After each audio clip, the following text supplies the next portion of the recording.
подстава какая-то. Карл, там Дилан плохо себя чувствует и сейчас лег спать. Не хотел бы, чтобы ты его разбудил. Да, наверное, вот это. Да. О, как же так-то? Он же совсем из общежития не выходит. Ай, где только заболеть-то успел. Дилан. Ну ладно, я после пар к нему зайду. Так, Лолошка, может быть тогда вдвоем пойдем? Пойдем. Подожди, все? Реально? Ты сходу так взял и поверил?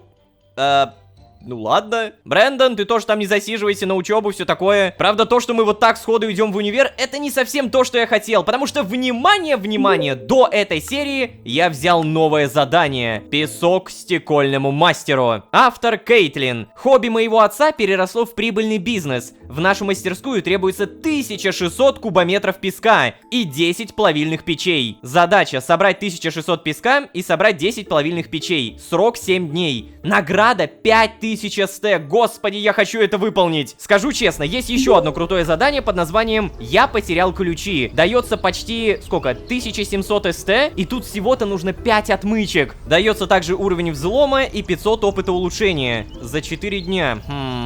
Ну давай, я, наверное, это приму. Я точно это выполню. Спасибо. Но также напомню то, что взять и создать отмычки мы, увы, не можем, потому что требуется 35 уровень ремесла. Бога ради, Карл, какой же ты медленный-то, а? О, эй, Что? эй, Шер? иди сюда. Лолошка. Да. Привет. Да, привет. Поговорим? Эй, какие разговоры? Автобус же сейчас уедет. Слушай, но он сядет на следующий автобус, не беспокойся. Да не, я тогда лучше подожду. Так, кажется, она не хочет, чтобы ты слушал. Слушай, вообще это личный разговор. Ой. Ну ладно, я тогда поеду. Так, только не минус репутация, пожалуйста, Карл. Только не минус репутация, я умоляю.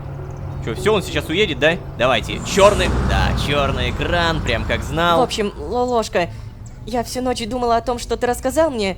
Ну, про потерю памяти, Саймона и так далее. Я не думаю, что буду особо полезна в твоих расследованиях. Что? Ты что, с ума сошла? Да, нет, просто для меня это все какой-то перебор, что ли. Но, я знаю, чем я могла бы тебе помочь. Я же учусь на клинического психолога. Кое-что я знаю о гипнотерапии. У меня есть некоторый опыт введения людей в транс. Можем попробовать вернуть тебе кое-какие воспоминания. Что думаешь? Что? Подожди, так это... Ладно. Я сначала, честно говоря, разочаровался в том, что ты сказала, но это прикольно. Давай сделаем это прямо сейчас. Гипнотерапия? Шерон, надо обязательно попробовать. Давай после пар. Не-не-не, Шерон, ты только на первом курсе. Прости, но это звучит рискованно. Ты, бога ради, давай сделаем это прямо сейчас. Прямо сейчас? Нет, Ло, это не быстро. Ты что, готов сегодня прогулять, что ли? Ну да, получается так. О, даже так? Ну тогда нам нужно какое-то место, где я введу тебя в транс. Общаги не подойдут, нет. Мимо вахтеров пройти будет сложно. А меня к вам впустили только из-за вечеринки на первом этаже. Если бы вы праздновали тогда в блоке, то бабуся бы точно меня не пустила. И соседи будут шуметь, если они там... Нам нужно какое-то тихое и спокойное место, где никто не сможет отвлечь. Куда бы пойти-то? Не на земле же тебя гипнотизировать. Так, может быть, я тебе предложу что-то? Показать Шерон дом в деревне аборигенов. О, да ладно. Остаться здесь? Давай поедем в универ и поищем там пустую аудиторию. Так, либо первое, либо третье. Остаться здесь явно не вариант. Так что дом в деревне аборигенов. Слушай, Шерон, я знаю одно подходящее место. Пойдем. О, да ладно, прям так. Ух ты, да ладно. Ты что, это сам сделал? Ну-ка, эколог, признавайся. И много ты для этого деревьев срубил? Так это не дерево, это экологически переработанный пластик. Чё, не видно, что ли? Ладно, ложись давай. Уф. Так, сейчас меня будут гипнотизировать, да? Это очень интересно, типа, меня введут в транс. И как же... Тихо. Все, хорошо, закрывай глаза. Лолошка, сейчас сконцентрируйся на моем голосе. Расслабь все мышцы в своем теле. Ни о чем не думай и сну не сопротивляйся. Я буду считать, И с каждым счетом сонливость будет все увеличиваться. 1, 2, 3. И что в итоге? Я сейчас... Давай, когда все это закончится, отправимся куда-нибудь вместе. Чего? Что, бляха-муха, я вижу перед своими глазами? Это же буквально сцена из Акетра, я бы очень хотел исследовать разные миры с тобой.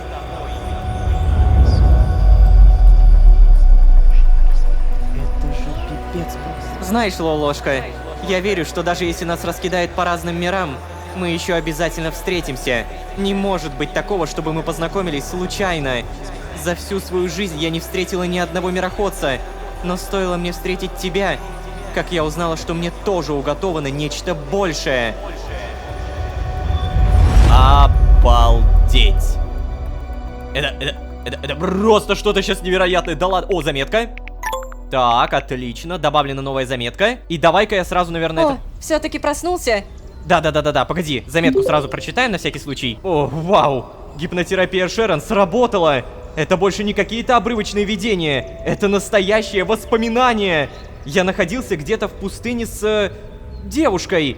Акетрой, точно. И мы говорили о путешествиях между мирами. Обещали остаться вдвоем. Я знаю, что она важна для меня, а я для нее. Возможно, Акетра пытается найти меня прямо сейчас. Мне нужно попасть к ней. Охренеть. Так, да, я проснулся. Ну как? Ты вспомнил что-нибудь? Я вспомнил, что я веган. Господи, серьезно. Шерон, я вспомнил о своем обещании одной девушке. Мне срочно нужно ее найти. Это было где-то в пустыне. Шерон, я думаю, что могу путешествовать по мирам. Как и ты. Подожди, что? Как и ты? Подожди, Лолошка, ты что-то почувствовал, что не записал в заметке? Я не понял. Я могу путешествовать по мирам? Ну, типа, это очевидно. Как и ты? То есть, как и Шерон? Давай. Подожди, что?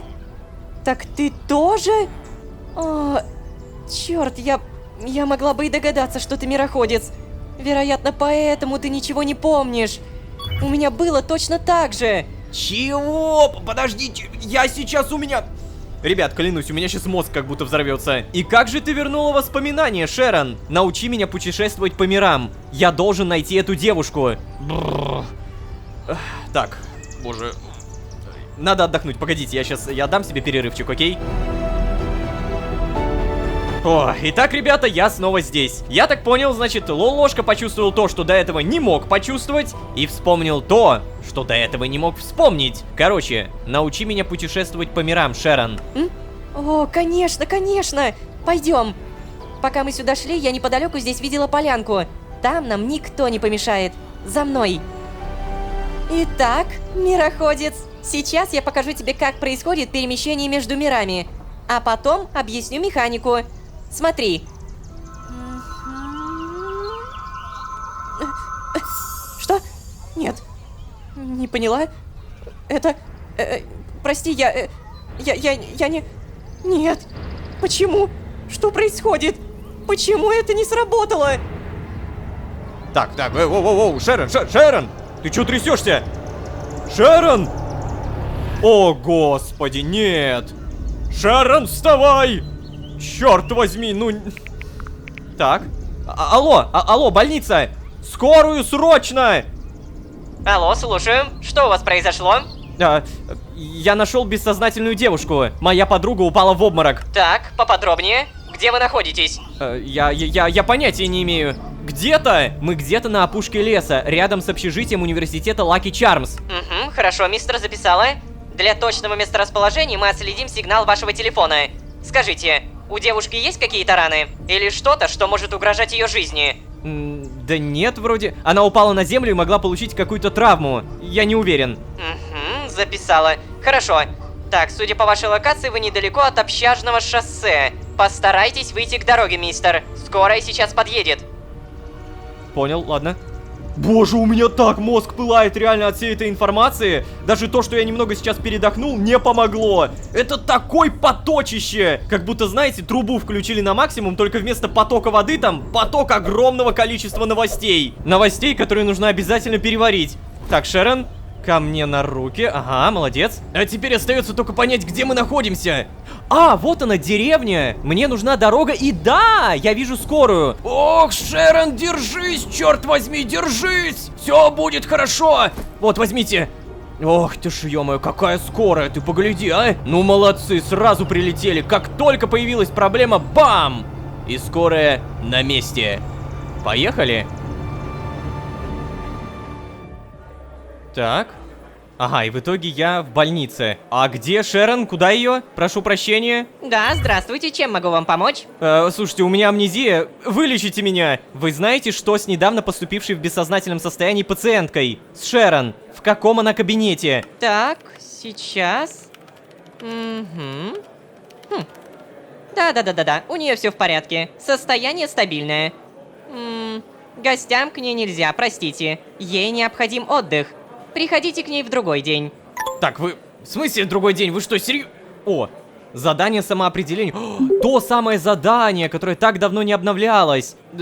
Оказалось, что я какой-то мироходец. Видимо, я потерял воспоминания из-за перемещения между какими-то мирами. Надо дождаться возвращения Шерон из больницы. Надо узнать обо всем этом подробнее. О-хо-хо, как это клево. Задача неизвестна, срок бессрочно. Так, а в итоге... Подожди, реально я не могу прийти? А если я попробую? Хотя не-не-не, стоп, давай сначала попробуем заново нажать по тебе. Не, ничего не происходит. Тогда я попробую сам подняться наверх. Хотя тут так много всего, честно говоря. Непонятно какой блок, непонятно какая дверь. Еще и непонятно какой этаж. Это что? А, это буфет. Ага. О, господи, сколько здесь всего реально. Не, видимо, вот так просто найти Шерон у меня не получится. Палата номер 4 заперта. Палата номер 1 тоже заперта. Так, и что же вы мне предлагаете с таким огромным багажом знаний, который я получил буквально за несколько минут, уехать отсюда? Водитель... Погоди, водителя нет? Не понял. А, водитель есть. Здравствуйте, мистер водитель. Поехали. Так, всем привет, доброе утро. Ой, какое доброе утро? Добрый день, 16:52 уже. На всякий проверим, как обычно, торговлю. Ничего не поменялось. Здесь ничего. Опа. Саймон Солус. О, Лолошка, слыхал, ты искал меня? Говорил обо мне с Кларком, а потом с Дженой. Неужели в общежитии есть что-то еще, что тебя все еще беспокоит? Да знаете, Шерон меня сейчас беспокоит. Куда пропали студенты? Это вы их похитили? Нет, Саймон Солус, все великолепно. Да, мне не нравятся мои соседи. Можно переехать в другой блок? Да нет, знаете, все, наверное, пока великолепно. О, значит как. Тогда есть что-то, что беспокоит меня, Лолошка. Я слышал, что Шерон несколько часов назад поступила в больницу. И что в этом как-то замешан ты. Что с ней произошло, признавайся. А вот тебе все скажи. Я никак в этом не замешан. Я просто увидел ее без сознания и вызвал скорую. Она пыталась переместиться между мирами, и у нее не получилось. Фига, я прям реально могу это сказать. Она просто перенервничала из-за проекта, которым занимается, да. Да? И это никак не связано с твоими расследованиями? Что ж, будем надеяться, что это больше не повторится. Вам двоим стоит больше отдыхать, Лолошка. Я же знаю, насколько сложной может быть учеба. Не стоит перенапрягаться и тратить время на глупые мистификации. Бывай. Ага. Ну да. Не, я сейчас до последнего, конечно, не буду палиться перед Саймоном, потому что я считаю, что это нелогично, это нерационально. Сейчас у меня есть более важная идея — вспомнить все. И это самое все вот-вот на подходе. Как минимум, Лолошка теперь знает то, что он мироходец. А еще он вспомнил леди Акетру. Это дамочка, богатая дамочка из предыдущего сезона, которая приютила меня. Напомню, в предыдущем сезоне я был рабом. Меня, как раба, эта леди Акетра выкупила, приютила, дала кров. И практически весь сезон мы контактировали вместе с этой леди Акетрой. Если что, то она тоже мироходец, но... на прощание она мне не особо-то много чего успела сказать, потому что меня выкинули в другую реальность. И вот я здесь. Что ж, мне очень нравится фраза, которую написал Лололошка сейчас. Я знаю, что она важна для меня, а я для нее. А Кетра явно пытается найти меня прямо сейчас. О, да, да! Аж хочется с кем-то этим поделиться. Здравствуйте. Смотри, я недавно прическу сменила. Мне идет? Да. Спасибо. А тебе твоя вот не очень. Блин, ну ты... За похвалу бьют, я смотрю, да? Я больше никого не буду хвалить, черт возьми. Так, погоди, это Альберт? Нет, это студентка. Здравствуйте. Посмотрела зарплаты по моей специальности. Подожди, что? Написано студентка, но это студент. Окей. Надо было на программиста идти. Да чё ж я сделал-то, а? Да, жиза. Ютуберам тоже в последнее время невыгодно работать, невыгодно. Так, здравствуйте. Тебе что, заняться нечем? Отстань. А, понятно, простите. А вы тут что у моей фермы? Привет. Скоро уже похолодает. А? Нельзя будет в бассейне купаться. Да. Интересно? Может быть, ты хочешь что-то О, погоди-ка. Слишком ты интересуешься моей фермой, мне это не нравится. Так, у него можно 100% своровать. Все! У него реально 100% шансы? Я не понял. Так, погоди-ка, я получу деньги, я получу какой-то коржик, какой-то драгоценный металл или что-то в этом духе. Эй, Ой, тебе что, показать, где твои карманы? Отстань от меня! блин, простите. Я почему-то подумал, что уже зеленый. Кстати, а время-то 18:28, то есть получается, я пропустил учебу. Ой-ой-ой, Карлу это явно не понравится. Нике старости это тоже не понравится. Так, здесь у нас никого нет. Престон где-то гуляет. А у себя мы... О, Дилана можем найти. О, Карла! Карл, здорово. Да, привет, Ло. Да, идет к нам. Ребята, у меня к вам вопрос. Вы что, все сговорились, что ли? Ты о чем, Карл? Ну как это о чем? Вы в универ не ходите. А? Подожди, Лолошка тоже не пошел? Да, ну, его действия никак не связаны с моими. Я даже этого не заметил. Я же почти весь день спал, да, я заболел. Да, подожди, то есть ты правда болен? Да, сегодня весь день в постели, Карл. Завтра, наверное, кстати, тоже не пойду. Ну, конечно, Дилан. Ты обязательно поправляйся. А ты...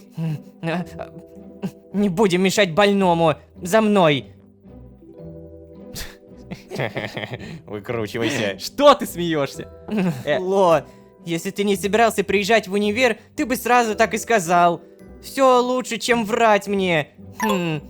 Да бляха-муха, ну я не врал! Бога ради, Карл, я уже задолбался, к тебе такой подход надо меня. А, еще и закрылся, шикарно. Так, ну к себе-то я могу зайти. Дилан! Ну ты... А, ладно, в целом, на Дилана мне нечего гнать. Может быть, с Брэндоном поговорим? Ага, Брэндона нет. Ну вот реально, самая лучшая дружба — это Джена. Ты просто с ней соглашаешься, потом еще соглашаешься, и она такая: «О, какой ты клевый!» Кстати, здравствуйте, Альберт. Время уже сколько?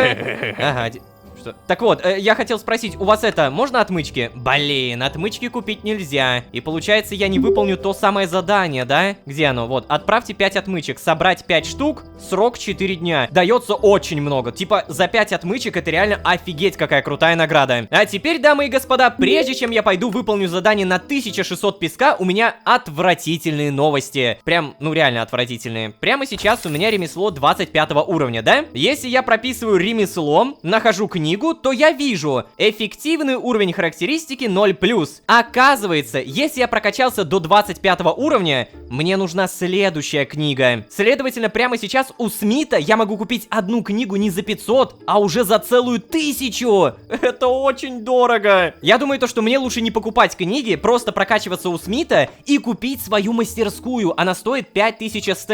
Значит так, дамы и господа, песок стекольному мастеру. Собрать 1600 песка. Благо у меня есть алмазная лопата, благо песок также присутствует. Что ж, видимо, начинаем. Так, внимание, оказывается, все сильно-сильно проще. Прямо неподалеку от общежития есть полноценная микропустыня, где я могу специально взять, прокопаться вниз и далее при помощи факела и лопаты вот так быстро добывать песок. То есть у меня даже выносливость толком не будет тратиться. Не самая приятная миссия выполнена! Та-дам! Куча песка! Остается только плавильная печь в размере 10 штук. И это реально весь постамат. Обалдеть. То есть прямо сейчас мне все, что остается, это дождаться 21, и в этот момент приедет курьер. Правда, насколько мне известно, приезжает он чуть-чуть пораньше, и это пораньше, по-моему, где-то сейчас. О, супер. Здравствуйте, здравствуйте. Давай быстрее бери эти вещи. Ты сейчас реально удивишься, сколько там песка. Давай, уезжай теперь быстрее. Вали. Денег только дай, не забудь принести, перечислить мне на счет и все такое. О, наконец-то. 678 опыта улучшения, задание песок выполнено. О, 7199! Да, я очень богатый малый. Еще и репутацию дали, дайте угадаю. 64. Мне нужно больше огня. О, 1500 СТ, погоди, что? 21 огнево и 5 ведер лавы. Так, подожди, это же получается всего 36 железа. А у меня 36 железа вполне себе найдется, верно? Пожалуйста, скажите то, что у меня есть железо. Кирпичи, спасибо, нет. А здесь... Да, ого-го, по-моему, кстати, хватит. Кусочки железа, дайте мне 36, 39, найс. Теперь остается только кремень, я знаю, где кремень. Так, вот, 17. И еще раз сколько надо? 5 ведер лавы и 21 21! Блин, а у меня столько кремня нет. А еще, опять же, мне нужно 5 ведер. Следовательно, также нужно найти лаву. Ах, ё-моё, мирок. Дай мне лавы, пожалуйста.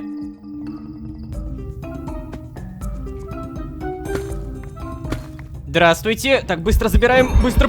Ой, все, валим. О, как же мне хреново. Стоп. Успокойся.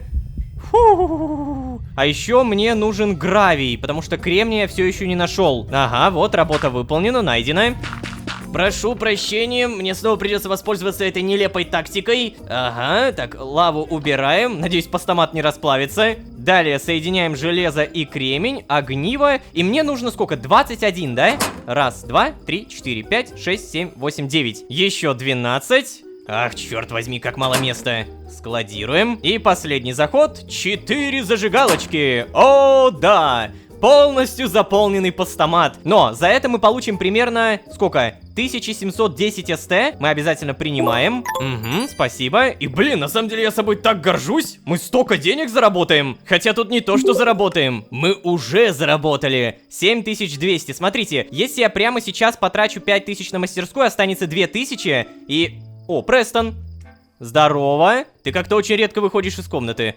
Не поговорим, да? Стоп, кстати, погоди. Я уже снимаю 27-ю серию, и на моей памяти это первый раз, когда он идет не в ту сторону. Я понимаю то, что вы обычно не видите всего этого, потому что это монтируется. Но это реально первый раз, когда Престон идет сюда. Хотя это скорее больше похоже на рандом, потому что меняется локация прогулки. Стоп. Престон? Подожди, я вообще должен был это видеть, не? Что? Ой. Ложка, не пугай меня так. Ой, кто тебя вообще научил так тихо ходить? Я просто иду рисовать. Это не что-то подозрительное. Но найди меня утром. Я хочу кое-что проверить. Чего? Найди меня утром. Чего? Подожди, чего? А я должен... Подожди, он сейчас исчезнет? Да, он просто исчез. А сколько времени вообще? 23:49, охренеть! Нужно не забыть найти Престона утром. Он со мной о чем-то хочет поговорить. Задача встретиться с Престоном утром. Срок 1 день. Найди меня утром, хочу кое-что проверить. Вот это, конечно, интересно. Ой, погоди, а я могу зайти к Престону? Я не могу к нему зайти. Просто мало ли у него там какой-нибудь сундук с замочком. Кстати, если я хочу сделать себе отмычку, то тут ремесло 35. А я напомню, ремесло теперь нужно прокачивать этой книгой. Да. Ребят, железно, я хочу купить себе мастерскую. Короче, не тратиться, каким-то образом поднакопить. Так, Карлу, кстати, не зайти, но он там. Окей. Дилан, сидишь, не поболтаем. Кстати, а напомните мне, какие у меня отношения со всеми? Дилан, недоверие, 24%. Чисто теоретически я могу попробовать подарить что-то прикольное, типа ветчины, говяжий тартар, 2 сырые говядины и миска. Привет, корова. Бам, спасибо. Все, Дилан, снова привет. Надеюсь, что тебе понравится. В прошлый раз понравилось, я помню. Сделать подарок? А вот ради таких штук я реально готов общаться с людьми. Наконец-то! Рано или поздно мы подружимся со всеми, а на этом мы будем постепенно заканчивать. Я мироходец, и Шерон тоже мироходец. Воспоминания о Бакетре, воспоминания о другом мире и воспоминания о том, что, возможно, меня ищут, это имба. Как закрутится сюжет дальше, узнаем, но надеюсь, что вы не забудете поставить лайк и подписаться. Напомню, особенно сейчас, когда уже далеко не начало сезона, ваша поддержка как никогда решает максимально. Не забудьте, пожалуйста, подписаться. Чем дальше серия, тем меньше уведомлений. И если вы не подписаны, то вам может вообще ничего не прийти. Даже на главной не отобразится. Поэтому, пожалуйста. Спасибо большое за ваши оценки. Спасибо большое, если не пропустили мимо ушей. А вот если вы здесь впервые, то можете еще и позвать друзей. А с вами были Лолошка и мироходец Шерон. Всем удачи, всем пока. Пока-пока-пока-пока. Ну, всем привет! Меня зовут Чет. Теперь я ваш новый сосед, если что. Ух ты, Чет. Какие братаны уже, что ли? О! Что? Та-та-та. Начинается новая детективная история. Может быть, он там встретится с кем-то? Да ну нафиг. О, я мироходец. Да, все и так это прекрасно знали, но что насчет Шерон, милой иностранной студенточки? Как оказалось, черт возьми, она также не обделена органом межпространственного перемещения, или коротко ОМП. Правда, во время предыдущей серии Шерон, пытаясь показать, как работает сила органа, упала в обморок и попала в больницу. Вот и поговорили. Надо бы навестить ее. А вообще, всем привет, дорогие друзья. Я Лолошка. Добро пожаловать в последнюю реальность. Поехали!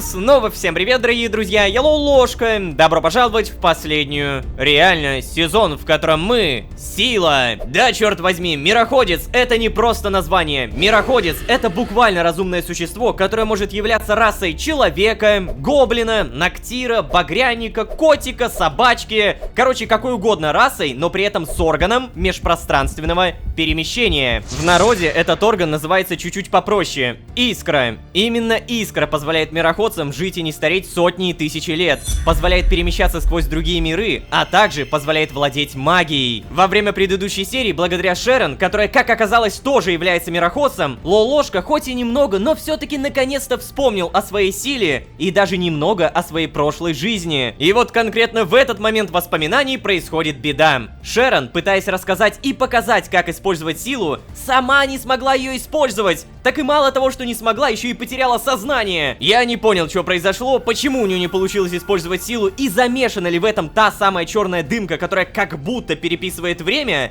Надеюсь, сегодня узнаем, пока неизвестно. Ну и, кстати, помимо того, что мы должны проведать Шерон в больнице, мы также должны зайти к Престону. Вчера вечером он сказал то, что хочет что-то проверить именно утром. Перед этим обязательно проверяем сообщение. По классике никто не написал, понятно. Зато посмотри, какой баланс. О, 8909 СТ.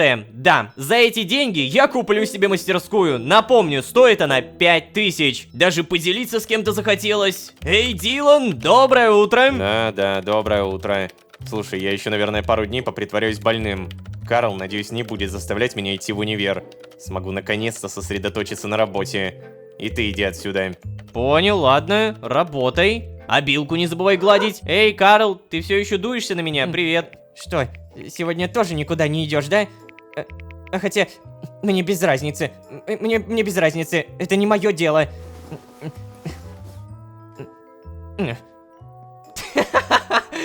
О, Карл, господи, как же тебя легко обидеть. Я не могу, к тебе такой подход нужен. Так и что насчет Брэндона? Брэндон спит, разбудить не могу, понятно. Так, в любом случае, утром мне нужно к Престону, следовательно, я не могу зайти. Ага, время 6:32. Наверное, я смогу зайти где-то в 7, может быть в 7:30, что-то в этом духе. Обязательно тут же проверяем Кларка. Кларк? А, черт возьми, ты тоже еще не сидишь, да ё-моё. Зато вахтерша за всеми следит, за всеми блюдит. Ну какая молодец. Короче, прямо сейчас я посмотрел, мне до следующего поинта остается совсем немного опыта. А мне по-любому надо прокачиваться, потому что мне нужен знаток рынка. Теперь вы можете сбывать краденое скупщиком. То есть это получается следующий уровень. Да, я хочу, по-любому. Здрасте, алмазная мотыга. Здравствуйте, красивая ферма. Начинаем.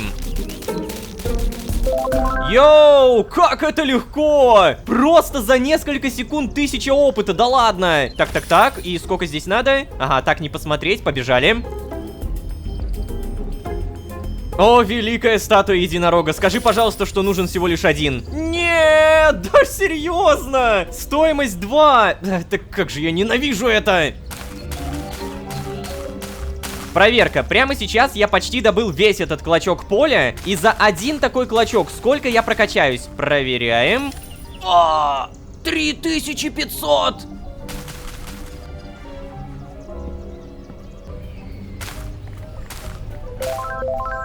О, спасибо. Дамы и господа, раз и навсегда мы прокачиваем знаток рынка. Yes!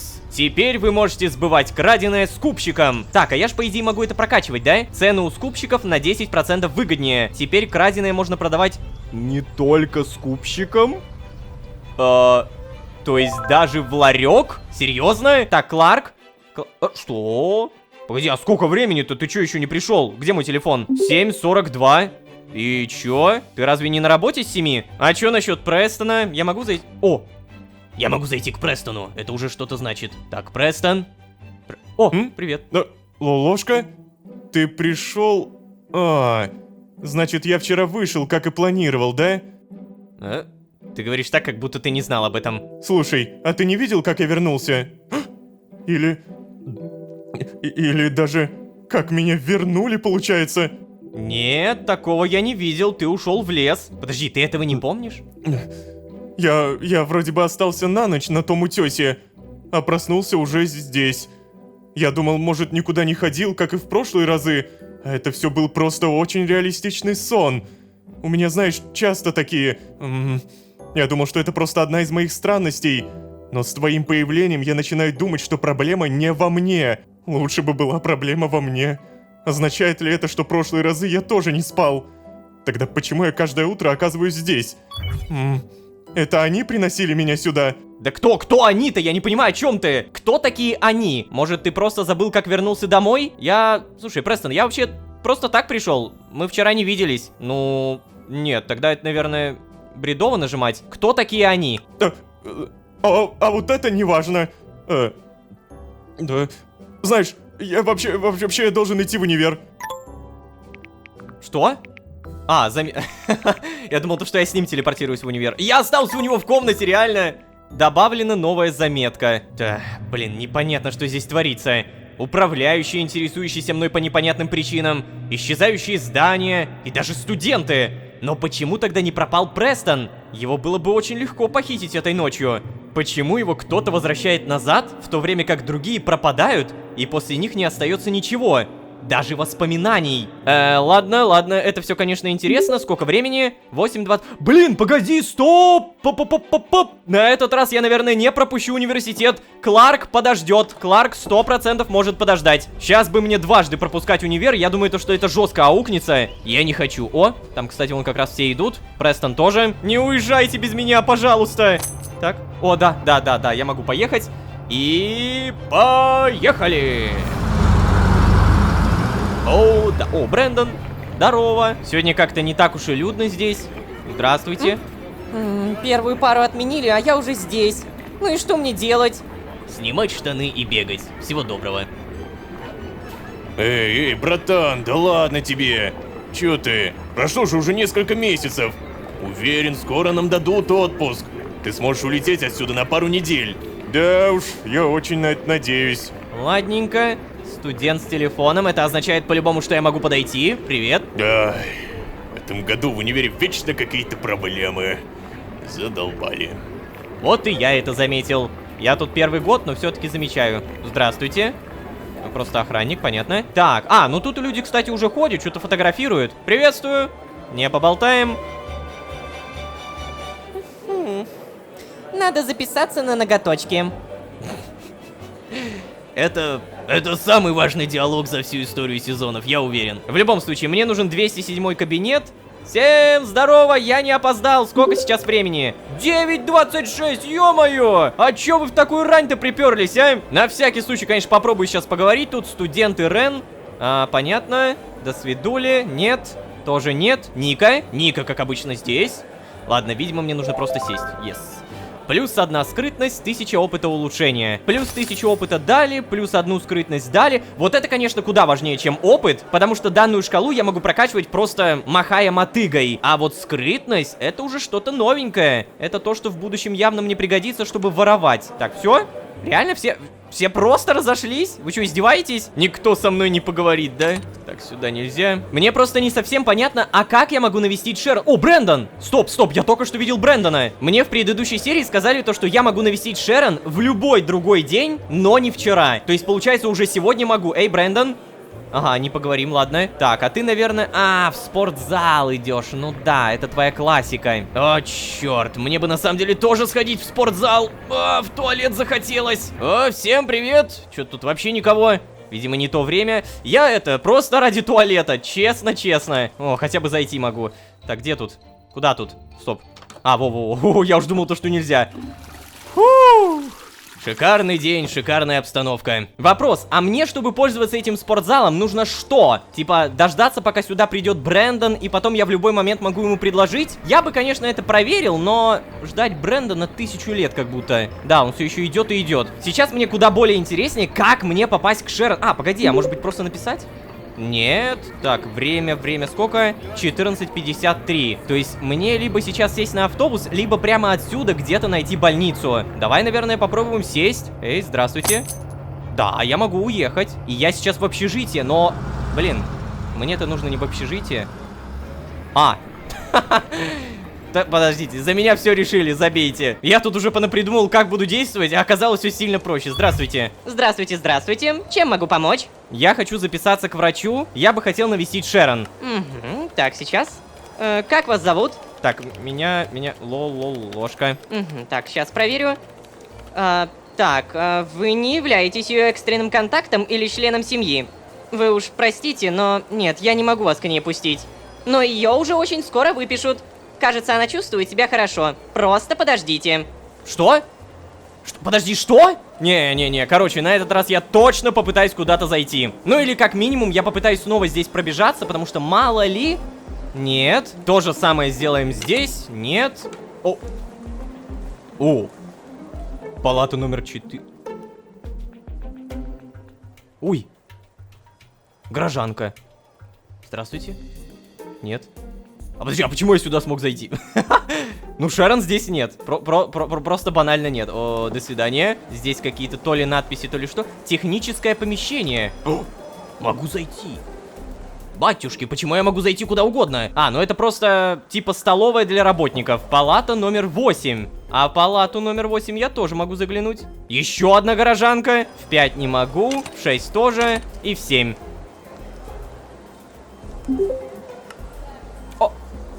Так я, оказывается, написать могу. Привет, я пытался прийти к тебе в больницу, но меня не пустили. Надеюсь, ты там в порядке? Напиши, когда сможешь. Я буду рад с тобой поговорить о чем угодно. Привет, напиши мне, как только выпишешься. Нам надо поговорить. Давай, наверное, вот это лучше. Я пытался прийти к тебе в больницу, но меня не пустили. И, блин, сейчас она не напишет, да? Обидно. Спит, наверное. Зато погляди-ка, что у нас есть. Полноценно стоящий автобус. То есть я могу отсюда уехать, да? По идее, отсюда бесплатный уезд. Чё? Я заплатить должен? Вы что, издеваетесь? Чего? -2. Так, погоди, отсюда же всегда был бесплатный. Шерон печатает. Быстро она. Так, ну-ка. Спасибо. Знаешь, мне действительно стало получше. Я уже почти справилась с шоком. Меня должны выписать завтра. Тогда и поговорим. Мне нужно многое тебе рассказать. Особенно про нашу способность. Ой, и, кстати, еще кое-что. Можешь попросить Брэндона прекратить написывать мне, пожалуйста? Окей. Да, я поговорю с ним. Давай я организую вам встречу, чтобы вы могли все обсудить лично. Я не хочу вмешиваться. Ты моя подруга, он мой сосед и приятель. Я не буду между двух огней. Я поговорю с ним, ладно, я так и быть. Задание «Надоедливый ухажер» обновлено. Ну-ка. И, кстати, давай-ка сразу еще вот это прочитаем, я забыл. Утренний разговор. Автор Престон. Престон вел себя странно. Впрочем, как и всегда. Судя по всему, ночью какие-то загадочные «они» перенесли его в общежитие. Ну да, это мы уже поняли. Так вот, «Надоедливый ухажер», автор Шерон. Шерон уже не раз жаловалась на Брэндона, но в этот раз она попросила что-то с ним сделать. Могу представить, насколько ей все это неприятно. Поговорю с ним. Надеюсь, он меня послушает. Задача поговорить с Брэндоном. Ой, чё-то зря, наверное, я в это вмешался. Да, мне уже не особо нравится эта идея. Я и так тут уже на волоске между молотом и наковальней. Кто-то вроде бы нормально со мной общается, а потом бам! Он Карл, который ненавидит меня. Так, кстати, я сейчас обязательно проверю Брэндона, но перед этим, напоминаю, мне нужно прокачивать ремесло. Здорово, Смит. Обучаться. Да? О, Лолошка. Что, хочешь изучить пару ремесленных приемчиков? Ха-ха-ха. Ну вот, держи задание. Ага, спасибо. Проверяем. Нет, скрафтить 32 кирпича. Нет, пожалуйста. По-моему, у меня были запасы кирпича, окей. Но черт, это вот самое ненавистное мной задание. Каждый раз нужно добывать много глины, а мне это не нравится. Так, ладно, вот кирпичи. Далее, вот кирпичи и вот кирпичи. Пока что хватает, но это только на данное задание. На следующее уже точно не будет хватать. И вот интересно, раз у меня сейчас 25 уровень, мне будет также по плюс 2 даваться или по плюс 1? Вот, возьми. Да, ты, отлично справился.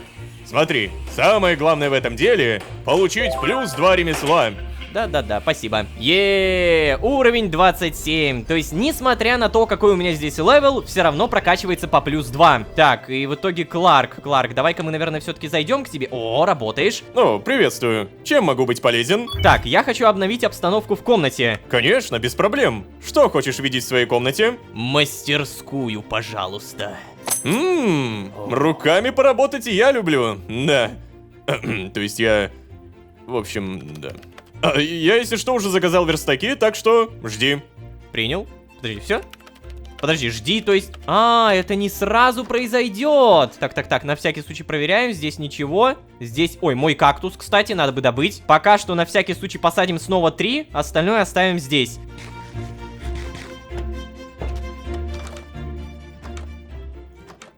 О, Брэндон, привет, надо поговорить. Так, ща, погоди-ка. Лолошка! Братан! Хочешь еще раз сходить в качалочку, а? О, ты все-таки помнишь? Да, давно не тренировал свое тело. Я хочу поговорить с тобой о Шерон. Да? Шерон? Та самая, она красотка, это правда. Умная. Правда, почему-то делает вид, что ей не интересен. Делает вид? Брэндон, ты серьезно? Будь настойчивее. Может, попробуешь притвориться, что она тебе не интересна? Тогда она тебе точно ответит взаимностью. Слушай, Брэндон, она моя близкая подруга, и я бы не хотел, чтобы ты ей продолжал написывать. Обманывать Брэндона как буквально единственного человека, который со мной сейчас нормально общается, не хочется. Поэтому давай вот это. Я бы не хотел, чтобы ты ей писал. Да? Подожди. А как же Жаклин? Хотя, я давно тебя с ней не видел. Ну ладно, братан, ну что тут? Если ты просишь, то конечно. Я недавно с такой девушкой познакомился. Кто-нибудь есть? Это что там за шум, а? Не знаю. Я тоже что-то услышал. О, батя. О, всем привет! Меня зовут Чет. Я слышал, что вас кого-то выселили. И вот, подал заявку. Теперь я ваш новый сосед, если что. Ух ты. Это вместо Тайлера, да? У нас и до этого была свободная кровать. Почему ты пришел только сейчас? Приятно познакомиться, Чет. Да, кстати, у Карла была свободная кровать. А ну-ка давай спросим. О, ты правда, что ли? Ну, если бы я об этом знал, то подал бы заявку пораньше. А вот о Тайлере слышали все. Так это, в какой комнате свободное место-то у вас? Там. А говорил, что скучаешь по жизни с Тайлером. Короче, Чет, твоего соседа зовут Карл. Его сейчас нет, но я уверен, вы скоро познакомитесь. Все? А Брэндон как-то не очень-то взлюбил Чеда. Так, в итоге... О, я могу зайти. Чед, привет. Так, тебе, наверное, не мешать, да? Ты будешь все раскладывать? Или поговорим? Нет. О, погоди, сразу давай проверим. Ну-ка, отношения. Карл, Тайлер, Шерон, Дил... Нет, Чеда пока не появилась. Окей. Брэндон. Ты, видимо, кроме Тайлера теперь никого не воспринимаешь, да? Поговорим? Да просто жить одному намного комфортнее. Хотя, блин, мне немного неловко перед Карлом. Но я уверен, Чет и Карл поладят, вот и все. Им будет весело жить вдвоем. Вот, я все придумал. Молодец. Но если у тебя появится какой-то другой сосед, то... Интересно, что это за сосед? Дилан, а ты что скажешь? Этот новый парень кажется мне шумным и слишком общительным. Какой кошмар, а? Надеюсь, он не будет меня беспокоить, как ты. Ну прости, мы с тобой в одной комнате живем. Как же к тебе не подходить-то? Ты обилку не забываешь кормить, а? Слушай, обилка, хочешь морковку? А хлеб, не знаю, что-то в этом духе. Обилку на самом деле точно нужно покормить, потому что слишком много времени прошло. И дабы это сделать, мне нужна рыба.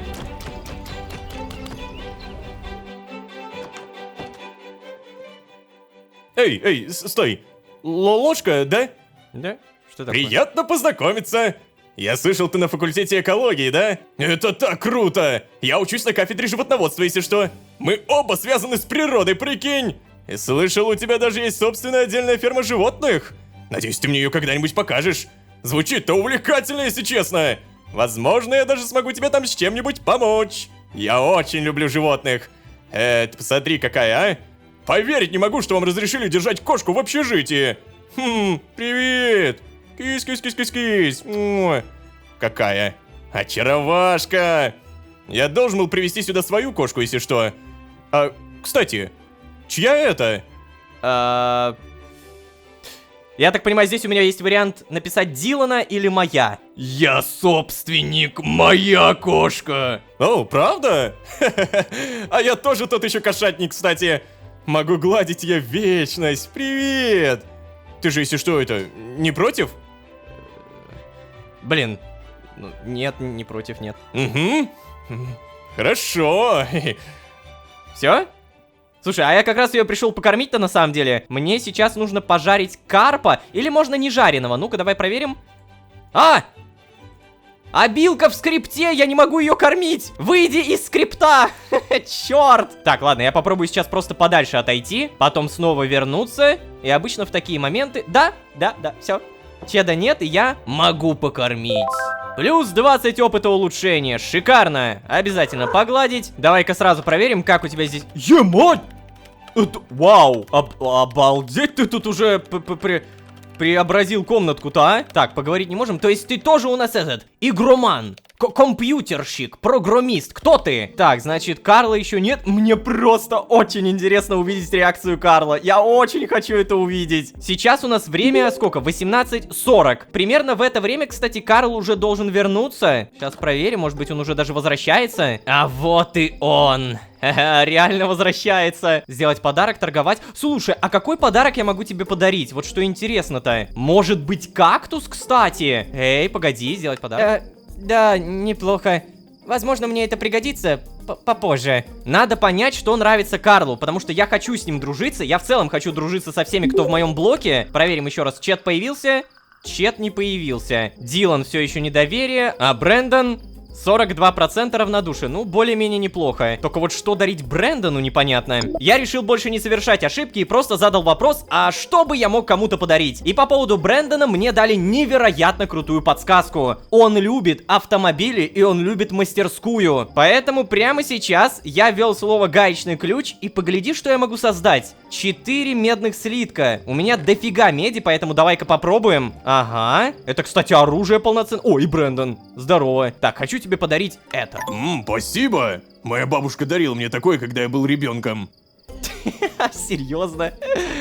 Плюс 3. О, да. Спасибо большое за подсказку. Честно говоря, без нее я бы не догадался. Теперь я буду каждый раз дарить гаечный ключ одному и тому же человеку. О, Чет.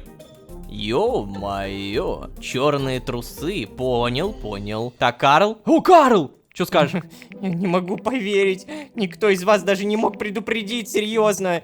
Я хотел бы знать, что теперь с кем-то живу. Ну, ладно. Вообще, он показался мне дружелюбным. Уверен, мы поладим. Прости, но там не я решал. Вообще не я. Вообще далеко-далеко не я. На всякий случай снова проверим Престона. Престона нет. Я очень хочу проследить за ним. Ну, типа, если он будет сейчас вечером снова куда-то выходить, то я думаю, вы сами понимаете, что мне нужно делать, да? О, Чет. Это какие братаны уже, что ли? О! Что? Это чё?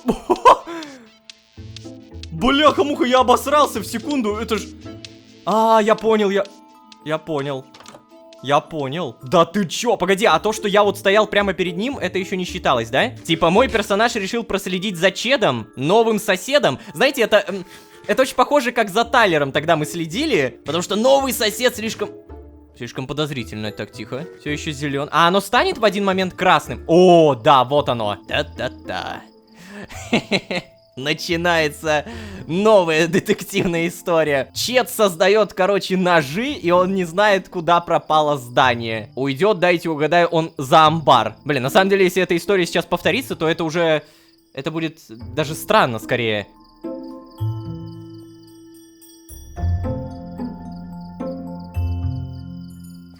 Да ладно, он реально как будто отправляется туда же. Стоп, что? Книга? Погоди-ка. Отлично.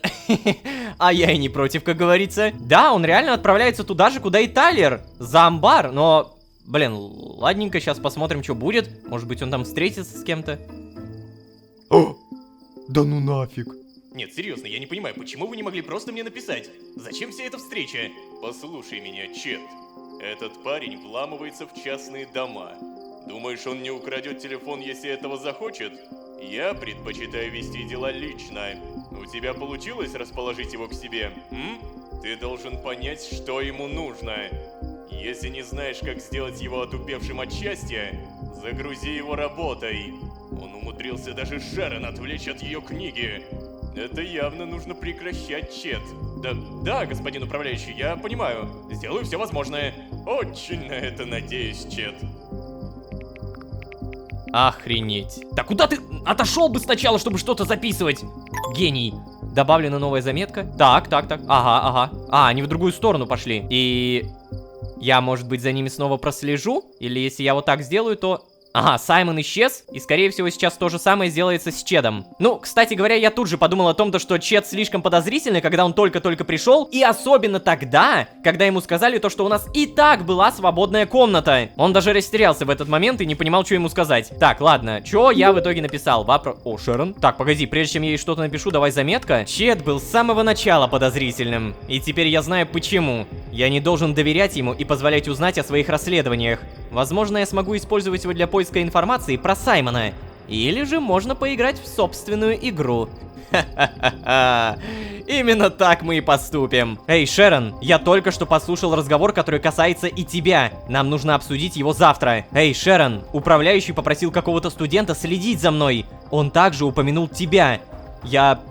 Слушай, я не уверен, что происходит, но будь осторожна, пожалуйста. Это как-то касалось твоей книги. Вот это, да, это как-то касалось твоей книги. То есть, получается, тот самый человек, куратор книги у Шерон, это тоже какая-то подставная личность. Всех любопытных студентов пытаются загрузить работой. Зато знаете, в чем мы действительно удостоверились на все 100%? Саймону нельзя доверять. А ведь знаешь, я даже на секунду подумал, что мы реально с тобой поладим. Чё закрываешься? Все, пропало. Да, видимо, он сейчас ляжет спать. Насчет чердака мы обязательно узнаем уже все в следующей серии, я так понимаю. И да, на этом я буду постепенно заканчивать. Не просто подозрительный сосед, а буквально шпион затесался к нам в блог. Ну что ж, как говорил сам Лолошка, поиграем в собственную игру. Мы разведем разводилу. На этом я, конечно же, не забуду попросить вас поставить лайк, обязательно подписаться, потому что все ваши микронажатия — это огроменный буст к мотивации. Как бы это заезженно ни звучало, но да, это все еще работает и будет продолжать работать 365 дней в году. Поэтому, пожалуйста, если вас просит об этом ютубер, не пропустите это мимо ушей. Спасибо. Ну а если вы здесь впервые, то можете еще и позвать друзей. А с вами были Лолошка и новый сосед Чет. Всем удачи, всем пока. Пока. Пропажа людей, слежка. Нет, прости, это просто не для меня. Прости, пожалуйста. Серьезно? Эй, почему здесь никого нет? Это правда странно, Ло. Обычно здесь много людей. Ну, что я могу сказать? Я тут вообще первый раз. Опять же... Что здесь происходит? Ну, здравствуй, Чет. Хотел бы я сказать, что перед нами новый, крутой и при этом доброжелательный сосед по имени Чет, но, увы, ребята, перед нами засланный говнючело. Сейчас расскажу поподробнее. А вообще, всем привет, дорогие друзья, я Ложка. Добро пожаловать в последнюю реальность. Поехали!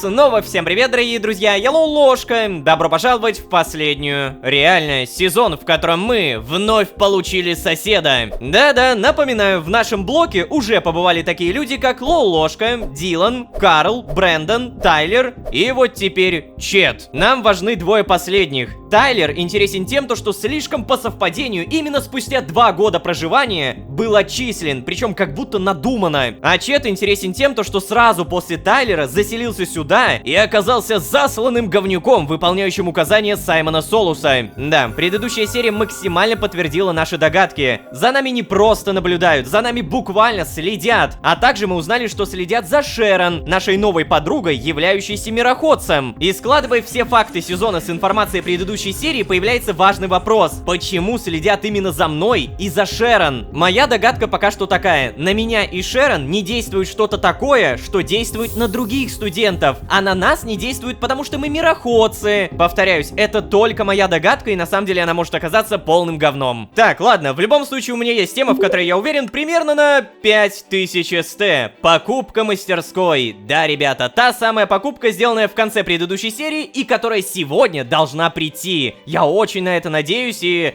Эй, Дилан, привет. Почему Ты чего? Доброе утро. Ай, да прикинь, сегодня придется все-таки ехать на эти долбаные пары. Будем выбирать темы курсовых. И, конечно же, Карл будет счастлив, что мне якобы стало лучше. Как же бесит. Ой, да ладно тебе, Дилан. В любом случае, ты уже засиделся. Давай, пора учиться. Эй, Карл, доброе утро. О, привет. Знаешь, я как будто отвык жить с кем-то. Просто Чет, он очень общительный. Хотя ты, наверное, и так это уже заметил. Да, это правда.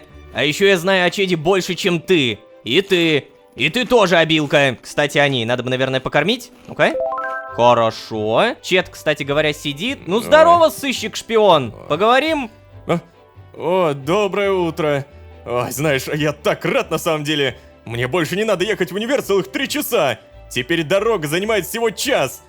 Ой, только я все равно так устал. А че это ты устал? Ночью гулял где-то, да? Ладно, прям толково поговорить мы все равно не можем. Карл, Дилан, может быть, Брэндон. Привет. Хорош, давай еще. Да, поговорим. здорово, Ло. Слушай, у меня на сегодня так-то большие планы. Познакомился с одной девчушкой, и сегодня пойду с ней на свидание, она мне точно не откажет. Перед этими мускулами невозможно устоять. Ха. Так, ладно, я занят. Окей. Доброе утро! Всем! О, Чет все-таки встал. Завтрак даже готовит себе. Так, короче, а как мне его разоблачить? Что мне нужно сделать с Чедом? Прям просто поговорить не могу. При этом у него нету отношений, заметили? Даже к этой серии не появилось. Карл, Престон. Так, кстати, Дилан сколько? Недоверие 30. Напомню, я могу дарить тартар, и с Диланом постепенно будет выстраиваться полноценное отношение. А для тартара, напомню, мне нужна говядина. Вот она. Та-дам! Говяжий тартар. Обильная еда. Сам я, конечно, кушать это не буду, а вот Дилану явно понравится. Еще раз доброе утро. Ну, Дилан, что это за пицца? Давай нормально кушай. Сделать подарок. О, блин. А ведь это круче, чем донат в моей любимой игре. Спасибо. Далее берем немного меди, делаем гаечный ключ и, как ни странно, дарим Брэндону сделать подарок. Слушай, если мне девчонка такое подарила, зацеловал бы. Это хорошо. А сколько у меня, кстати говоря, с ним? Давайте сразу проверим. Отношения. Равнодушие 48%. Ну, всем привет. Эй, Дилан, я рад, что тебе стало лучше. Ты как, готов? Вы готовы? Да, готовы. Дилану это прям вообще не нравится. Ой, кстати, обилка, погладить обязательно. Все, подожди, нам надо идти? О, Чет тоже? Ребят, стойте, вопрос. А чё с Брэндоном? Он с нами не едет? Что? Нет, Чет, он вообще на машине. О, то есть, погоди, у него права есть? Удобно, наверное. Ну ладно. Пойдем тогда, Дилан, хватит болеть.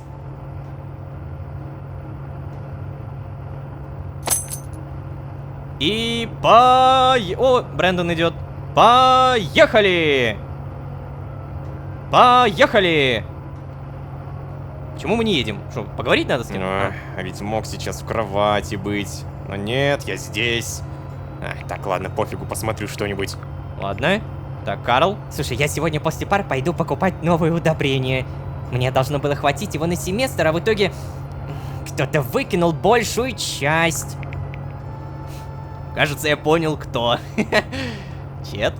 Алло, слушай, а садись-ка со мной, а? Ты посмотри, тут свободно. Дорога зато будет не такой скучной, если поедем вдвоем.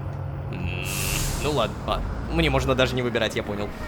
Итак, приехали. Подожди, сколько времени-то? 9:10. Учеба начинается в 9:45, напоминаю. То есть мне нужно просто побегать немного. О! Смотри-ка, спам-рекламу убрали.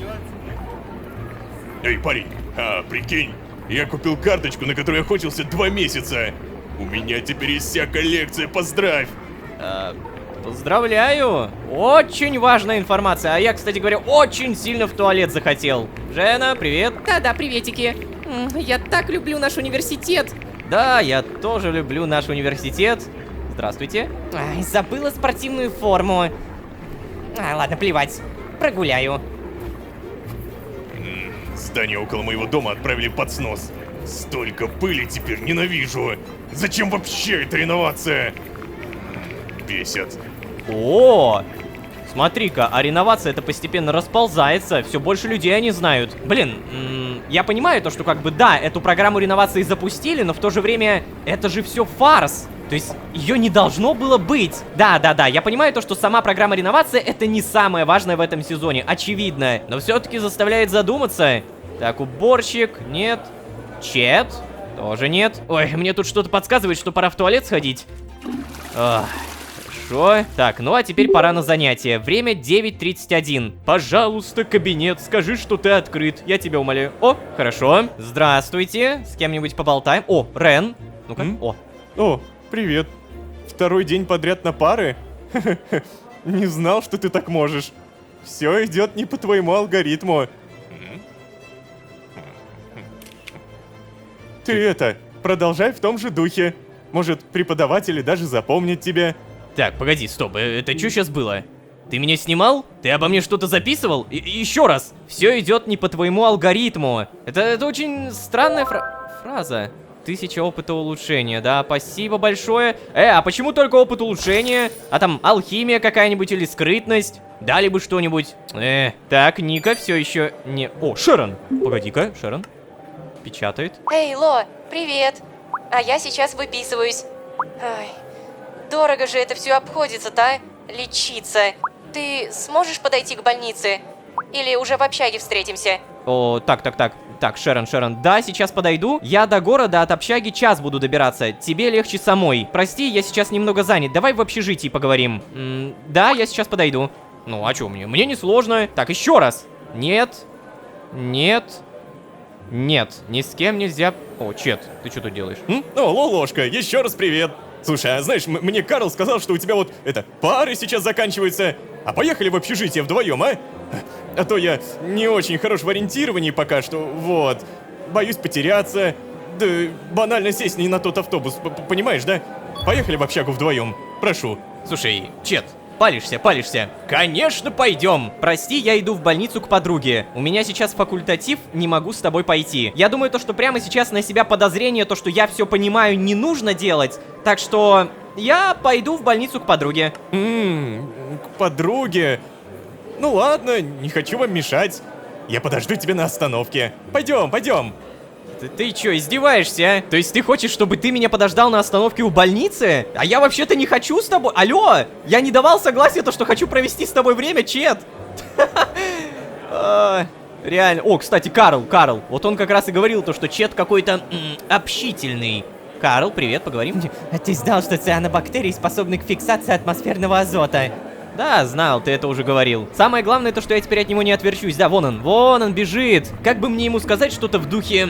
Пошел в задницу, Чет. О, Престон. О, привет. Я на парах обычно рисую.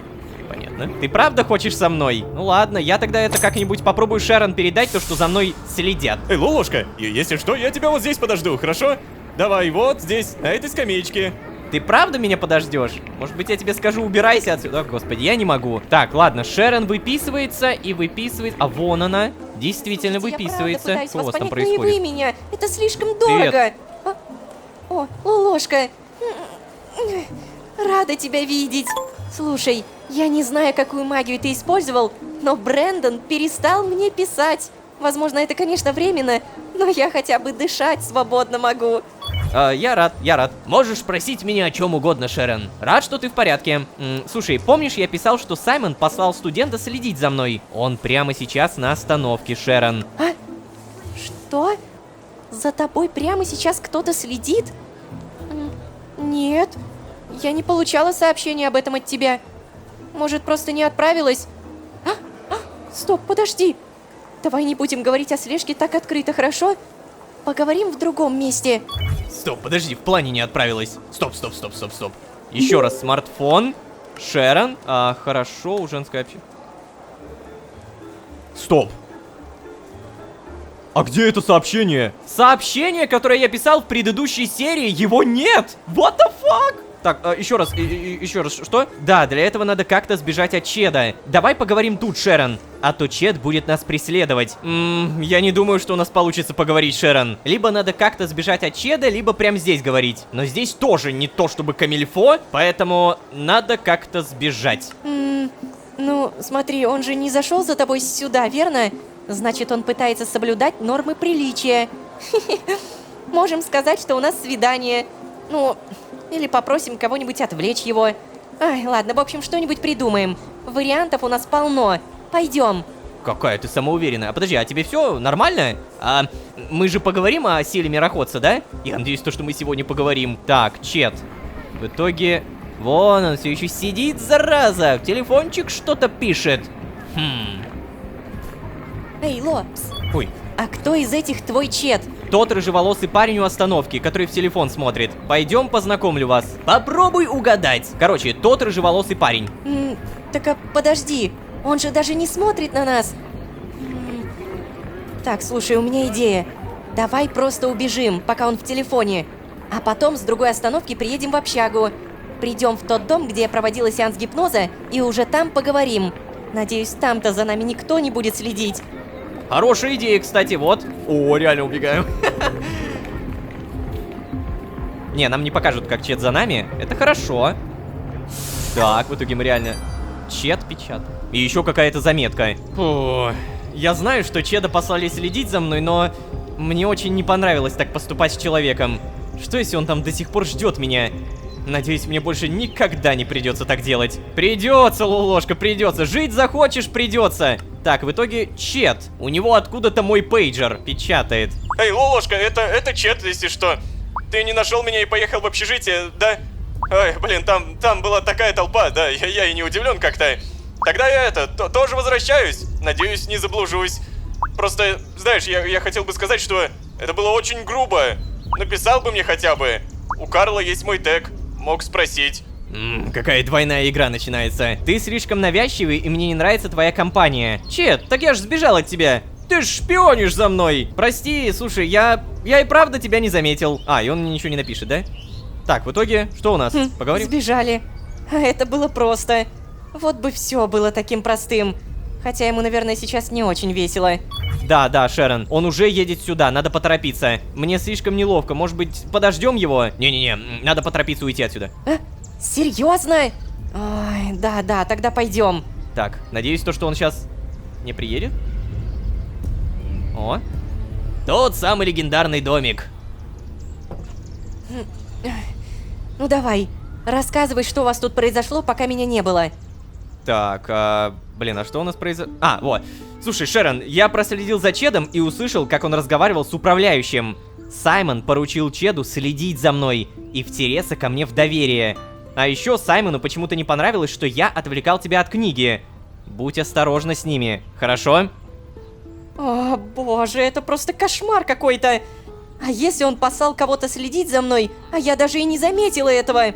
Ладно, слушай, я тоже кое-что должна тебе рассказать. Я до этого сомневалась, но теперь редакция предложила мне квартиру в городе, прямо недалеко от университета. Там подумали, что я смогу больше уделять сил работе над книгой. Ну, если, соответственно, буду тратить меньше времени на дорогу. Ло, я собираюсь согласиться. Слушай, я не хочу тебя оставлять здесь одного, правда. Особенно после всего, что ты мне рассказал, но я не смелая, просто... Я не смелая, как ты. Я не могу справиться с таким безумием. Пропажа людей, слежка... Нет, прости, это просто не для меня. Я просто думала, что наконец-то нашла мир, в котором готова остаться навсегда. А это все, оно... Прости, пожалуйста.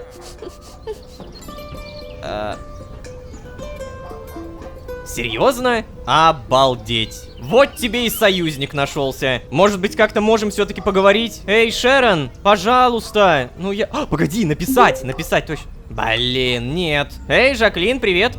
О! Я могу торговать, да ладно. Баскетболист, прыгучесть. Я напоминаю, мне нужна спешка. Voyager. Итоговая стоимость 190. Разве не дешевле было, не? Ладно, я куплю 2 штучки. Давай тогда купить. Все, спасибо большое. И в итоге спешка на 30 секунд. Понятное дело то, что в будущем я куплю себе алхимическую лабораторию, и у меня будет так много спешки, что закачаешься. Привет, Кларк. Да, приветствую, чем могу быть полезен? Хочу проверить, сколько стоит алхимическая лаборатория. 8000! Блин, 8000 это дорого. Пойдем в любом случае, наконец-то проверим мастерскую. Где она появилась? Так, здесь ничего. Здесь ничего. Погоди, она не появилась, да? Она еще не приехала. Это... О! Да ладно! Мастерская! Так, и... Практика в мастерской завершена. Вау, то есть я реально могу сюда приходить, и в итоге мне просто дают халявную прокачку. Yes! Вот это я понимаю окуп. Так вот, сама мастерская, я так понимаю, ничего из себя не представляет. Ну да, я могу здесь попользоваться камнерезом, ткацким станком. Здесь есть всякие разные сундуки, печки, при всем при этом без угля. И мне... Ладно. Беру свои слова назад, это хорошая мастерская. Это я создал? Так, а что еще? Ничего, здесь нельзя открыть. О, вот это по-любому можно подарить. Акварель. Наверное, если я что-то здесь разрушу, то, возможно, мне перестанет прокачиваться ремесло, поэтому... Не-не-не, я не буду ломать. Ладно, в любом случае, давайте думать позитивно. Мне, наконец-то, можно прокачивать ремесло без всяких смитов, без всяких заданий, в любое время. То есть сейчас 17:39, и я банально пришел в любое время и прокачался. Конец. Меня теперь только один вопрос настораживает. А что с Шерон будет? О, Джена. Так, печатает. Хейло, приветики! Ты не решил насчет вступления в волонтерское движение? Просто сейчас самое время. Сегодня устраивают посвят для всех новичков. Вот я и подумала сказать тебе. Ты хочешь присоединиться? Чего? Волонтерское движение. Блин, на самом деле все то, что я могу сейчас написать, я просто держу постоянно в голове тот факт, то что... Если я что-то сейчас напишу, то это прочитают другие, потому что мы теперь это поняли по Шерон. Мы написали ей сообщение, которого теперь нету. Все, оно пропало. Ну давай, наверное, чтобы подыграть Саймону Солусу, я скажу, что я в деле, да. Ну типа мне плевать на это волонтерское движение, но тем не менее. О, супер! Тогда жду тебя на выходе из мужского общежития. Давай. О, подожди, прям... О, ну конечно, плюс 5 с Дженой. Джена это, конечно, тот человек, с которым даже не нужно пытаться подружиться. Доверие 65%. Блин, если честно, я думал, что это хотя бы не сейчас. Так же, о, привет. О, Ло, приветики. Пойдем быстрее. Покажу тебе наш волонтерский центр. Так, мы в город? Давай, чего ты там топчешься? Заходи уже. Окей. Блин, темновато как-то, не? Что мы? Где мы? Кто мы? Это тот самый центр. Комната совещаний. Странно. Эй, почему здесь никого нет? Это правда странно, Ло. Обычно здесь много людей. Ну, что я могу сказать? Я тут вообще первый раз. Да, опять же... О, господи. Что здесь происходит? Эй, Гард! Гард! Тебе плохо! Гард! Гард! Так, ложка, пульс есть, он без сознания. Там! Найди аптечку в туалете срочно! Будь осторожнее! Мы не знаем, что здесь произошло. Да, господи, бляха-муха, подожди, то есть у вас вот так в центре не происходит, да? Студенты просто так не валяются? Комната совещаний. Что происходит, бога ради? Кабинет главы, офис, туалет. Прошу прощения. Аптечка. Так, да, аптечка мне нужна. Джена, там это самое, там вообще трешак какой-то. Где Джена? Стоп.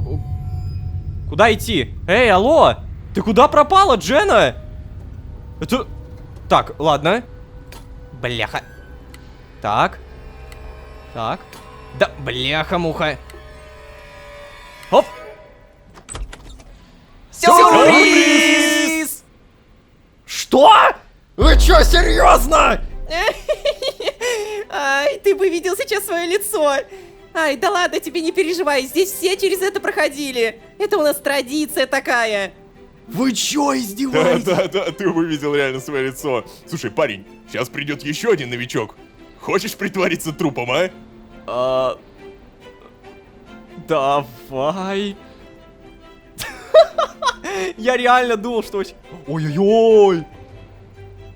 Ну и чего ты стоишь-то? Беги в туалет за аптечкой, быстрее! Как это необычно, слушайте. Сиди. Это смеется. Что произошло?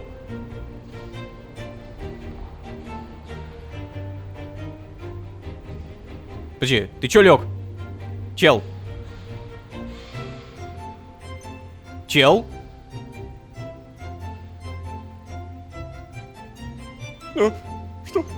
Что про...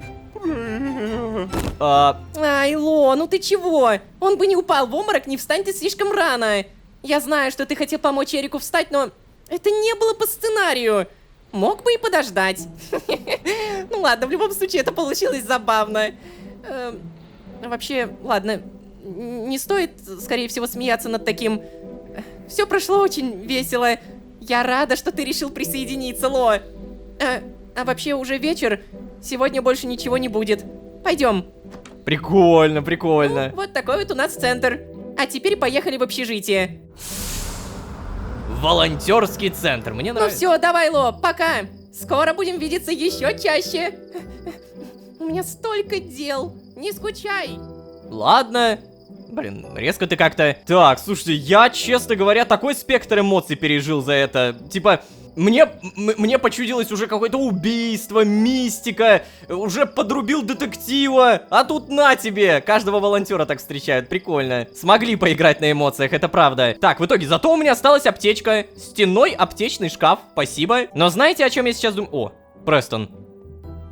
Так, погоди, куда ты? Я просто думаю о Престоне. Ой, господи, о Чеде, который наверняка на меня жестко обиделся. Так, Престон. Просто возвращаешься. Может, поговорим уже наконец, не? Сделать подарок, обокрасть. Понятно, он кушать. Так, в итоге, всем привет. Дилан, Карл. О, Брэндон. Дилан. О, слушай, ты что, серьезно бросил Чеда на улице? И говорят, что это я ужасный человек. Что этот парень тебе сделал-то? Надеюсь, это не повторение истории с Тайлером? Нет. Ну а если да, то это уже скорее в другую сторону. За мной следят. Но я, как Тайлер, не буду пытаться выселить Чеда. Потому что я уверен, что на самом деле он нормальный. Карл? Слушай, Ло, я понимаю, что Чед может быть навязчивым и все такое, но это уже перебор. Не стоило его бросать посреди города. Да вы что, ребят, серьезно? Ну, я виноват, что он решил просто за мной пойти. Охренеть, я даже с ним не договаривался. Так, Брэнд, давай сначала с Чедом, наверное. Ну, привет, грустный шпион. Привет, да. Слушай, я даже не знаю, что сказать тебе. Мог бы прямо сказать, что у тебя свидание и все такое. Брэндон мне рассказал про эту Шерон. Я не очень хорошо понимаю намеки, поэтому давай просто забудем об этом. Ну не грусти, не грусти, шпионский мальчик. Так, пойдем сразу тогда с Брэндоном поговорим. Привет. Помнишь ту девушку, которой собирался? Так вот она мне отказала. Поверить не могу. Почему? Ой. Я же потрясающий, черт возьми. Брэндон, сила.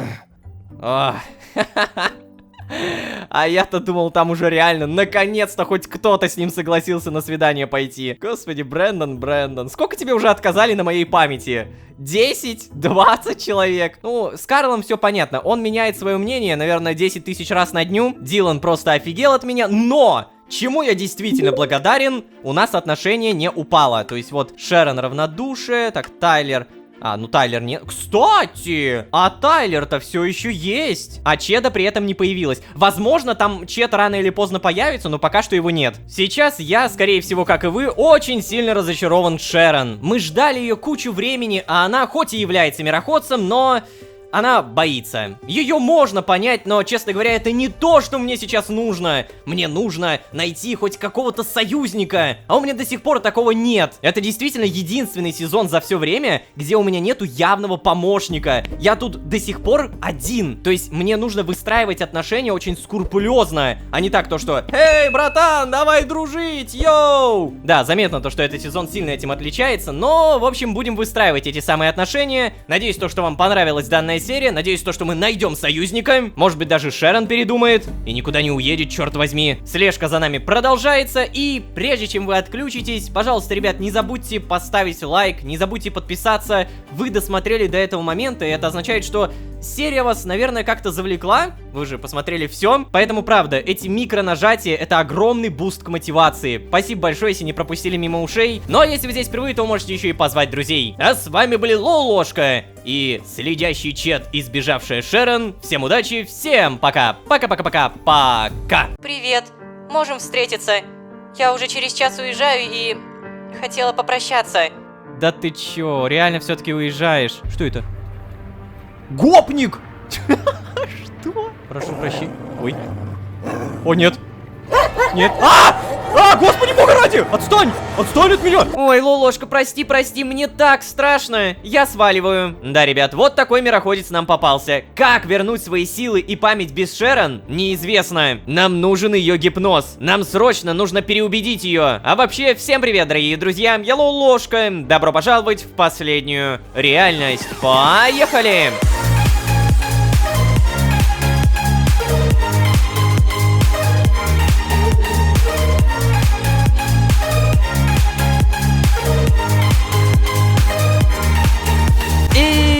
Снова всем привет, дорогие друзья, я Лолошка. Добро пожаловать в последнюю реальность, сезон, в котором мы побегали и поплакали. Да, если говорить коротко, то дело было так. Все происходящее вокруг общежития и университета мы рассказывали не абы кому, а Шерон, девушке, которая до поры до времени поддерживала нас в расследованиях. Но чем больше странностей, чем больше потенциальной угрозы сыпалось на нас, тем больше Шерон давала заднюю. Проще говоря, она испугалась. Ее можно понять, потому что, напомню, во время предыдущей серии Шерон только-только выписывается из больницы, и бам, тут же узнает, что за нами следит Чед. Новый сосед по общежитию, по своему или не своему желанию, выполняющий указания Саймона Солуса. И именно эта слежка стала последней каплей для Шерон. Она больше не хочет участвовать ни в каких расследованиях, она не хочет мне помогать. О, и еще кое-что. Из последнего диалога мы узнали, что Шерон подкупили новой квартирой в городе. Якобы ей будет проще добираться до учебы и основное время уделять написанию книги. Да, не самый крутой союзник нам попался. Зато напомню, я сам стал союзником для волонтерского движения, в котором сидит наша подруга Джена. Честно говоря, вступил я туда только ради того, чтобы в городе почаще появляться. Все. Ну а теперь, дамы и господа, супер важное, причем реально важное. Эта серия только начинается, но уже происходит нечто интересное. Ночь. Это первая серия, которая начинается ночью, не утром, не днем, а в 3:03. Как бы долго я ни бегал, ни ходил, ни ждал, время все равно останется 3:03. Блоки не ломаются, двери не открываются. И сначала я не понял, что мне нужно делать, потому что даже выломать окно нельзя. А потом я понял, надо поспать. Мне подтвердили это подсказкой, малыши должны спать, так и сказали. И, Дилан, доброй ночи. Не просыпаешься, да? Ну, что тогда? Доброй ночи. О. Опа. Погоди, что?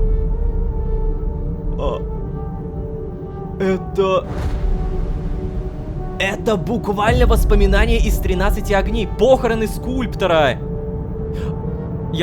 Так, мне есть что об этом сказать, но... Подожди, Шерон-то рядом не было? Типа, она теперь не нужна мне или что? Я не понял. Давай, Лолошка, вставай быстрее, вставай. Надевай свои очки, наушники. Записывай там заметку, если надо. Ты же запишешь? О, молодец. Давай, побыстрее.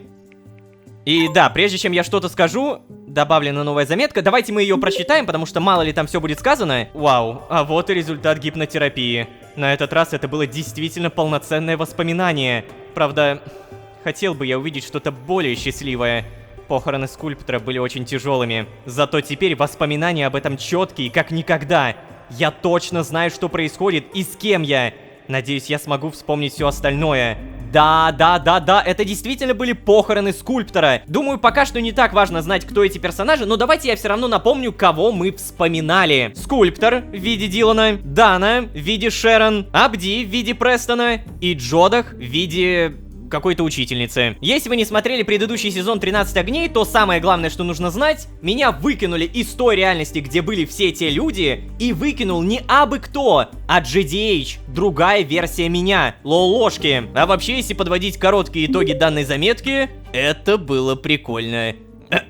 Доброе утро. Привет, Дилан. Эй, слушай, Ло, а ты не забываешь кормить обилку, а? У меня такое ощущение, что забываешь.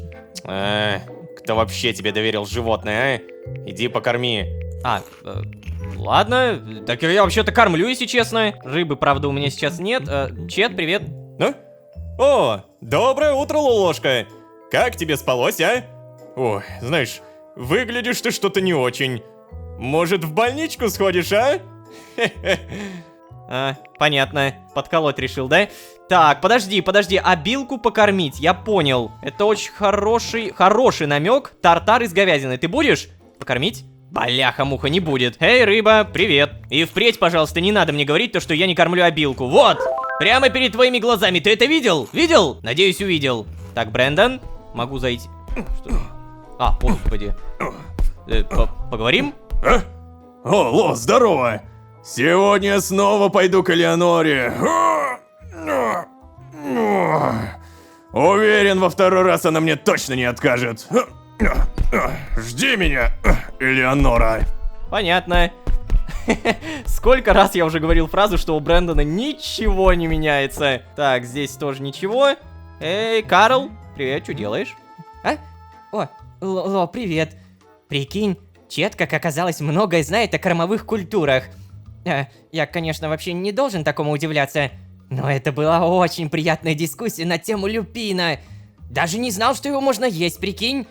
Ага. Люпин это что? Это вот это? Я просто не шарю, сорян. Кстати, а в этом сундуке наверняка могло что-то появиться от Чеда, не? Так, ну прямо сейчас взламывать это, наверное, не очень хорошая идея. Так, а в итоге все, да? Не поговорим? Да, увы, как бы я ни пытался, не получается. Так, давай проверим, сколько у меня поинтов. 0. До следующего половина уровня. Напомню, мне обязательно нужно прокачивать созвездие вора. Как минимум, мне нужно прокачаться до, например, вот это. Взломщик бывалый. Теперь вы можете взламывать замки уровня бывалого. Взлом всех замков облегчается на дополнительные 25%. И мне нужно знаток химикатов. Повышает уровень всех получаемых вами эффектов от зелий на 1. Неплохо. Обязательно поднимаемся на наш чердак, потому что, я напомню, у нас появилась мастерская и... Давай, прокачивай меня. О, практика в мастерской завершена. И... Сюда! Плюс одно халявное ремесло. Ну, как халявное? Я, конечно, это прикупил за деньги, но тем не менее, теперь это халява. Так, далее, проверяем, сколько времени. 7:23. Ну, примерно до 8 часов, наверное, ничего не произойдет, поэтому погнали-ка подобываем немного опыта. Кстати, фитнес-браслет обязательно заряжаем. И я бы на самом деле купил второй, потому что один пока заряжается, другой используется. Ну-ка, сколько у меня денег? 3529. Фитнес-браслет стоит примерно 1000. То есть я могу это купить, но в то же время у меня тут эти долбаные платежи. Это забираем, браслетик надеваем и фармежку продолжаем.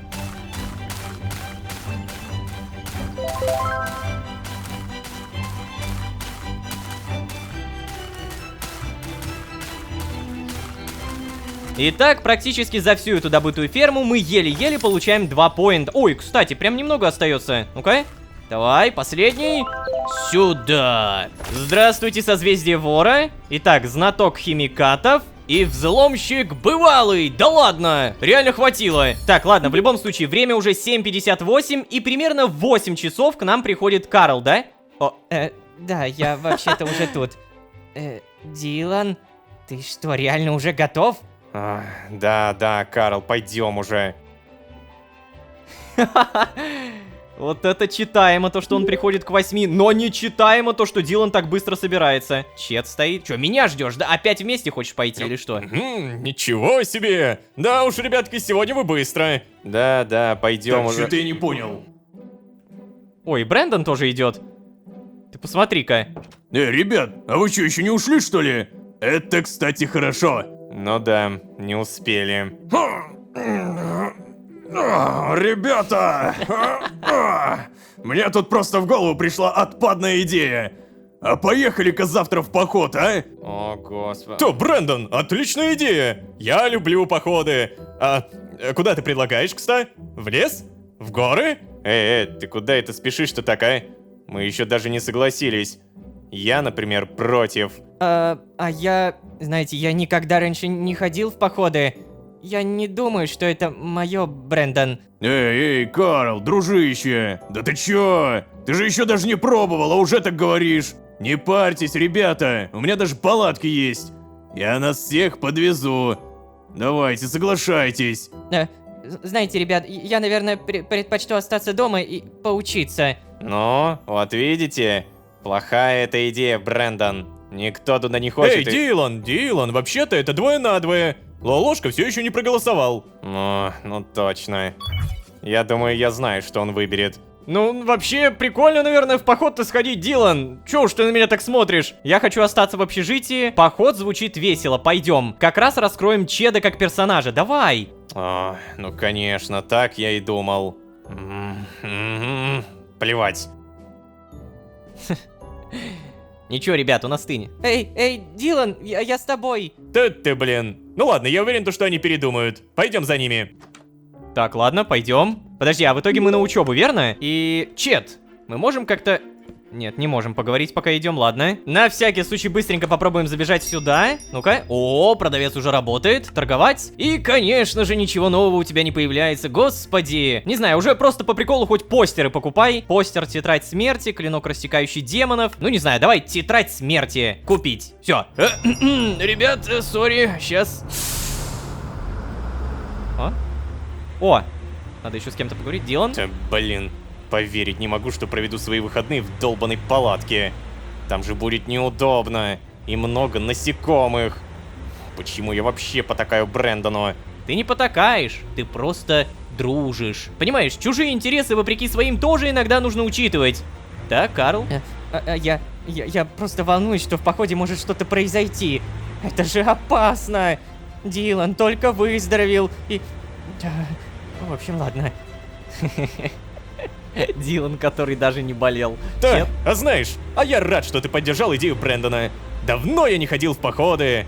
Наверное, со школы даже. О, давненько. Так, в любом случае приезжаем.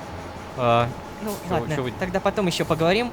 Лолошка, всего доброго, хорошей учебы. Так, как будто мы до этого не могли попрощаться. Так, мне Джена что-то печатает, ну-ка. Давай. Эй, привет новым волонтерам. Слушай, сможешь сегодня сходить в волонтерский центр после пар? Мне тут просто нужно передать несколько документов, но я весь день занята. Надо рассортировать личные дела студентов, а тут их столько. Ай. Твое у меня, кстати, тоже есть. О, лично... Подожди, а это интересно. Конечно, я рад помочь. Я помогу, Джена, но можно ли будет посмотреть мой личный файл? Прости, я очень... Да, можно посмотреть? Очень интересно. О, спасибо, Ло. А насчет файла, да, конечно, можно. Только его нужно будет обязательно вернуть. Я когда только пришла на работу, тоже смотрела свой файл. Мне было интересно, что же там про меня написано. А там просто моя успеваемость, да. Ну и общая информация, понятное дело. В общем, заходи сегодня после пар в 212 кабинет. Я буду там. Так, ладно, плюс 3 с Джена. Задание документа обновлено. Слушайте, посмотреть свой собственный файл, это правда интересно? Ой-ой-ой, я провалил задание на отмычке, блин. Так, документы. Автор Джена. Джена попросила взять какие-то документы и отдать их волонтерам. В обмен я смогу получить свое личное дело. Там точно должно быть что-то обо мне. Задача — отнести документы волонтерам. Самое изичное задание за такой крутой куш, за такую крутую награду. Так, стоп, подожди. Прежде чем мы пойдем, я тут заметил студентку, которая что-то как будто развешивает. Может быть, я смогу с ней даже поговорить? Привет. Ой, опять. Я на улице не знакомлюсь. Отстань. Да, блин, я думал, ты... Сама отстань, короче. Привет. Прикинь, я сегодня от груди поднял 120 кг. Это мой личный рекорд, кстати. Тебе бы с Брэндоном подружиться. Так, здесь больше студентов никаких. Понятно. Может быть, с вами можно поговорить? Сегодня случайно попал в элитный район. Какие ж мажоры там живут, а? Выпячивают свое богатство налево и направо, хвастаются. Бесит вообще. Реально, ох уж эти мажоры. Все, никто ничего не скажет больше? Стоп, а если тут есть какие-то районы типа бедных, богатых и так далее, я могу там побывать? Ой, еще студентка, ну-ка. Я просто на всякий случай по всем покликаю. Сегодня обещали жаркий день. Ненавижу жару. Это очень важная информация. Хотя, может быть, действительно важная. Запомнили, сегодня жарко. О, какой же большой университет. Для того, чтобы добежать до... О, Чет? А ты что, еще не на паре? Короче, несмотря на то, что все это время я прокачивал стойкость, столько прокачивал выносливости, я, пробежав по универу, потратил всю строчку. Куда же там еще прокачивать-то, а? Ну ладно, вообще давай. Стойкость, стойкость, стойкость, стойкость и стойкость. Ой-ой-ой, какая красота. Ой, приятно за этим наблюдать. Время 9:59. Погоди, ой, а мне, наверное, уже учиться надо, да? Так. Ага, да. Что-то я прям... чуть ли не прогулял. Но я успел зайти в кабинет, поэтому все окей. Меня на самом деле все это время смущает не наличие Шерон. То есть она сбежала в предыдущей серии и все. Вот буквально все, она испарилась, как будто ее тупо нет. Понятное дело то, что она меня избегает, но черт возьми, как же это глупо. Кстати, погоди, а куда я иду-то? Мне же обратно надо. Мне Джена сказала прийти в 212 или в 202 кабинет, что-то в этом духе, да? Джена, привет. Чё пишешь? Ой, господи. Что, пары уже закончились, что ли? Ну-ка. Ух ты ж, ё-моё, как быстро время пролетело. Я не успела сделать даже половину. Так, ладно. Вот, смотри, это волонтерам. А это прочитай и обязательно верни. Понял? Понял, ладно. Так, в итоге... О, личное дело, прям папочка. Так, а где? Что мне нужно отнести? О, папка с файлами, это получается волонтерам. А личное дело, это личное дело. Ну-ка. Так, кофемашинка, принтер, просто какие-то полочки. Ну, понятно, это просто офисное помещение. Начнем, пожалуй, с личного дела. Что? Оранжевый шарф? Личное дело, номер 206784C. Имя Лолошка Дэйви Харрис. Что? Бляха-муха же, это же буквально вот этот чел! Это он, это не я! Пол мужской. Гражданство Сайкл Райс. Место проживания город Хэнфорд, общежитие Лаки Чармс. Год рождения 2326. Год поступления 2344. То есть получается мне на сегодняшний день 18 лет? Лолошке 18 лет? Хотя погоди, год поступления не означает то, что конкретно мне 18 лет. Потому что здесь речь вообще не обо мне. Курс первый. Да, типа, возможно, мне действительно что-то типа 18 лет. Факультет экология и природопользование. Кафедра экология. Название предмета устойчивое развитие, оценка бла-бла-бла-бла-бла. Так, это невероятно интересно, ребята. Так, а я могу тут еще что-то покликать? Нет, ни на что не нажимается. И, может быть, заметочку мне дадут, не? Ладно, папка с файлами, мне нужна папка с файлами. Нет, стоп, какая папка с файлами? Мне же нужно вернуть личное дело. Она же сказала вернуть, погоди. Так, вот, возьми, возьми. Та-та-та, все нормально. Сейчас уберу на место. Ой, Лолошка, спасибо, что согласился помочь. Пожалуйста. Что-нибудь еще скажешь? Представь себе, мне еще 2 дня работать в таком же темпе. Если будешь искать меня, то я, скорее всего, буду здесь. А вообще, иди в центр, тебя там уже ждут.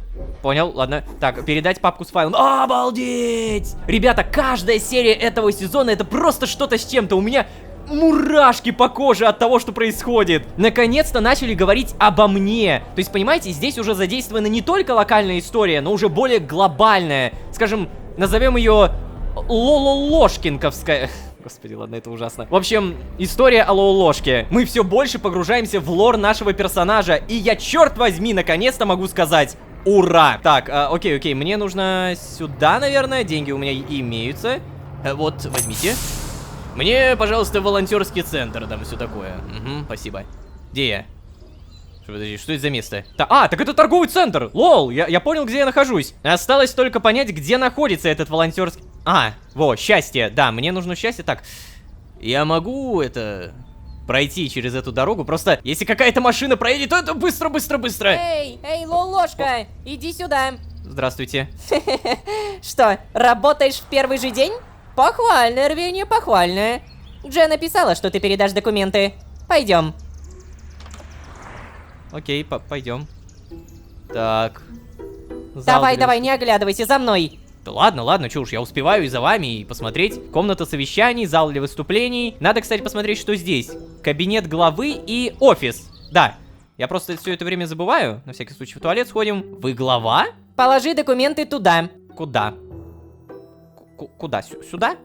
Ой, да, положил. Слушай, раз уж ты здесь, поможешь еще с кое-чем?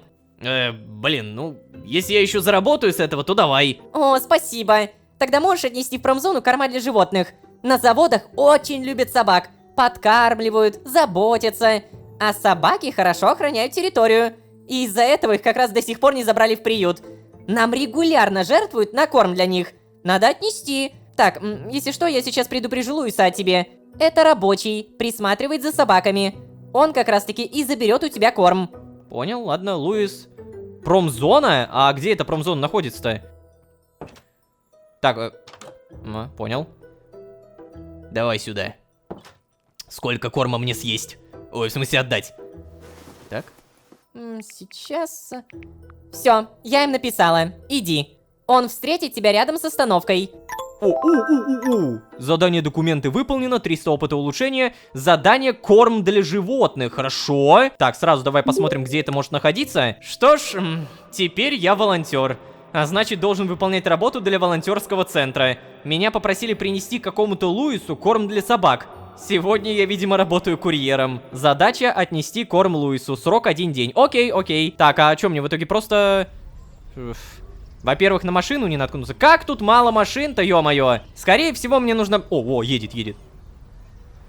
О, как это круто. Ну-ка, как повернет? Блин, не повернет, а на... Йоу! Поехали, заразы, а? Короче, мне, по идее, надо просто... Что? Я могу это съесть? Скорость 5... если скормить прирученному волку. Да. Я думал, что если я сам съем. Короче, везите меня, давай. Блин, сколько денег я уже трачу на это волонтерское движение. Автовокзал Хэнфорд-Сталь. Тут что, все в честь Хэнфорда названо? О, батюшки. Колючая проволока. Так, привет. Лолошка, да? Да, это я. А я Луис. Приятно познакомиться. Спасибо, что принес корм, а то у меня не скоро рабочий день заканчивается, сбегать-то не мог. Собаки уже голодные ходят. Бедняжки. Ну давай сюда. Да, вот. Возьмите. Что, как? Ну давай, береги себя, парень. Спасибо. Пожалуйста. Так, погоди, где я? 300 опыта улучшения дали и выполнение задания. Здесь ничего нового не написали. И погоди, эй, стой. То есть вот просто вот так вот познакомились? Так, у меня серьезный вопрос. Мне сейчас нужно в автобус или я могу пробежаться по этой территории? Давайте впервые реально попробуем прогуляться по городу, потому что я каждый раз всегда иду к автобусу. Напомню то, что у нас... О, господи. Напомню, что у нас иммерсивность, и, следовательно, если я буду гулять по городу, то я что-то встречу. О, собаки. Щеночки, привет. О, покормить, погладить. Так, погладить, тебя тоже погладить. Еды, ребят, у меня нет, сорян. Сам голодаю, только так. До свидания. Скорее всего, если я буду гулять по городу, то я реально буду встречать все новые и новые вещи, которые на самом деле могу даже не встретить, если не буду ходить. Поэтому надо. Например... Ой, что это? Гопник! Что? Там сундук, который можно взломать. Собака. Ё-моё! Вот это я решил прогуляться. Реально гопники. Как это круто. Так, слушайте, а что если наткнуться на эту собаку, а? Давай-ка попробуем. Прошу прощения. Ой. О, нет. Нет. Господи бога ради! Отстань! Отстань от меня! Псина, псина сутулая! Тихо, тихо, тихо, молодая, тихо, тихо. Куда? О, батюшки! Отстань, отстань, отстань! Все, сидеть, сидеть. О, гопник. Отмычка, отмычка. Сюда. Так. О, как тяжело, но я справляюсь. Так, сложность замка новичок. Обалдеть, это новичок? Вы что, серьезно? Так, еще. Бляха-муха. Последний разок. Сюда. Что здесь? О, деньги, деньги. И отмычка новая. Отлично, деньги. Все это забираем обязательно. Слушайте, а давай-ка знаешь, как сделаем? Мы попробуем обворовать. Тихо. А этот реально не видит, как будто. Обокрасть. Так, поехали. Тихо, тихо. Поехали, поехали, поехали, поехали, поехали. Тихо. И... сюда! Фига, сколько всего выпало! Так, слушайте, это очень хорошо. Например, сырой бутерброд я явно хочу съесть. Далее здесь есть всякие разные черепашки. Украдено. Я это обязательно смогу продать. О, и собаки восстановились. Короче, я понял, надо аккуратно ходить по этой зоне. Я хочу, конечно же, сюда вернуться. О, реально гопота стоит просто в кепочке, в маечке. Вернуться сюда и, наверное, обворовать их побольше, потому что у них очень много крутых всяких прибамбасов. Так, тихо. Тихо, как же хорошо, что вы тупой искусственный интеллект. Легко оббежать и легко пробежать. Да, короче, я обязательно туда вернусь, но прямо сейчас давайте все-таки не будем испытывать судьбу. Побежали обратно. Так, короче, наверное, у некоторых вопрос возник, почему некоторые гопники были с красным кружочком, а некоторые без красного кружочка. И оказывается, есть агрессивные гопники, а есть неагрессивные. И если я попробую что-то своровать не у агрессивного и попадусь, то он только в этот момент начнет меня бить. В любом случае, мы сделали все возможное. Мы своровали плюшевую черепашку. Это самое важное. Все, поехали, наверное, да? Куда же мы приедем в этот... О, Шерон. И Чет! Но на Чеда точно плевать, потому что Шерон, я же тебя только вспоминал. Эй, Лолошка, привет. Можем встретиться? Я уже через час уезжаю и хотела попрощаться. Да ты чё, реально все-таки уезжаешь? Подкупили, ребят, подкупили. Да, конечно. Нет, я сейчас занят. Я надеюсь на лучшее, поэтому да, давай. Хорошо. Я тогда подойду к мужскому общежитию. Окей, окей. Кстати, я, знаете, давным-давно не проверял задание. Тут наверняка есть что-то крутое. Например... О! 5 звезд, что? 5000 СТ. То есть всего мне дадут 5700. Мне лень ехать в Хэнфорд, но я хочу мое любимое мороженое. Задача собрать 3 Бруса Уиллиса, собрать 1 пельмешку. Порция воина дракона. Чего? Это какой-то ленивый студент, который дал 5 звезд этому заданию и заплатит реально такие бешеные деньги за это? Один день! Блин, я был в Хэнфорте! Я был у торгового центра! Такое крутое задание, и я его не выполню. Казалось бы, ну просто зайти в приложение чуть пораньше и заработать халявные 5000. Но нет. Очень обидно, очень обидно. Так, короче, Шерон, ты где? Шерон? Так, Шерон. Я вижу голых мужчин, но голые мужчины это не Шерон. Так, бога ради, я реально не понимаю, где может быть Шерон. Так ты все это время идешь? Реально так долго? Я уже от остановки туда-сюда успел, а ты только топаешь. Короче, когда у меня появится алхимическая лаборатория, напомните мне сделать зелье скорости. Я реально буду кидать его в персонажей, чтобы они были еще быстрее. А прикиньте, кинуть зелье скорости в машину. Ха-ха, какая же она быстрая станет. Так, ну все. Я уже здесь. Шерон? О, Лолошка. Слушай, я тут подумала. Написала так, будто прощаемся навсегда. Ну, мы точно будем реже видеться. Ну, просто мы же все еще в одном универе учимся. Да и живем в одном городе. И в одном мире. Ну да. Ладно, прости. Может, просто пойдем погуляем? И у меня даже выбора нет. В общем... Я, наверное, уже давно должна тебе разговор про мироходцев. Но не обсуждать же это на территории общежития, верно? Лолошка, ты, видимо, из тех, кто теряет память при переходах. Повезло. Не приходится страдать из-за воспоминаний. Короче, Мироходцы — это люди, способные путешествовать между мирами. Или даже не люди. Так, ну да. Это могут быть кто угодно. Эльфы, демоны, гномы. Раса не важна. Важно наличие ОМП, или же органа межпространственного перемещения. Ну да, это я тоже знаю. Ну, то есть, я это уже объяснял. Чаще этот орган называют вспышкой. Из-за тех вспышек света, которые ты видел как раз. Именно благодаря ОМП мы можем перемещаться между мирами, Лолошка. И, знаешь, нас, мироходцев, не очень любят в большинстве миров. Я даже слышала, что кто-то объявил охоту на всех мироходцев. Боже. Но про это неизвестно ничего. Кто это был? Как охотиться на мироходцев? Нет, абсолютно ноль.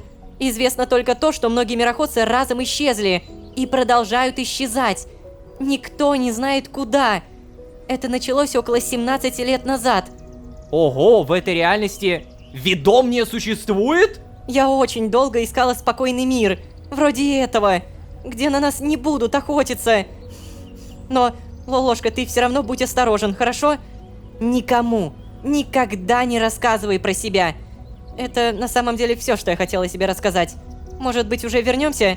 Мне просто нужно уезжать и все такое. Да, ладно. Подожди! Мне сейчас есть о чем поговорить на самом деле. Ну, в общем, все, Лолошка.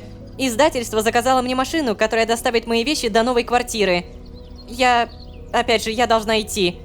Я тебе напишу, когда обустроюсь. Обязательно. Может быть, даже позову на новоселье. Ну ладно. Пока-пока. Столько рассказала. Спасибо тебе, Шерон. Я понял, почему она боится, противодействовать, скажем так, против всей этой мистификации, программы реновации и так далее, потому что голос времени существует. Ребят, сейчас, опять же, микровоспоминания для тех, кто не смотрел, а может быть даже и смотрел, но просто забыл. Существует такой сезон «Голос времени». Это сезон про мир. Мир, который называется Междумирье. Этот мир живет на пустотной энергии, энергии искры, энергии мироходцев. И в этот мир могут попасть только мироходцы. Но конкретно в этом мире, если прямо сейчас откладывать все подробности, существует некое строение. Называется оно Ведомнее. Это огромное пустотное высокое строение, которое было построено лишь одним человеком.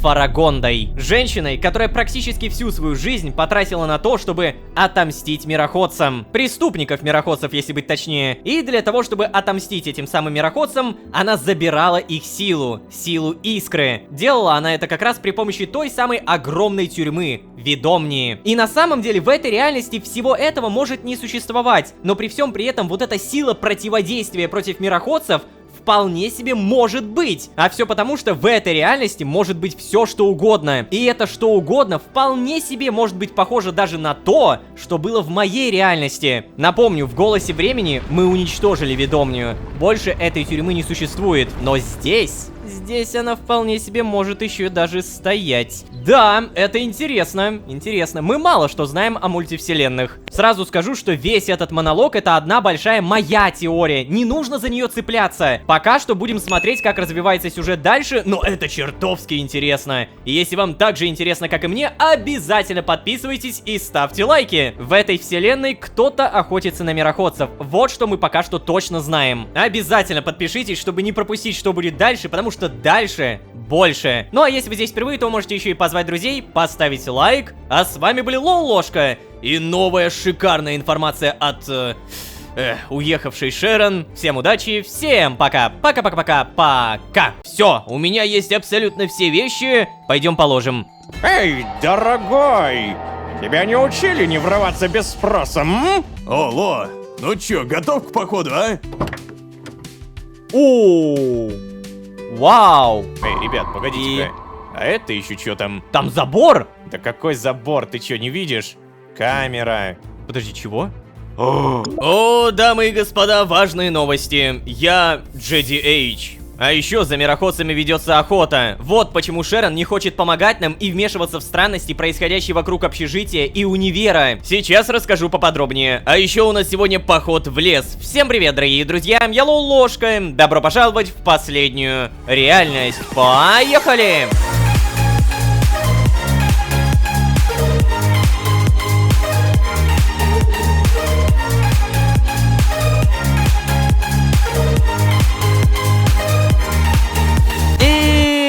снова всем привет, дорогие друзья, я Лолошка. Добро пожаловать в последнюю реальность, сезон, в котором мы в опасности, черт возьми. Я серьезно. Цитирую. Кто-то объявил охоту на мироходцев. Это началось около 17 лет назад. Известно, что многие мироходцы разом исчезли и продолжают исчезать. Признаюсь честно, когда меня в конце прошлого сезона закинули в эту реальность, я подумал: вау, прикольно, круто, тут так мирно и по-домашнему. Как же я, черт возьми, ошибался. Давайте я немного поясню тем, кто еще до сих пор не понимает, о какой реальности я постоянно говорю. Ну и как минимум напомню. Возьмем пузырь, в этот пузырь запихиваем новое поколение, игра бога, идеальный мир, голос времени, а также 13 огней. Все эти миры, все эти сезоны происходят в одной реальности. А теперь, как вы заметили, сезона последняя реальность в этом пузырике нет. Дело в том, что, напоминаю, в конце 13 огней меня буквально выкинули. Выкинули из этого пузыря, и теперь я попал в совершенно новую реальность. В новый пузырь, где есть пока что только этот сезон. Надеюсь, поняли. А теперь самое интересное. Выкинул меня не абы кто, а Лололошка. Другой Лололошка. Он давным-давно отказался от этого имени и теперь именует себя JDH.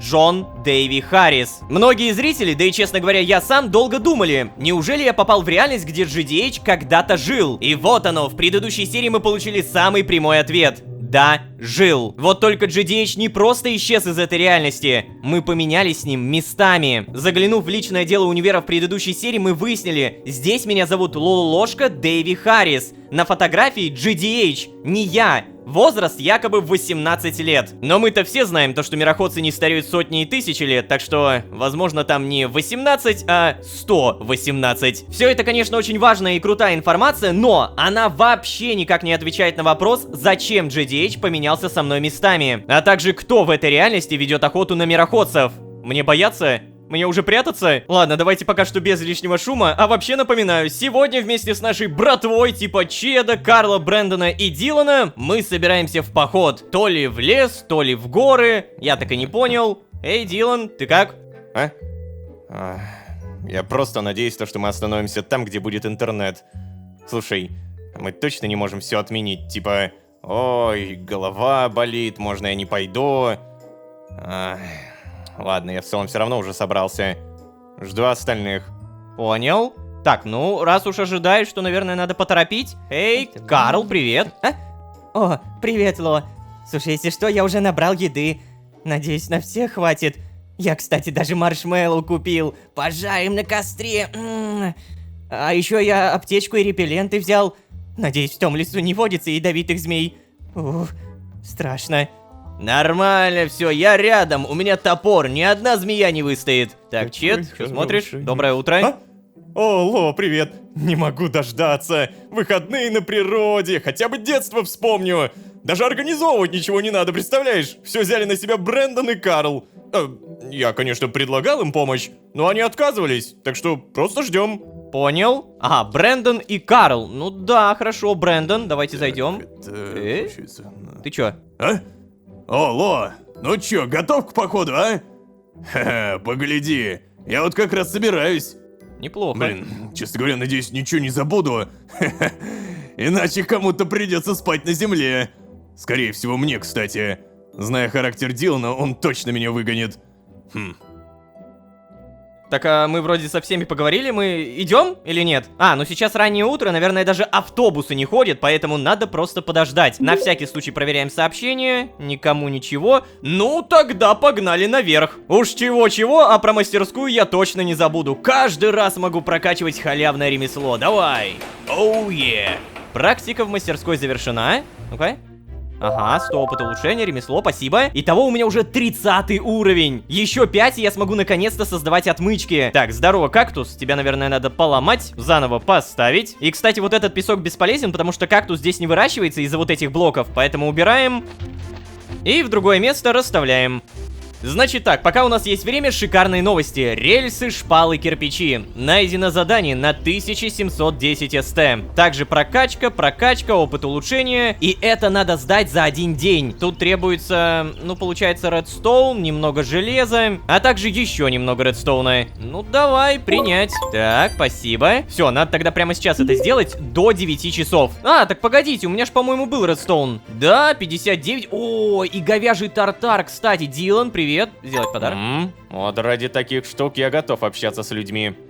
Супер, супер. Сразу проверяем отношения. 36. Да, постепенно выходим на равнодушие. Короче, в задании нужно 10 красных факелов, 12 блоков кирпичей, обычные рельсы в количестве 40 штуковин и всего лишь 10 редстоун энергорельсов. Все, у меня есть абсолютно все вещи. Пойдем положим.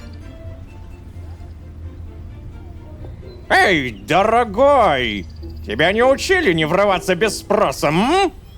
Повезло, что меня учили. В следующий раз управляющего позову. Мало не покажется.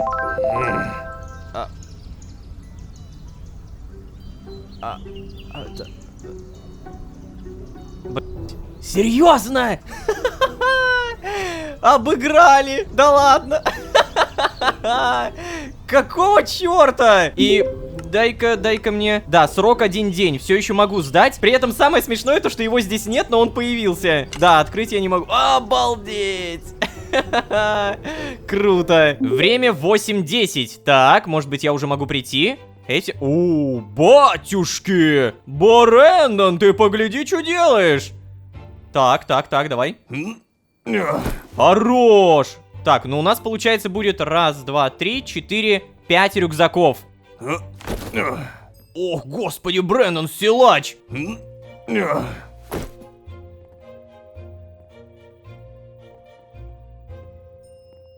Так, надо еще вот тут положить. Все? Ой, ну кто Все так готовы? складывает? Не, ну благо, получается, я не зря пришел, Брендон опять. Так, братва, я сейчас подгоняю машину, а вы собирайтесь. Выезжаем в час. В час? Ладно, хорошо. А я-то, если что, уже все собрал.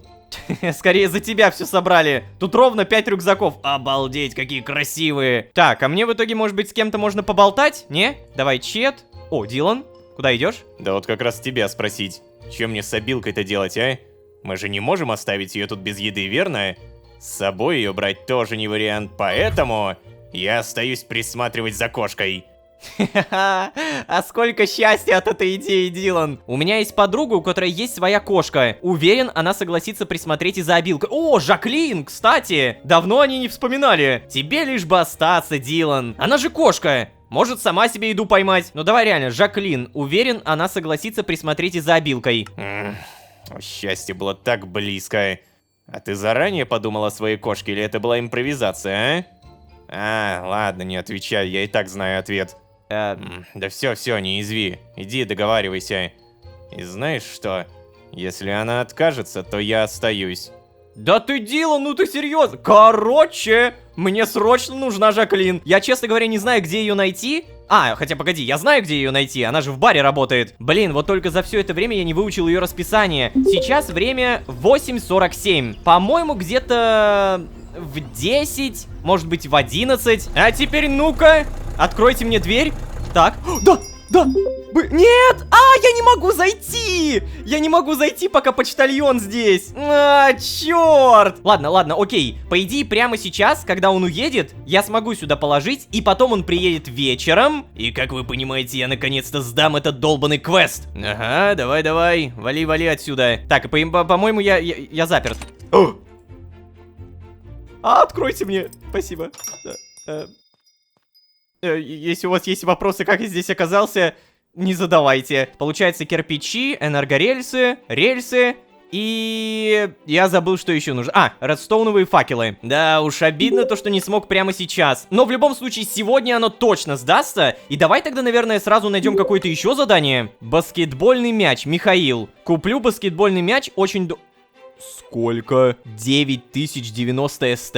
Собрать 1 баскетбольный мяч. Бессрочно, что? Погоди-ка, это что еще за мяч? Подожди, баскетбол? Может быть, на английском? Вот смотри, есть баскетбольное кольцо, но мяча Ребят, это рофл какой-то? Так, решил уточнить у разработчиков, баг это или нет, и мне сказали, что нет, это никакой не баг. То есть, получается, прямо сейчас я могу взять это задание, но не выполнить, получается так. Ну, давай я его приму, раз уж это бессрочно. Угу, спасибо, спасибо. Где же мне только этот мяч-то теперь достать? Плевать, давай проверим другое задание. Рыбки для друга. Даст примерно 500 СТ, уровень фермерства и опыт улучшения. Собрать 5 ведер с лососем. Мне нужны рыбки для моего друга Шона. Он любит смотреть на рыбок в озере. Но в последнее время Шон не появляется на полянке с озером, потому что, наверное, дело в рыбках. Шон — это барашек. Понял. 5 ведер с лососем. Но это вроде не проблема. Как раз на 5 ведер мне хватает. Забираем. Лосось вылавливаем. Оу. Та-дам! Все сделано! Забирайте! Лосось в ведре. Надеюсь, это именно то, что надо. На всякий перепроверяем. Ведер с лососем. Да, вроде все правильно. По итогу, внимание, время 10:02. Я специально пришел, чтобы увидеть Жаклин, но нет, в это время ее нет. Может быть, она как раз выходит? Пойдем сразу проверим. Подожди. Что? А! Серьезно? Она все это время просто там сидела! О, господи! Почему я сразу не проверил эту территорию? Эй, Жаклин! А, что? О, да ладно, Лолошка. А сейчас? Давно не виделись, Лолошка, привет. Я хотела сказать, что ты даже не писал мне, а потом вспомнила, что мы даже не обменялись тегами. Мой тег Жек Лайнс. Ну, наконец-то. Теперь мы хотя бы сможем переписываться. Какие планы у тебя на выходные? О, так, слушай, это какие у тебя планы на этот день? Хотим с ребятами пойти в поход, но мне не с кем оставить кошку. Так что, даже не знаю, Жаклин, даже не знаю. Хочу скинуть на тебя свою кошку и пойти в поход с братанами. Боже. Не хочешь еще одну кошку? Я тут на улице нашел. Хотим с ребятами пойти в поход, но мне не с кем оставить кошку. Подожди, у тебя есть кошка? Ты не говорил об этом. Так это, давай я присмотрю за ней. Мне несложно будет, правда. Тем более моя карамелька скучает, когда я на работе. А так будет целая компания. Давай, неси ее сюда. Серьезно? А я даже не предложила, она как бы сама. Ну, окей, сейчас. Так, где тут моя кошечка? Где обилочка? Опа, обилочка, здорово. Эй, ты что делаешь? Погоди, стоп. Твоя подруга согласилась, что ли? Да, Дилан, и ты едешь, черт возьми, понял? Да. Ого, а это хорошо. Красава. Правда, отстой, конечно, что мне придется тащиться куда-то с вами. Никакого желания торчать все выходные в комарином рассаднике у меня просто нет. О, кошка появилась. Все? Типа, на этом мы с тобой закончили диалог, да? Ничего, Дилан, нормальные выходные проведем, все будет замечательно. Кошечка моя любименькая, Билочка, пойдем. Так, Жаклин, реально все это время ждет. Вот, забирай. А ну-ка давай. О, какая милашка. Как зовут? Обилка. Кто тут такая хорошая обилка? Ты хорошая обилка. Так, ладно, Лолошка, я тогда отнесу ее к себе, а то убежит, как карамелька тогда. Напиши, как вернешься из похода. Желаю тебе хорошо повеселиться. Пока-пока. Пойдем, моя миленькая. Отлично! Слушайте, а если бы я выбрал что-то типа «хочу сбагрить»? Что произошло? Резко день начался, окей. Так вот, если бы я сказал то, что хочу сбагрить и все такое, то, наверное, она бы отказалась. Ну, типа, я ее использую буквально. И тогда Дилан бы никуда не поехал. Ай-яй-яй. Эй, Дилан, если что, ну, я а что всё- такое? Батюшки. Да не, ну реально, вы что туда наложили? Этот рюкзак тонну весит. Да ладно тебе, Дилан. Ты реально думал, что палатки будут легкими? Нам же это только до пикапа Брэндона донести, и все. Это недалеко, если что.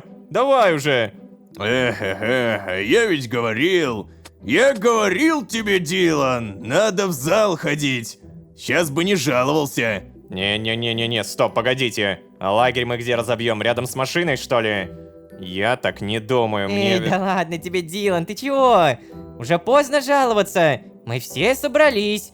Назад пути нет. Эй, Ло, а ты как? Все взял? Так у меня же вот рюкзак, не? Типа, я думал, за меня все соберут. Ну, в целом-то да, я, знаете, такой, налегке паренек, да. Еще прям... Как же хорошо, что я задание выполнил, боже. То есть я бы сейчас просто не смог этого сделать. Йоу! Каков драндулет у Брэндона, а? Так, чё? Что происходит? Чеда забыл.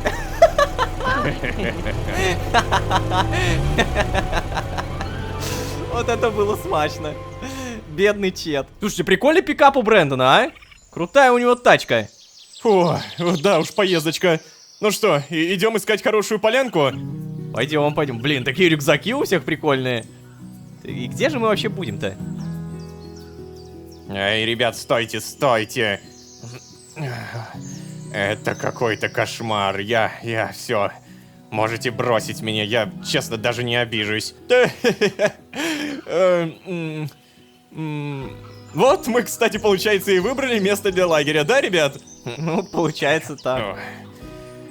Я не умею ставить палатки, все, я ничем вам не помогу. И все, реально? Выбрали местечко? Блин, прикольно.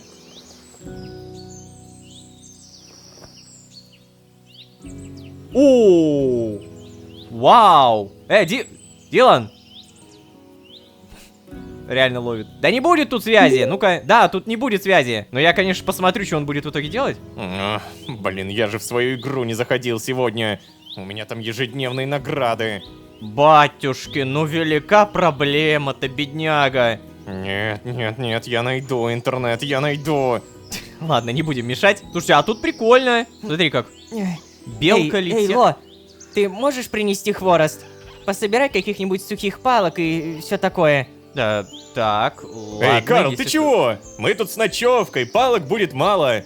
Да и не пожаришь на палках толком ничего.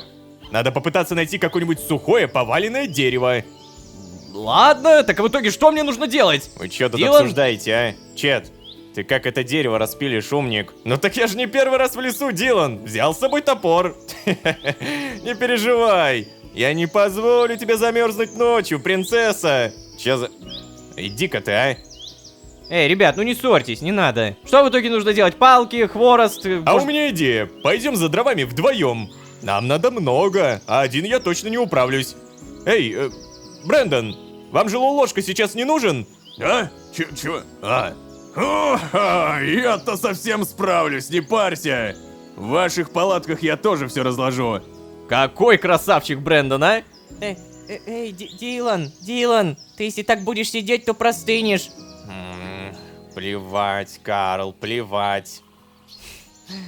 Зря, походу, мы позвали Дилана, знаете, у меня такое ощущение. В итоге, да, мы идем с Чедом. Прикольные палатки, прикольные рюкзаки, ноющий Дилан. Все в целом по фэншую. Опа.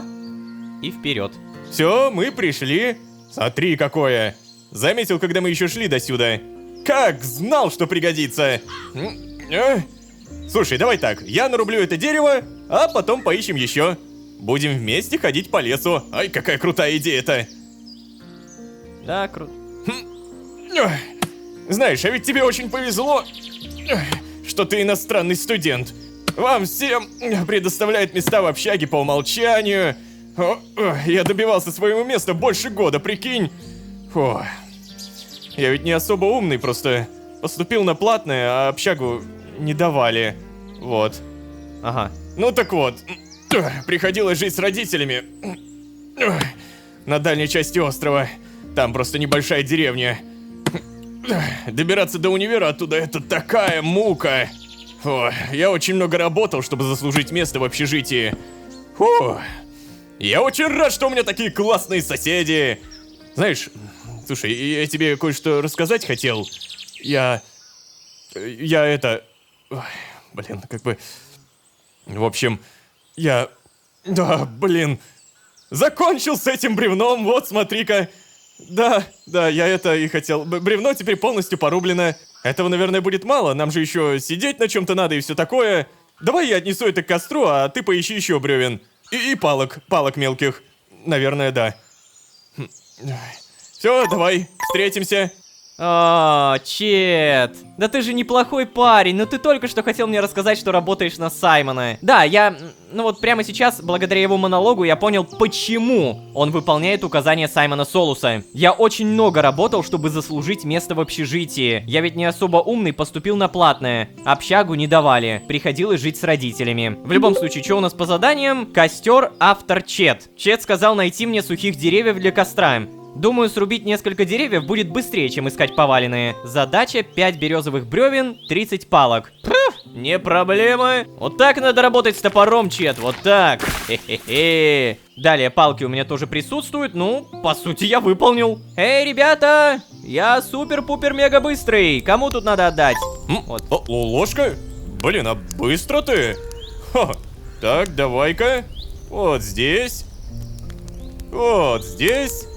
И, пожалуй, где-нибудь вот здесь. Все, ребят, лагерь готов. Чё, реально? О, ну наконец-то. Эй, Дилан, ну ты же даже ничего не сделал. Ну как это ничего не сделал? Я восполнил силы и отдохнул. Это уже что-то. А, и от чего же ты устал? Интересно. Ну, я вообще-то... Вот именно, кстати. Эй, Дилан, с тебя получается обед. Не-не-не-не, слушай, Чет, это плохая идея. Я как-то раз видел, как Дилан пытался яичницу приготовить. Пострадали все, кроме яиц. Ну зачем ты это Ай, вспоминаешь? блин, ладно, тогда я буду готовить. Ха, а удобненько. Эй, Карл, ну ладно, я помогу тебе. Есть твою веганскую стряпню после всей этой работы нет никакого желания. Пойдем. Дилан реально ничего не сделал, буквально. О боже, муха, привет. Так, Эй, ребят, погодите-ка. А это еще что там? где? Где? Ты что-то видишь? Я ничего не вижу. Самое обычное дерево вроде. Нет, необычное дерево. Там забор. Да какой забор, ты что, не видишь? Камера. Подожди, чего? Бляха-муха, ведь и правда. Чё, реально, что ли, камера? обалдеть. Эй, ребят, там- да ладно вам. Может быть, это, не знаю, мы просто на частной территории? Ну, я так думаю. Не-не-не, сомневаюсь. Она же не работает. Там огонек не горит. А, я, кажется, понял. Фотоловушка, да? Такие иногда ставят в лесу любители животных. Наверное, разрядилась, и хозяева ее не нашли. Ну, или просто забыли про камеру. Да ладно, короче, ребят, если бы это было реально важно, нас бы уже давно выгнали. Ну, в целом, правда. Да, да. Так, а в итоге, может быть, я сбегаю, сгоняю, посмотрю? Эй, ребята, А, у меня о. идея. Погнали-ка наверх заберемся. Подожди, имеется в виду на дерево или куда-то? А может, и лучше пойдем искупаемся? Я останусь здесь, Брэндон. Я согласен, нечего здесь сидеть, пойдем. Да, кстати, у меня тоже такое желание. Я тоже хочу в горы. Ну вот, кстати, вы туда и идите. А мы с Карлом присмотрим за лагерем. А, ты тоже не хочешь, Карл? Подожди, а на какую гору-то? Здесь даже горы нет толком. Я думал, мы сначала будем забираться туда, типа... А, ну и ладно. Дилан, ты тогда присмотри за мясом. Надеюсь, ты его не испортишь. Ага, да. Ну, получается что? Вперед? Вперед? Погоди, я не понял, куда мы заберемся. Речь в итоге про гору или про какую-то камеру? Мы просто Поглядите, что. Это какой-то бункер? Да, это какой-то бункер. А ну-ка. О, Брэндон, ты чё? Заперто. Ну и ладно, как говорится. Мы все равно не сюда лезли, да? А на вершину, поэтому пойдем. Нет, стой, Слушай, а может быть все-таки попробуем, не? Нет, у меня отмычки были. Я же могу взламывать эти серые... Какая же красота! Ну... Насмотрелись, собственно, что? Вниз пойдем? Что? Эй, Брэндон, мы ж только пришли. Чет, не надо так говорить. Главное в жизни самурая это не цель, а путь. И поверь мне, путь обратно будет не менее прекрасен, как путь сюда. Ха. Ну, блин, а может быть хотя бы сфоткаемся на фоне такого классного вида, не? Ого, а вот это можно! Это Брэндон всегда готов. Брэндону только предложи. Во, блин, прикольно. А как мы будем фоткаться? О-хо-хо! Обалдеть, селфи-палка. Так, а фотку дадут посмотреть? Вау! Ух ты, ребят, тут даже сеть ловит, представляете? Сейчас всем вам скину фоточки. Ну-ка. О, О, как же я хорош! Вы, кстати, вы тоже ничего, парни. Но теперь-то нам точно пора, не? я обожаю Брэндона, я просто обожаю. Так, стоп, блин, надо на фотки посмотреть, но сначала давайте, так и быть, дойдем до Дилана и Карла, которые все еще там, благо они там. Так, хорошо, пока мы идем. Йоу, какая фоточка, а? Так, в итоге, надеюсь, там еду не испортили. А чё насчет камеры? Но она все еще не работает, там огонька не горит. Блин, просто мы так прям Блин, на ее Дилан, ты бы обзоре помог немножко хотя бы. страшновато даже Ну, становится. так Брэндон же сказал, что я все испорчу. Эй, привет, друзья! А вот и мы! Ой, блин, как же я проголодался-то, а? Да, я тоже, если честно. Хоть я и не проголодался, но надо же как-то поддержать. Чё, все? А, да, скоро уже сядем есть, все нормально. Мы, правда, с Диланом немного перекусили, пока вас не было. Но уже поздно, вы опоздали. Да я вроде не против. Мне все равно ни голодно, ни холодно, все окей. Так, а в итоге, что, с Диланом, может быть, поговорим? Поверить не могу. Я нашел здесь интернет. Эта поездка перестала казаться такой унылой. Хоть музыку послушать можно. Реально. Ох, ребята, не поверите, мы забрались на самый верх горы. Да, прямо наверх? Ага, и это было, кстати, весело. О, да, и это было очень-очень долго. Скажите, что еда уже готова, пожалуйста. О, кто это запел? Не беспокойся, я не оставлю тебя голодной, принцесса. Молодец. Эй, ну это же... Это я все готовил, Дилан. Ну так, никто твои заслуги не отбирает, Карл. А, да, ну ладно. Тогда садимся кушать. Мне так нравится этот поход, он такой душевный. Че, сесть, наверное, да? И Это что мы тебе? будем кушать? Спасибо. Все это. Это Это вкусное. тебе? Так, камеру. Я на всякий Благодарю. случай её иногда буду проверять, да? Но вроде бы не горит. Эй, Вроде бы не- ложка. Спасибо, да. А, забрать, да. Да, держите, это вам. Ай, вроде бы все. Мясо Брэндона мне пришлось самому доделывать. Ой-ой-ой, да ладно уж, ты сам не дал мне ничего сделать. Ну так, конечно, ты бы все сжег и все. Ладно, ребят, рассказывайте, что там было на горе? О, ну как минимум, с вершины все таким крошечным кажется. Ой, я даже наш лагерь не видел.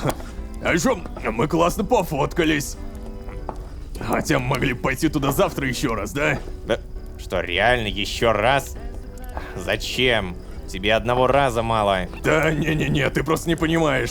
Там у ложки при виде одного заброшенного бункера глаза зажглись, боже, это... Стоп, подожди, что, бункера? Да? Реально, че еще за бункеры? Я бы хотел посмотреть. Может, там какие-нибудь железяки для компании? А то, там всякое может... Стоп! Какие бункеры на ночь глядя, вы о чем? Может, все-таки спать? Нет? Уже темно, все вымотались. Да, я, кстати, согласен. Тем более, там было заперто. Так что залезть туда не получится. Ну, ладно, да. Я, честно говоря, не против поспать. Ну вот, все тогда, ребят, спокойной ночи. Спокойный, до завтра меня не беспокоить. Ну какой Дилан, а? Привередливый, ты погляди. Ой. Ну ладно, ребят, я тогда чё, тоже, наверное, пойду. Всем сладких снов. Эх. Так, вот и моя палаточка. Давайте, ребят. Спокойный, Пока. спокойный Карл. Ну а я поел, и у меня вот силы появились. Так что, знаешь, я, наверное, здесь, за костром послежу. Так, а может быть, я теперь все-таки сам сгоняю туда, нет? В чем проблема-то? Эй, Лолошка, ты куда это? Не уходи никуда ночью, это может быть очень опасно. Серьезно? А чё в итоге делать-то? Чё, просто уснуть? Я самое главное даже не знаю как. Хотя очевидно, что скорее всего мне просто надо на палатку. Да что ж вы тут пристали-то? Отстаньте от нашего лагеря! Мы разрушители экосистемы. То есть, восстановители, да. Так вот, очевидно, что мне нужно лечь в одну из палаток. Получается, здесь Дилан, здесь Карл, здесь Брэндон. И мне надо выбрать одну из них. Но сделаем это, ребята, уже в следующей серии. Очень насыщенный поход с не менее насыщенной фоточкой. Только, блин, тень прямо мне на голову падает. Ну что это такое, а? Я очень надеюсь, что тот бункер с серым замочком будет мне подвластен, потому что я прокачался. Взломщик бывалый. У меня всегда есть отмычки, благо я их с собой таскаю. И я, блин, надеюсь, опять же. И также я не меньше надеюсь на ваш лайк и подписку. Не забывайте, ребят, пожалуйста, то, что это огромный буст к мотивации. Вот эти вот маленькие микронажатия, это топливо, зарядка для будущих серий. Поставь лайк сейчас и увидишь его эффективность уже в следующих выпусках. Спасибо, если не пропустил мимо ушей. Ну а если вы здесь впервые, то вы можете еще и позвать друзей. А с вами были Лолошка и Чет. Всем удачи, всем пока. Пока. Сходим в тот бункер, пока никто не проснулся, а? Что за... Да? Что, мне самому надо? Ема. Слушай, я надеюсь, этот бункер и правда заброшенный. Сваливаем-ка отсюда, окей? Что ты там увидел? Сейчас. Вот, я отправил тебе. Папки, регистры... Люди? Природа. Что может пойти не так в обычном походе? Ну, примерно все. Камера, висящая на дереве, запечатанная железная дверь прямо в горе и даже селфи, где я не совсем удачно получился. Надо было самому фотографировать. А вообще, всем привет, дорогие друзья, я Лолошка. Добро пожаловать в последнюю реальность. Поехали!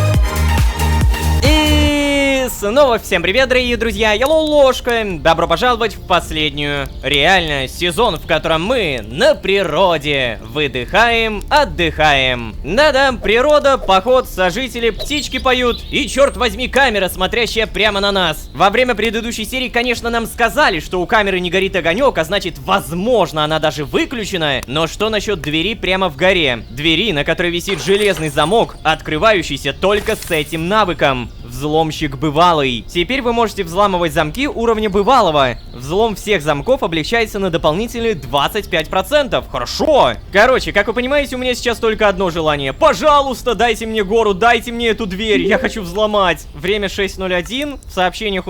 О, что? Жаклин печатает? Эй, Лолошка, привет! Смотри-ка, наши кошки поладили. Я не знаю, есть ли у тебя там интернет, но они так мило смотрятся, я просто не могла не отправить. Ух ты. Ну, слушай, с интернетом у меня и правда проблемы. Я рад, что никаких проблем не возникло. Раз все так хорошо, Жаклин, не хочешь оставить обилку себе? Ого! Убери свою карамельку подальше! Она у тебя наверняка уличная и непривитая. Еще заразить чем-то обилку. Какая агрессия с пустого места! Так, ну... Я рад, что никаких проблем не возникло. Ну, конечно, не возникло. У тебя обилка очень воспитанная кошка. Ладно, можешь не беспокоиться о ней. Наслаждайся походом. Окей. Слушайте, приятно. Опа, кто это тут не спит? Эй, Ло, сходим в тот бункер, пока никто не проснулся, а? Что за... Да, я просто скажу сразу да. Нет, мне не интересно. Я собираюсь пойти туда, но один. Пойдем. Я тоже хотел туда пойти. Что, Дилан? Ты хочешь куда-то пойти добровольно? Кто ты и что ты сделал с Диланом? Ну, наверное, пойдем, да? Я тоже туда как раз. Супер. Надеюсь, там и правда будет что-то полезное, как говорили. Показывай дорогу. Как? Я сам не знаю. Понял. Наконец-то мы дошли, мы сделали это. Ненавижу спорт. Я должен был понять, что это будет еще хуже поиска места для лагеря. Ну ладно, давай посмотрим. Так, ну здесь понадобится... О, замок. Блин, а я не брал с собой свои отмычки. Что? У тебя есть отмычки? То есть ты Ну чё ты начинаешь-то, а? Это тебя, может быть, и не касается, но взлом не такой уж и редкий навык. Ему можно научиться даже у нас в общаге. Это просто. Ой, я только прошу тебя, не начинай истерику по этому поводу, хорошо? Это бывает полезно, когда забыл ключи, например. Так а я... Что? Я ничего не начинал, все нормально. Типа, у меня у самого есть отмычечка. Вот, возьми. Ну? Что, мне самому надо? Ема. Так, окей. Окей, я попробую не сломать все отмычки. Оп. Оба. Хорошо. Слушайте, половина уже есть.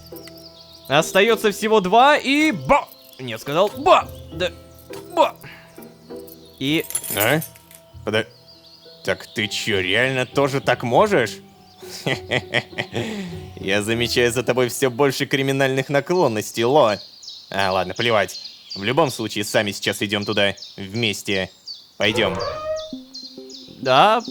Ой, какой длинный коридор. Слушай, а это, мне кажется, уже не Тихо. такой хороший. Слушай, вообще ничего не видно. Может быть, здесь есть где-нибудь рубильник? Может быть, просто... Может быть, это не такая уж и хорошая идея. Камера! Так. Здесь О, ё-моё, учебник фермерства. Ладно, я использую, ты не против? Мешочек для семян, защита. А вот то, что защиту можно прокачивать, это прикольно. Далее, улучшение магнит для рюкзака. Притягивает предметы прямо в рюкзак в малой области. Это тоже круто, потом прокачаем. Учебник риторика. Эффективный уровень характеристики 0+. Риторика это вообще супер. Сколько у меня сейчас? 9 уровень? Сюда, 10-й. Вот что такое алмазное сердце, я не совсем понимаю. Но я получаю достижение. Форма моего сердца. Так, в итоге еще раз. В любом случае, оба в этот бункер идем. Может быть, мне нужно написать, типа, нет, я не вижу никакого рубильника. Нет. Всем привет. О, нашел рубильников. Ну наконец-то. Долго же ты там возился-то. А чё, сам не мог пройти? Все? Ну типа, судя по слою пыли, это место заброшено и не первый год. Да, паутина. Токсичный бочонок. Ты куда ты? Опа, иди сюда. Смотри-ка, объяснение, откуда в лесу камеры. Видимо, здесь вели какие-то наблюдения. Или это просто комната охраны. О, ноут. Да. Слушай, я даже не знаю, что это за модели. Это оборудование явно старое, но местами при этом как будто мощнее современного. Странно все это. Я даже не слышал о компаниях, которые такие ноутбуки возят. Видимо, я и правда найду здесь хорошее железо. Не зря потратили столько сил, верно? Ты чё, реально просто хочешь обокрасть? Так, еще один ноутбук. В итоге... Смотри, тут компьютер все еще авторизован в местной базе данных. А ну-ка. Чё тут у нас? Вау. Обалдеть. Это явно очень необычный бункер, Ло. Не может этого быть. Ну, слушай, я надеюсь, этот бункер и правда заброшенный. Сваливаем-ка отсюда, окей? Что ты там увидел? Да, давай уходить. Что там такое? Я тоже хочу посмотреть. Я еще не закончил осмотр. Что там? Ну, конечно, хочешь. Сейчас. Вот, я отправил тебе. Так, ну-ка. Дилан печатает. О, господи. Товар, компьютеры 25 штук, закупочная стоимость 250 тысяч. Ты только внимательно читай. Внимательно. Да, я читаю. Так, еще раз, подожди. Дилан, стол письменная, стеллаж, сетевой фильтр, телефон. Что такое В? Погоди, что такое В? Степлер, скобы, карандаш, бумага, папки, регистры. Люди? Обалдеть. Так, слушай. Может быть, это реально там сваливаем или все-таки еще что-нибудь посмотрим? Тут сундук, кстати. Стой! Подожди. Отмычки, лупа, янтарь, офигеть! Осколок пластинки, документы, да, я это все, пожалуй, возьму. Погоди, Дилан, погоди. О май гад, как же много здесь всего. Я просто обязан это все забрать, потому что если я не заберу, я буду себя потом корить за это. Микроскопы, алхимия, которую, кстати, используем прямо сейчас, спасибо. Молоток. Изменяет внешний вид блоков. Тестовый механизм. Короче, ладно, я заберу все, что могу. Все ненужное обязательно выкину. И снова возьму все, что могу. Отлично. Так, сюда не могу зайти. Тут кто-то явно жил. Люди, 10 штук в документе, обалдеть. Спуск вниз должен быть явно полегче. Я очень на это надеюсь. Ты, кстати, как? Прочитал? Мне особенно понравилась строчка про людей. Дорогие. Будем рассказывать об этом остальным. Я, честно говоря, не уверен насчет Чеда, но Карл точно испугается. Короче, предлагаю пока что держать это в секрете. Когда уедем отсюда, я напишу об этом в полицию. Но надо будет явно всех поторопить. Чем раньше отсюда уедем, тем лучше. Да, наверное, кстати. Но полиция — это не самое лучшее решение, честно говоря, в таком случае. Я прям уверен. О, все уже проснулись, все уже давным-давно кушают, готовят. Белка-летяга, здравствуйте. Так, в итоге у меня тут какие-то документы, микроскопы. Я могу это потом продать? Ты погляди, кто вернулся. Ребята, ложка, Дилан, вы как, вы в порядке? Куда вы ушли-то? Я думал уже идти искать вас в лес. О, ребята, Чет прав. Тут же дикие животные, что вы делаете? А если бы на вас кто-то напал? Ай, да ладно тебе, Карл, ну кто? Горные львы, что ли? Мы залезали в тот бункер в горах. Что? Чего? Погодите, он же под запретом. Как вы туда залезли? Будем рассказывать. Ложка взломал замок. Что? Ло, ну опять ты за свое. Эй, Ло, а я не знал, что ты так можешь. Что бы тебе тут сказать-то? Братан, это круто! Красава! Спасибо, Брэндон. Эй, ребят, я не понимаю. Вас серьезно это вообще никак не беспокоит, что ли? А чё? Пока он не крадет из моего сундука, меня все устраивает. О, а я видел, как он учился у Альберта. О, Теперь Альберта! понятно. Да чё не так-то? Слушайте, ребят, а вы не думали, то, что вас арестуют за это и Да будет... тихо, ты там все давно заброшено, не переживай. Серьезно? Это здание в горе. Если оно заброшено, значит не обслуживалось. А что, если бы произошел обвал? Вы же нас даже не предупредили, куда ушли. Мы бы не знали, куда вызывать спасателей. Эй, Карл, слушай, ну не надо, не переживай так. Все же хорошо по итогу. Но надо было меня позвать вообще-то. Я бы вам помог. Слушайте, ребят, давайте лучше просто позавтракаем и поедем уже отсюда, а? У вас тут уже что-нибудь есть поесть? Стоп, уже? Так рано уходить? Ты что, Карл, это же Дилан, он все время хочет цивилизацию. Но, кстати, справедливости ради, еда уже готова. Давайте, садитесь. Давайте, садитесь. Так, куда мне в этот раз? К Брэндону, давай к Дилану, наверное. О, черт. Это мои документы. Мой инвентарь, какой же он говно. Пожалуйста, надо что-то выкинуть. Далее, наконец-то, сядем. Куда сесть? Эй, Ло, стой. Вот, возьми. Никуда. Это твое, Дилан. Я сразу спрошу. Это Карл готовил? Началось. Нет, Дилан, твою еду готовил Чет. Подожди, а какая разница, кто готовил? Ну, давайте, рассказывайте. Вы-то чем занимались, пока нас не было? Ну, значит, Карл готовил, рассматривал траву и... Эй, это не трава. Ну ладно. А я, если что, осматривал ближайший лес в поисках вас. Вот. А Брэндон, по-моему, он с кем-то переписывался. Чё, Брэндон, опять преследуешь какую-то девушку? Чего? Я не преследую никаких девушек. Я провожу с ними время. Но Элеонора не пишет мне. Интересно, почему? Эй, Дилан, хватит. Брэндон, я уверен, она ответит. Или заблокирует его.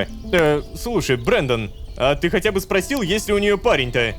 Нет, я вообще у нее ничего не спрашивал. Я даже не говорил с ней. Даже свой тег передал через знакомых. О, вот уж не ожидал, что наступит день, когда Брэндон забоится девушек. Да, Брэндон, я уверен, ты сможешь поговорить с ней. Однажды. Погоди, то есть ты ей даже не написал? Вот я тот же вопрос хочу задать. Подожди, серьезно? Ты даже не написал? Да, все, хватит, ребята, хватит. Я обязательно напомню тебе об этом разговоре через несколько лет. Этот поход явно того стоил. Да, ты чуть... Это не смешно вообще-то. Брэндон, это очень смешно. Ой, что-то, кажется, переборщили. Ну и плевать. Ну и зачем? Вы же его обидели. Да не парься, он скоро успокоится. Это же Брэндон. Он отходчивый. А я, наверное, пойду все-таки извинюсь перед ним. Эй, Брэндон, я сейчас зайду к тебе. Ой, какие же они все нежные, а? Ладно. Все? Ждем в итоге пока... О, стоп, Карл! Карл, ты куда? Ты что делаешь? Ты реально цветочки разглядываешь? Самое главное, поговорить не могу. Наверное, мне нужно с Диланом поговорить, но, ребята, у меня сейчас шикарная идея. Я не буду триггерить сюжет, потому что прямо сейчас мы находимся в лесу. Верно? Верно. А это означает то, что прямо сейчас я могу взять какое-нибудь задание, которое легко выполню. И я уже нашел такое задание. Мой муж запрещает мне выходить на улицу, потому что я очень часто болею. Но сейчас ведь самый сезон диких ягод. Готова отдать любые деньги, лишь бы поесть напоследок ягодок. Не беритесь за задание, если не уверены, что сможете поехать в горы или в лес. Поняли? Это как будто задание специально для этого дня создавалось. 50 морожки, 50 вишни, сладкие ягоды и белый таежный виноград. 10 тысяч СТ. Принять. Задание ягодное наслаждение. Так, может быть еще что-то? В наших жилах течет крепкий бульон. Нет, это явно не то. Это тоже. О, и кстати, я нашел продолжение. Мне нужно Шерон написать. Но я опять же не буду писать, потому что раз уж мы здесь, я как-то попробую выполнить задание. Только как? Кстати, я заметил то, что пока я, наверное, не нажму по Дилану или не напишу Шерон, время не пойдет. То есть я могу бесконечно здесь гулять. И это шикарно, потому что мне нужно все додобыть.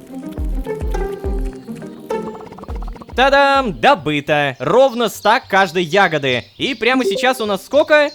Ха-ха, все еще 10:01. Вот так вот и за секунду мы все сделали. А теперь Шерон. Я опять нашел подозрительное здание. В этот раз бункер высоко в горах. Шерон, тут такое произошло. Так, ну, я нашел подозрительное здание. Ой, она сразу зашла. Да, ой, и тебе доброе утро, Лолошка. Дай угадаю, этот бункер тоже исчез, верно? Нет. Отправить файл. О, я могу отправить. Что? Подожди, они там людьми торговали? Стой, я только сейчас заметила. Там написано в кавычках. Они имеют в виду не людей? Я еще не встречала в этом мире раз, кроме людей. Очень надеюсь, что это не про мироходцев. Приходи ко мне завтра после пар, пожалуйста. Устроим мозговой штурм. Расскажешь мне подробнее, что было в том бункере. Заодно тебе покажу свою новую квартиру. Ой-ой-ой, кстати, а ведь я что-то и не подумал об этом. Телефон, модем, бла-бла. Люди в кавычках. Так, теперь попробуем с Диланом. Надеюсь, мы не задержимся здесь надолго. Не нравится мне все это, ой, не нравится. Да, честно говоря, мне тоже это все не нравится. Люди в кавычках. Ой, блин, я так привязался к этому слову. Эй, Карл, ты все еще смотришь? Да.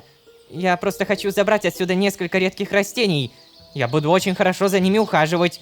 И надеюсь, я смогу их правильно пересадить. Только надо придумать, в чем же их перевозить-то. Лопаточка для этого у меня есть, и... Ладно, пойду разберусь. Понятно. Давай, разбирайся. Так, по времени у нас все еще 10:01. И когда же мы уже отсюда будем выезжать? Ребята, у меня тут задание на 10 тысяч будет СТ. нормально. Эй, друзья, а может быть это, в карты поиграем? Азартные игры? Да ладно тебе, Карл, ну... Не, ну если хочешь, у меня просто Уна есть. Да не, я... Эй, ребята, а может быть лучше все-таки просто уехать отсюда, не? Поиграть можно и в общаге. Ай, ну, Дилан, ну прекрати убивать веселье, пожалуйста. Вот именно, я здесь что хочу поиграть. Ну, вот и хорошо. Брэндон, кстати, если что, тоже играет. А ты с нами, Лолошка? Блин.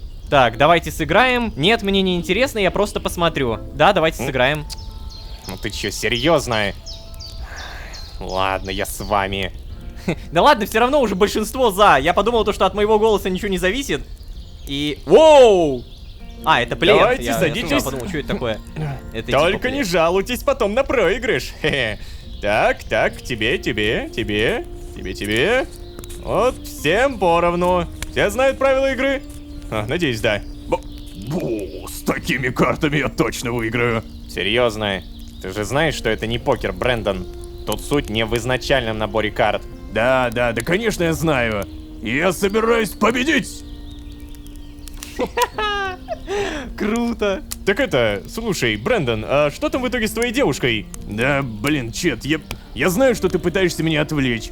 У тебя ничего не получится. Карт в любом случае меньше всего у меня. Блин, я уверен, ты как-то жульничаешь, Карл. Я просто еще не понял, как. Или ты просто плохо играешь, Дилан. Оп, меняй цвет на желтый. Да, нет, ну... Да как так-то, ну какой желтый? Блин. А вот. Уна. Да блин, ну как так-то? Не, слушайте, единственный жулик тут явно Чет. Я просто разговорчивый, Брэндон. Или они просто сговорились? Блин, это так круто, слушайте. Я поверить не могу, что проиграл Карлу трижды. Я просто пока вы спорили, планировал свои ходы.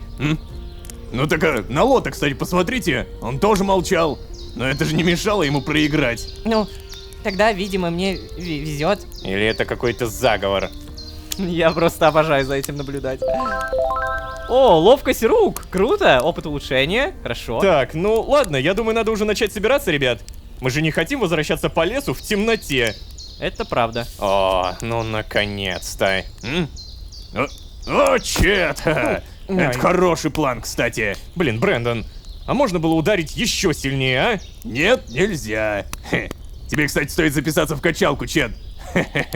И тогда удар покажется точно слабым. Блин, это такая душевная посиделка, мне очень нравится. В Уно поиграли. Причем, знаете, в настолку, в Дженгу какую-нибудь. Так, ой, мы все убираемся, да? Да, костер обязательно потушить. Кстати, а где рюкзаки? Куда дели рюкзаки? Недоработка. А, вот они. Так, ребят, я сразу хочу сказать. Второй раз в кузове я точно не поеду, нет. Решайте между собой, кто туда сядет. Пожалуйста. Ну, что тут сказать? Только у меня есть права, поэтому я за рулем. Логично, логично. Кстати, я совсем забыл про машину, с ней ничего не случилось, это хорошо. Это правда хорошо. Так, в итоге я могу сесть в целом, мне прикольно, если это как-то будет еще интерактивно подано, то я только за. Так. Эй! Мы что, сговорились, что ли? Обожаю. Да, красавцы. Посмотрите на это лицо. Ладно, осталось только отнести всю общагу и в целом разобрать сумки, да? Только верните мне потом снарягу. Окей, снаряга, снаряженная, это у нас где? У меня сумки нет. Или она есть? Во, ой, батюшки, сумка. Вот она, походный рюкзак, сори. Чуть не потерял. Так, пикап мы... погоди, а я могу сесть? Блин. Не смогу проверить, увы. И пикап исчез. Ладно, короче, походный рюкзак, это, конечно, все круто, но погоди, ларек, ты же открыт? Ты открыт, молодец. Я тебе тут белый таежный виноград принес на закусочку, вишню, морожку и сладкие ягодки для легкого перекуса. Ты, главное, потом обязательно дай мне денег. Сколько я с этого заработаю? 11 600. Еще и 1392 опыта. Боже, это лучшее задание. Но при этом это, знаете, такое околосюжетное задание, потому что я понимаю, что без этого похода в лес я бы никогда ни за что это не выполнил. Так, получается, что у нас? Надо к Шерон прийти. Она меня, правда, завтра звала. О, и еще Жаклин. Мне нужна Жаклин. Написать я ей могу? Нет, Жаклин я не могу написать. Наверное, нужно найти. Надо обилку забрать. И еще вернуть походный рюкзак. Так, Брэндон. Вот. Надеюсь, я все правильно сделал. Вот, если что, походный рюкзак. Отдал. Далее, обязательно поднимаемся наверх и бежим в мастерскую. Потому что я не забуду про то, что каждый день я могу прокачивать ремесло. Ну-ка, давай. О, хорошо. Практика в мастерской завершена. И... сюда! Опыт улучшения это, конечно, мало, но ремесло, которое у меня уже 32 уровня, имба. Я хочу себе создавать отмычки. То есть мне нужно еще 3 уровня, и все! У меня будет бесконечный взлом.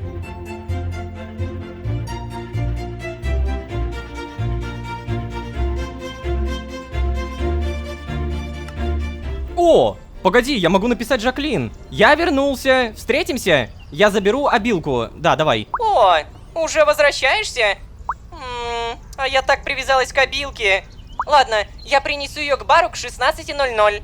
Принял. Хорошо, что договорились. Вот, приятно знать время. Так, а еще проверим, сколько у меня сейчас... До следующего списания чердак 4 дня, общежитие через 11 и интернет через 22. Ну, самое опасное это чердак, 3500 СТ. Это в разы выгоднее, особенно если у меня на чердаке появится еще какая-нибудь алхимическая лаборатория, потому что я за один заход буду прокачивать и алхимию, и ремесло. Так что да, надо этот чердак как можно быстрее заполнить, чтобы это было супер выгодно. Слушайте, хотел проверить ассортимент. Ну, тут в целом по классике, понятно. Денежку обязательно на проезд снимем. Давайте где-то 200, вот так. Снять, спасибо. И пока мы ожидаем 16:00, во-первых, проверяем низкий уровень заряда фитнес-браслета, примерно этого я и ожидал. Заряжаем. И после проверяем задание. Мебель для нового дома. Так, собрать 44 дубовых стула. Так это же изи. Где принять? Во, дубовый стул. Скорее всего, это из вот этих досок. Ой, кстати, мне тут всякие разные смс-ки приходят. Напоминания, задания. Да, куча всего. А еще у меня же заметка появилась. Разве Шерон не упоминал раньше торговлю людьми? Это как-то связано? Или это новая загадка, никак не связанная с предыдущими? Дилан казался очень обеспокоенным происходящим. В этом виновата только смета? Или же он увидел что-то еще? Что-то еще! Что он мог здесь увидеть? Но, честно говоря, прям ничего такого сверхъестественного, кроме людей, я не нахожу. Что же он там увидел? Ладно, в любом случае, в будущем обязательно узнаем. Время 15:11, а я побежал за дубом. Здравствуйте. Так, мне нужно, получается, дубовые доски. Далее вот так закинуть. Я очень надеюсь, что этого будет хватать. Но судя по тому, сколько у меня, да, это определенно хватит. Во, 44. О, и Смит идет, погоди, стоп. Время же 15, точно. Давай, давай, давай, давай. Задание. Ну? А? Да, супер. Обучаться. О, ты! Что, хочешь изучить пару ремесленных приемчиков? Ха-ха-ха. Не вопрос. Вот, забирай задание. Спасибо. Скрафтить железный сундук. Что? Так, получается, мне нужно железо, мне нужен медный сундук, либо самый обычный, но тогда нужно еще больше железа. Итого у меня 32 слитка должно быть. Звучит как мега легчайшее задание. Эй, Смит, я все сделал, вот. О, отлично справился. Смотри, самое главное в этом деле... Да, получить плюс 2 ремесла. Спасибо большое. Сколько у меня уже? 34. Чисто теоретически я могу прямо сейчас торговать, купить вот эту книжку, потратить 1000 СТ. Я прекрасно понимаю, что это дорого, но зато я смогу сразу создавать отмычки. Обалденно, да. Но делать я этого не буду, я лучше потом сам прокачаю. Зачем мне тратить деньги, да? Ой, и кстати, время уже 16:06. Жаклин, ты должна была принести кошку к бару. Так, проблема, я не вижу Жаклин. А, во-во-во, идет. Хе-хе. Чё-то ты долго идешь, Жаклин, слушай, уже 9 минут топаешь. Мне кажется, пока ты идешь, я, наверное, дубовый стул успею сдать. Приветствую, забирайте, деньги заработаем. И Жаклин, привет. Давай сюда. О, да-да-да, привет. Держи свою красавицу. Эй, обилка, нам придется попрощаться. Я буду по ней скучать. Ну чего стоишь? Возвращай ее в общагу, пока она не сбежала. Вон как вырывается, смотри. Все, пока. А пока сказать? Реально, просто вот... Ну окей. Так, я же могу открывать двери? Ой. Бедная Билка. На, получай. Так, по итогу все. Мы ее поставили. И... Я могу... Ой. Ну... Понятно. Я в итоге могу ее погладить. Я бы хотел ее, наверное, покормить. Ну рыбы нет, конечно. И сразу к Дилану! Серьезно! А что, если я тебе карпа принесу? Вот, возьми, покормить. 20 опыта улучшения. Так, кстати, Дилан, может реально с тобой как-то поговорить? Эй, господа, всем привет! О, рад вас всех видеть. Знаете, тут такое дело... Я бы хотел поговорить с Чедом наедине. Понял, ухожу. А я тоже должен уйти, да? Я все знаю, Саймон Солус, я знаю зачем. Все из-за меня, да? Где, кстати, этот Чед? Вот он. Что, я тоже должен уйти? Я тут подожду, пока он уйдет. Ну, а я пока на поля, наверное, схожу. Пока. Реально? А подслушать можем? Мы даже зайти не можем. И подслушать, видимо, тоже. Вопрос только в том, сколько нам так надо сидеть и ждать. Ну, чё, посидим, получается? Давай я вот так вот рядом с тобой присяду. Всё, Дилан. Давай, Чед, бывай. О, моя шляпа. Привет, ребятишки. Все? Реально все? Чет? Ай, как же он меня достал-то уже, а? Ну что это за бред вообще? Что ты вообще такого натворил, что к тебе такое отношение, Лулошка? Даже заключенных так не преследуют. Ты... Ты прям вообще решил просто... Жестко не полиция, я так понимаю, да? Добавлена новая заметка. Вообще без палева. Чет признался, что действительно шпионит за мной. Возможно, завтра он согласится обсудить это, и я переманю его на свою сторону. Он явно не получает удовольствия от своей задачи. Вот, Брэндон, ты куда это ходил? Карл? Чё грустишь? Давайте попробуем поговорить, Чет. Да ладно, Тило, ну не притворяйся, что еще не понял. Саймон, да, он послал меня следить за тобой. А я ничего не могу с этим поделать. Меня отсюда выселят, а место в общаге... Мне оно очень нужно, мне нужно место. Мне больше нечего тебе сказать. Проваливай отсюда. Ох ты, это было... Нет, это было не просто смело, это было очень смело, да, именно так я и хотел сказать. С кем-нибудь еще, может быть, Дилан? Блин, что-то управляющий зачастил сюда. Вечно всех выгоняет. В этот раз-то, надеюсь, никого не выселят. Знаешь, я даже как будто проникся Чедом. Я тоже. Ну, типа, сразу стало понятно то, что у Чеда, ну, у него, скажем, тяжелая судьба. Он действительно работает шпионом, самым неопытным шпионом в мире, только потому что он хочет учиться, понимаете? Все ради учебы, все ради знаний. Так, Брэндон, что ты скажешь? Да? Я снова пытался с ней поговорить. И снова провалился. Это катастрофа какая-то. Что у вас тут произошло-то, кстати? Я слышал, управляющий снова приходил в общежитие. Опять к нам? Не слышал, чтобы он приходил к кому-то другому в этом семестре. Странный он какой-то. Это правда. Саймон Солус тоже уже в целом как будто ничего не скрывает. Карл?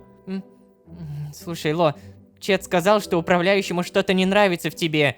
Думаешь, он знает про то здание, в которое мы вломились? Но как же это связано с Чедом тогда? Он выглядел каким-то грустным, что ли, и даже уставшим. Надеюсь, у него все хорошо, и он не сделал ничего ужасного. Бедный Чед. Вот Карл, конечно, больше всех проникается. Хотя, кстати, Дилан тоже. По нему прям верится, что ли. Первый раз такого Дилана вижу, чтобы он прям, ну, беспокоился за кого-то. Тем временем проверяем отношения. Чет так и не появился. Карл — равнодушие. Тайлер — ненависть. Так, Дилан. О, равнодушие. Да, подожди, а может быть он вот так вот заговорил, потому что вот именно 40%? Ща, погоди. Я тогда тебе, наверное, еще тартар подарю. Говядины у меня благо много. Соединяем и... Та-дам! Говяжий тартар. Обильная еда. Давай, Дилан, вот, кушай. Я знаю, ты по вечерам любишь. О, чел, вот это реально круто. Я рад. Хо-хо-хо! Если так подумать, то мы со всеми вытягиваем отношения. То есть все как минимум ко мне относятся нейтрально, либо положительно. И это, кстати, реально по сюжету даже начинает подмечаться, потому что со мной как будто прям по-другому разговаривают. Что ж, вот эти странные документики надо обязательно обсудить с Шерон, но сделаем мы это уже в следующей серии. Надеюсь, вам нравится то, как развивается сюжет. Мне безумно нравится то, что в этом сезоне сюжет не пытается зациклиться на чем-то одном. Чувствуется вот это, знаете, на голову выше, когда идет попытка в иммерсивность. Сюжет развивается какими-то уже большущими шагами, то там, то сям. Ну а что будет дальше? Опять же, чтобы узнать, подписывайтесь и ставьте лайки. Ваша мотивация — это самая лучшая поддержка. Поверьте на слово. Хотя, что уж, вы, наверное, и так это замечаете. Мы стараемся, правда. Ну а если вы здесь впервые, то можете еще и позвать друзей. А с вами были Ложка и улучшенное отношение со всеми. Всем удачи, всем пока. Пока. У тебя есть пейджер Саймона? Вообще, да, он у меня есть, но он редко отвечает. Не впутывай меня больше в эти загадки. А теперь прошу тебя, уходи, не поднимай со мной такие темы. Ты серьезно, Шерон? Серьезно? Окей, торговля людьми. И не просто людьми, а в кавычках. Что за бункер был в предыдущей серии и связан ли он с похищением мироходцев? Надеюсь, сегодня и узнаем. А вообще, всем привет, дорогие друзья, я Ложка. Добро пожаловать в последнюю реальность. Поехали!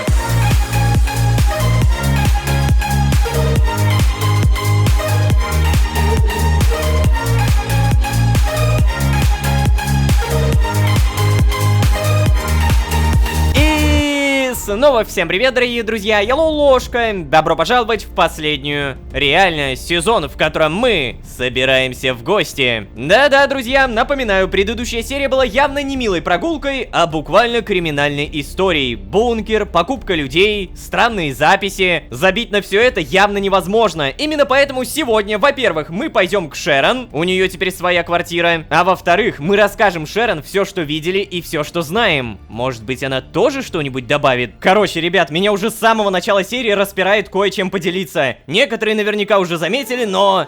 Вот оно! Осень! Деревья желтеют, листва опадает, обалдеть! Я думал то, что осень будет наступать чисто на словах, но нет! Физически тоже меняется. Неужели рано или поздно мы до зимы дойдем? Так, Дилан спит, Карл спит, Чет тоже. Что у нас по... О, а Брэндон не спит. Нормально Привет. же. Алло, я снова пытался с ней поговорить и снова провалился.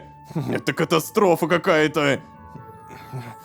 Точно, знаешь, у меня, кажется, идея. Я предложу подвести Элеонору прямо на пары. О, Брэндон, хорош. Отличный план. Ну все, Ло, давай, пожелай мне удачи. Удачи? Нифига себе у тебя пиджачело. А я думал, ты только в майке умеешь ходить. Это прикольно. Так, погоди, а куда ты пошел? Я предложу подвести Элеонору прямо на пары. Ну, пожелаем Брэндону удачи. Чего уж тут сказать-то? Может быть, кто-то еще проснулся? О, Карл. Ну-ка. Понятно. Эй, Дилан, а у тебя как дела? Привет.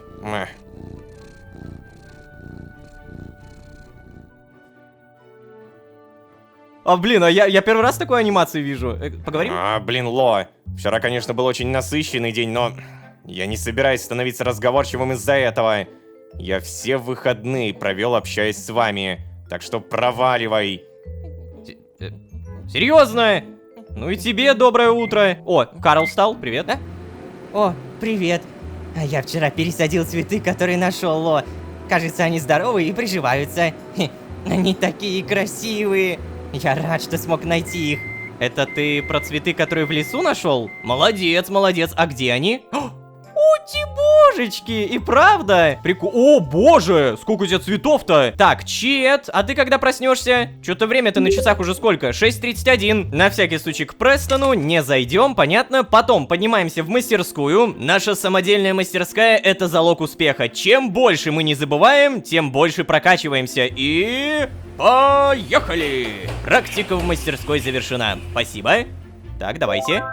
Угу, благодарю. Так, а сколько у меня всего уже... О, погоди, 35? Я думал то, что 33 или 34. Йоу, ребята! У меня бесконечное количество отмычек. Замечательные новости тупо на ровном месте. О, господи. Реально листва кругом валяется, прикольно. Делаем кусочки железа. И, по-моему, как раз-таки кусочки железа — это проволока. Yes. Я думаю, то, что прям много-много отмычек мне не надо. Поэтому сделаем пока 20 проволок. Объединяем. И поздравляю, ребята. У меня теперь наконец-то бесконечный взлом. А еще напомню то, что мне бы как-то сбагривать украденное. Потому что вот, допустим, у меня есть плюшевый кролик, украденное, черепаха, украденное. И все это я могу сбагривать не только скупщику, но и, по идее, в другие магазины. Правда, для этого надо прокачаться. Так, что там? Во, базара 0. Теперь краденое можно продавать не только скупщикам. Блин, у меня 0 поинтов. Ну да, прокачаться по-любому надо. Перед этим подарим Дилану тартар. Спасибо. Вот ради таких штук я готов общаться с людьми. Так, о, и Чет проснулся. Доброе утро. Так, поговори. Ой, ложка. Блин, я, наверное, должен тебе настоящее объяснение, да? Давай потом поговорим, хорошо? После пар, например. Так, ребят, если честно, я даже завис. Я сначала не понял, о каком объяснении идет речь, а потом вспомнил предыдущую серию. Он же буквально на меня накричал. Да, Чет больше не скрывает, что следит за мной по заданию Саймона Солуса, но при этом он ненавидит это задание. Он делает это только ради того, чтобы остаться в общежитии и его не выгнали. Не волнуйся, Чет, мы тебе подыграем. Так, время уже 7:30. И... ой. Стоило только сказать про время. Шерон печатает. Эй, ну что, привет. Встретимся сегодня после пар. Я тебе как раз покажу, где живу. Да, конечно. Я ж как раз собирался в гости. Да, давай. Давай ты лучше вернешься в общагу. Ого, прости, я занят. Ну да, давай. О, вот и чудесно. Так, у тебя пары заканчиваются в 14:30, как обычно? Угу, верно. А может быть, мы сегодня вместе прогуляем? Я хотел сегодня прогулять. Да нет, не хотел. Хорошо, договорились. Я буду у входа в универ. Угу, договорились. Так, а вообще банально интересно. Время 7:59, сейчас будет 8. И дайте угадаю, придет Карл, верно? Так. Он придет? О, Чет куда-то пошел. Подожди. А Карл... О, батюшки! Карл, какой красавчик! А чё вы все всем привет. переодеваете? Стоп, нет, Карл, не начинай. Мы просто выходим, понятно? Ладно.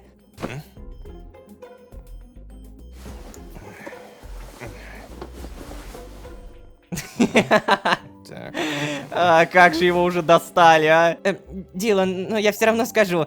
Я рад, что ты превращаешься в прилежного ученика. Господи. Я просто попрошу управляющего поселить меня в другой блок. там ты меня хотя бы не будешь доставать. Нет, я договорюсь с твоими соседями. Ну ладно. Ложка, идем? Да, конечно, только в путь. Угу, ну все, тогда погнали. Блин, ну одежда у тебя реально смачная. Я тоже бы хотел, наверное, одежду поменять-то на осеннюю, там, зимнюю. Знаете, Дилан, Карл, меня мама также будила, только еще раньше. Пойдемте. Я не перестану удивляться такой офигенной, классной одежде. У Карла особенно, да? Вы посмотрите на нее. Так, стоп! Подожди, стоп! А сколько времени? 8:15. Блин, ребята, а я бы хотел задание сдать. Открытие в 9:00. Ну, что такое, а? Ладно, надеюсь, что оно само по себе сдастся. У меня там кучу денег должны дать. И давайте даже проверим. Собрать 44 дубовых стула. Тут вообще 10 000 СТ дадут. И все эти вещи прямо сейчас в постамате. По идее, да, задание выполнится, поэтому я не особо переживаю. Попробуем поговорить. Не поговорим. Так, ну и все, поехали. Поехали, я сказал. Так. Оплатить проезд. Что? О, наличными и картой могу. Наличные 430, карта 5234. Е-мать. Детский сад Yellow... Что? Yellow Creek? Гнездо какое-то, шоссе Хеннефорта, Ривервиль. Ух ты, это, конечно, все интересно, но мне-то нужно, наверное, в универ, поэтому мы выбираем университет Лаки Чарм. Следующая остановка не предыдущая. О! Капец, сколько всего! О, у Джены тоже новая одежда! Вы все переоделись в осеннюю, а я все хожу в своих летних шмотках. Блин, столько всего на самом деле дали. Я не успел даже сосредоточиться. Но, по-моему, я выполнил все задания. Да, 17 000 СТ. Бога ради, какой же я богатый. Так, ну-ка, что он... Вот. Ты посмотри, у них осенняя одежда, шапочки начали носить. Я хочу просто похлопать. Нет, это так круто сделано. То есть, заметьте, даже не только главные персонажи, но и второстепенные. Кто-то тоже уже начал носить именно, ну, теплую одежду. Смотри, шапка-ушанка. Поговорим? Блин, что-то как-то резко похолодало. Да, я заметил. Я более чем заметил. Так, Дженна, как обычно, с кем-то болтает. Здравствуйте, какая у вас одежда прикольная. Поговорим? Не поговорим? Или все-таки поговорим? Нет. Здравствуйте. Кто-нибудь, что-нибудь? Может быть, кто-то о погоде что-нибудь расскажет? Давайте на чистоту. Я тоже хочу себе шапку-ушанку. Привет. Не сейчас. Приставай к кому-нибудь другому, пожалуйста. Да, ладно, я просто вообще... Плевать.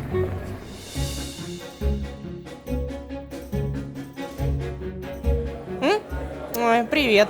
Дженна опять зазывает всех в волонтерский центр. Она такая активная, я даже боюсь ее. Да, ух ты, кто-то впервые озвучил мои мысли. Прикольно. Так, кто-нибудь еще? Здорово. На выходных ездил на пляж, хотел последний раз искупаться. Стоило мне приехать, как там дождь начался. Блин. Соболезную, дружище, соболезную. Как же много здесь на самом деле людей-то, а? Я слыхал, кто-то в общежитии бегает по крышам. Надеюсь, оттуда никто не прыгнет. Это важная информация, наверное. Систематика природных ландшафтов. Что-то новое. Рен, здорово. Так, Ника, здорово. Ладно, тогда просто сядем. И нам дают... Защиту? Что? Подожди, защита-то зачем? Я не понял. Господи, где это проверить? Понижает входящий урон от любого источника на 0,5%. Если бы мне прокачали какую-нибудь кражу или фермерство, это как будто было бы даже поприятнее. Так, а вообще мне нужна Шерон, которую я что-то Ух ты! Почему у всех такие крутые костюмы? Где тут продавец одежды? Я хочу закупиться. Привет, Шерон. О, Ложка, привет. Так, сейчас. Слушай, я сегодня прогуливала пару, и мимо меня прошла моя преподавательница. Не видать мне, видимо, простого зачета. Так, ну ладно, пойдем. Пойдем. И... Слушай, знаешь что? Сейчас не поднимай никакие темы. Поговорим у меня в квартире. Да без проблем, без проблем. Мне-то не тяжело, у тебя ж квартира где-то здесь, в городе.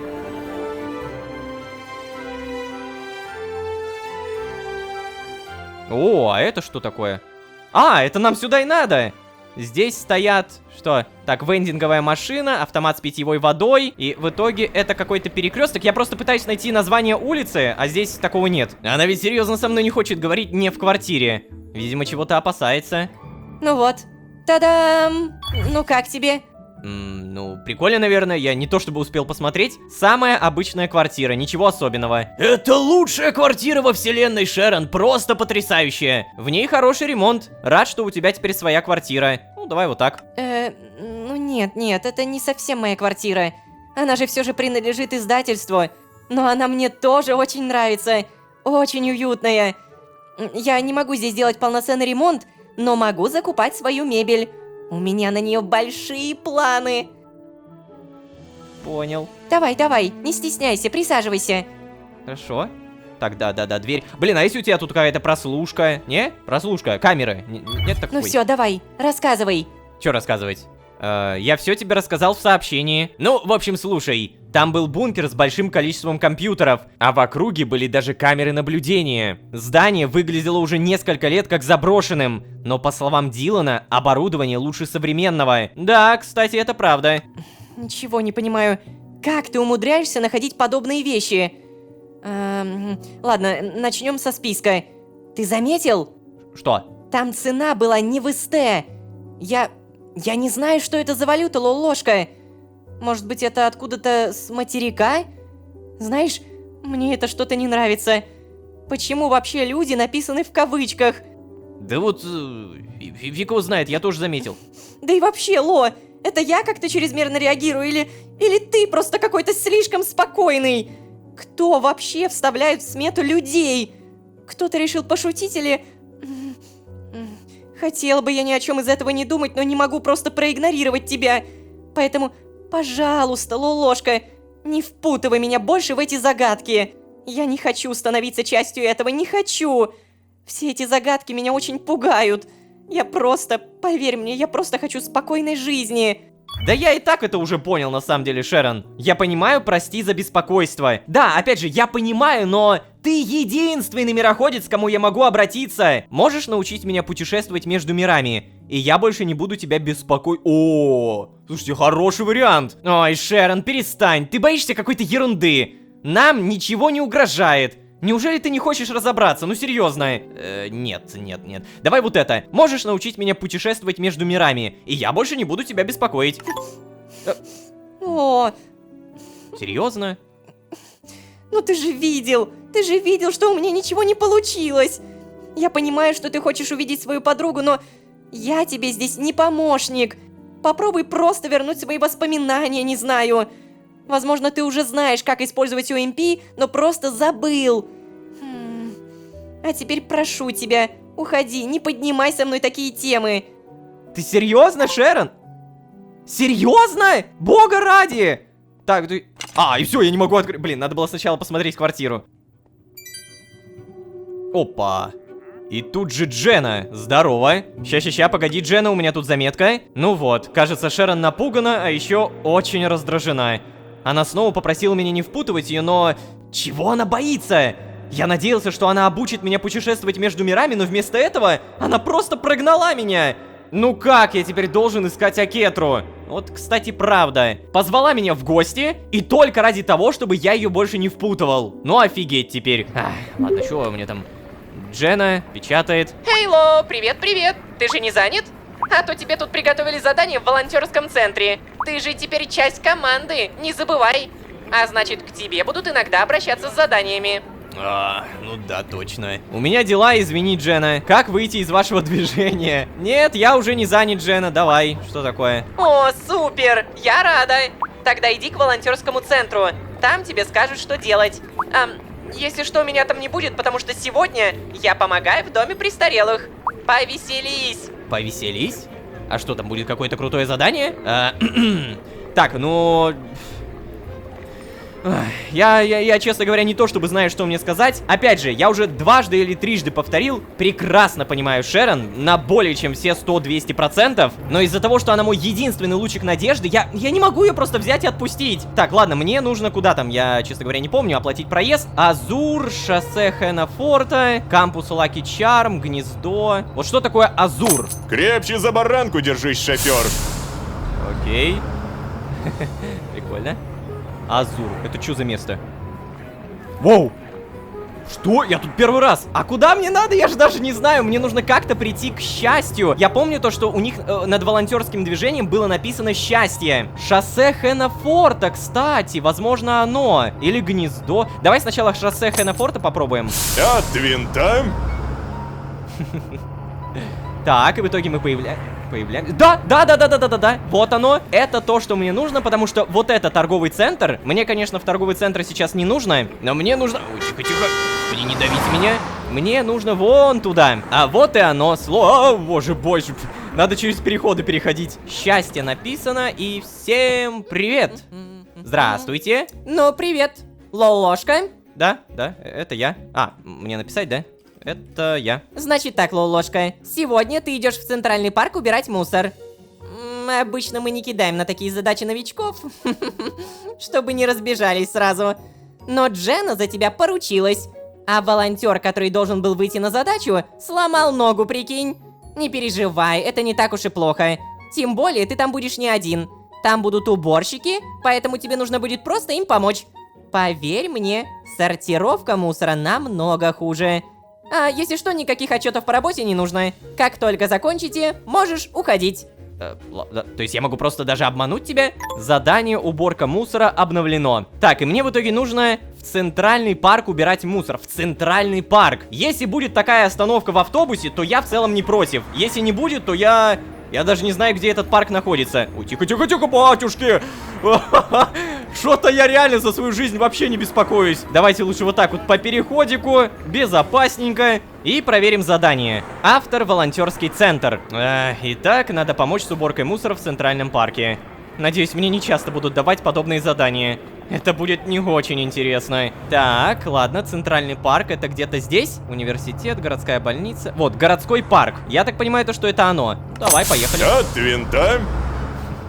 Каждый раз он будет что-то говорить. О, да, это какое-то новое место. А, вот, да, вижу, уборщик. Так, тихо. Не давите меня, не давите. Здравствуйте. А я, походу, с вами убираться. Привет. Погоди, а это разве не... Тихо ты. Что не так, пацан? В плане, я думал, мне с вами нужно... Подожди, вы что, следите за мной? Это была очень странная фраза. Я из волонтерского центра пришел помочь вам. Ничего, просто мимо проходил. Хотел сказать, что я прошелся по парку, работы там немного. Вы без меня справитесь. Но я пришел помочь вам. Волонтер, значит. Так, ну смотри, раз ты волонтер, это значит, собери тут мусор и принеси в этот бак, да. Я не думаю, что тебе нужны какие-то особые инструкции, верно? Блин, Нет. слушай, мы правда должны работать с ним. Что? Алло, я как бы вообще-то... Да тихо ты, иди работай, а не болтай. А почему вы при мне это говорите? А, погоди, я, кажется, понял. Это те самые уборщики из универа, которые знают меня по моим выломанным окнам, по моей редстоуновой ферме. Ну и в целом, как о студенте, который ходит, что-то ломает, постоянно всех беспокоит. Да, так что я думаю, что они не следят. Так, что мне нужно сделать? Ага, все, я понял, просто взять документик. Потом мне его нужно вот так вот выкинуть. Хорошо. Красивый, черт возьми, парк, птички поют. Так, тут кто-нибудь вообще есть? О, здравствуйте, горожанин. Пришлось все утро подметать листья у подъезда. Осень. Что тут говорить? Осень. Ой, тут тоже есть мусор, кстати. Так, это не документы, это бутылки, понял? Чем дальше я забегаю в этот парк, тем больше я понимаю, насколько же он, черт возьми, огромный. Ну-ка. Е-мать! Очень круто сделали, но погоди, я реально должен вот это все собирать? Это не многовато для одного волонтера? Все, это тогда выкидываем. А, сюда нельзя выкинуть, понятно. Только сделай, Вот. чтобы листья было видно. Да, конечно. Фоткаемся. Ну-ка, интересно. Вот, смотри, сделала несколько. О, вот это прикольно. Все, спасибо. Так, а теперь я тебя фотографирую. Так, а если я влезу, интересно, что будет? Уа! Не, ничего не произойдет. Ну ладно, блин, обидно. Так, короче, парк огромный. Ходить здесь и собирать весь этот мусор, это... Ну, тяжеловато, вот что я могу сказать. После такого хождения и уборки мусора я начинаю больше уважать дворников. Это, правда, титанический труд. Слушай, тебе холодно? Могу отдать куртку. Прекращай быть таким беспокойным. Пон. А, погоди, чего? Ребята, я должен был это, оказывается, не ломать, а ПКМ вот так вот в мусорный пакет собирать. Ё-моё! А чё мне в итоге... Стоп. Капец, я придурок! Надо было не ломать все это время. Вот, вот, на правую кнопку мыши берешь, собираешь и не паришься. Так, ну ладно, хватит. Мусор нужно выбросить, а не таскать в карманах. Да ладно, наконец-то. Блин, я мог давным-давно выполнить это задание. Мне нужно было просто мешки собирать. А я все это левой кнопкой мыши разрушал, как дурак. Так, ну... Я за экологию и природопользование. Итак, я за экологию и природопользование. Бам! Все? Или прям надо... Прям ба-ба-ба-ба-ба-ба-ба-бам! Прям много-много-много-много выкидываем. Сюда! О, 1000 опыта.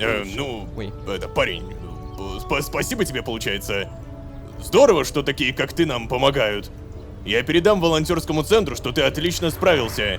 Спасибо и вам. О, слушайте, прикольно, прикольно. Так, все, пропал чел. Итак, мне дали ловкость рук, я помню, мне дали опыт. Блин, и на все про все ушло так много времени, уже 17:41. Все, я, наверное, знаете как? Хочу уехать туда, где я вот ни разу не был. Детский сад Yellow Creek. Крепче за баранку держись, шофер. Ага. Так, проверяем детский сад. И да, реально детский садик. А я могу сюда зайти? Всем привет. Ой, велосипед. Нет, зайти не могу. Круто, да? То, что вот так вот, по сути, можно просто взять, приехать куда-то. И даже несмотря на то, что сюжет этого не просит, ты можешь походить. Жалко, что не можешь открыть двери, но тем не менее. Так, ну и раз уж у нас вечер, пора, наверное, ехать в кампус. Круто то, что мы можем наконец-то платить картой, то есть не только наличкой. Здравствуйте, здравствуйте. Поболтаем. Так, у вас, как обычно, ничего не... О! Что? Осенняя куртка Мироходец? Смотри-ка, а для меня тоже осеннюю одежду придумали. Так, это стоит 2000, 1600 и 2600. 6200 СТ, чтобы купить новую одежду. Я очень сильно хочу, я понимаю то, что дорого, да, тыры-пыры. Я куплю 100%, знаете когда? Когда у меня будет, ну, хотя бы 20 тысяч, и когда у меня будет оплата за чердак, потому что 3500 это все равно много, и как бы лучше подкопить, да, лучше перебздеть, чем недобздеть. О, чет печатает. Ну что, Лолошка, снова привет. Поговорим? Я у себя в комнате. Карл вернется только к 8. О, то есть все-таки наконец-то о Саймоне Солусе хочешь поговорить. Вот это... Стоп, кто это? Альберт, понятно. Вот это очень важно, это правда важно. Неужели кто-то хочет поднять пока ничего не суперинтересную спрашивай. тему без моей Закроем. инициативы? Так, ну-ка. Так, в общем, с чего бы... Лолошка, давай я тебе сейчас расскажу свою часть истории, хорошо? И только потом ты уже задашь вопросы. Мне очень сильно нужно было место в общежитии из-за... в общем, по некоторым причинам. Я множество раз просил выделить мне место, но получал отказ от управляющего. В том числе и в начале семестра, когда у вас даже была свободная кровать, представляешь? Мне сказали, что якобы мест нет. А неделю назад мне позвонил мистер Солус с предложением. В обмен на эту койку он попросил меня сам знаешь о чем. И да, я согласился. Мне не стоило этого делать, прости, пожалуйста. Следить за кем-то это мерзко. Меня это, конечно, не то чтобы оправдывает, но... Я не хочу оправдываться. Давай, задавай свои вопросы. Уф, вот это он выпалил. У тебя есть пейджер Саймона? Поможешь мне следить за Саймоном? У меня нет вопросов. Блин, либо пейджер, либо следить. Это два важных варианта, но давай-ка, наверное, с пейджера начнем. Пейджер? А тебе-то зачем? Вообще, да, он у меня есть, но он редко отвечает. Нет, Ло, я не могу тебе его дать. Почему? Потому что И знаешь, я не жду, что мы станем друзьями. Или я не жду от тебя какого-то доверия. Я просто хочу предупредить, что буду продолжать рассказывать о тебе мистеру Солусу. Поэтому старайся при мне вести себя прилично. Я честно очень хотел со всеми вами подружиться, но мне все еще нужна крыша над головой. Она мне нужна. Прости. Вау. Как он честно со мной. Мне его не за что винить, вот буквально, ребят, я не знаю, я не могу сказать, что Чет какой-то говнючело. И при этом, заметьте, он же мне это все рассказал из-за мук совести. То есть его прям жестко, тотально достает совесть, и он не мог молчать. Хотя, знаете, с другой стороны, он мне все это рассказал после того, как пришел Саймон Солус. Потому что лучше всего втереться в доверие это тогда, когда ты рассказываешь правду. Даже Джена? Так, Джена, это интересно, погоди-ка. О, молодец, Ло! Я слышала, ты проделал хорошую работу. Чувствую себя гордой наставницей. Продолжай в том же духе. А лучше прояви инициативу. В центре всегда найдется работа. Да, окей, допустим. Так вот, лучше всего получить доверие от человека, это рассказать ему ту правду, которую он не ожидает. Но хочу ли я верить его словам? Да, где-то на 80% я скажу да. И больше всего я ему верю после вот этой фразы. Хочу предупредить, что буду продолжать рассказывать о тебе мистеру Солусу. Поэтому постарайся при мне вести себя прилично. Так что да, я скорее доверюсь Чеду, он неплохой человек. Давайте вот итог такой короткий. Он неплохой. У него, скажем так, сейчас игра с своей совестью. И совесть выигрывает. Чед, ты что делаешь? О, ну тебе господи, откуда тут собака? Батюшки! Подождите. Вау! Воу! Нифига! Слушайте, круто! Такая прям анимация полета косточки. Мне понравилось. Давай еще раз. Оп! Красота-то какая! Причем каждый раз в разное место. А поговорить, кстати, можем? Ой, блин, ты серьезно решил поговорить со мной? О, не ожидал от тебя, Ло, не ожидал.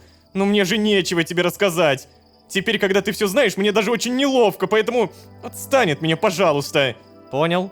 Вот, ладно, я, помните, говорил 80% доверия, теперь 90%. Да, я Чеду прям жестко доверяю. Мне, опять же, не хочется его обвинять. Тут надо обвинять Саймона Солуса. То есть, Чед пытается противодействовать, но он не может, потому что если он надавит на Саймона Солуса, его тупо выгонят. Поэтому прямо сейчас Нет, стой! Кларк! Бляха-муха, я только хотел сказать то, что хочу прокачаться. Я только что хотел купить новую комнату, ну ё-моё. Подожди, а во сколько Кларк уходит? В 20 часов, понял. А теперь, ребят, важная информация. Вы, наверное, постоянно задаетесь вопросом, почему никто не рискует и почему никто мне ничего не рассказывает. Причина простая, потому что в этом сезоне отношения работают на все 100%. У меня ни с кем нету нормальной дружбы. То есть, если посмотреть, Дилан равнодушие 46, Шерон тоже равнодушие, и поэтому понятно, почему она не хочет мне ничего рассказывать. Карл тоже равнодушие, Джена, вот сразу видно, что у Джены доверие, потому что она ко мне относится прям максимально дружелюбно. Поэтому мне сейчас очень важно поставить цель — прокачивать отношения. То есть я беру немного сырой говядины, делаю говяжий тартар. И здравствуйте, мистер Дилан. Хочу подарить вам я же уже дарил. Да, черт возьми. Кстати, то, что Чет мне не рассказывает, это 100% должно было случиться по сюжету, потому что его здесь нет. То есть никакими подарками повлиять я на это не мог. Кстати, а Дилан, может, поговорим? Да вот я покопался в железе, которое принес с бункера. Я понятия не имею, что это за модели. Они почему-то несовместимы с остальными компонентами компьютера. Раздражает. Понял. Это важная информация. Так, Карл, привет. Не поговорим? Блин, я бы хотел тебе что-то подарить, но я даже не знаю, что может понравиться Карлу. Ну вот цветочки. Раз 10 за весь этот сезон он упоминал то, что ему нравится удобрение. То есть он жаловался на то, что Дилан выкидывал его удобрение, и... Может быть, если я принесу ему косточку или костную муку, то ему это понравится, я не знаю. Это реально единственное, что я смог вспомнить. И надо вслушиваться каждый раз в их слова. И если сейчас я прав, то это офигенно. Давай, сделать подарок. Ой, блин, я даже не знаю, как поблагодарить тебя, Ло. Спасибо. О, Да ладно. Все, теперь мы знаем, что нравится Карлу. Что ж, продолжим прокачивать эти отношения, и в будущем никаких проблем с правдой не будет. Все захотят мне помочь, все захотят мне что-то дать. И теперь становится понятно, почему первые серии этого сезона были нацелены на отношения и общение, без какого-либо глобального сюжета. Я просто все это просрал. Сори. А вообще, не забывайте, пожалуйста, ставить ваши лайки. Не забывайте, пожалуйста, подписываться. Я исправлю все эти недоразумения. Я правда буду со всеми дружиться. И в первую очередь хотелось бы подружиться с вами. Поэтому, правда, не забывайте, что все ваши маленькие нажатия — это огромный буст к мотивации. Дальше больше. И если вы здесь впервые, то можете еще и позвать друзей. А с вами были Лолошка и прокачка отношений, а также супер запуганная Шерон и Чет. Всем удачи, всем пока! Пока-пока-пока-пока! При произнесении заклинания я оказался в каком-то другом измерении. Я просто обязан попробовать сделать это где-то вдали от общежития. И давай-ка попробуем. Прунус! Окей, здравствуй, осень, привет, холода, и прощайте все попытки нормально пообщаться с Шерон. Короче, ребят, я понял, что надо идти не напрямую, а через Саймона Солуса. Только решив проблемы с ним, Шерон наконец-то поймет, что находится в безопасности. Она мой единственный мироходец. Она нужна мне. А вообще, всем привет, дорогие друзья, я Лолошка. Добро пожаловать в последнюю реальность. Поехали!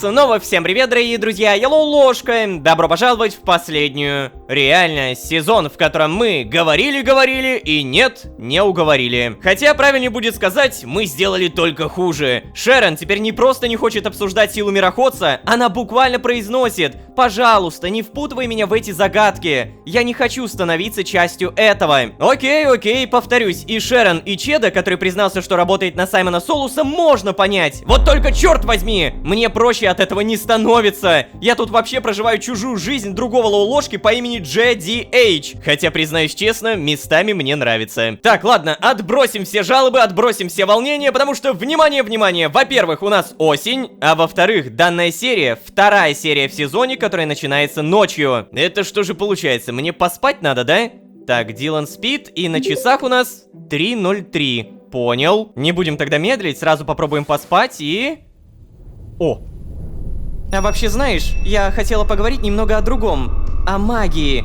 Помнишь, когда Дана нас поймала и завязала нам рты? Это же явно было для того, чтобы мы не говорили слово «прунус». Окей. Так вот, в тот раз она назвала это сангвимантией. Помнишь? Ты знаешь, что это? Это магия крови, Лолошка. Неужели ты маг? Именно так, Акетра. Наш Лолошка маг. Но маг не крови. Люди на подобное не способны. Вот это я понимаю воспоминания. Как говорится, доброе утро. Так, а я что-нибудь заметочку как... Ага, задание самоопределения обновлено. Найс. Так, давайте, прежде чем я что-то прочитаю, если вы не знаете или забыли, напомню. В той реальности, откуда меня выкинули, у нашего персонажа в наличии имеется свое собственное измерение. Еще со времен сезона «Идеальный мир» измерение мне подарил, скажем так, один маг крови. В народе просто багряник. Имя этому багрянику Шангрин. Важно то, что измерение все еще есть. И дабы туда попасть, надо сказать заветное слово «прунус». А дабы оттуда выйти, надо сказать «малус». Так, а теперь в итоге что сказала Лолошка? Ну-ка. Самоопределение. Невероятно. Мне снова приснились воспоминания, но в этот раз там произошло что-то необычное. При произнесении заклинания я оказался в каком-то другом измерении. Прунус. Да. А для возвращения оттуда надо сказать «малус». Я просто обязан попробовать сделать это где-то вдали от общежития. Жаль, что я не могу обсудить сангвимантию с Шерон. Да, это правда. Шерон такая Шерон, всего боится. Этого она точно испугается. Но знаете, что меня немного смущает? Я нахожусь в другой реальности. Неужели Прунус и Малус могут сработать? Я даже специально отойду подальше от общежития. И давай-ка попробуем. Прунус! Задание самоопределения обновлено. Все-таки не получилось. Заклинание не сработало. Возможно, это был просто сон? Никакое не воспоминание? Но я уверен, что этот сон не отличается от предыдущего. Неужели магия в этом мире не работает? Или проблема в органе? Что если Шерон не единственная, кто больше не может перемещаться между мирами? Не-не-не, я не думаю, что это из-за этого. Я думаю, то, что из-за того, что Прунус относится к другой реальности. Вот такие пироги. Но, сам факт того, что мы вспоминаем подобное, не может не радовать, это правда. Это прям невероятное воспоминание. Ну-ка, с кем-нибудь поболтаем. Привет, Дилан. У меня сегодня отменили пару. Препод заболел.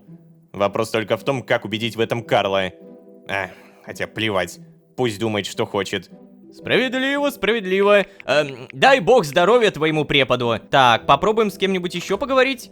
Может быть, Карл? Что? Да, сейчас. О, привет. Скоро надо будет собирать урожай с полей. И вплотную заниматься теплицами. И животных в амбары загнать. Ой, холодает. О, кстати, правда. А может быть еще и снег скоро пойдет? Представьте, да? У нас не будет бассейна, у нас тут все будет без листьев, обалдеть! На это будет интересно так, а посмотреть. ещё, наверное, надо- Так, привет, чат. О, Ложка, ну ты серьезно? Тебе правда нормально со мной общаться? Ты такой же странный, как о тебе говорили. Понятно. Такой же странный, как обо мне говорили. Ну, не, ну а чё, поддерживаем диалог даже с Чедом. Я уже много раз говорил о том, что к Чеду у меня нет никаких претензий. У меня претензии к Саймону Солусу. Ох, Брэндон, красавчик-то какой! А? Поговорим? Слушай, сегодня надо бы в качалочку зайти. Мне кажется, я потерял форму из-за сидения на парах. Мне надо больше времени уделять своей внешности. А то меня так никто не захочет. Пока. Так, сразу напоминаю, примерно в 8:00 надо быть в комнате. А вообще проверяем задание. Вкус детства, фитнес-браслет. О, это же тот самый Норберт. Мне лень ехать в Хэнфорд, но я хочу мое любимое мороженое. Я помню это задание. В этот раз здесь нужно 3 пенька и 3 Бруса Уиллиса. Ну, вообще, чисто теоретически я сегодня буду в городе, поэтому да, давай, я возьму это задание. Задание «Вкус детства» обновлено, спасибо. Ну, кстати, тут есть еще какое-то новое простое задание для моего сына. Мой сын, он... неважно. Важно то, что мне для него нужен бургер «Рука Бога». Доставьте, пожалуйста, как можно быстрее. Ну это фудкорт получается. То есть мне нужно в любом случае куда-то в центр города. И... Дилан, слушай, по идее скоро будет 8:00. Так, обычно в это время приходит Карл. В этот раз он придет? Я слышу, как кто-то... О! Здорово. Да, еще раз привет. Ну что, Лолошка, ты готов? Ну, в целом, да. Окей, тогда пойдем. Подожди, я думаю, ты удивил Дилана. Стоп, погоди. А чё, звать меня не будешь, что ли? В плане... Так у тебя же преподаватель заболел. Ты что, не знал об этом и хотел прогулять? Об этом в беседе группы только в 6 утра написали. Зря просыпался. Нет, Дилан, я об этом еще вчера в учительской услышал, когда декану помогал. Ну ладно, я думал, ты знаешь. В общем, мы тогда пойдем. Давай, я не хочу опаздывать. Слушай, а почему ты просто один не хочешь? Почему ты каждый раз за всеми следишь? И, кстати, погоди-ка. Давай сразу мы сделаем... Эй, не понял? А чё это Дилан не идет? Карл. Ну, вообще, у него просто пар нет, и все. Ну, тогда повезло ему. Логично. Блин, а почему я не могу подарить тартар? Неужели Дилану больше не нравится говяжий тартар? Ай-яй-яй! Если я не могу дарить одно и то же, то мне придется новый подарок искать. Вот это, конечно, плохо. Я просто могу ошибиться и подарить что-то говёное. Но я так понимаю, то, что ему нравится готовая еда и даже, наверное, мясо. Да, вот то есть готовое мясо. Надо будет принести ему свинину или стейк. И если Дилану понравится, то это имба. Так, допустим, сырая говядина. Сразу поставим на пережарку. Пока все топают миллион лет, мы добудем немного тростника. Заберем мясо. И подарить я, наверное, уже не успею, поэтому, ребята, погодите меня. Я не прогуливаю, честно. Кстати, давай-ка сразу проверим. Отношения Чеда до сих пор нет. То есть, получается, на него я влиять вообще никак не могу. Так, Карл, а тебе, я помню, удобрение подарил? Я тоже не могу ему подарок сделать. А почему? Может быть, с 9 часов смогу? Типа, знаете, новый день, потому что вот даже ларек открывается в 9. Это надо будет обязательно проверить. Так. Ага. Все, идите отсюда. Кыш. Собственно, оплатить проезд. Мне, пожалуйста... А погоди, а может быть, я могу поговорить? Нет. тогда мне, пожалуйста, в Lucky Charms. Сегодня после смены пойду и лягу спать. Ага, удачи. Добрый день всем ученикам. Ох, я все не могу привыкнуть к этой осенней одежде. Джена, здорово. Та-та-та, приветики. Как же мне нравится эта осенняя атмосфера. Так, могу с кем-то? Привет. Нет? Ой. Убийца старший сын. Что за... Я... Это было плохо. Зачем? Зачем он это сделал? Я не знаю. Это... А чё у меня-то спрашивать? Я просто мимо проходил. Так, студентка, привет. Не поговорим. Здравствуйте. Тоже не поговорим. О, какой у вас комбинезон. Хороший комбинезон. Я сегодня минут 10 стоял и слушал уличного музыканта. Чуть на автобус не опоздал. Круто было. О, хотел бы я на такое наткнуться. Знаете, мне даже кажется, что если я буду просто гулять по городу, то рано или поздно я тоже могу наткнуться на подобного музыканта. Здравствуйте. Да, какого музыканта? Мне сказали переделать курсовую. Полностью. Я на нее целый месяц потратил. Соболезную. На всякий случай попробуем здесь пройти. Здрасте. Нет. Блин, что... Я случайно удалила своему брату сохранение в игре. Он больше со мной не разговаривает. Ну, может быть, я, конечно, сделала это не случайно. Ну, кому какая разница? Удалить сохранение в игре, только не это. Так, мне, наверное, сюда нужно. Ой, как много тут людей. Всем привет! Так, Рен, а у тебя какая осенняя одежда? А у тебя нет новой осенней одежды? Даже у обычных студентов появилась. Вон, смотри, какой свитер. Ну, кто-то, кстати, в летнем ходит все еще. Могу ли я с кем-то поговорить? Ричард, Ника. Нет, тогда, наверное, просто учиться. 1000 опыта улучшения плюс 1 фермерство. Так, это Все, отправила, и, кстати, все просто это пропали. отправила. Осталась Мгм. только Ника. Привет. О, ты погляди, как кто явился. Ты же помнишь, что у тебя сегодня теория по правам? Нет. Ну тогда скорее беги на пару, чего ты медлишь? Кабинет тот же. И знаешь, продолжай посещать пары в том же духе. Мне нравится, что ты уменьшил количество пропусков. Деканату тоже нравится. Ага. А чё за мной так пристально наблюдают, а? Хорошо, вот видите, да? Не зря я ничего не пропускаю. Возможно, я даже точнее уверен, что это как-то на глобальный сюжет отразится. О, Шерон. Эй, Шерон. Ты со мной, наверное, не будешь общаться. Ой, да, я даже по ней не могу нажать. Смотри, она просто глаз отводит. Эй, Шерон. Ты чё? Со всеми можно поговорить, но не с ней. Да уж, интересно получается. Ну, может быть, кстати, за ней можно проследить? А давай, чё мне мешает? Давай проследим.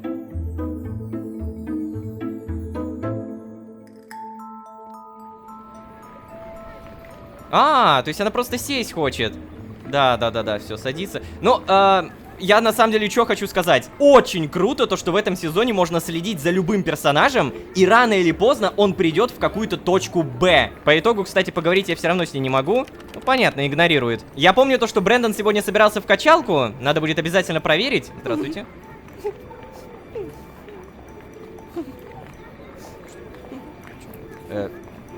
О, Престон. Не поговорим. Что происходит, студентка? Алло! Я не могу найти свой телефон. Я его только купила и уже потеряла. Потеряла. Я сейчас позвоню на свой номер. Скажи, пожалуйста, слышно, как звонит? Я вот не слышу. Где же ты? Подожди, это ты с другого телефона. Я сначала подумал, что ты шизанута. Так, знаете, мне кажется, что если я найду здесь телефон, то я могу его принести. Но черт возьми, тут такая большая территория. Давайте так, если найду, то обязательно принесу. Пока что, сори, не вижу. Она сказала, что не слышно, как звонит. Значит, это не рядом. А может быть, вот у этой студентки? Здравствуйте. Я всю пару в телефон играла. Не понимаю, зачем программистам философия? Понятно. Так мы, ребята, не думаем. Хотя, подожди, реально, зачем программистам философия? Наконец-то пары закончились. Пора домой. Дом, жди меня, компик. Стоп, погоди! Я собирался только что уехать, а у меня же... Мне же Ника сказала! В 312 кабинет мне вроде бы надо, да? На всякий случай я, конечно, пройдусь, мало ли какой-то телефон все-таки найду, но... Нет, ничего подобного не вижу. Давайте последнее место, где я проверю, это, наверное, вот это. Может быть, в листве завалялась? Так, привет. Блин, никак не могу вспомнить название фильма. Как же там было-то? О, Джена? Погоди-ка. Эй, Ло! Слушай, я знаю, что у тебя сегодня поздно пары заканчиваются, но... Я хотела написать, чтобы ты не забывал про волонтерский центр. Пожалуйста. Будет странно, если мне придется каждый раз звать тебя выполнять поручения, правда? Это должно идти от души. Само. Ты можешь заглядывать туда хоть каждый день. У нас всегда есть лишняя работа, поверь. Будет странно, если я буду звать тебя каждый день. Ну так не зови. Я сам приду, если захочу. Блин, ну ладно, я все-таки приду. Но, тем не менее, напоминаю, мне нужен 302 кабинет. Вот оно. Здравствуйте. Здравствуйте. Так, подожди, а сколько времени? 14:44. А, ты погляди, у меня времени идет. Время вообще... А, я понял, то есть мне нужно в волонтерский центр сначала. Вы что, издеваетесь? То есть мне заведомо нужно прогулять эту пару? Но это же нечестно, это не мой выбор. Ладно, возможно, я ошибаюсь, но тем не менее, приветствую водителя автобуса. Мне, пожалуйста... Так, городской парк, университет... Вот, шоссе Хэна Форта. Я сейчас сяду за руль. Да, я знаю, что ты сядешь за руль. Ты же и так уже за ним. Все. Теперь, пожалуйста, не давите меня. Быстро пробегаем. Чекайте, сейчас прихожу и... Закрыто. Не закрыто, ладно. Hello! Всем привет. Я тут по своей воле пришел. Так, тут никого нет. Кабинет главы. А с кем-то могу поговорить? О! Задание. Вау, прикольно выглядит. Автомат с питьевой водой, вентиляторы. Здравствуйте. О, ну хоть кто-то пришел. Сейчас неделя больших скидок в магазинах для пенсионеров. Многим нужна помощь с переходом через дорогу. Помоги хотя бы нескольким, ладно? Ладно. Подожди, чего? А, ну, то есть мне, наверное, надо «да» написать, или это уже задание дали? Да, скорее всего, мне уже дали это задание, проверяем. Вот, автор волонтерский центр. Надо помочь с поручением от волонтерского центра. Звучит вроде бы несложно и даже весело. Помогать людям — это здорово. Надеюсь, быстро управлюсь. Задача — надо перенести 5 Перенести. Вот это... Не перевести, перенести. 5 бабушек через подземный переход. Ой, и, кстати, напомню то, что мне нужно в торговый центр. Эй, всем привет. Так, мне там какие-то задания давали давным-давно, я уже не помню какие. Мне лень ехать в Хэнфорд, хочу любимое мороженое, 3 Бруса Уиллиса и 3 пенька. Ну, вроде бы изи. Осталось только понять, где тут магазин мороженого. Роберт Боберт, вроде бы вы, да? Так, торговать. О, Так, клубничное мороженое, молочное, ледяная шишка. О, Брус Уиллис, Я покупаю, получается, картой 3 штуковины. Далее мне нужно что-то там с пеньком связано. Во, пенек. Получается 3. Как тут? Вкус детства, если вы бобер. Пойдет. Все. Блин, слушайте, а на самом деле нормально потратил. Угу. И еще задание собрать 1 бургер Рука Бога. Бургер Рука Бога, пожалуйста. Да, спасибо за задание. По-моему, это здесь. Торговать? О, нет. Только не говорите, что я не знаю, где это купить. Кто тут еще бургеры продает? О, бургеры. Так, здравствуйте, торговать. Что это? Ромео. Во, Рука Бога. Самый большой наш бургер. Способен утолить голод даже самых амбициозных любителей поесть. Его энергетическая ценность превышает энергопотребление небольшого городка. Окей. Так, стоит 180. Давай, покупаем. Все, спасибо, до свидания. Осталось только понять, где найти 5 бабушек. Но я задал вопрос, и мне дали подсказку. Где угодно. То есть, чисто теоретически, я могу, например... Во, городской парк. Я сейчас сяду за руль. Да, ты уже это говорил. Вот, потом мы идем и... О, во! У нас бабка подсвечивает. Боже мой, чем я занимаюсь? Так, мне надо очистить инвентарь. Давай-ка пшеницу нафиг. Здравствуйте, бабуля. Привет. Ох, вот бы кто помог. Давайте помогу. Ой, подожди. Вон, подсвечивает куда надо. Господи. Чем я занимаюсь? Бабуля. Ох, спасибо, внучок. Пока. Пока, бабуль. И чё, подожди, мне сейчас нужно найти еще 4 бабушек? Бога ради, а. Задание «Тяжелые бабки» выполнено. Какое задание? Я только сейчас название прочитал. О боже. И мне реально за это даже не платят. Вы понимаете? Мне даже не платят за это. Я по сути, я это сейчас делаю ради чего? Ну, ради Джены. Да, возможно, ради какого-то дополнительного сюжета. Ну, скорее, ради Джены. Теперь у меня реально очень важный вопрос. Я сейчас сяду за руль. Да, ты уже говорил это. Могу ли я пойти поучиться, потому что время все... А, подожди, время пошло. Что? Знаете, вот эта вот пробежка с тяжелыми бабками заняла у меня, получается, минуту. Понимаете? Я ездил туда-сюда, ходил, бегал, перетаскивал. И это нисколько времени не заняло. То, что я сейчас поднимаюсь по этой лестнице, и то больше времени заняло. Не, ну ладно, сейчас, возможно, я ошибаюсь. Эй, 302 кабинет. Здравствуйте, время 14:54. Ну, мне, по идее, надо где-то к 15 здесь быть. Немножко походим, побегаем, попрыгаем. Если даже сейчас ничего не произойдет, то, скорее всего, мне нужно было просто возвращаться в общежитие. Ну, то есть, все было куда проще, а я тут себе понапридумывал. Итак, Что? Вас только что не было, я знаю это. О, ну наконец-то. Итак, как я вижу, все в сборе, да?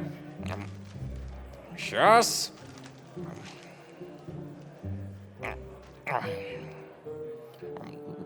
Так. Ну, тогда начинаем прямо сейчас. Ага. Кстати, по новостям. Скоро будет осенний сбор урожая. Тогда-то вы и будете проходить практику по управлению трактором. Надеюсь, вы справитесь со своей работой и ничего не испортите. На сегодня все свободны. А я точно хороший ученик? Я просто... Ну ладно. Так, ну, по крайней мере, мы разобрались с тем, что время начало идти. 15:11, да. Эй, Ой. ложка. Да, что такое? О, Слушай, я хочу с тобой срочно поговорить. Нам нужно пойти куда-нибудь, где никого нет. У тебя есть какое-нибудь подходящее место?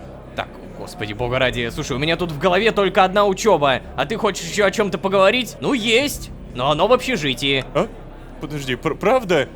Ну ладно, здесь выбор все равно небольшой. Да, давай, я готов поехать.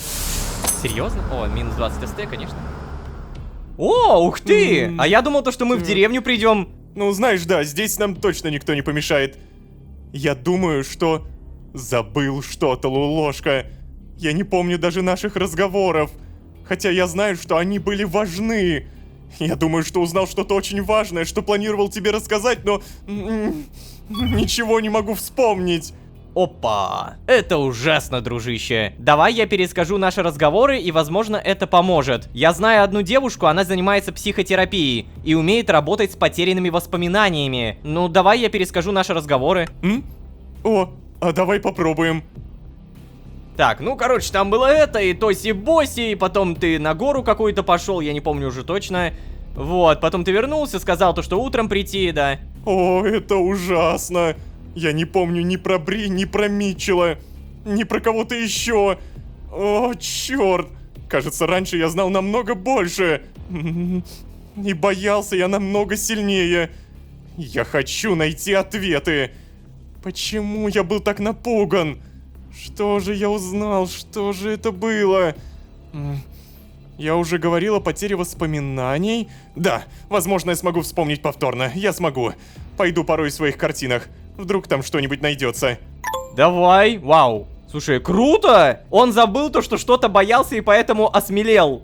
Вот это мне нравится. Но-но-но, погоди, у меня тут заметочка. Опа. У Престона пропали воспоминания о Бри и Митчелле. Но почему? И почему, в отличие от остальных, он может вернуть свои воспоминания? Неважно. Главное, что теперь он готов сотрудничать со мной. Уверен, вместе мы сможем найти ответы на все вопросы. Надеюсь, он вернет свои воспоминания в ближайшее время. Я, кажется, догадался. Благодаря тем самым картинам. Ну, то есть он буквально только что сказал про картины, а еще он же много фотографирует. Именно поэтому он и помнит. Логично в целом. Так, на самом деле, давайте зайдем, поучимся. Практика в мастерской завершена. Спасибо. И...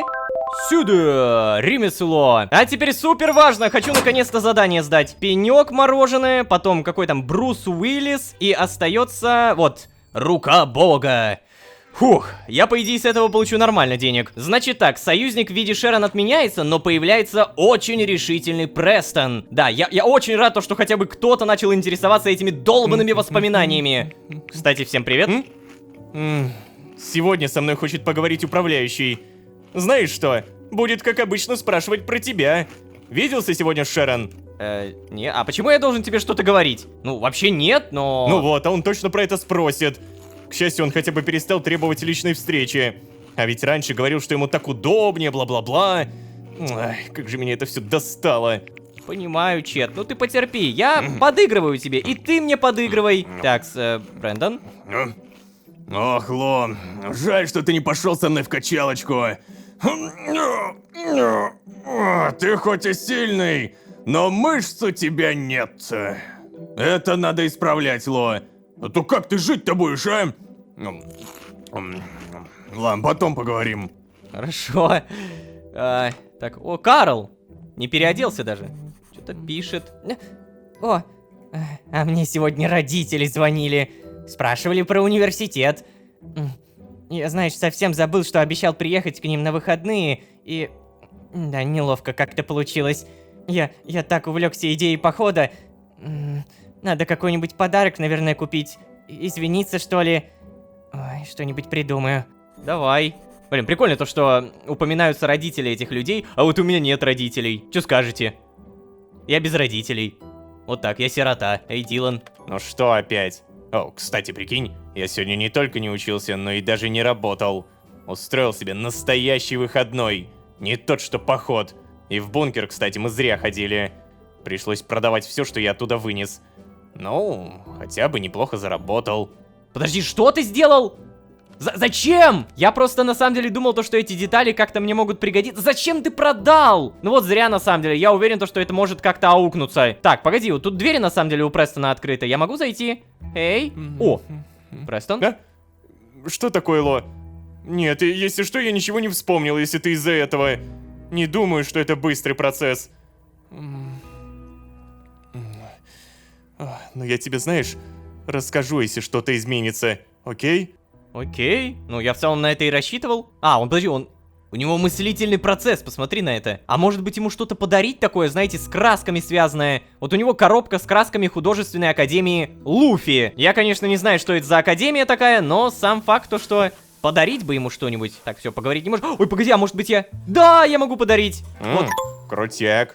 Это круче, чем донат в моей любимой игре. И это шедеврально. Так, и какое же у меня отношение? Давай сразу проверим. Равнодушие 49%. Уже скоро будет одобрение. А если точнее, доверие. Далее берем костную муку и попробуем подарить Карлу. О, он уже переоделся. Вот, возьми. О, как ты догадался, что это то, что мне нужно? Спасибо, Ло. Пожалуйста. И мне еще нужен, получается, гаечный ключ или что-то в этом духе. На самом деле, кстати, непонятно, почему я утром не мог подарить. Вот это самый интересный вопрос. Опа, Чет. Погоди-ка, куда ты идешь? Я хотел гаечный ключ скрафтить, но теперь понимаю то, что... Не закрывай. Понятно. Я хотел гаечный ключ скрафтить, но теперь хочу, да, проследить за Чедом. А, ну я в целом и гаечный ключ тоже успею. Соединяем, забираем. И начинается тотальная слежка за Чедом. Ну-ка, куда... А, ты к песику идешь? Да ладно, а я-то думал, то, что тут реально какая-то детективная история. Апорт! Сюда. Блин, прикольно. О, задание для моего сына выполнено, вкус детства выполнено. О, черт возьми, ну-ка. Ема, сколько у меня бабла! Знаете, что я сейчас хочу сделать? Во-первых, добежать до ларька. А во-вторых, наконец-то купить то самое. Одежду. Осенняя куртка мироходец, осенние штаны мироходец. Ну-ка давай. Получается мне купить. Потом, получается, ну... Ой, они подешевели. А я бы, честно говоря, и по 2000 купил. Ну ладно, спасибо. Так, штанишки, осенняя обувь приобретаем. Ты погляди, какой я стал!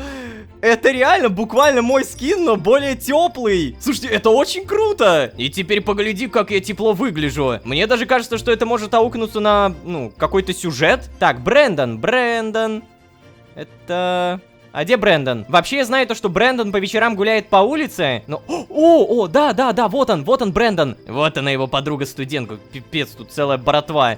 Вот сделать подарок. Вот если бы мне девчонка такое дарила, зацеловал бы. И это хорошо, что я не девчонка, да. Собственно, отношения. Равнодушие 56 уже. Скоро будет доверие. Мне определенно нравится, как мы прокачиваемся. И мне определенно нравится то, что Престон сам со мной заговорил о воспоминаниях. Мне даже не пришлось ему напоминать о себе. Он сам подошел. Круто. Что ж, посмотрим, что он там вспомнит, что он нам расскажет. И аукнется ли продажи компонентов от ноутбука у Дилана. Где ты, кстати? Вот он. Зря ты продал те части компонентов, зря. А вообще, на этом я буду постепенно заканчивать. Не забывайте, пожалуйста, про ваши лайки. Не забывайте, пожалуйста, про ваши подписки. Все ваши микронажатия, которые нас мотивируют. И правда нас мотивируют. Спасибо большое, если не пропускаете мимо ушей. Ну а если вы здесь впервые, то можете еще и позвать друзей. А с вами были Лолошка и новая осенняя одежда. Всем удачи, всем пока. Пока-пока-пока-пока. Эти ужасные кошмары и воспоминания не дают мне покоя, поэтому я решил, что мне следует уехать из общежития. Что? Нет, нет, пожалуйста, Престон! Как же меня достал этот Солус-то, а? Ничего не знает, там нить себе, погляди на него. Урезонить бы его как-нибудь. Может, даже заменить его на кого-нибудь? Ой да, холода, торговля людьми, волонтеры, заклинания Прунус и Малус, Шерон, которая не хочет с нами разговаривать, и Престон, единственный человек, который наконец-то хочет понять, что происходит с памятью людей. О, и кстати, еще у меня новая осенняя одежда, выглядит сногсшибательно. А вообще, всем привет, дорогие друзья, я Лолошка, добро пожаловать в последнюю реальность. Поехали!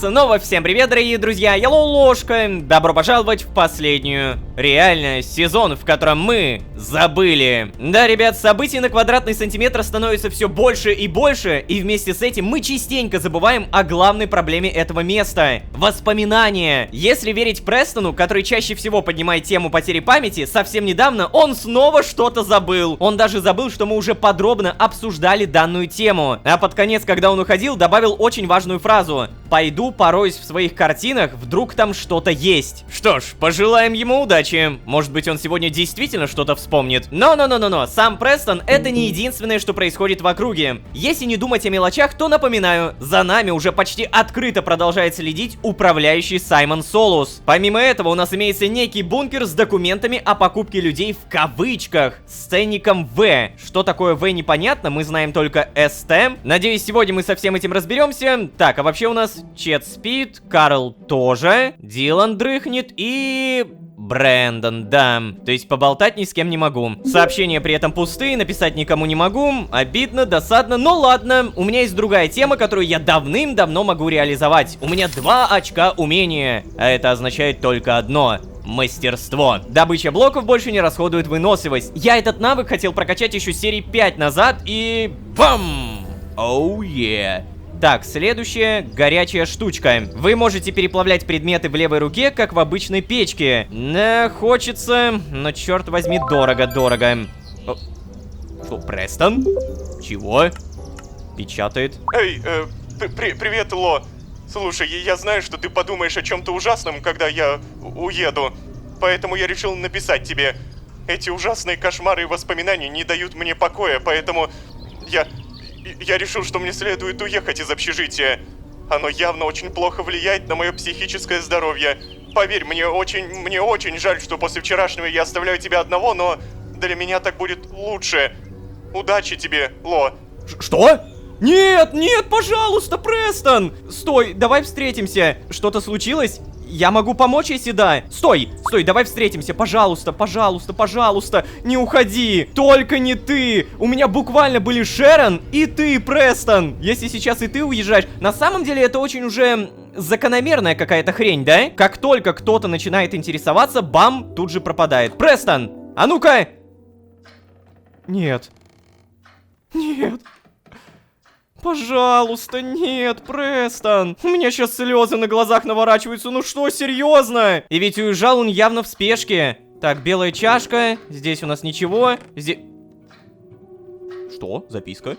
Погоди-ка. Я пытаюсь, ребят, я правда пытаюсь. В2... А, стоп!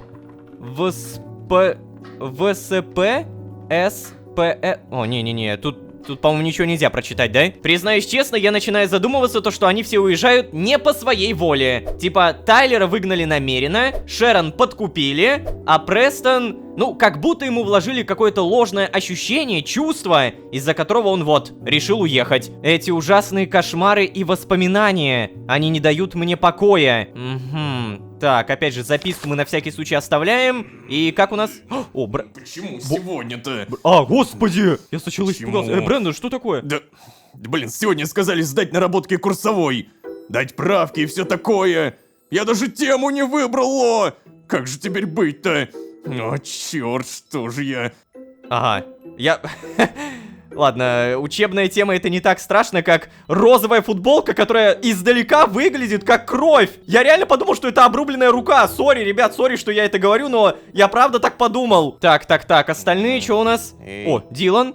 Эй. Да блин, а Билка сегодня себя как-то странно ведет. Кажется, она заболела, прикинь. Надо будет свозить ее к ветеринару. Только надо будет еще переноску заказывать. Ладно. О, это плохо. Так, погоди, а Билка? О, я даже погладить ее не могу. А ты у меня помощи не попросишь? Нет, там денег, переноска, может быть съездить куда-то? Так, хорошо, что-то мне не нравится, как все начинает развиваться. Алло, Чет? О, привет, Ло. Хочешь сегодня сходить на фудкорт после пары, а? Если что, нет, это не для Саймона. Я просто так зову. Если ты не хочешь, то все в порядке, правда? Так, а что нет-то? Хочу. Что мне написать? Давай, хочу. Подожди, правда? Ха, ну тогда ладно, договорились. О, с Чедом, может быть, даже отношения появились. А? Ну-ка. Да ё-моё. Вот зачем я все это делаю, если здесь нет отношений? Возможно, здесь отношения с Чедом упрятаны глубже, чем просто вот такая вот строчка. Скажем так, здесь отношения более сюжетно выстраиваются, и это на самом деле заметно. Так, а что насчет Карла? Что-то там рисует, пыхтит, пишет. Поговорим? А? О, привет, Ло. У меня, если что, сегодня нет пар, поэтому я не поеду. Мне только к декану надо будет, правда, съездить, но это ближе к вечеру. Надеюсь, вы сможете доехать до университета без меня. Ты только не забудь Дилана. Да, он... Уж я-то знаю его. Он с радостью прогуляет. Ладно. Так, только единственное, у Дилана тут свои какие-то проблемы. Эй, Дилан, надо это тебя, если что, захватить. Я помню то, что мы на учебу обычно собираемся в 8:00, поэтому давайте на всякий случай постоим. И в итоге 8:00. Опа! Странно. Чё-то Карла все еще нет. Обычно он в это время заходит. Так, ладно. Пойду проверю, что ли.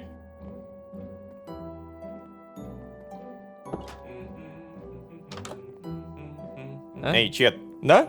Что? а куда это Карл делся? Карл? Так у него же сегодня пар нет. Подожди, Правда? Не-не-не, Дилан, не радуйся раньше времени. Сейчас я тебе такое выдам. Он сказал проследить за тобой, чтобы ты не прогуливал. Ох, блин, а я уже начал рассчитывать на выходной. Размечтался. Сейчас буду. А подожди, то есть если бы к тебе не приходили, ты бы вообще не появлялся на учебе? Серьезно? Давай, вот шапочку-ушаночку свою, наушники, молодец. Все, поехали? Так, погоди, ой, блин. Ладно, видимо, плевать. Сколько времени у нас уже? 8:23. Окей, получается, ларек закрыт. Мы просто берем и, наконец-то, уезжаем. Университет Lucky Charms. Да, твинта. Угу, всем привет. Здравствуйте. Боже мой, напугал. Не делай так больше никогда, парень. Простите. Я просто хотел поздороваться. Какой сегодня прекрасный день. Смотрите, солнышко, птички поют. Все же хорошо, да? Так, получается, по времени до учебы еще нормально, но вы посмотрите, как мало заряда. Ай-яй-яй, 24%. Надо будет зарядить телефон. Так, здравствуйте. Здорово. Слыхал новости об участившихся карманных кражах, а? Надо быть поосторожнее. Надо быть поосторожнее, да. Кто же это, интересно, ворует? Погоди. Серьезно? Ой, тихо. У него там деньги серьезные можно своровать. Целых 50 СТ. Так, нормально. Ой, зря я, наверное, это делаю. Ой, как же зря я это делаю. Оп. Хорошо. И сюда. О, деньги. Так, я, наверное, выкину что-то ненужное. Например, вот миска, 50 СТ лутаем. И это действительно серьезная проблема. Карманные кражи в университете. Прямо здесь, средь бела дня. Ай-яй-яй. Что ж происходит, а? На такое можно дать только один комментарий. Вот этот подходит, да. Так, здравствуйте. Да, да.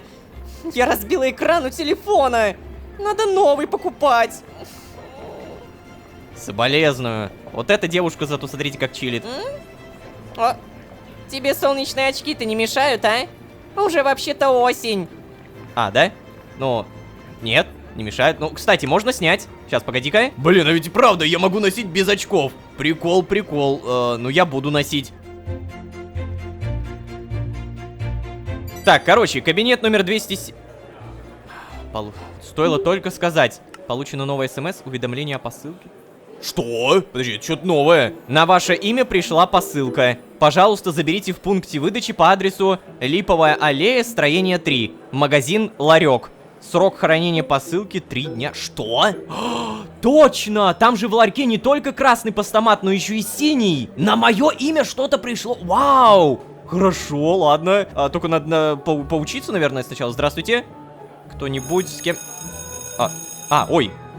Мы просто поучились. Скрытность, 1000 опыта и чет. Ну-ка, на-ка, что мне написал... О, Престон. Почему ты не отвечаешь? У тебя все в порядке? Так, давай. Эй, Престон. Ответь, пожалуйста. А еще чет что-то печатает, ну-ка. Эй, ну что насчет покушать? У меня, если что, пары закончились. У тебя, наверное, тоже, да? Я стою у фонтана, жду тебя. Да, точно, мы же договорились. Я забыл, честно говоря. Так, Престон, бога ради. Ты ж хотя бы где-то здесь-то явно ходишь. В универе там, учишься, все дела. Райан? Привет. Что, стоим? Просто стоим. О, Шерон. О, Шерон наверху учится. Так, дайте угадаю. Она со мной не заговорит, да? Шерон. Ну, по классике, по классике. Игнорирует меня, самое главное. Ну ничего, мы еще разберемся и с Шеронами всякими, и чедами. Здравствуйте.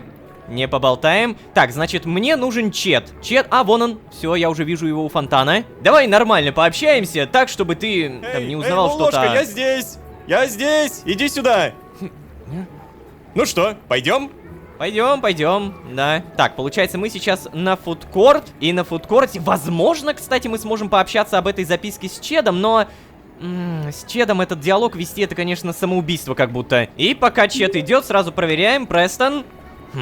Все еще нет. Почему ты не отвечаешь? У тебя все в порядке? Надеюсь, он реально ответит. Ну, типа, просто в игнор меня кидать, это странно. Да, он же должен сказать то, что хотя бы со мной все нормально, ты не парься. Оплатить проезд. Мне нужно шоссе Хэнафорта вроде бы. Да, твинта! Все, приехали.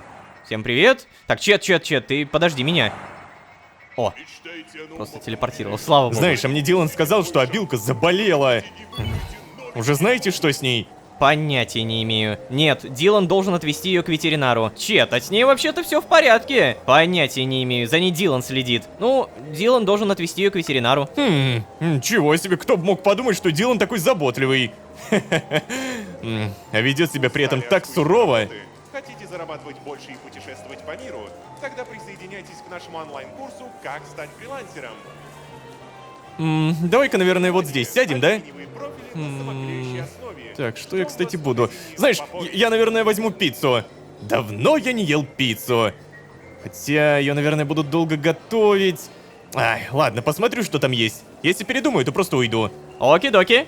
Так, мне с тобой? Наверное, все-таки нет. Возможно, мне даже с кем-то можно поговорить. Да ладно тебе, пойдем в аркаду, ну. Я тебя там что-нибудь выиграю. Серьезно?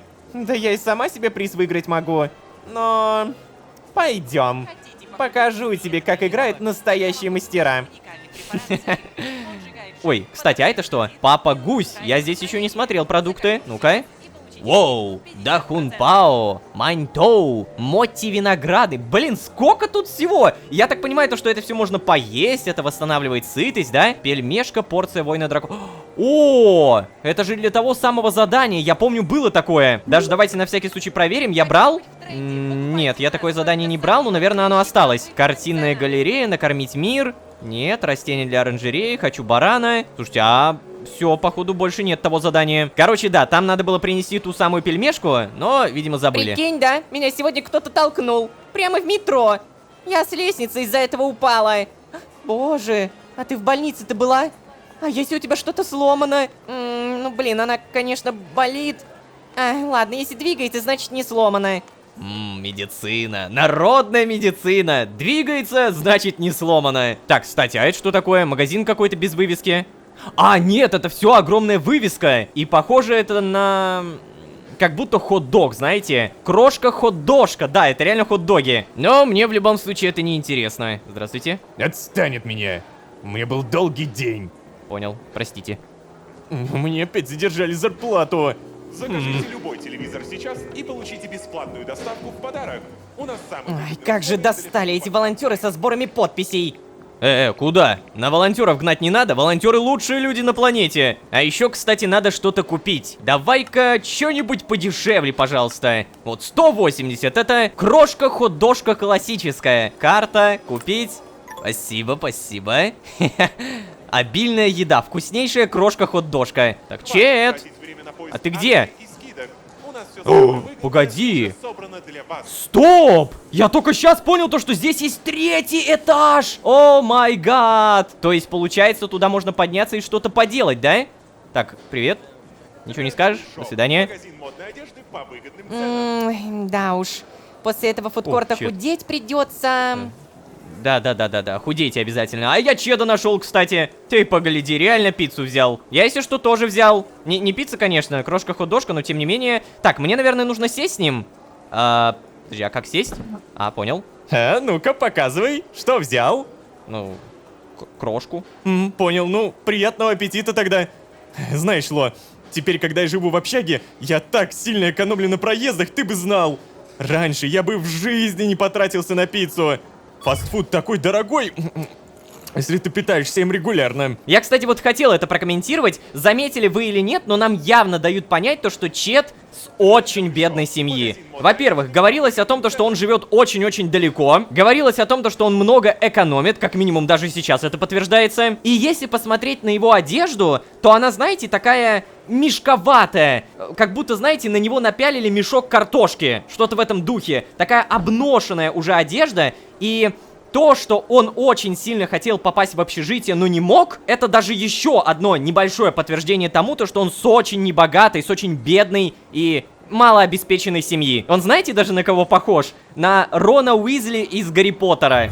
Прям очень-очень большая ассоциация. Так, ладно, что я могу сказать? А ты это, подрабатываешь? Или фрилансом занимаешься? Брал бы еду с собой, что ты? А почему тебе вообще не давали место в общежитии, а, Чет? Почему? О, новый смс. Ну, как бы тебе сказать. Вообще, в первый раз это была скорее моя ошибка. Да. Я сказал, что хочу вселиться с животным. А вот потом просто загадка какая-то. Может быть, из-за успеваемости. Она же вроде как-то влияет на место в общаге, да?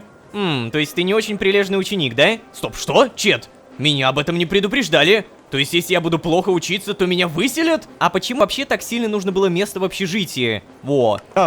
Ну, это довольно просто. Я бедный, Ло. У меня даже комнаты собственной не было в квартире. Я жил все время с 2 братьями. А потом ко мне подошел управляющий. Я сначала подумал, что это какая-то мелочь или даже шутка. Чтобы управляющий требовал от студента следить за другим студентом. Но потом у него стало появляться все больше вопросов и требований. И он вообще, знаешь, неприятный этот управляющий. Постоянно с уборщиками общается, принижает их. Он со всеми разговаривает сверху вниз. Часто спрашивал про ту девушку. Как ее? Шерон. Хотя я за ней следить вроде бы и не должен был. Вот так вот. Я не знаю, Ло. Но он точно не очень приятный тип. Из-за него настроение даже испортилось. Блин. Ну ладно. Знаешь, я пойду, наверное. Подожди, реально? Я тебе испортил? Так а я же... Ну ты сам все выговорил, я тебе это... Как будто, знаете, он давным-давно хотел это высказать, но мне стоило просто буквально спросить, почему тебе не давали комнату в общежитии, и пошло-поехало. Он как паровоз, который не остановить. Ладно, я правда надеюсь, что я никак его не обидел. Он в целом сам все высказал. Яблочное убийство 16+, что это? Лестница в рай? От создателей сестра. Что? Но я не могу забраться. Так, в общем, я первый раз на этом 3-м этаже. И здесь у нас 99 дней в пустыне. Это кинотеатр. Батюшки, а я сначала не понял, что это такое. Призрак скоро в кино. На дне 3+. Постер из бесконечного лета. Так, а тут кто-нибудь есть? Никого нет? Я бы хотел попасть в кино. Было бы прикольно. А еще здесь есть аркадный автомат. Ух ты, машина. Суперприз автомобиль. Это мое, это мне. Где играть? Где, как играть? Баскетбольные мячи? Эй, а где аркадные автоматы? Ну, хоть один.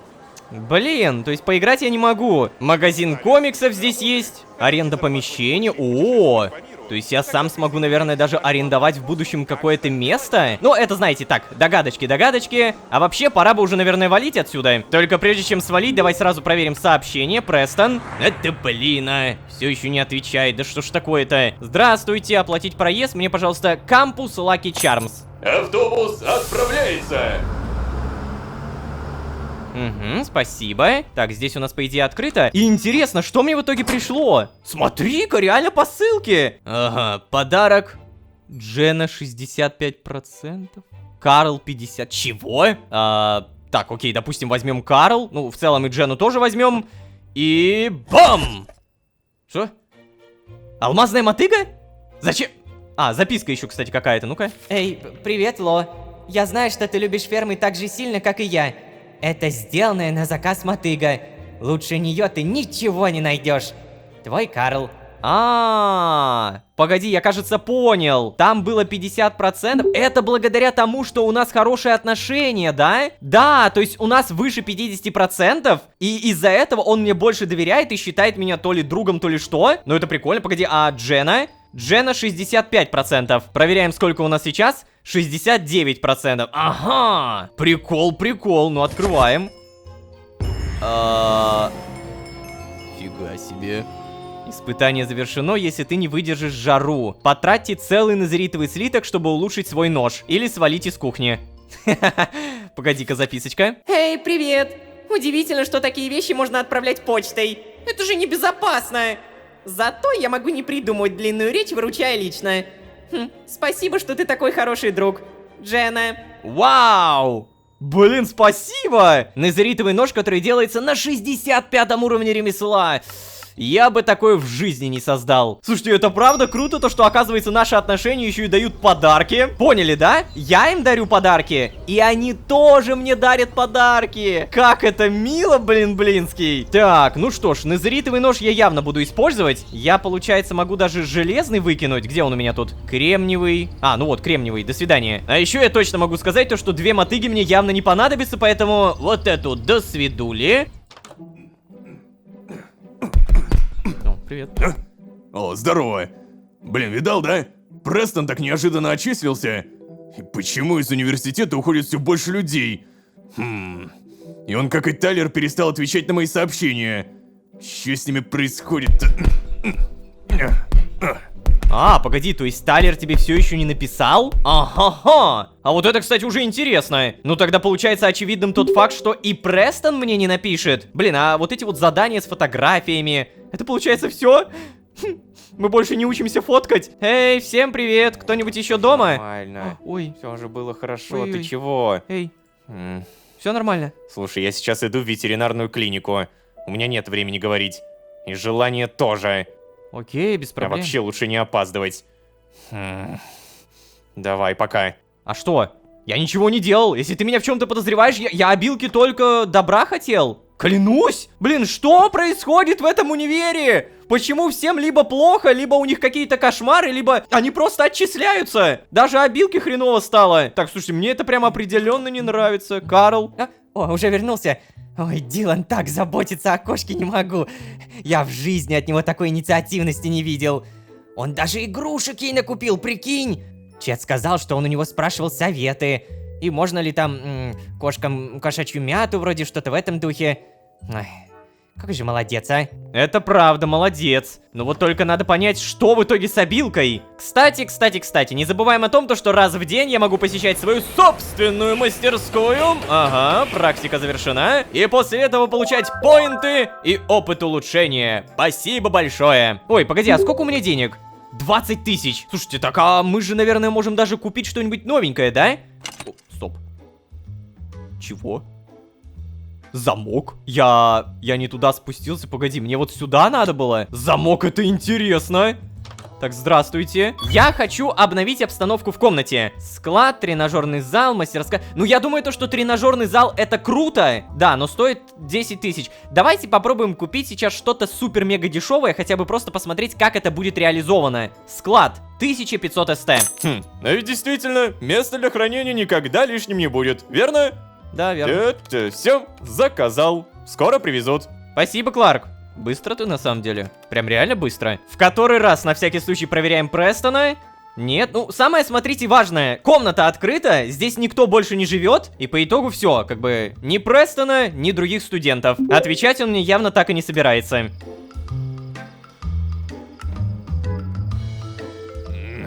Эй, слушай, как же меня достал этот Солус-то, а? Ничего не знает, там нить себе, погляди на него. Ты чего? Вообще-то он знает довольно многое. Ну хотя ладно, вообще ты прав. Урезонить бы его как-нибудь. Может даже заменить его на кого-нибудь. Ой, вообще это надо обговаривать с начальством. Просто так нам все менять явно не позволят. Ну, если только не произойдет что-то экстремальное. А учитывая происходящее, это будет очень скоро. Раньше ничего подобного не происходило. Ну да, я понимаю, но пожаловаться-то мы на него все равно не можем.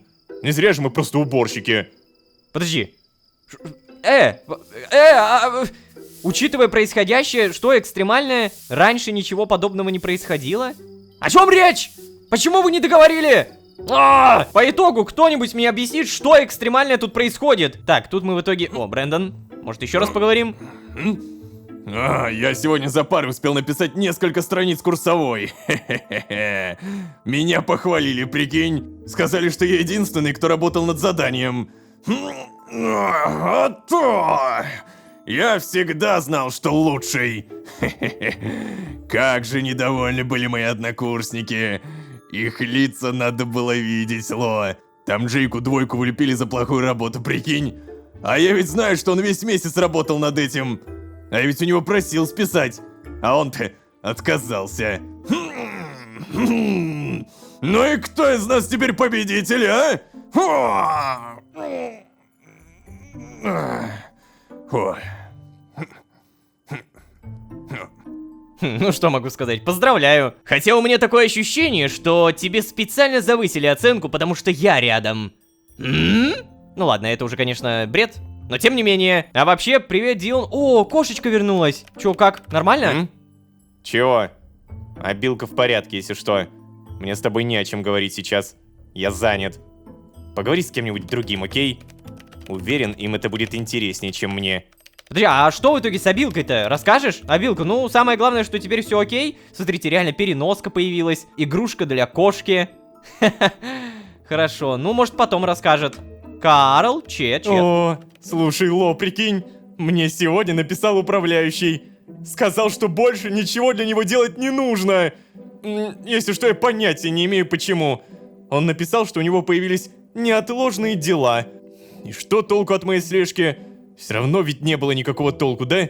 Свобода! Теперь мы действительно можем свободно говорить обо всем. Я так рад, я так рад. Так, ну ладно, я занят. О, добавлена новая заметка. Ну-ка, давай сразу прочитаем. Вау! Теперь я могу общаться с Чедом, не боясь Саймона.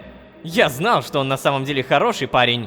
Но почему Саймон так быстро бросил всю затею со слежкой? Он просто сдался или узнал, что Чед мне все рассказал? А может быть, это связано с теми уборщиками и разговором, что я сегодня подслушал?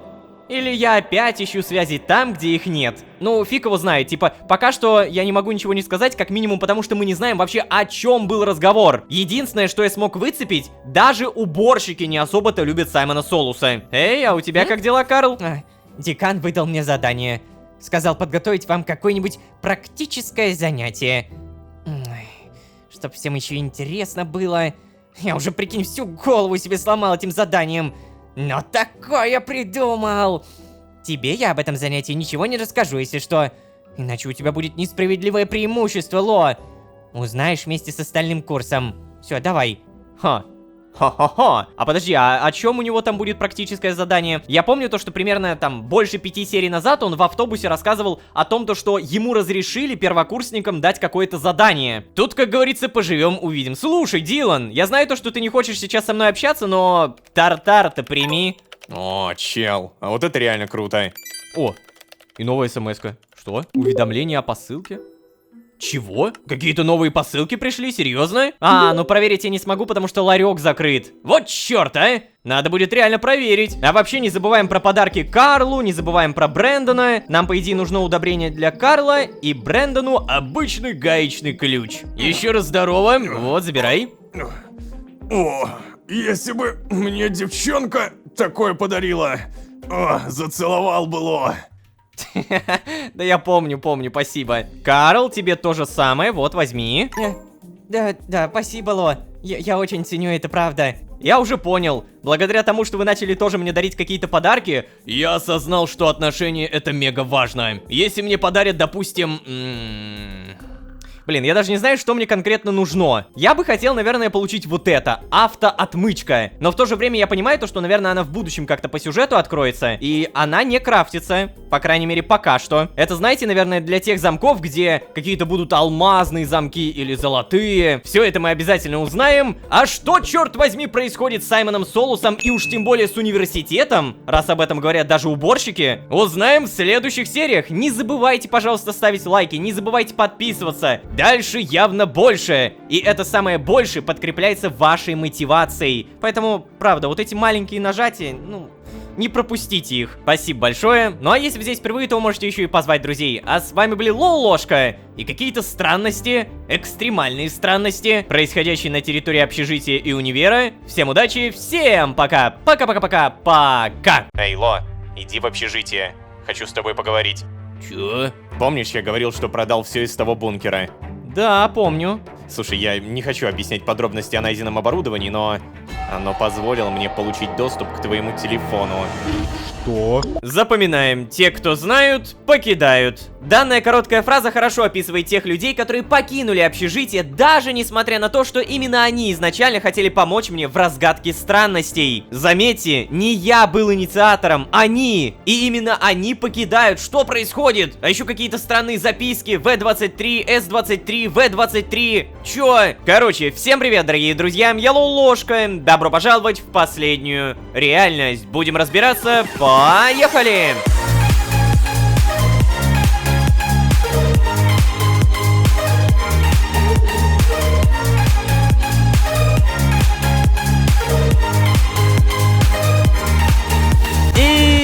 Снова всем привет, дорогие друзья, я Лоушка. Добро пожаловать в последнюю реальность. Сезон, в котором мы теряем людей, черт возьми. Ага, Шерон испугалась, Тайлера выгнали, а Престон не отвечает на сообщения. Причем напомню, если верить Брэндону, с тех пор, как Тайлер уехал из общаги, он до сих пор никому ничего не написал. Тайлер исчез. Я намекаю на то, что мне до сих пор точно так же ничего не ответил Престон. Он никому ничего не пишет. Да, я понимаю то, что пока что делать из этого трагедию вряд ли стоит, но знаете, что я вспомнил? Скорее, кого я вспомнил? Подругу Джены. Как-то раз, сидя у бассейна, Джена рассказывала, что эта подруга собирается уехать, ибо ей также снятся кошмары. И по итогу она уехала. Значит, эта проблема и у девочек тоже, да?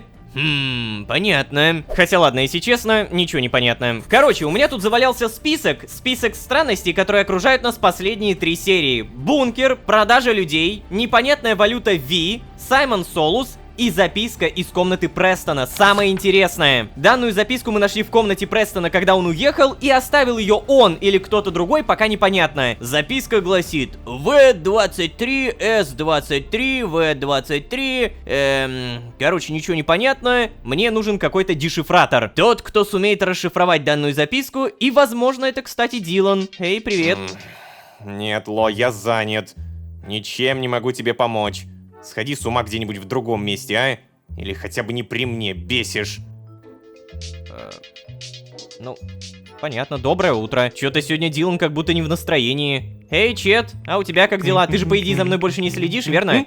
О, привет, да, слушай, мне теперь стало намного легче жить, намного. Будто с плеч упал какой-то огромный груз, прикинь. Да, я понимаю то, что еще даже суток не прошло и все такое. Возможно, мне сейчас даже рано говорить подобное, но я не могу отделаться от мысли, что дальше все будет намного лучше. Ах, как же я доволен, как я доволен. Нифига себе. Ну, поздравляю, Чет. На самом деле, то, что ты за мной перестал следить, даже мне скорее лучше. Тем не менее, я рад, что он рад. Эй, Карл, а у тебя как? Ой, да, сейчас. Привет, Ло. Слушай, спросить у тебя хотел. Ты же помнишь про промежуточные экзамены-то, а? Да, конечно. Те самые промежуточные, да. Ну хорошо. Надеюсь, ты готовишься к ним. Ой, а то тебя заставят ходить на дополнительные занятия, если плохо сдашь. Ой. Да, конечно, некоторые преподаватели ставят автомат за посещение, но ты помни, таких меньшинство. Ага. Так, ну допустим, дополнительные занятия. А, ну я понял, то есть то, что я посещаю все занятия, а я посещаю занятия, кстати, мне, походу, даст автомат. Так, а вот то, что промежуточные экзамены, это, конечно, как будто то, на что я не могу повлиять. Я же хожу, значит, все нормально. Эй, Брэндон, здорово. Да, здорово, Ло. Слушай, заметил? Дилан сегодня какой-то странный, потерянный. Да, есть такое, подметил. Вообще, если что, он так же себя вел, когда мы только-только заселились? Может, у него случилось чего?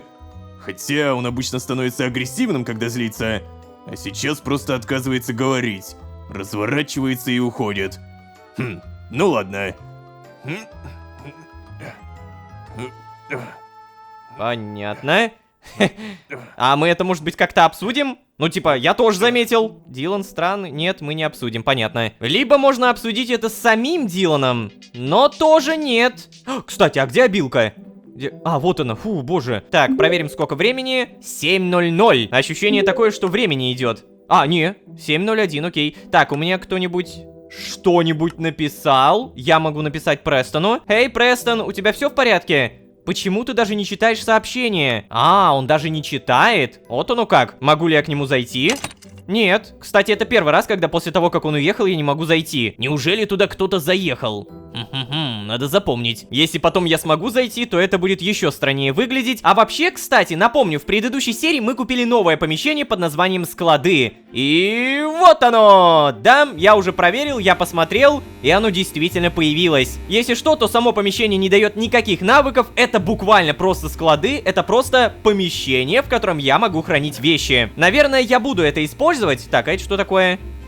Ага, нельзя взять, понятно. Так вот, опять же, возможно, я буду там что-то хранить, типа руда, камни, посевы, еда. Это мы опять же подумаем, но пока что здесь нам делать больше нечего, погнали из общежития. Сейчас у меня, скажем так, не самая главная цель прокачать созвездие трудяги в самом-самом низу. Горячая штучка. Вы можете переплавлять предметы в левой руке, как в обычной печи. То есть буквально я могу взять янтарь в левую руку, и он бы переплавился. И я бы получил смолу. Кстати, а у меня же, по идее, есть какие-то задания на смолу, да? Растения для оранжереи? Нет. Хочу пиццы? Нет. Блин, ну я точно помню, было.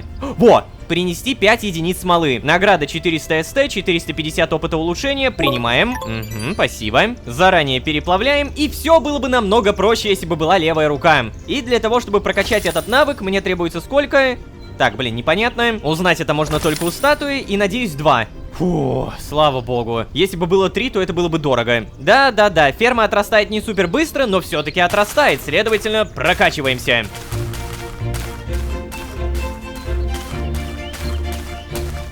Стоп, погодите-ка. Так, мне остается еще 2000 опыта, боже! Это несмотря на все это поле. Но я кое-что забыл. Зарядная станция, фитнес-браслет. Да, напомню, без заряженного браслета прокачивать свой организм я не могу. Поэтому немножко подождали, далее нацепили и продолжаем.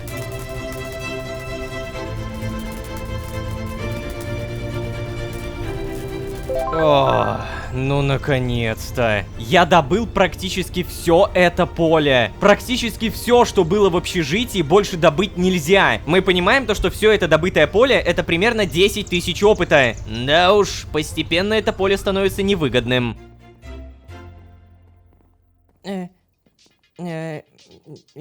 Дилан.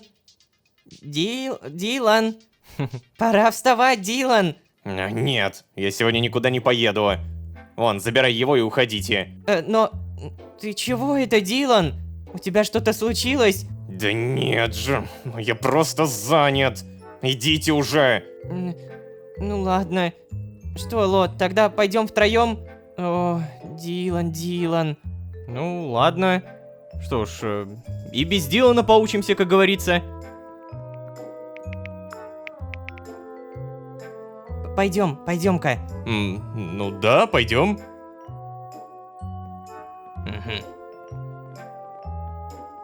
Эй, ребят, стойте. Вы же тоже заметили, да? Дилан себя как-то странно ведет. Это что, из-за обилки? У нее что-то серьезное, и он поэтому беспокоится? Не-не-не, не думаю. Он сказал вроде, что с ней все в порядке. Пойдем. Ну, блин, могли бы спросить, просто нет? А, ну хотя не-не-не, Карл же спросил. Дилан просто не хочет об этом говорить. Ну, у меня догадок, честно говоря, что-то не имеется. Прям по нулям. В любом случае, сейчас у нас классическая классика. Нам нужно на учебу. Время сколько? Давай сразу проверим. 8:11. Учеба начинается в 9:45. То есть, погоди, мы едем примерно сколько? Час? Университет Lucky Charms. Следующая остановка не предыдущая. Спасибо. Так, и вот сколько мы ехали? 9, подожди, реально час? Не, причем иногда мы доезжаем как будто за минут 30, иногда за 40, а вот сейчас за целый час. Офигеть. Ладно, это, конечно, не самое важное, но меня капец как обижает то, что мы не можем нормально с кем-то обсудить данную записку. Знаешь, а я ведь могу дать тебе списать свои конспекты, если ты мне заплатишь. Что? Ну я же помогала тебе с экономикой. Просто так. Так это ж был твой добровольный выбор.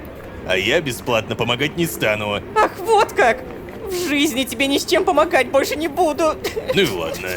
Так, Ну ты, конечно, еще предложить-то. козел.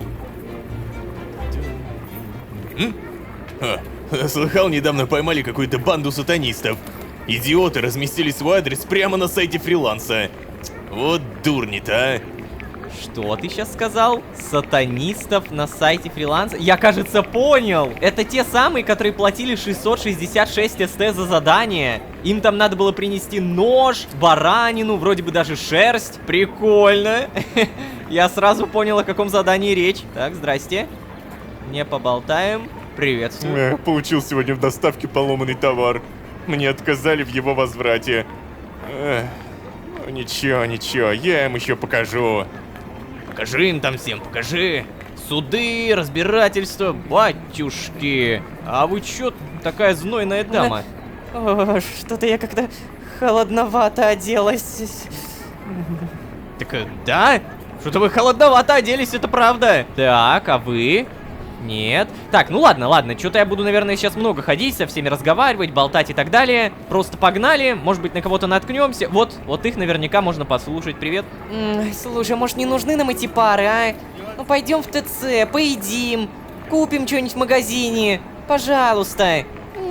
Знаешь, я так устала от этой физики, что даже готова согласиться.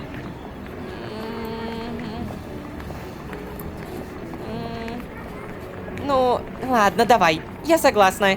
Сваливаем отсюда. О, круто, пойдем. Прогуливать плохо, экзамен не сдадите. Хотя им наверняка плевать на меня. Привет, что с тобой? Ай, да буду сегодня в ночную смену работать.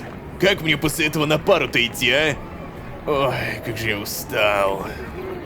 Так откажись от учебы или от работы. Хотя, ладно, это плохой совет, не будем лезть. Так, короче, все, хватит, не обращаем ни на кого внимания, просто идем. Время наверняка уже учебное, 207 кабинет, здравствуйте всем. Так, и сегодня у нас правило Бертолле. Не знаю, заметили вы или нет, но каждый раз здесь меняется цифра. Сегодня у нас уже 11-й урок. Так, ладно, учиться. Что мне сегодня дадут, интересно? фермерство и 1000 опыта улучшения. Опыт улучшения — это круто. Привет, Ника. О, ты! Точно, точно. Хорошо, что ты сегодня пришел. Слушай, ты же у нас ходишь вроде на факультатив по фотографии, верно? Если что, запомни, у вас будет новый преподаватель. И пары теперь будут проходить в универе, не в общежитии. В кабинете 215. Но если что, я не знаю, когда будет ближайшее занятие. Вам напишут, наверное. Надеюсь, мне не придется заниматься еще и факультативами всех однокурсников. Ну, Так, все. Информацию донесла, могу уходить. Пока. о, Джена. Вот это уже интересно. Что такое? Эй, Ло! Привет! Слыхал последние новости? Говорят, управляющий нашей общагой собирается уволиться. Говорят что-то о том, что в этом году слишком много проблем. Я хотела у него кое-что уточнить про зимнее обслуживание бассейна. Так он так и не появился. Совсем на него не похоже, совсем. Мне даже интересно стало, что же у нас такого происходило в общаге. Как я это могла пропустить? Как? Из-за волонтерства я пропускаю все самое интересное. Так, ничего такого не слышал. Это, кстати, правда. Про то, что он собирается уволиться. Это же Саймон Солус. Мне сосед говорил, что он начал себя странно вести вчера вечером. Ну, да, наверное, давай вот это. Правда? И почему же я не в курсе этого, а? Кто станет новым управляющим? Мне все еще нужно обсудить режим работы бассейна зимой. Выдержит ли обогреватель такие низкие температуры? Ладно, пойду поспрашиваю остальных. Вдруг у кого-нибудь подробности есть. О, все-таки зима будет. А теперь мега-супер вопрос. Могу ли я не садиться в автобус и пойти куда-нибудь пешком? По итогу, экономя 20 СТ, я иду и добегаю до парка. О, это парк. То самое место, где я мусор собирал. Ладно, если честно, то интереснее всего побывать в промышленном районе, оплатить проезд и погнали... Ща. Автовокзал Хэнфорд-Сталь. Следующая остановка не предыдущая. Спасибочки. Вот оно, то самое, промышленная территория. Территория, где я могу наткнуться на гопников, где я могу с ними подраться, по идее. И территория, где я могу фармить ворованные вещи и продавать скупщикам. Ух ты. А песики еще и ходить умеют. Так, ладно. О, сундук. Гопники, вон они сидят. Короче, мне нужно просто что-то ворованное. Буквально 1-2 раза своровать и все. Погоди. Стоп, а вот это уже интересно. Сундук с серебряным замочком. Так, давай отойдем подальше. Так. Ну-ка, что здесь? Сырная палочка, полноценное питание. Учебник защита. Давай, понадобится на будущее. Далее, учебник ловкость рук. Давай. Вот еще сундук, давай. Так, если тут будут деньги, то это шикарно. Давай, оп. Оба. О, деньги 50 СТ, хорошо. Вот это выкинуть, еще отмычки. Благодарю, 100 СТ. А куда такие огромные мани? Еще целых 13 СТ. Точнее, не 13, а 130. Господи, какая большая территория, а? Там сидят, что-то охраняют. О! Боже. Тихо. Это какие-то жесткие решалы. Фу-фу-фу. О, что там? Что происходит? Чё? Там драка гопников! Чего? Я хочу на это посмотреть! Срочно! Как туда пройти? Так, ладно, видимо, подключаем жесткого ассасина. Оп! Так, это бьет? О, это не бьет! Вообще пофигу. Привет, гопник! Чё делаем? Странная у тебя поза, честно говоря. Ну ладно, там реально драка. Но это, кстати, какие-то мирные гопники, то есть красного здесь нет. Могу спокойно около них походить. Ты погляди, что делают, а? Ох ты, какое у него лицо. То сюда. Сюда. Вызвать на бой могу. Обокрасть. Тоже обокрасть. Блин. Было бы прикольно, если бы можно было вызвать. Кто-то еще решил подсоединиться. Ну, понятно. В общем, я думаю, то, что мне сейчас здесь делать-то нечего. Это просто, знаете, эмбиент, на который можно было посмотреть. Но, скорее всего, в будущем это как-то может даже порешать. Типа, как минимум, мы знаем то, что вот есть гопники, которых, может быть, даже купить можно будет. Так, слушай, а если я тебя ударю? Ничего не происходит. Ладно, мистер водитель, нагулялся я. Давай-ка в кампус Lucky Charms. Внимание, объявление. Сегодня после смены я пойду и лягу спать. Что? Ладно, допустим. Всем привет! О, родное общежитие. Такс. Могу ли я с кем-то поговорить? Что? А где торговец? Куда дел... Что? Чет? Ты тоже можешь ходить в ларек? Вау, я, кстати, первый раз вижу, чтобы кто-то кроме меня заходил. Ну а теперь, пока у меня есть время, погнали быстро к Смиту и прокачаем 2 халявных ремесла. Нет! Нет, Смит, пожалуйста, ну я только о тебе заговорил, ну ты серьезно? Ну бляха-муха, ну сколько у меня ремесла? 39. Мне нужно прокачать 45. На 45 уровне открывается алмазная кирка. А, кстати, на 50 уровне открывается алмазная лопата. И вот как только я это создам, у меня активируется навык «Легендарное качество». Любые созданные вами инструменты и оружие добывают больше ресурсов. То есть мало того, что у меня будет самое лучшее качество, так у меня еще и будет зачарованное качество. Дилан? Дилан, чтобы написал, это что-то новенькое. Ну-ка, печатает. Эй, Ло, иди в общежитие. Хочу с тобой поговорить. Чё? Ладно. Я, кстати, тут заметил то, что у меня телефон почти разрядился. 21%. Боже мой. Я уже здесь. Тихо, Дилан, тихо, ты где? тихо. Ложка. Так, сейчас, погоди-ка. Что такое? В общем, помнишь, я говорил, что продал все из того бункера? Да, помню. Так вот, я солгал. Я кое-что сохранил. Слушай, я не хочу объяснять подробности о найденном оборудовании, но оно позволило мне получить доступ к твоему телефону. И... Что? Продолжай. Ну, на самом деле не только к твоему. Есть еще несколько телефонов, за которыми следили. В общем, я прочитал твои заметки. То есть ты понял, что я Именно. Я нашел там очень много странных вещей, Ло. И я хочу объяснений. То есть... вау. Знаете, вот что я сейчас уже читаю по сюжету. Я ему сейчас что-то рассказываю, и уже в следующей серии Дилан пропадает из общежития. Я в итоге так рано или поздно здесь вообще один останусь. Вот я уже это предвижу. Ну ладно, окей. А почему ты вообще залез в мой телефон, Дилан? Дилан, я не хочу об этом рассказывать. Ну, вообще, я просто помогал своей подруге с написанием книги. Это были идеи для сюжета, вот. Не, он мне точно не поверит. Почему ты вообще залез в мой телефон? Нет, Ло, нет. Не пытайся перевести тему для разговора. Я извинюсь, когда мы закончим. А теперь начинай. Бляха, что я там в заметках-то писал? Погоди, сейчас. Заметочки мои и прочие... Что я только не писал? И про Абди, и про женщину, и про Шерон. Батюшки! Ну тут нечего на самом деле скрывать, поэтому... Рассказать все? Буквально просто нажимаем. Слушай, звучит как какой-то бред. Че это за чушь, а? Ну и бункер с доступом ко всем телефонам в городе тоже звучит безумно. Так, ладно, почему я ничего подобного тогда не замечал, а? Мне что, тоже стирали память?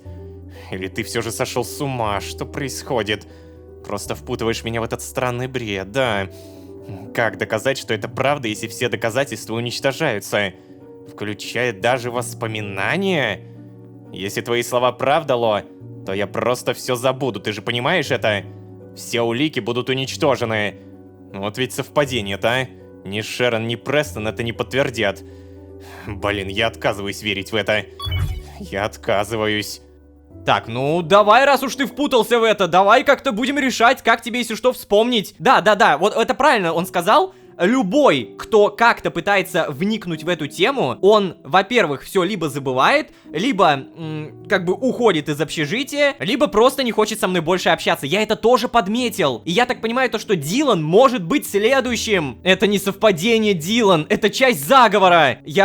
Давай так, я попробую убедить Шерон поговорить с тобой. Знаете, я бы не стал нажимать это, потому что мы сейчас не знаем. Может быть, Шерон тоже уже стерли память. Возможно. Слушай, у меня есть записка, которую оставил Престон. О! Я не знаю, что там написано из-за шифра, но, возможно, она тебе что-то подтвердит. Вот. Записка? Ну, давай, я посмотрю на эту записку. Но тебе лучше сделать ее копию. О, кстати, это хорошая идея. Так, вот, получается записочка. Вот, возьми. Ага, супер. А теперь запомни, Ло, если я ее расшифрую, то расскажу тебе. А если завтра я тебе ничего не скажу об этом, то мне стерли память, понял? Понял. Вау. Пипец. Я сейчас в тотальном шоке. Дилан, я всегда знал, что ты умный чел. Ты, конечно, не разговорчивый, но черт возьми, как же я тебя... Я тебя сейчас расцеловать хочу, но ладно, не буду этого делать. А Билку поцелую за это, поглажу. Вообще, Дилан сказал то, что нужно сделать копию этой записки. Как я могу сделать копию записки, если я только что ее отдал? Ну, типа, я не мог ее сделать здесь, очевидно. Может быть, мне нужно было ее сфотографировать, хотя это тоже бред какой-то. Учитывая то, что в мой телефон могут залезть, все фотографии это тоже фигня. Их могут тупо стереть. На всю эту ситуацию могу сказать одно. Ёк-макарёк. Кстати, Брэндон дома. Привет, поговорим. О, Ло, здорово. Я сегодня вместо пар пошел в спортзал. Это того стоило. Как говорится, и мозг отдохнул, и мышцы подкачал. Как же я хорош-то, да? Да, Брэндон, да. Ох, черт возьми, тебе хоть стирай, хоть не стирай память. Ты останешься все тем же Брэндоном. Так, а может быть другой кто-нибудь? Чет, Карл, давай с Чедом. Ну, привет еще раз. Слушай, я поговорил с Карлом и вахтершей. Если управляющий сменится, то я привезу сюда свою кошку, представляешь? Я действительно скучаю по ней, это правда. Надеюсь, она поладит с обилкой. А если они начнут ссориться, то кто-то может пожаловаться на них. Вот блин-то. Ладно, я надеюсь, все будет в порядке. Просто надеюсь. Фух. Это копия твоей кошки? И я так понимаю, она у тебя белая, да? А у меня черная. Инь-янь. Поладит, поладит. Карл? О, еще раз привет. Слушай, кажется, Дилан-то расслабился. Он все еще нервный, но вроде бы получше. Надеюсь, что его проблема быстро решится. Ой, Карл, знал бы ты, что там не то чтобы проблема. Так, о, погоди, что? О, смотри. Если я вот так быстро делаю, то там видно, что лежит. Ну ладно, вроде как запретного там ничего нет, но... Займемся этим. А вот то, что Саймон Солус увольняется, я походу понял почему. Потому что Саймон Солус это тот, кто должен был следить за подобными вещами, как бункер. И из-за того, что мы спалили вот это оборудование, его теперь увольняют. Возможно, даже не просто увольняют, а ликвидируют. Давайте я использую это слово. Дилан, ну чё, получилось? Нет, я еще не закончил. Сказал же, подойди завтра. Я тут нашел повторяющийся паттерн. Осталось понять, к чему же он относится. Даже в интернете не могу ничего искать, блин. Безумен ты или нет, но факт слежки от этого не исчезнет. Зачем я с тобой связался, Ло? Ну, мне нравится, как мыслит Дилан. Не в плане того, что зачем он связался со мной, а в плане того, что он даже не может найти информацию в интернете, потому что он боится то, что его запросы будут отслеживаться. Безумно круто раскрываются персонажи, но, внимание, внимание, прямо сейчас на моем балансе 19130 СТ. И это означает только одно. На ваших глазах я ищу комнату с Кларком, вот она. Я захожу в эту комнату, нахожу Кларка, подхожу. Да чего кричишь? Приветствую. Чем могу быть полезен? Да, привет. Я хочу приобрести обновление для комнаты. И это будет не просто какой-то склад или мастерская. Это будет химическая лаборатория. Да, ничего себе. Ты что-то варить собрался, парень. Хотя, ладно уж, раз мистер Саймон не против, то и я вопросов не задаю, как говорится. Учти, если будут какие-то проблемы с леди Нафталин, сам будешь говорить. Понятно? Леди Нафталин. Кстати, если что, все заказано. Лабораторная посуда будет завтра. Ну, по крайней мере, так обещали. Хорошо. Леди Нафталин это, по идее, вахтерша. Вахтерша, о которой, честно говоря, я уже даже позабыл. Привет! Смотрите, она активно пользуется компик. Как же она им пользуется? Как же я обожаю эту вахтершу. Так, короче, мне бы наконец-то уже созвездие трудяги прокачать. Я хочу горячую штучку. Вы можете переплавлять предметы в левой руке. То есть мне нужно 46 уровень. Но я также беру, во-первых, зарядную станцию. Во-вторых, я беру смартфон и наконец-то заряжаю его. Потому что 20% заряда это правда мало. А теперь поехали.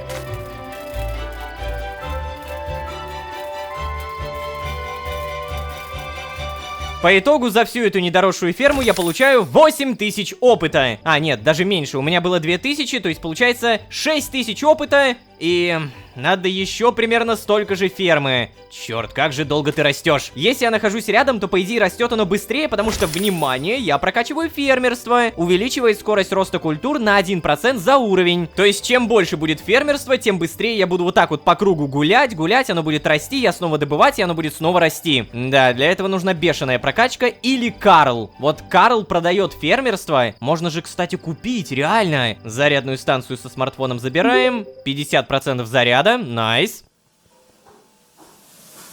О, Карл, привет. Так, слушай, блин, надо убрать все ненужные вещи срочно. Вот это редстоуновая пыль, до свидания, пшеница, до свидания. Эй, Лопс. Ты уверен, что в этой записке должно быть что-то важное, а?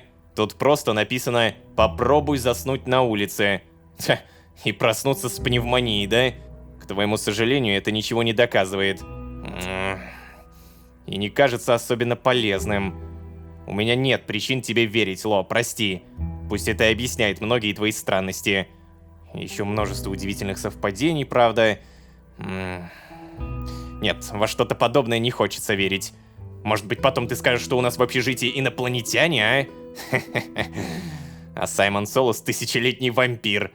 А вообще, как думаешь, у кого еще есть доступ к этой системе? Если у Солуса, то он следит не только за тобой, ты же понимаешь? Но и за молодыми студентками. Если что, я там видел данные той же Шерон. Но я сдался, не дойдя и до середины переписки с редактором. У вас там было какое-то странное сообщение про слежку. Его система пометила красным. Никаких разговоров, кроме телефонных, там не было. Значит, подслушивающих устройств тоже нет. А жаль. Я бы столько себе компромата мог собрать. Короче, постарайся больше не вести дневник в телефоне, ага. Ты же не 13-летняя девочка. Не обязательно записывать все свои мысли. Тем более доступ к ним есть не только у меня. Не думаю, что кто-то создал подобную систему и не использует ее. И... да, еще кое-что. Прости, что залез в твой телефон. Это там аморально и все такое. Мне очень-очень жаль. Пока-пока. Вот это извинение. Топ, 10 из 10. Идем дальше. Так, погоди, еще раз. Так много всего сказал. То есть, по-твоему, я стирание памяти придумал? Ты что, псих, что ли? Блин, Дилан, я только что тебя буквально вот минут 5 назад я хвалил тебя. И ты сейчас говоришь о том, что я выдумал стирание памяти? Да ты дурак. Ну реально. Ладно, еще раз. Ты сказал то, что в этой записке написано «Попробуй Как? Попробуй заснуть на улице. Подожди, а я могу это сделать, типа, прямо сейчас? Да, привет, чет. Могу ли я это сделать прямо сейчас? Как бы улица-то у нас штука такая обширная. Ну, допустим, вот здесь. Я понял! Престон раньше шел туда. Он выходил на улицу, чтобы проверить. Он еще тогда сказал, поговори со мной утром, помните? То есть вот, он шел сюда, он шел туда в лес. И спать. Мне, может быть, кстати, кровать надо принести. Либо мне нужно просто супер глубоко зайти в лес. Допустим, вот... О, да ладно. Да, прям как Престон. Что, ты реально уснуть попытаешься? Ты же реально проснешься с заболеванием каким-то. Так. Что происходит? Чел, ты кто? Что происходит? Повторюсь, вы кто такой? Вы куда меня несете?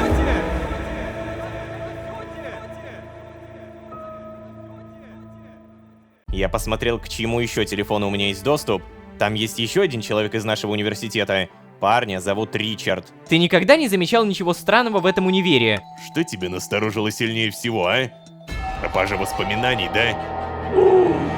Если кто-то много знает, то он тут же забывает. Да, посыл предыдущей серии звучал примерно так. Напомню, Дилан прочел все мои заметки, все мои сообщения, ведь у него появилось бункерное устройство, способное читать телефоны других студентов. Ага, официально за нами наблюдают, нас читают и, скорее всего, продолжают. Беда только в том, что прочитав все мои слова про телепортацию, мироходцев, короче, про магию, Дилан подумал что я сошел с ума и...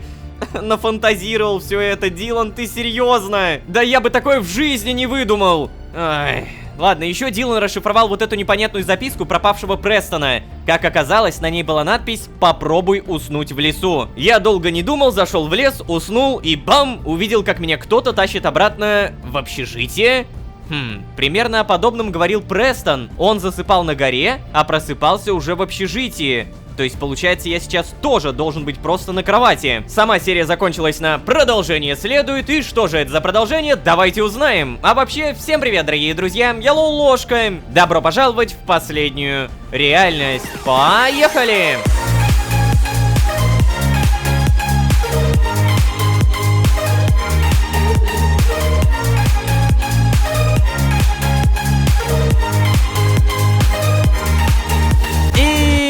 Снова всем привет, дорогие друзья, я Ложка. Добро пожаловать в последнюю реальность. Сезон, в котором нас тащили и докуда-то дотащили. Сейчас и узнаем. Напомню еще раз, мы уснули за пределами общежития и буквально под конец серии на сонную голову ощутили, что нас тащат обратно в сторону общаги. Зачем? Почему? Куда? У меня нет ни одного ответа, но давайте все же узнаем, где мы появились. И начинаем через 3, 2, 1.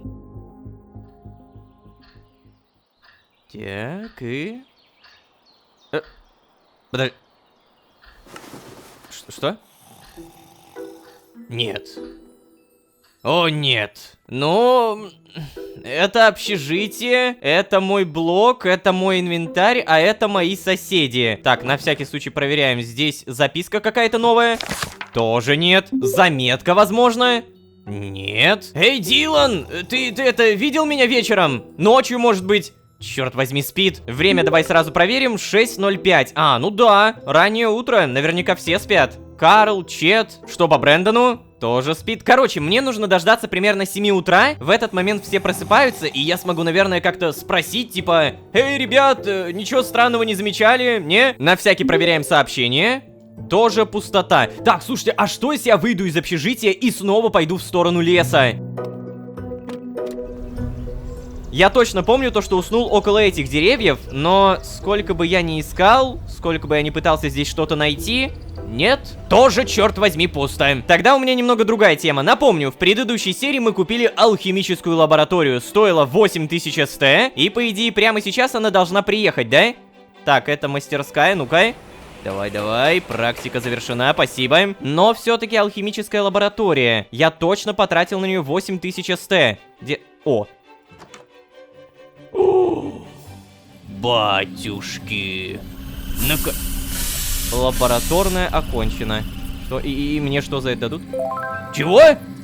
100 опыта улучшений? Не-не-не-не, погоди. А, во, алхимия прокачалась. Погоди, а почему слева сверху не появилась? Ладно, самое главное, что далее. Увеличивает время действия эффектов создаваемых зелий на 2% за уровень. Хорошо. Дает шанс в 1% за уровень не потратить зелье при использовании. Отлично! Здесь стол алхимика. Так, погоди, а как мне пользоваться зелеваркой? Типа, у меня же нет никакого топлива. Буквально...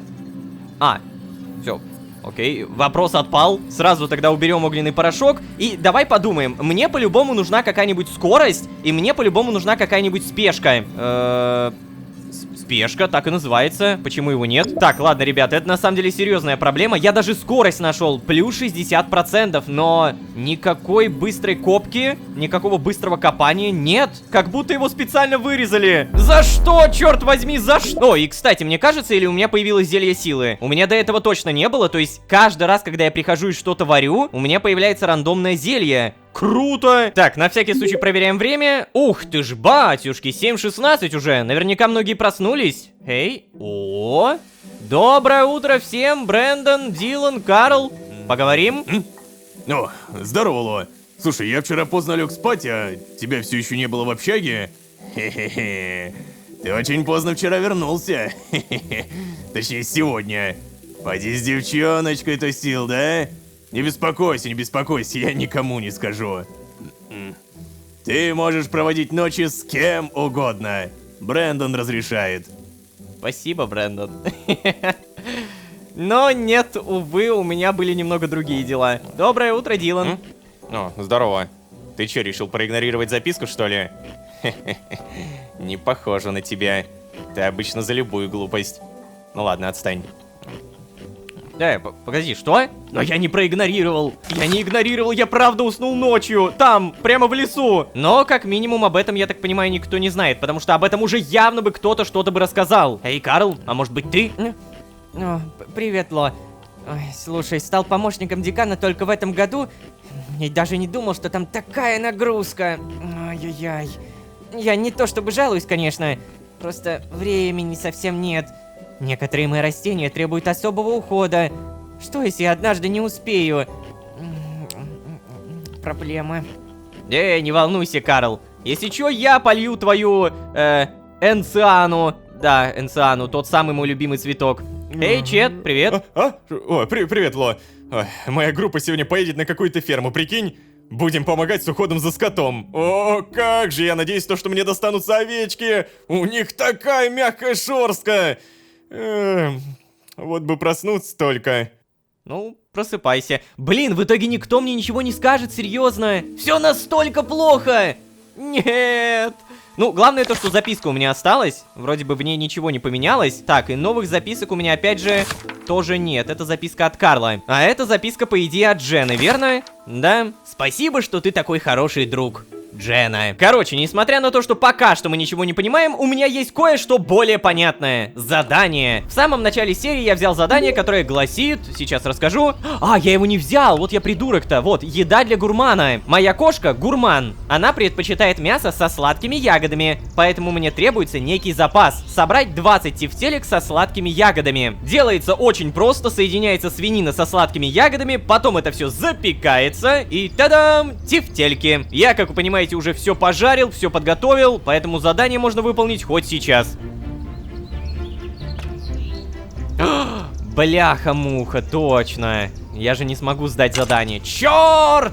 Надо ждать 9 часов. Ладно, ладно, пока что вот сюда положим. И пока есть время, докачаемся до 46 уровня. Мне обязательно нужно получить второе очко умений. Мотыга, в бой!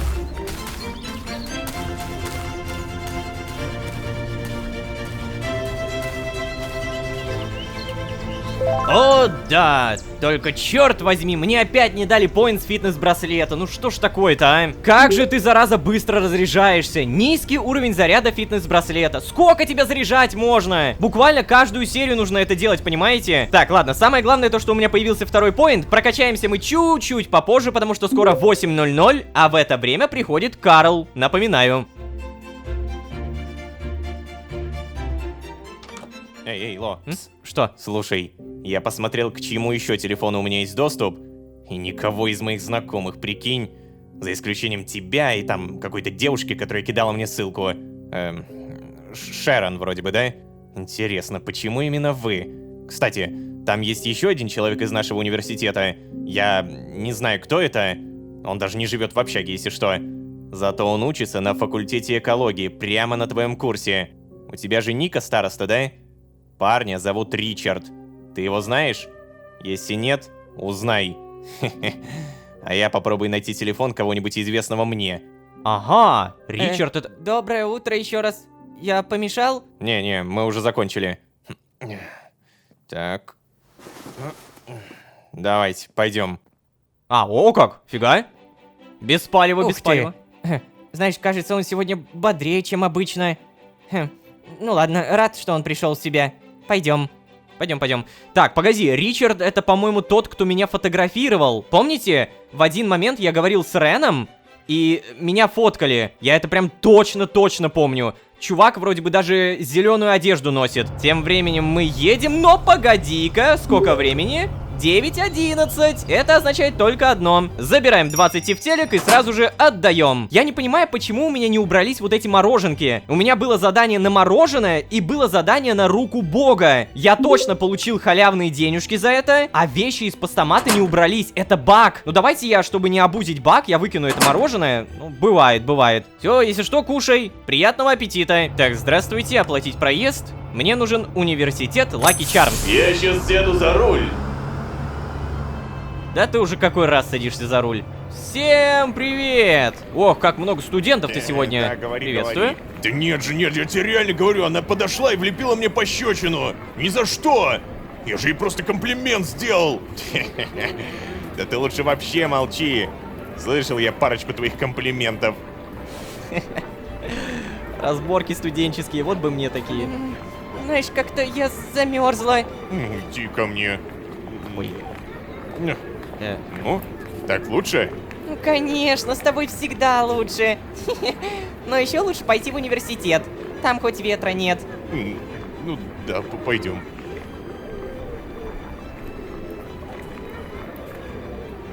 Эй, девушка, у вас это, штаны немножко спущены. О, боже мой. Вот это современная мода. Так, здесь у нас ничего нет, на всякий случай проверим. Ага, время тем временем 9:37. И надо по-любому сегодня проследить за Ричардом, тем самым, кто носит зеленую одежду. Приветствую. Деканат заставляет проходить какие-то странные тесты. И чё, нечем заняться, что ли? Да, чел, да. У Брэндона все как обычно. Студент, здравствуйте. Забыл наушники дома. Видимо, придется пару слушать, реально. Учиться надо на учебе, учиться! Ну, или спать, как это делаю я. А, сегодня Роза устраивает вечеринку. Надеюсь, ее родители ничего не сорвут. Кстати, а что это? Это статуя какого-то ангела? Очень странно то, что здесь не статуя самого Лаки Чармса, типа единорога. Я вот только сейчас это понял. Ну, давайте посмотрим на этого Ричарда. А, все уже давным-давно здесь. О, так сразу? Вау, параграф 24, жизненный цикл растений. Ричард. Погоди, Ника, на всякий случай поговорим, нет? Здравствуйте. Лолошка, тебе надо что-то? Мне... Слушай, Лолошка, я вообще-то занят. Так тебе все-таки надо что-то или нет? Так, А ты правда занят, Ричард? А когда освободишься? Мне очень нужно с тобой поговорить. Ричард, за тобой следят? Я хочу поговорить с тобой где-то наедине. Так, ребят, я кое-что понял, я допер. Те люди, за которыми следят, это получается Шерон, Престон, я и вот этот даже Ричард. Это список людей, которые что-то подозревают. И получается, Ричард это тоже тот, кто что-то подозревает. С ним можно говорить открыто. Понятное дело, то, что перед Реном я не буду говорить, за тобой следят. Но давай, наверное, я хочу поговорить с тобой где-нибудь наедине. Так, ну знаешь, мы вообще-то с тобой не то чтобы знакомы. Я не думаю, что у нас будет о чем поговорить. Эй, ну ты чего, Ричи? Ну как же от такого предложения можно отказаться? Слушай, Рен, вот тебя прям реально никто не спрашивал. Иди, куда шел.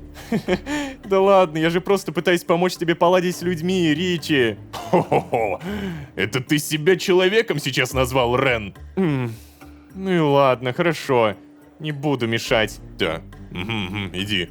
Так, слушай, Лолошка, у меня дела, нам не о чем разговаривать, понимаешь? Давай, пока. Нет, стой, Ричард, пожалуйста. Давай хоть как-нибудь, может быть, если она... Ой. Блин, ты реально собираешься за мной идти? Я, конечно, слышал про тебя много странных слухов, но это уже перебор, чувак. Ладно. Иди за мной. О, шикарно, шикарно. Я, кстати, мог, наверное, с Никой поговорить, потому что она все еще там. Но ладно, Ричард поинтереснее будет. Так, в итоге мы... Кабинет 212, служебное помещение. Ух ты! Ну вот. Давай, говори, чего хотел.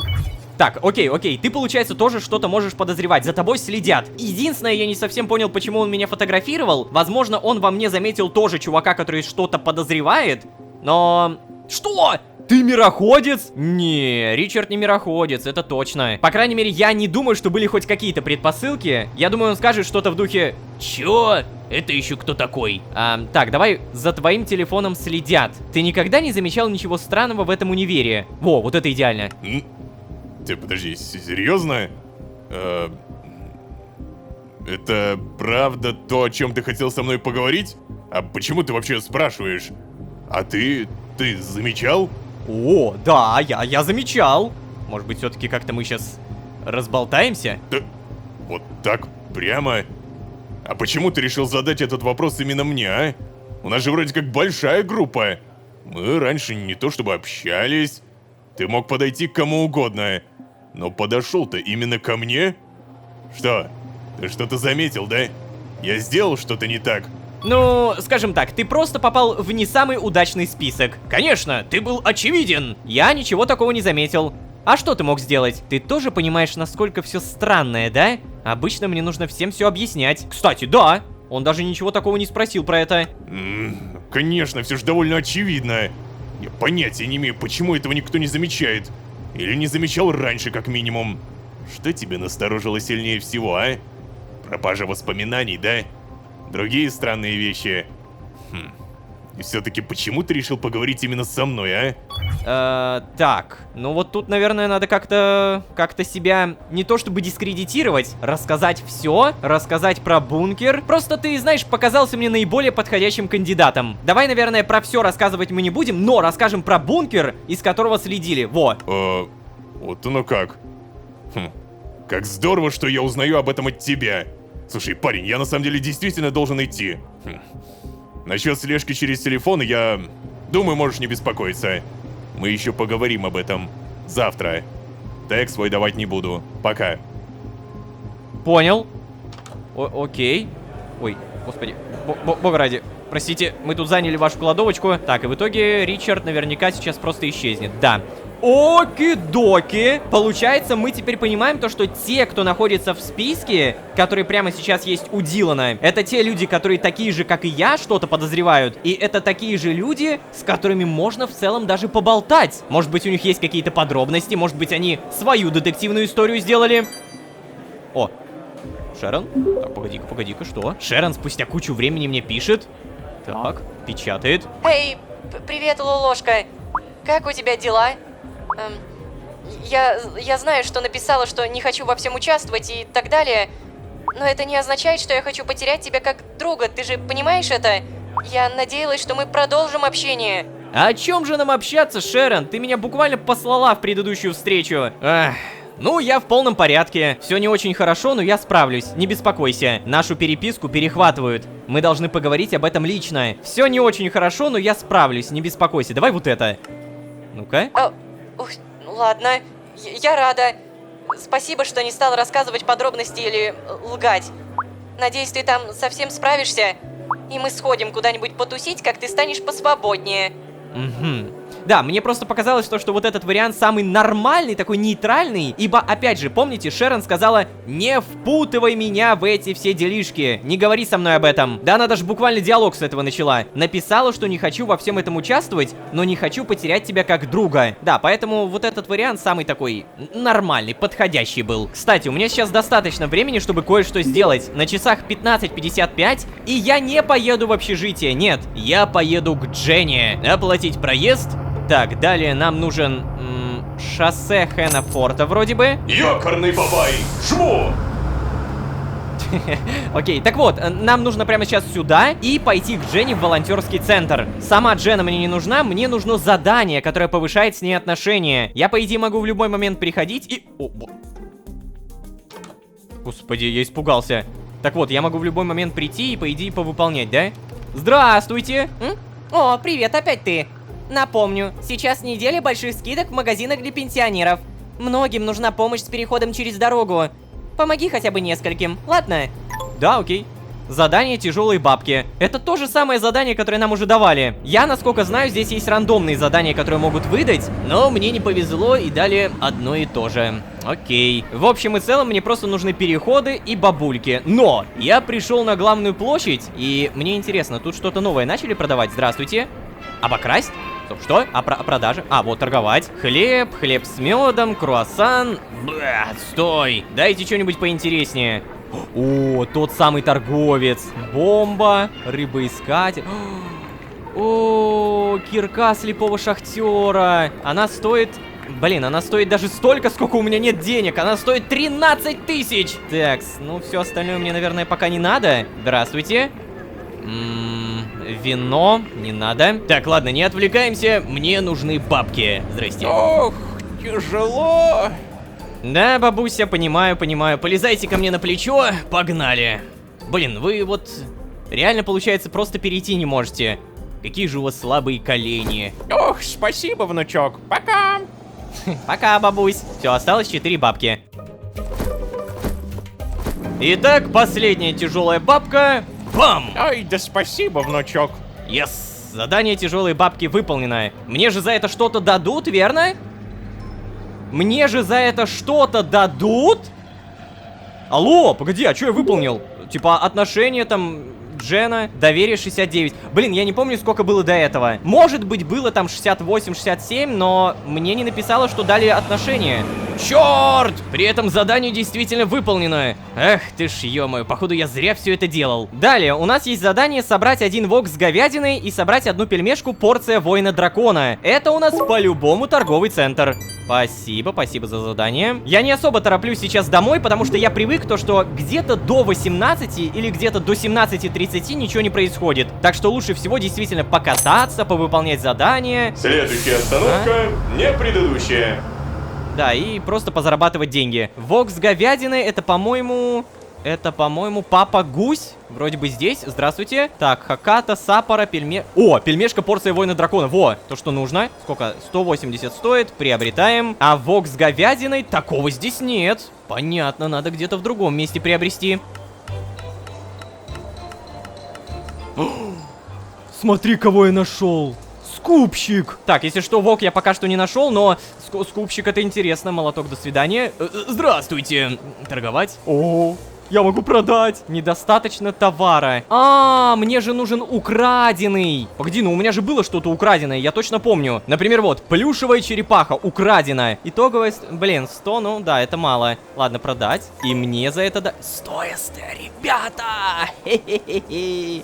Обидно то, что я не могу продавать не краденое. Ладно, скупщик, я еще обязательно вернусь к тебе. У меня еще будет товар, поверь мне. Тем временем вот заведение под названием Вок-зал. Мне нужен вок с говядиной, но тут такого нет, есть только просто вок. Я так понимаю то, что именно он и нужен, поэтому приобретаем. Если не зачтется задание, то... ну, обидно, что сказать. Далее поехали в общежитие. Ёкарный бабай, жму! Угу, спасибо. И тут же убираем все эти пельмешки, все... Так, почему... Что, у тебя закрыто было? Тефтельки положены, вок и пельмешка порция воина дракона. Это два задания. Да, я немного заработаю, там примерно 1500 СТ, может быть даже всего лишь 1000. Но это репутация. У меня сейчас, кстати, 71 репутация. И когда появится хотя бы одно задание там на 2, 3, 4 звезды, это же огромные деньги дополнительные.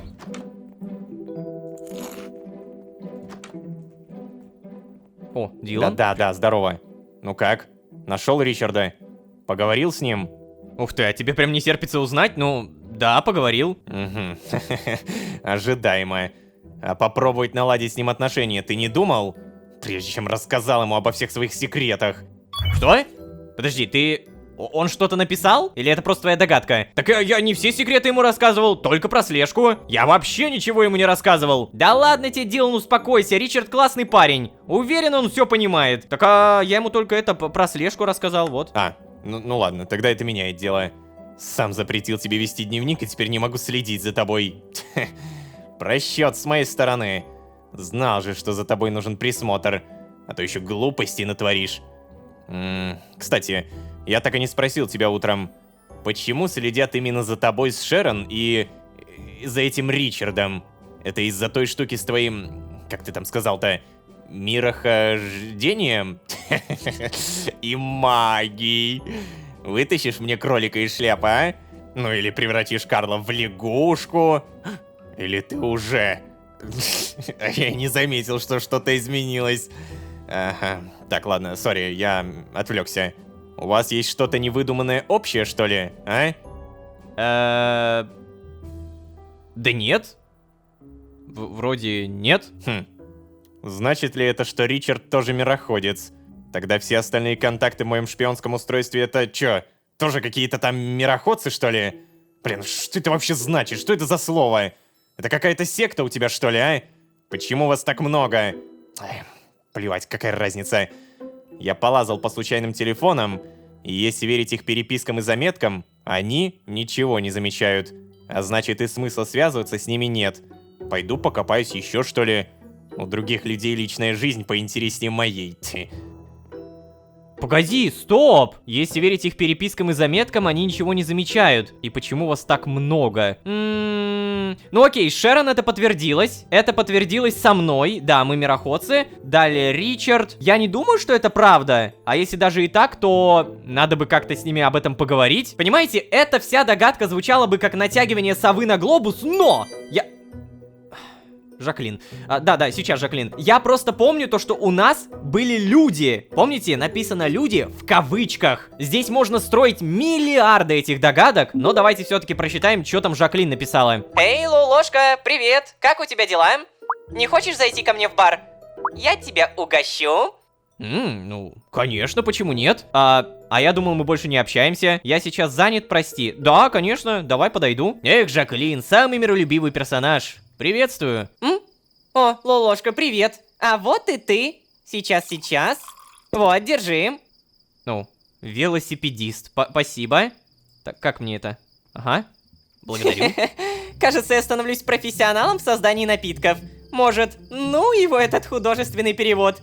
Вот устроюсь где-нибудь барменом и буду радоваться жизни. Пока это приносит больше пользы, чем учеба. И нравится мне тоже гораздо больше. Возможно, правда, это из-за гибкого графика. Или из-за того, что я за это получаю деньги. Ладно, в любом случае, это просто фантазии. Родители точно меня убьют, если я заброшу универ. Так, ладно, что ты отвлеклась? Ты выглядишь довольно загруженным. У тебя все хорошо, Лолошка? Будешь что-нибудь еще заказывать, может? В этот раз не бесплатно, если что. Сегодня я после смены занята, но мы могли бы как-нибудь погулять, если хочешь. Да, честно говоря, ты же меня позвала, ну ты и предложи. Что, все? Вот это диалог, да! То есть ты меня просто позвала, чтобы договориться о встрече, но при этом мы не договорились. Найс. Хотел бы я сказать, что это непродуктивный диалог, но нет! Мне дали халявное замедление. Ага, понятно. Это непродуктивный диалог. Так, в итоге с кем-нибудь могу поговорить? Эй, привет, Карл. Ло, представляешь, я сегодня на пару опоздал. Из-за декана. Из-за этого оценку снизили. У меня никогда такого раньше не было. А что, если это так и продолжится? Я что, двоечником стану? Все, я понял. Я должен сильнее сосредоточиться на учебе. Я уверен, совсем справлюсь. Да, надо... Совсем.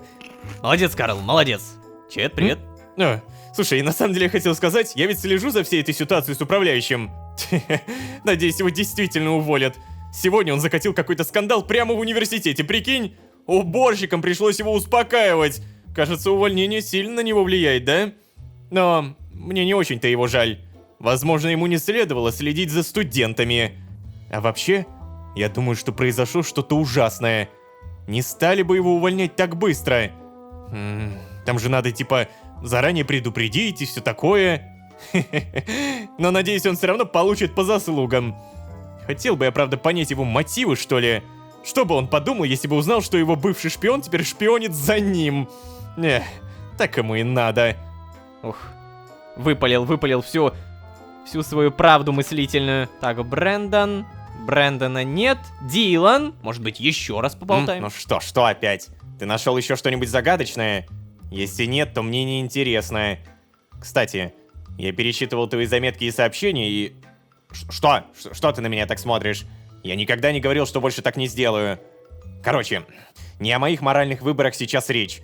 Я правильно понимаю, что тут люди пропадают? И типа воспоминания стираются, и здания какие-то исчезают, и при этом никто на это не обращает внимания. Но, точнее, Саймон Солус покрывает все это как-то... как-то. Так я правильно это понял, да? Да, Дилан, все правильно. Хоть кто-то мыслительный процесс врубил. Черт возьми, от тебя так много проблем. Все? Ну ладно, хотя бы ты правильно это понимаешь. Вот, кстати, если Дилан попадет в этот самый список, правда, мы об этом уже не узнаем, потому что нам нужны, наверное, какие-то новые данные из бункера. Так вот, если после того, что Дилан начал все это узнавать, он попадет в тот самый список за слежкой, или у него сотрется воспоминание, то это означает то, что в список попадают не мироходцы, а просто те, кто что-то подозревают и знают. Опять же, непонятно, почему в этом списке нет Дженны. Возможно, потому что с ней все утихомирилось утихомирили, и она, ну, как бы такая глупенькая девочка, просто подумала, что все нормально. Плюс я напомню, она на фудкорте говорила, что ей так нравится управляющий, он такой крутой. Так что да, возможно, именно поэтому Джены нет в списке. Ну пока что стоит делать только догадки. Так, а теперь внимание, внимание! Наконец-то я готов прокачаться. Созвездие трудяги и горячая штучка. О, да. Мы прокачали весь низ кирки, и теперь мы можем прокачать только 3 оставшихся навыка. И обалдеть, созвездие трудяги будет полностью прокачано, круто! Блоки древесины, добытые топором, удваиваются, вау! И стоит всего лишь 1 поинт, это надо. Вы можете использовать блоки листвы как костную муку. Вау-вау-вау, это тоже круто! Глаз-алмаз. При вскапывании блоков лопаты вы иногда находите ценные предметы. Вот это непонятно, но если там типа алмазы, то зашибись. О! Почтальон приехал. А у меня там это как раз задание сейчас выполнится. Вроде бы я все правильно понимаю, вроде бы я все положил. Так, привет, продавец. У тебя что-нибудь продается новенькое? Нет. Ну ладно, до свидания. Кстати, а давайте попробуем купить какую-то новую одежду. Я не знаю, там, допустим, вот эту кофту. Она стоит 1400. Да, я понимаю, то, что дороговато, но мне просто интересно. Я могу это надеть? Так, допустим, вот какой-то... Да ладно! На ваших глазах, ребята, впервые Лолошка не в бирюзовом, не в синем, не в голубом. Он в красном. Опа. Задание выполнено. Подожди, а почему только одно задание? Все, вопросов больше нет. Итого у меня с этих 2 заданий, так, если я быстро посчитаю, где-то 1355 СТ. Могу ошибаться, ну, короче, это неплохо. В любом случае, это плюс. Репутация была 71, а стала 73. Не, ну то, что я могу надевать всякую разную другую одежду, это вообще имбулечка. Ты погляди.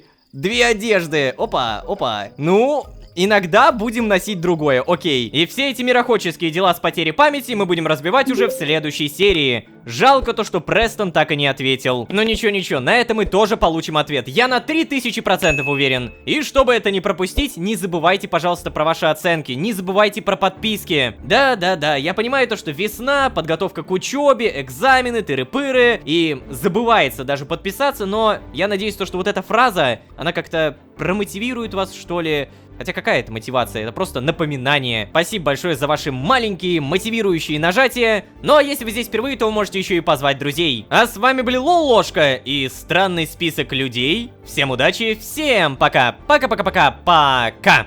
Слышал? Солуса уволили. Он же один из нас был. Что? О чем ты? Ну знал же, кто такие уборщики. Ну зачем он это? Кого? Устанавливайте новое приложение Бублик Трейд. Покупайте и продавайте акции. Ну давай проверим, как это приложение себя показывает. Батюшки. Ага, новые подробности. Дамы и господа, благодаря предыдущей серии понятно главное. Прослушивают и следят не за всеми. Но как происходит выборка людей, за кем будут следить, надеюсь, сегодня и узнаем. А вообще, всем привет, дорогие друзья, я Лолошка. Добро пожаловать в последнюю реальность. Поехали!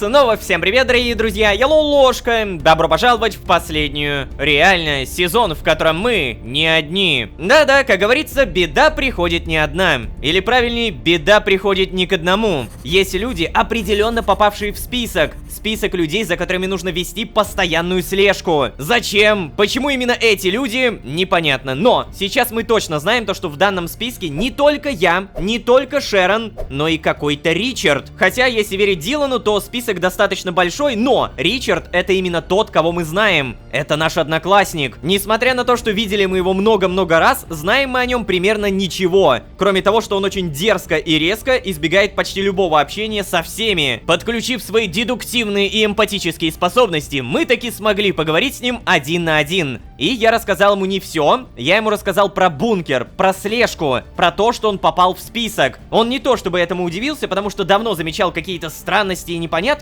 И насчет слежки пообещал поговорить со мной сегодня. Это сегодня, как вы понимаете, настало. И нам нужно в университет. Но-но-но, прежде чем мы куда-то поедем, некоторые зрители наверняка заметили. У меня в инвентаре находится непонятный предмет под названием «Карта постоянного гостя». Что это? Дамы и господа, данный предмет я получил в дополнительной серии, которая прямо сейчас находится по ссылке в описании на сайте Boosty. Данная серия полностью посвящена торговому центру и одной маленькой просьбе от Карла: сходи, посмотри удобрения. По итогу эта маленькая просьба переросла в полноценную драматическую историю, по истечению которой я получил карту постоянного гостя и даже обновление на чердаке. Внимание! Просмотр этой дополнительной серии не обязателен. Она никак не влияет на глобальный сюжет. Тем не менее, повторяюсь, ссылка в описании. Добавлю только одно: эта карта дает мне постоянную скидку в одном садовом магазинчике. Там я могу приобретать удобрения, саженцы и так далее. Так, ладно, короче, всем доброе утро. Проверяем время, 7:02, проверяем сообщение. Никто ничего не написал, Престон так и не ответил, обидно, досадно, но я прямо сейчас уже очень долгое время вижу, как Карл грустно моет руки. Эй, Карл, что у тебя? Декан все же дал мне выходные и взял себе еще одного помощника, прикинь. Я как бы понимаю, что мне так лучше и все такое, но мне нравилось, что декан на меня полагается. Я теперь даже не знаю, кто этот новый помощник. Надеюсь, он справится с работой. Почему? Я сначала не понял, о чем речь, но теперь вспомнил. Карлу давали какое-то задание подготовить свое задание для первокурсников. Ему разрешили вести свою собственную учебу, что-то в этом духе. А теперь, получается, не он будет во главе этого задания.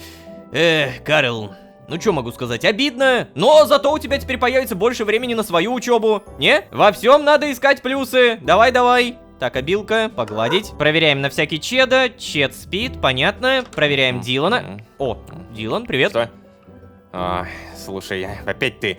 Я уже слишком отвлекся на все эти заговоры, твои магическо-мироходческие дела. Еще немного, и я пропущу дедлайн сдачи работы. Надо в ритм возвращаться, Ло. А потом ненадолго прекращу принимать заказы. Могу себе позволить небольшой отпуск. В отличие от тебя. Все, иди отсюда.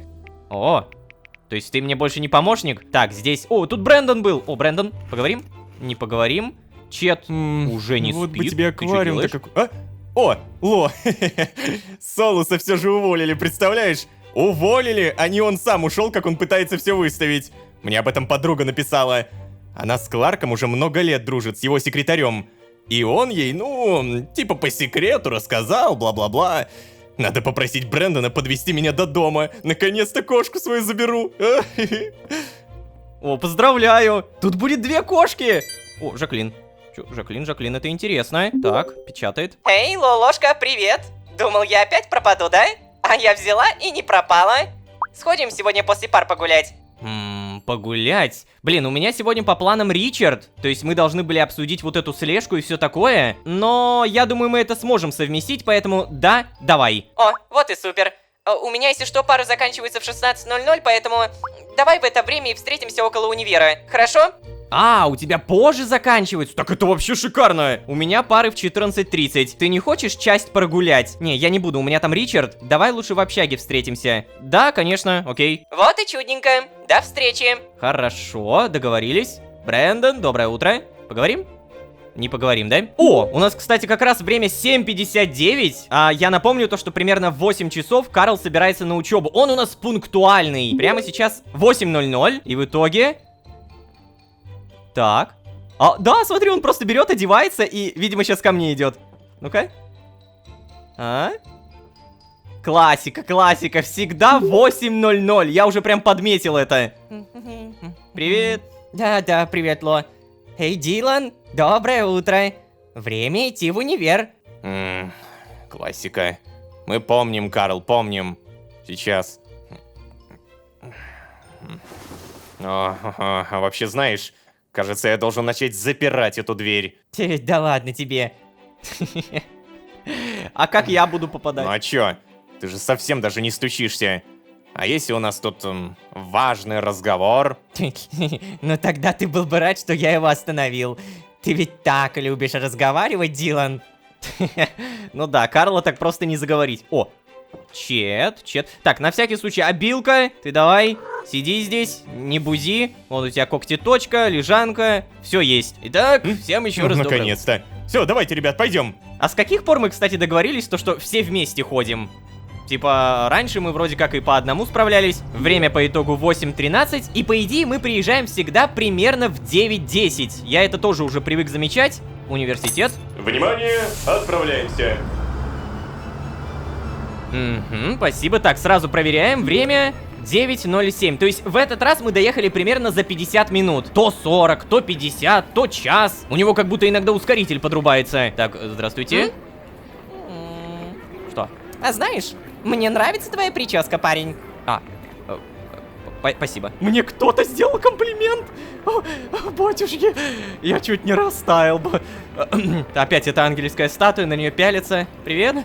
Я сегодня видела на улице какого-то жуткого парня. Кажется, он скупал краденые вещи у какого-то бродяги. Страшно. Это скупщики называются. Скупщики нормальные люди. Я благодаря им даже деньги зарабатываю, так что не надо, не надо. Главное, эту новость в массы не пуляй. Привет, Джена. Да-да-да, приветики. По классике. О! Боже мой. Эй, парень, с тобой чё? А, да... Я в реку ключи уронил. Надеюсь, кто-нибудь пустит меня домой.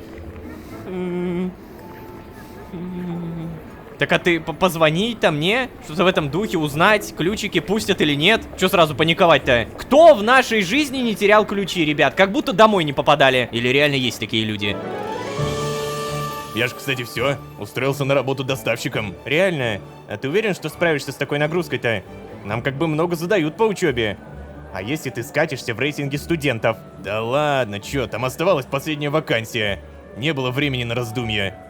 Погоди, не зря же об этом говорят, да? Я ж просто, если могу стать курьером, то круто. О, задание на 3 звезды! Фитнес-браслет. Куплю фитнес-браслет. Мой старый сломался после первого похода в бассейн, а в рекламе заявляли, что он водостойкий. Собрать 1 фитнес-браслет. О, смотри, я сегодня появлюсь в торговом центре, как раз покажу вот этот вот магазин с картой постоянного гостя, для тех зрителей, которые не смотрели дополнительную серию. И также мы купим фитнес-браслет. Также есть задание «Пристальный взгляд». Мне надоело, что в бухгалтерии постоянно царит бардак и вечно все путают. И как мне постоянно говорят, во всем виноват слишком мелкий текст в документах.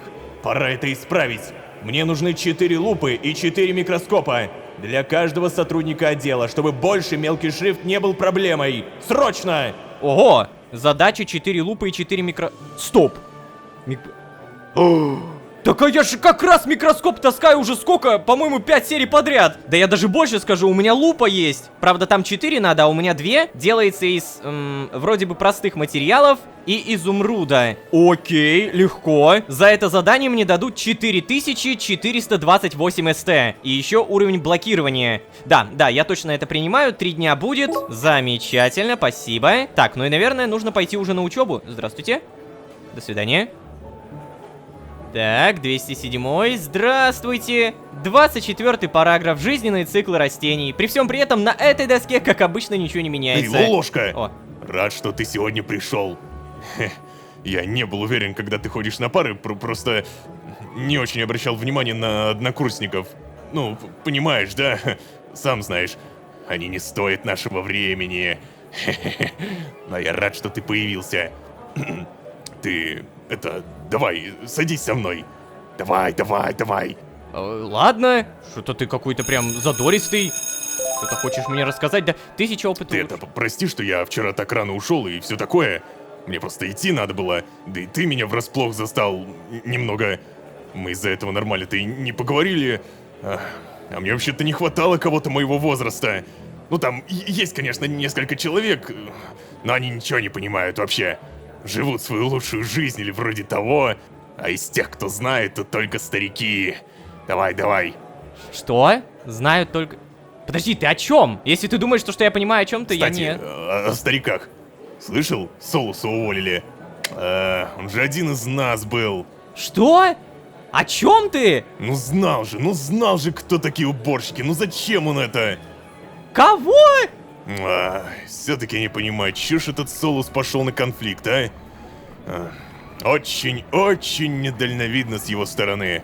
Ему ведь такую должность дали, да? Хотя, с другой стороны, он хотя бы может отсюда уехать.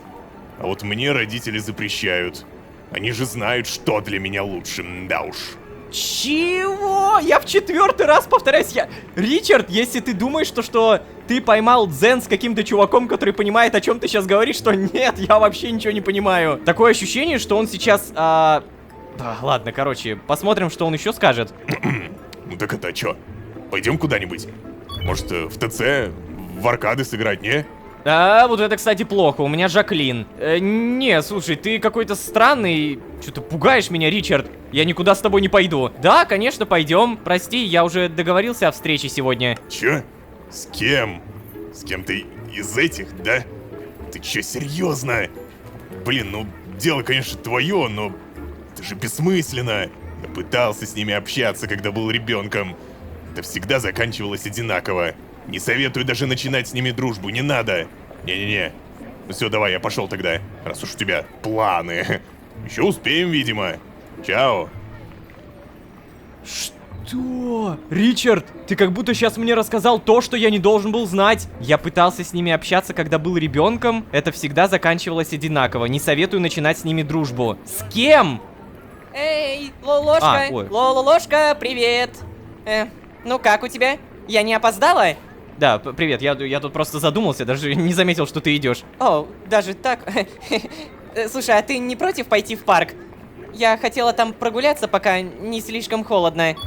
Можем пойти куда-нибудь еще, если хочешь. Так, блин, подожди, дай мне еще раз задуматься, о чем Ричард сказал. Слышал, Солуса уволили? Он же один из нас. Знал же, кто такие уборщики, зачем он пошел на конфликт. С другой стороны, он хотя бы может отсюда уехать, а мне родители запрещают. Знаете, такое ощущение, что весь этот городок это... ну не знаю, куклы? Как бы вам сказать? Представьте то, что мы находимся в городе, где 99,9% людей это куклы. Пока что первая мысль, которая мне пришла на ум, это реально вот это. Я понимаю то, что она, ну, какая-то пока что вообще недальновидная и все такое, но... Ладно, что еще? Идем в парк? Может, поедим в каком-нибудь кафе? Слушай, Жаклин, я что-то не в настроении гулять. Ну ладно, раз уж ты хочешь в парк, пойдем в парк. О, я рада, что ты не против. Там сейчас так красиво. Все такое яркое. Листва еще не опала. Пойдем. Пойдем. Но я буду очень внимательным. Как насчет сходить к реке? Можем покормить уточек. Ну, если они там есть, конечно. Я буду очень внимательно следить за тем, что происходит. Пока что для меня все, ну, обычно. Это просто современный мир, где вполне себе современные люди вполне себе современно живут. Не? Что? О, смотри. Пойдем? Что, шарики? Нет, тут ничего интересного. Пойдем дальше. Ладно, так ты же к реке собиралась вроде, не? Может, мороженку купить тебе? У меня деньги есть. Да и у тебя наверняка есть деньги. Угостишь? А вот, кстати, и река. Ой, знаешь, я думала полететь куда-нибудь на зимние праздники. Погреться на солнышке. О, ты чего? В визовом центре какой-то кошмар. В плане, большие очереди, да? Ты чего? Это не самое проблемное. Там такие стопки документов нужно собрать. Чуть ли не весь анамнез своей семьи. Включая обеих бабушек и обоих дедушек. Ты сейчас это серьезно? А это не перебор, нет? Ну так вот, и я о том же. Лучше вообще никуда не ехать. Так тут все-таки можно куда-то улететь. Знаете, мне этот мир раскрывается все больше и больше. Эта страна раскрывается все больше и больше. Какая-то она, видимо, не такая уж и радужная, что ли. Хотя вроде все так современно, вроде бы все круто. У всех телефончики. Ладно. Так, куда мы... Ой. О, Шерон! И какой-то парень! Не понял! Шерон, ты чё? Ты моя! Или Брэндона. Так, ну-ка, на всякий случай. Нет, не можем. Это... Я правильно поняла, да? Да-да. Шерон? О, ложка. Ложка, ты кто еще? Ой, слушай, давно не виделись. Вообще, знаешь, я сейчас немножко занята и все такое. Ну, ты вот... Давай завтра встретимся, хорошо? Я бы как раз хотела с тобой кое-что обсудить. Ну, а мы, наверное, пойдем. Да, слушай, мы вообще-то планировали пойти пообедать, понятно? Угу. Давайте, пока. Какая неловкая встреча. А ведь я помню ее. Она раньше постоянно в бассейне была, верно? Ну или где-то рядом. Я ее какое-то время уже даже не видела. Даже беспокоиться начала. Хм, ну ладно, рада, что у нее все хорошо. Ну да, она переехала. Уехала в квартирку. Ой, какой парк, кстати, красивый. Круто то, что можно вот так вот просто отойти куда-нибудь в сторонку, а здесь так все стилизовано. Прудик маленький, дощечки, камыш растет. Что такое? А, это они посмеялись над тем-то, что... Это они обыгрывают Шерон и того парня. Мне такое в голову даже не пришло бы, серьезно. О, господи. Так, это у нас тренажер. Вау, блин, слушайте, прикиньте, в реальной жизни Мы должны так. были нанять какого-нибудь профессионального фотографа. Мои скромные навыки не могут передать эту сцену целиком. Да, давай, покажи мне своего внутреннего тигра. Это лучше, чем фотки Брэндона. Ой. Что ж, это было весело, ложка. Ну, а сейчас время позднее, я, наверное, пойду. Мне просто не в общежитие. Если что, то вот, возьми, угощайся. И хорошего тебе дня. Пока-пока. А, чё? Чем угощаться? Где? Куда он исчез? Что? А, вот, да. Сидр из ламинария. Еще у меня сырая говядина появилась, кожа. Ну, спасибо. Улучшенное водное дыхание, легкая закуска. Наделяет способностью дышать под водой. Ага. Ну, ой. Ой-ой-ой. А чё холодно? Почему холодно, я не понял? Какого черта? Стойте! Неужели холодает, реально? У меня осенняя одежда, почему холодало? Вот на этой территории, заметили? А сейчас все нормально. Видимо, если я очень долго на улице, то мне постепенно становится холодно. А как это исправить? Ну, типа, чисто теоретически я даже не могу купить какую-то зимнюю одежду для этого. Так, ну ладно, с Жаклин мы порофлили над Брэндоном, над Шерон и ее каким-то парнем. И прямо сейчас я все еще держу в голове вот тот случай с Ричардом. О чем он говорил? Меня больше всего насторожила вот эта фраза. Знал же, кто такие уборщики. Типа, мне вообще вот ноль. Реально, 0 идей в голову идет. Так, ладно, все эти обсуждения пока что считаю неуместными. Я помню то, что мне нужно прямо сейчас на шоссе Хенна-Форта. Блин, сегодня после смены пойду и лягу спать. Давай, водитель. У тебя как раз уже вечер, скоро спать. Значит так, задание собрать 1 фитнес-браслет. Принимаем. Это прям халява-халява. Получено новое СМС, да, спасибо. Что? Обновление каталога, магазин приложений? Уважаемые пользователи, особенно любители биржевой торговли, устанавливайте новое приложение Public Trade. Покупайте и продавайте акции, следите за графиками инвестиций и многое другое. Не пропустите! Подожди, мне это сообщение знаете, когда пришло? Еще серии 2-3 назад, обалдеть! Стоп, реально? Public Trade, это что такое? Покупайте и продавайте акции, следите за графиками инвестиций и многое другое, не пропустите. Скачать. Ну давай проверим, как это приложение себя показывает. Батюшки. Я понял, смотри. 143,5 СТ стоит сейчас акция. Я хочу 10 акций купить. 1435 СТ. Вот, мне нужно нажать. Да, смотри. Я могу акции поменять на деньги, а могу деньги поменять на акции. Вот так это работает. Давай, деньги меняю на акции. Покупаем. И получается, я могу продать акции, когда они будут стоить дороже. Как это круто! Обалдеть! Почему я раньше не видел этого супер крутого приложения? Давай я еще куплю и еще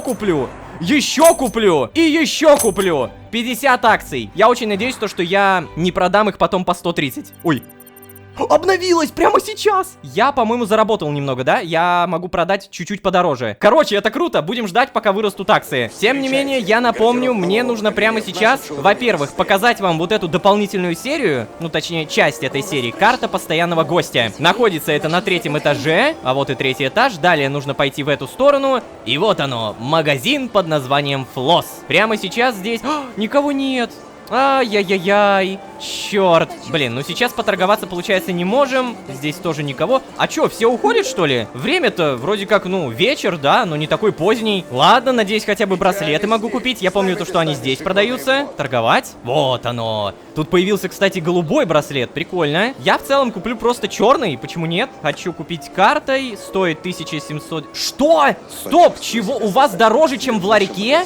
Да пошли вы в задницу! Я лучше у старика куплю в ларьке, там стоит всего лишь 1200 или 1300. Да, бэушный, но какая разница? Эй, давай-ка оплатить проезд. Кампус Lucky Charms. Внимание, следующая остановка не предыдущая. Спасибо. Так. О, Карл. Здравствуйте, откройте, спасибо. Короче, торговать, покупаю у вас фитнес-браслет, стоит 1300. Супер дешево купить. Далее мы тут же сдаем это.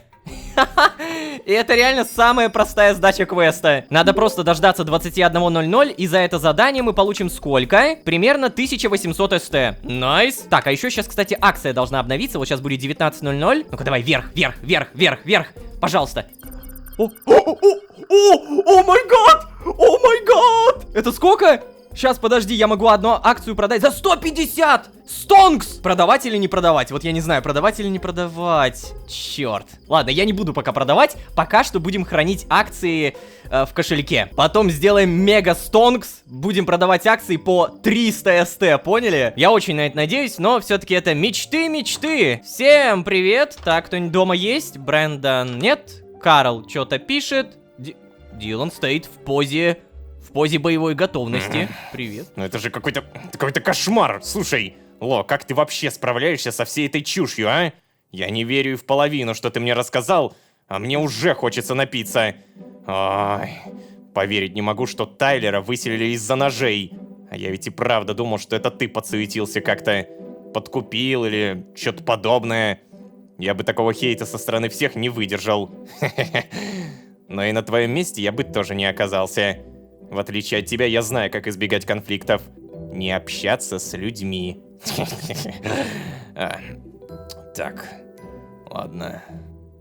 Все, поговорили? Ну окей. Карл, а ты что-нибудь скажешь? Ой, испугал. Знаешь, а вы ведь с Диланом много общаетесь в последнее время.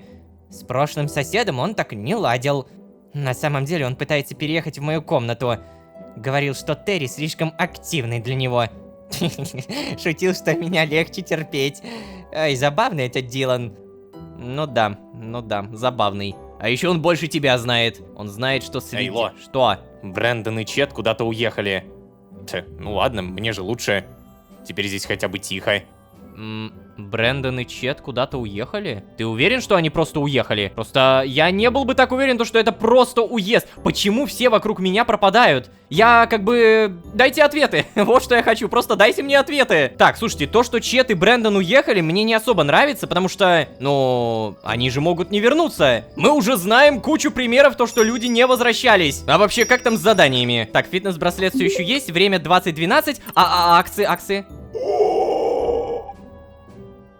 Батюшки! Мне кажется, надо продавать. Надо 30. Блин, или не продавать. Ладно, я еще подержу, пока мне эти деньги не нужны. Пока что пусть хранятся.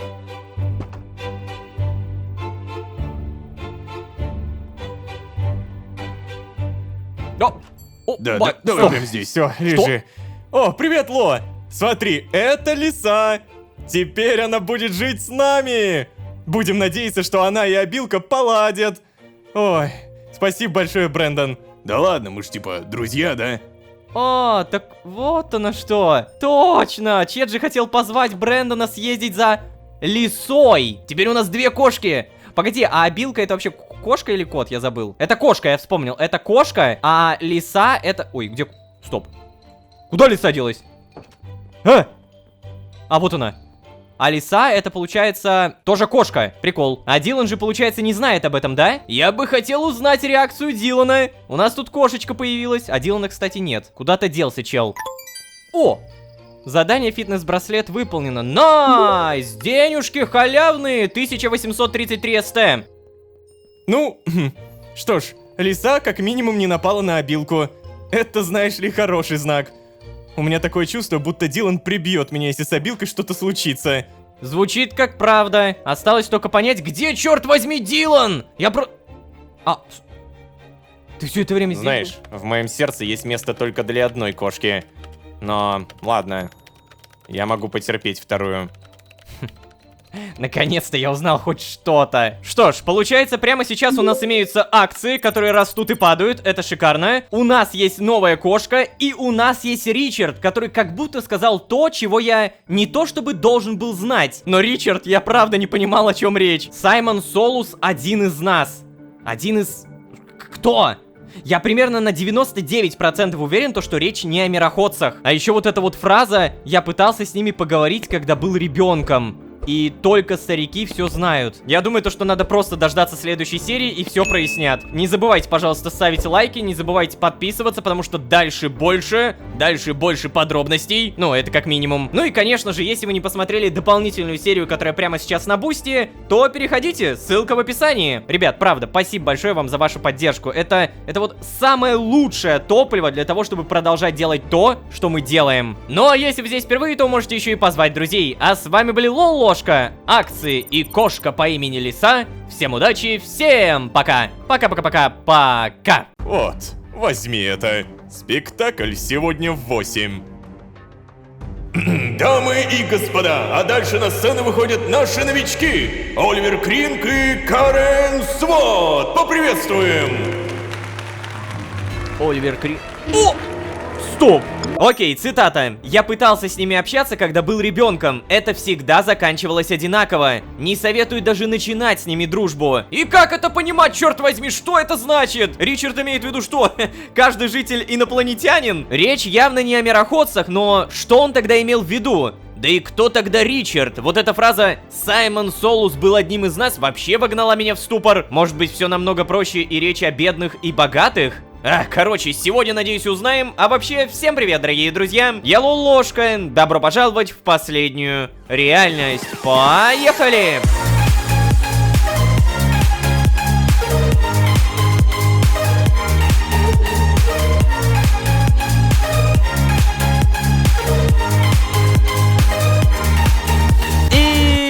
Снова всем привет, дорогие друзья, я Лолошка. Добро пожаловать в последнюю реальность. Сезон, в котором мы свой среди чужих или же чужой среди своих. На эти вопросы ответ явно найти потяжелее, ведь все, что я думал до этого, мироходцы, искра, воспоминания, это походу даже не самое главное, хотя все еще имеет значение. Меня каждая фраза Ричарда в предыдущей серии просто дико настораживала, меня вгоняли в ступор. И особенно вот это дополнительное. Знал же, кто такие уборщики. Что? Кто они? Короче, запутывание запутыванием, а расписание по расписанию. Время 6:07. И напомню, в предыдущей серии мы купили приложение под названием Bublik Trade. Это приложение, позволяющее торговать... Что? В общем, приложение, позволяющее торговать акциями. Если говорить супер просто, то покупаешь подешевле, продаешь подороже. Но в конце предыдущей серии я купил по 140, и в итоге оно в моменте стоило 168. Господи! Оно заново откатилось к 140, да вы издеваетесь! Так, ладно, если оно откатилось, у меня идея. Прямо сейчас я куплю еще 25 акций. У меня 50, далее банковский счет 4300 СТ, и я приобретаю. Черт, если ты вырастешь до, ну хотя бы 155, я, наверное, продам. Вот тебе и заработали. Как говорится, закупились на хаях, прокатились на Доброе утро, Дилан, привет, как дела? Слушай, хотел как раз кое-что сказать. Попробуй узнать что-нибудь у Ричарда. Только прошу тебя, не напрямую, как ты обычно это делаешь. Постарайся в этот раз быть осторожным. Я вот как раз о Ричарде говорил. Да, хорошо, окей. Я примерно так и собирался. Надо явно узнать, что он имел в виду, когда говорил «Саймон Солус один из нас». Брэндон, доброе утро. Ай, здорово, Ло. Прикинь, Лиса меня сразу полюбила, прям сразу. Вчера весь день терлась об меня. А то! Оно и понятно. Ай, меня все любят. Подожди, Лиса — это новая кошка Чеда. Так, а я могу ее? Я не могу ее погладить. Ого. Чед, привет. Ой, привет. Прикинь, Лиса поладила с обилкой. Мне больше не нужно бояться гнева Дилана. Я и сам беспокоился, что они подерутся, если что. Но, к счастью, все хорошо. Фух. О, круто! Они уже поладили? Интересно, а они будут там играть или что-то в этом духе? О, Билка, кстати, играет. О, господи. Что делаешь? Ты чё? Ты ковер-то не коряба, алло! Хотя ладно, это часть Дилана, не моя забота. Карл, привет! Ой, лиса погрызла мои цветы. Ло, прикинь. А если они из-за этого умрут? Или лиса отравится? О, об этом я не подумал. Я, честно говоря, не уверен, что все они безопасны для животных. Ой-ой-ой-ой. А Билку-то я просто не пускал. И что же теперь делать? Ай, черт. Ой, да все нормально будет, не парься. Все у тебя вроде как безопасно. Что это? Роза, ель, лилия. Все нормально. Пока времени у нас не так много, а именно 6:29. О, 6:30. Так, проверим акции. Растет. Я уже могу заработать. Но, мы еще подождем. Так вот, я напомню то, что примерно 1-2 серии назад мы прокачали это. Горячая штучка. Этот навык позволяет взять любой переплавляемый предмет в левую руку и переплавить его. Сырая говядина, проверяем.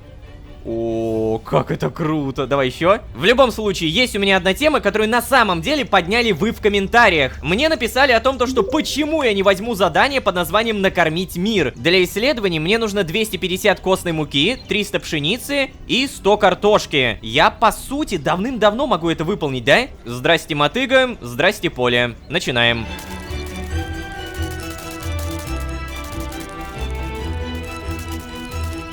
Та-дам! Куча картошки, куча пшеницы, это добыли, но остается самое главное. 250 костной муки. Да, это скорее не то, что главное, это самое тяжелое. Так и я могу ошибаться, но вроде бы кости у меня были 34 штуки. Мало. Хотя попробуем сейчас сделать. Итого у меня сколько? Ага, примерно 100 костной муки. То есть мне нужно больше. Все остальное пока что убираем. И способ накопления костей понимаем. Нам нужно просто есть. Например, сырая свинина. Съедаем. Та-дам! Дали косточку. Также кости можно получать с ветчины и находить в подземелье. Но, да уж, найти подземелье это тоже челлендж. Короче, единственное верное решение — получать урон и кушать. Ладно, скажу честно, это самое тяжелое задание. 18 костей еле-еле. В итоге 54 костной муки. Объединяем, и получается примерно 150. То есть мне нужно еще 33 раза поесть, это 33 косточки. Итак, мне бы в туалет.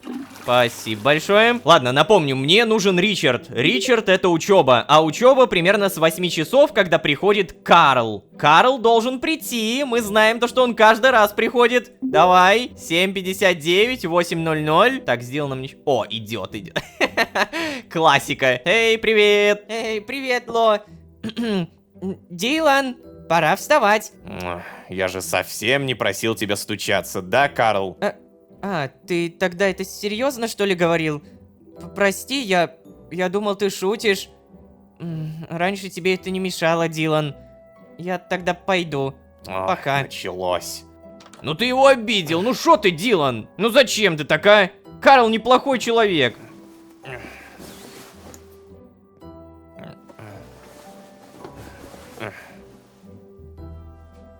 Ух ты, как переоделся-то, а? У тебя, оказывается, другая черная одежда? А я всегда думал то, что ты только шапку надеваешь. Прикольно.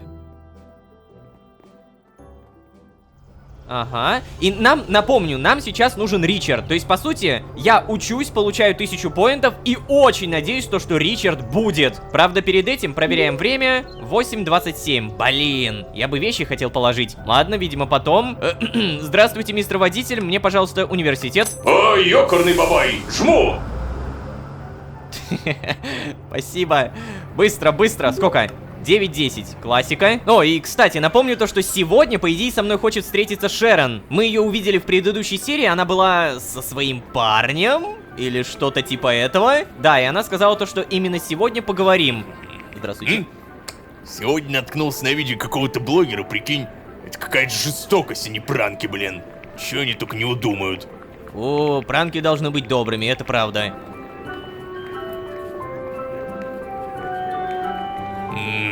Как же хочется снова стать первокурсником. Не надо диплом писать.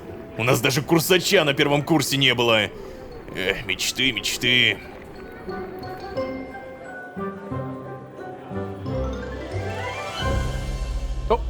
Что? О, Шерон? наконец-то. Ложка, привет. Слушай, я хотела поговорить еще вчера. но мне немного неловко. Дело в том, что я не знаю, как вести себя с тобой. Мне, знаешь, кажется, что я разрушила отношения между нами. Не вчера, еще раньше. Наверное, так и есть, да? Прости, я должна бежать на пару. Поговорим потом. Ладно, это правда. Ты меня выгнала несколько раз, сказала то, что я не хочу с тобой общаться и бла-бла-бла. О, Ричард. Эй, Лолошка! Здорово! Да-да-да, здорово. Слушай, давай, садись сюда. Хорошо.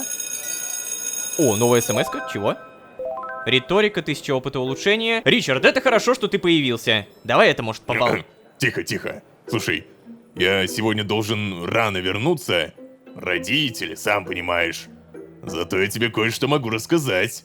В техническом помещении, где мы раньше говорили, есть тайная комната. Там можно неплохо отдохнуть. Ну, вроде как... Все, ты только лучше не попадайся там никому, ага? И я тебе ничего не говорил. Об этом мы не должны знать. Ладно, давай, я побежал. Стой! Погоди! Не-не-не. О, очко умения, блин. Фитнес-браслет при этом не прокачался. Эй, погоди, Ричард! Ты сейчас исчезнешь, да? Нет, смотри.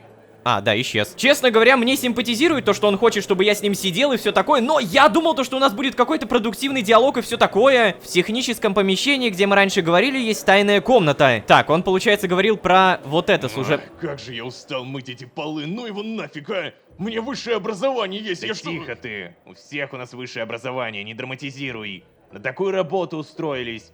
Знали же, куда шли. О, смотри-ка. Нас снова вызывают. О, капец, даже отдохнуть не успели. Как же я надеюсь, это не Лолошка, а? Если он снова сломал стену в ларьке, я лично заставлю его жить в этой коробке. Ты так сказал? Теперь я надеюсь, что это он. Подожди, Что? А мне, наверное, отойти надо, да? Они... Стена какая красивая, блин! У батюшки! О... Тебе стоит быть осторожнее с уборщиками, Лолошка. Здравствуйте. Ты ведь до сих пор не знаешь, да? У них намного больше власти, чем тебе кажется. А у меня ее оказалось намного меньше, чем я думал. Они еще пожалеют об этом, да? Рассказать тебе все было бы слишком скучно, Лолошка.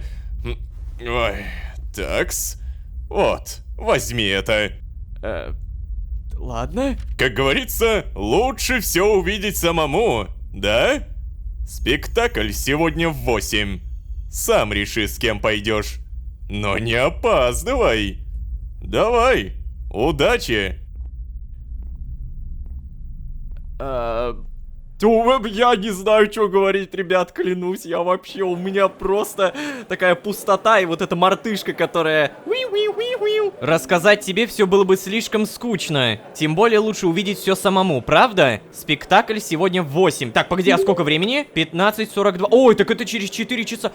Надо найти, с кем пойти. Что это? Театральный билет. Первый ряд, свободная посадка. Ого! Так это же прям премиум. Нифига себе. Так, но погодите, у меня теперь немного другой вопрос. Служебное помещение, могу зайти. А сюда? Подожди. Реально все так просто? Всем привет.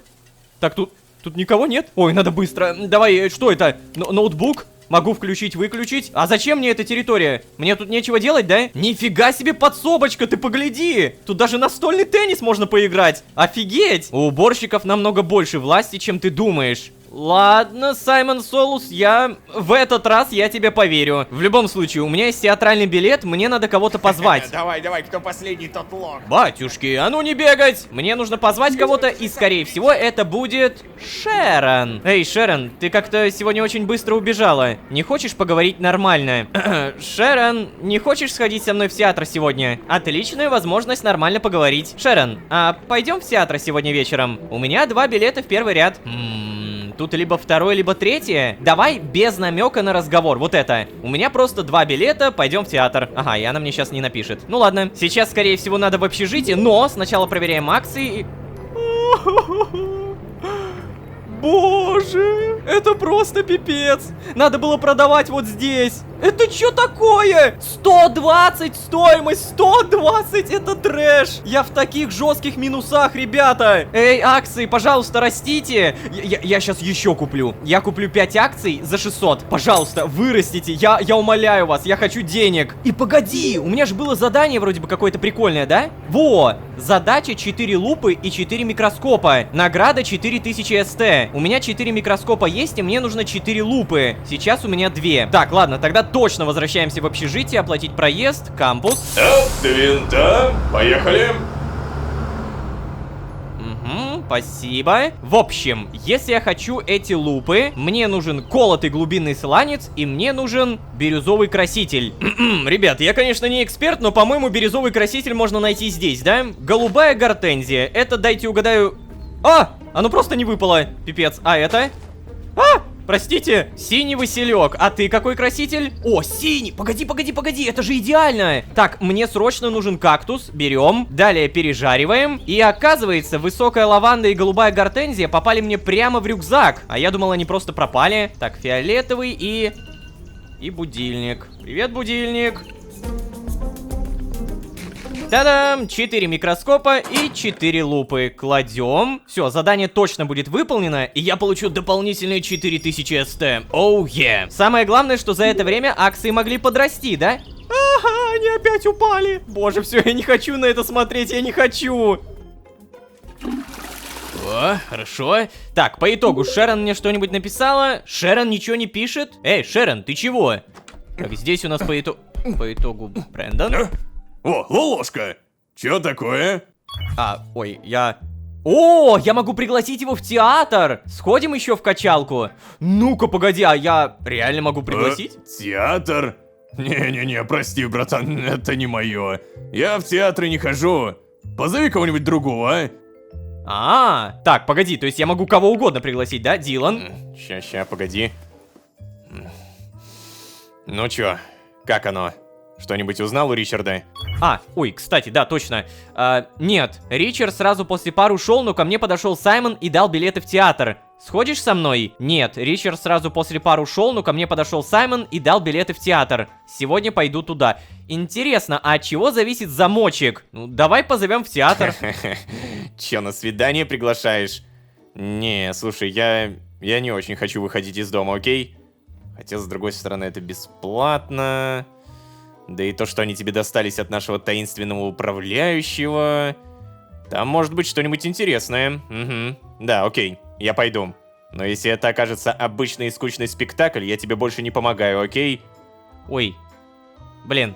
Погоди, а что Шерон теперь делать? Я же ее пригласил. Реально, а что делать теперь? Что на меня смотришь? Тебе билет дать? Ну на. Ну-ка. Ого! Первый ряд. Что-то на богатом. Так, ладно. Ну давай, окей. Буду ждать. Хорошо. Ладно, давайте на чистоту. Если из всех людей брать, кого бы я хотел пригласить, Дилан это действительно топ-1 человек. Поэтому в какой-то степени то, что я его пригласил, я доволен. Помните, да? Это еще и как минимум тот человек, который больше всех знает о моих заметочках, заданиях и так далее. Эй, ребята, а у вас как дела? Карл? О, привет. Слушай, не хочешь сегодня со мной куда-нибудь сходить, а? Я думал, вот в кафе... Теперь я понял, почему тут замочек. Потому что уже согласились. Прости, Карл, у меня уже есть планы на сегодня. Ну, ладно. Тогда удачи. Блин! Ну и ладно, на самом деле Карла я бы не пригласил. Честно говоря, я бы его не пригласил. Чет, здорово. Да, здорово. Сегодня весь день играю с кошкой. Я так по ней скучал. Так рад, что вы снова вместе. Да, я могу пригласить. Не хочешь отвлечься от нее? У меня есть лишний билет в театр. Ты только пары не прогуливай ради нее, хорошо? Если бы не Карл, я бы точно прогулял. Но, видимо, не судьба. Ну да, Карл такой. Всех подначивает идти на учебу, всех. Так, а по итогу прямо сейчас у нас 17:47. И когда же мы пойдем, Дилан? Ой, тут уже чет. Дилан, ты где? Ага, вот, давай, может, поговорим? не поговорим? Обилка, погладить. По всей видимости, надо какого-то тайминга дождаться, там, 18 или 18:30, но мы не забываем прокачиваться. А еще, кстати, вот оно, то самое помещение, которое мы получили с дополнительной серии. Да, напомню, у меня на бусте вышла дополнительная серия, Шерон? Окей. Сейчас, Шерон, погоди. Так вот, в описании есть ссылка, которая ведет на дополнительную серию по сезону «Последняя реальность». Смотреть ее не обязательно, но могу сказать то, что она реально прикольная. Она не про лор, она не про основной сюжет, но прикольная. Так, и еще раз, погоди, Шерон, надо сразу прокачаться. Давай. Ага. Завершенная практика. Тут же мне дается ремесло, тут же дается опыт улучшения. И вперед! Печатает. Привет, Лолошка. Прости, я очень долго думала, что ответить, потому что боялась идти. А потом решилась и уже хотела писать, но мне позвонила подруга, и у меня совершенно вылетело из головы. А потом я села записать идею для новой главы, и вот уже 6 вечера. И теперь я просто банально не успеваю. Надеюсь, ты нашел кого-то, с кем пойдешь, да?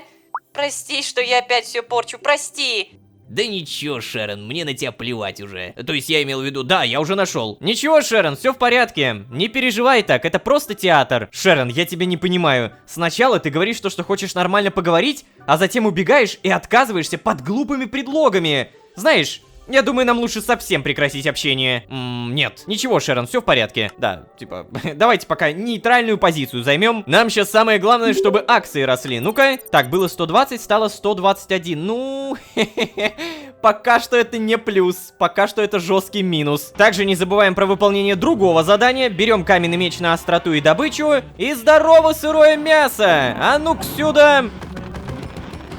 Все, мы сделали все возможное, чтобы выполнить задание. У нас появляется много костной муки, у нас появляется пшеница и у нас появляется картошка. Складируем, конечно. Само задание, кстати, надо взять, потому что я до сих пор этого не сделал. И получается, я сколько заработаю? Чего? Реально? Погоди, так мало? Обалдеть, я думал, будет побольше. Да, спасибо. Кстати, мне же там какое-то уведомление приходило. Напоминание от Лаки Банка. Напоминаем вам, что скоро будут списаны средства по автоплатежу чердак. Ага, и у меня сейчас 209 СТ, списано будет 3500. Да, надо будет накопить денежки. Ну наконец-то. Слушай, мы идем или нет? Я не хочу опаздывать. Ты вообще знал, что это вечер импровизаций? Я, блин, даже не знаю, радоваться мне теперь или расстраиваться. Даже отзывы не посмотришь. Но мы все-таки поедем, да? О, хорошо, что вышли заранее. Эти пробки. Могли ведь и опоздать. Пойдем, займем места. Пойдем. О, батюшки, реально полноценное здание. Театр. Интересно. Ваш билет, мистер. Да, вот, возьмите. Угу. Все нормально, забирайте.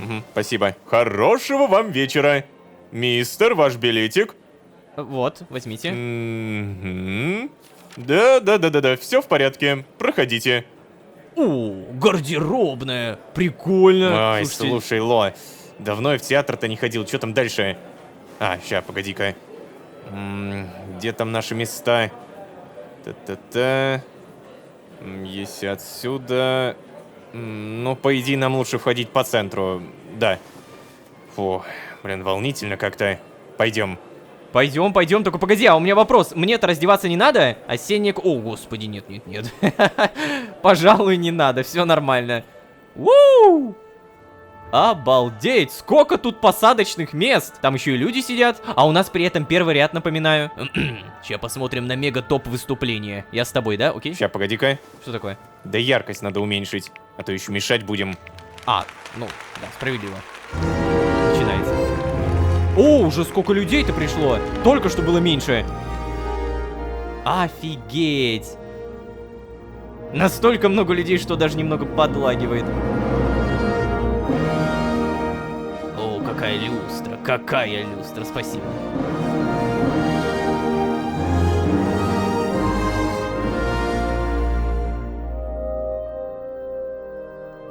Так. Это, я так понимаю, ведущие, да? Сейчас они скажут «Добрый день!» Ну или что-то в этом духе.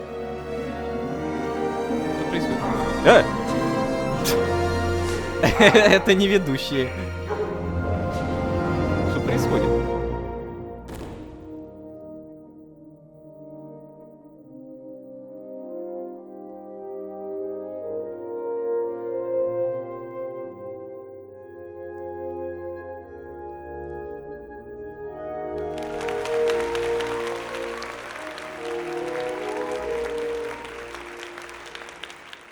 Топовое выступление, топовое. Дамы и господа, а дальше на сцену выходят наши новички. Оливер Кринг и Карен Свот. Поприветствуем!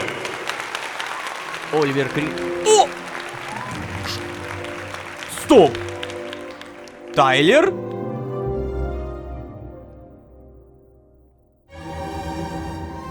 Так, главное Тайлер.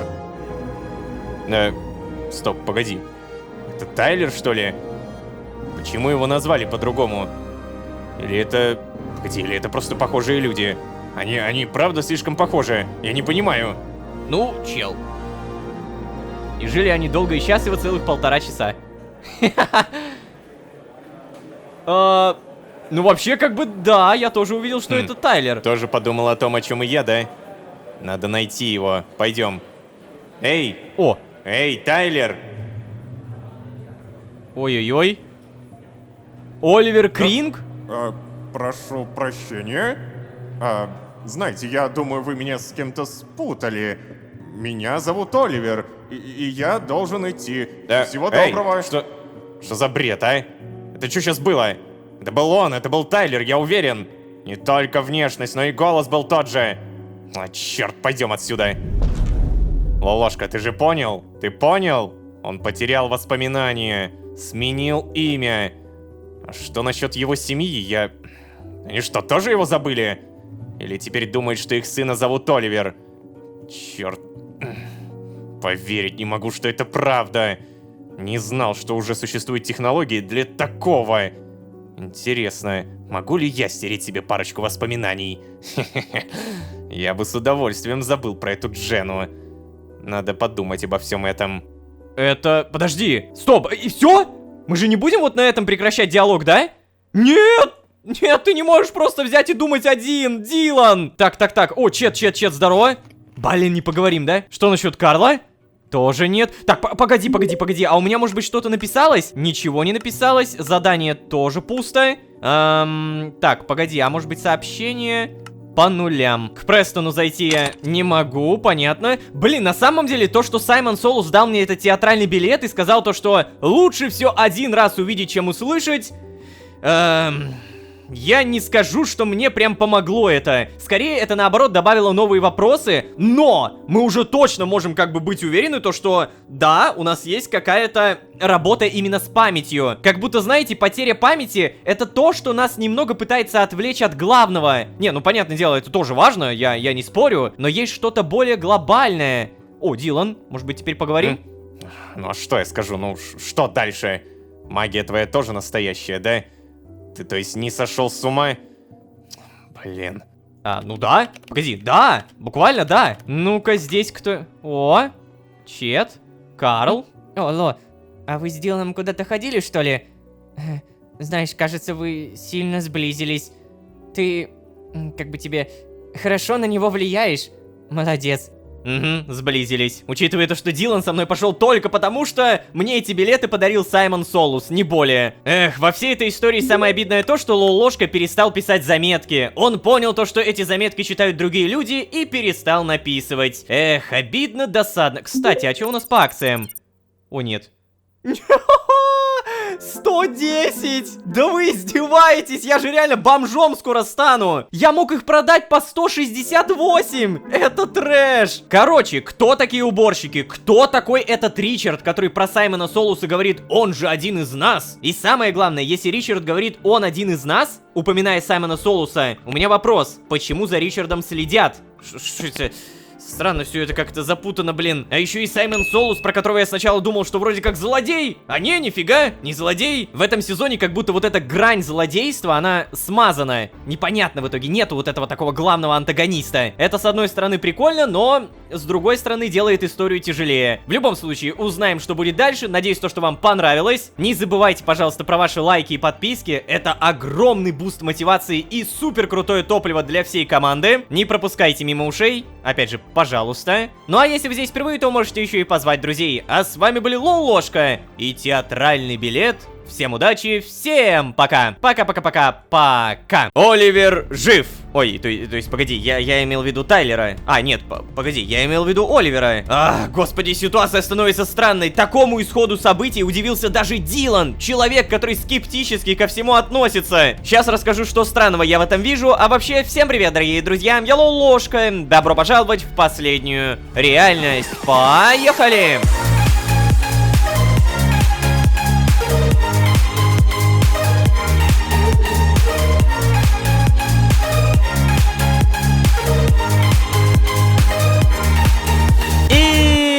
Снова всем привет, дорогие друзья, я Ложка. Добро пожаловать в последнюю реальность, сезон, в котором мы нашли пропавшего. Да, Тайлер никому не пишет. Да, он игнорирует даже Брэндона. Но нет, Тайлер никуда не пропадал. Разве что теперь это не Тайлер вовсе. Его нынешнее имя Оливер. Оливер явно был напуган, когда увидел меня и Дилана. А Дилан был явно в недоумении. Какого черта здесь происходит? Признаться честно, я тоже был в афиге. Напомню, началось все с подарка театральных билетов от Саймона Солуса, бывшего управляющего этим общежитием. Он же точно хотел, чтобы я увидел новую жизнь Тайлера. Но зачем? Неужели он кому-то мстит? Короче, картинка пока что вообще не складывается. И если бы тут реально у всех налево-направо стирали память, то... мы бы поняли это хотя бы по Дилану, наверное. Но нет, смотрите-ка, живее всех живых. Вроде бы все с ним нормально, да? Так, в любом случае, всем доброе утро, как говорится. Проверяем время, 6:22, проверяем акции и здесь у нас... Ого-го! Ребят, я просто напомню предыдущую серию. Падение, еще падение. И вот оно. Допадались до 105. А, нет, даже до 102. Так, и, кстати, сейчас 6:29, должно быть еще раз обновление. О! 135, боже! Давай проверим, сколько я выручу, если все продам. 10 800. Мало, надо больше. Мало. Так, будем ждать роста до 500 СТ за акцию. Да, это будет натуральный стонкс. Кстати, доброе утро, Дилан. Да, доброе. Чё кричишь-то? Слушай, сказать кое-что хотел. Тайлеру ведь не просто стерли воспоминания, да? Ему каким-то образом дали другую личность.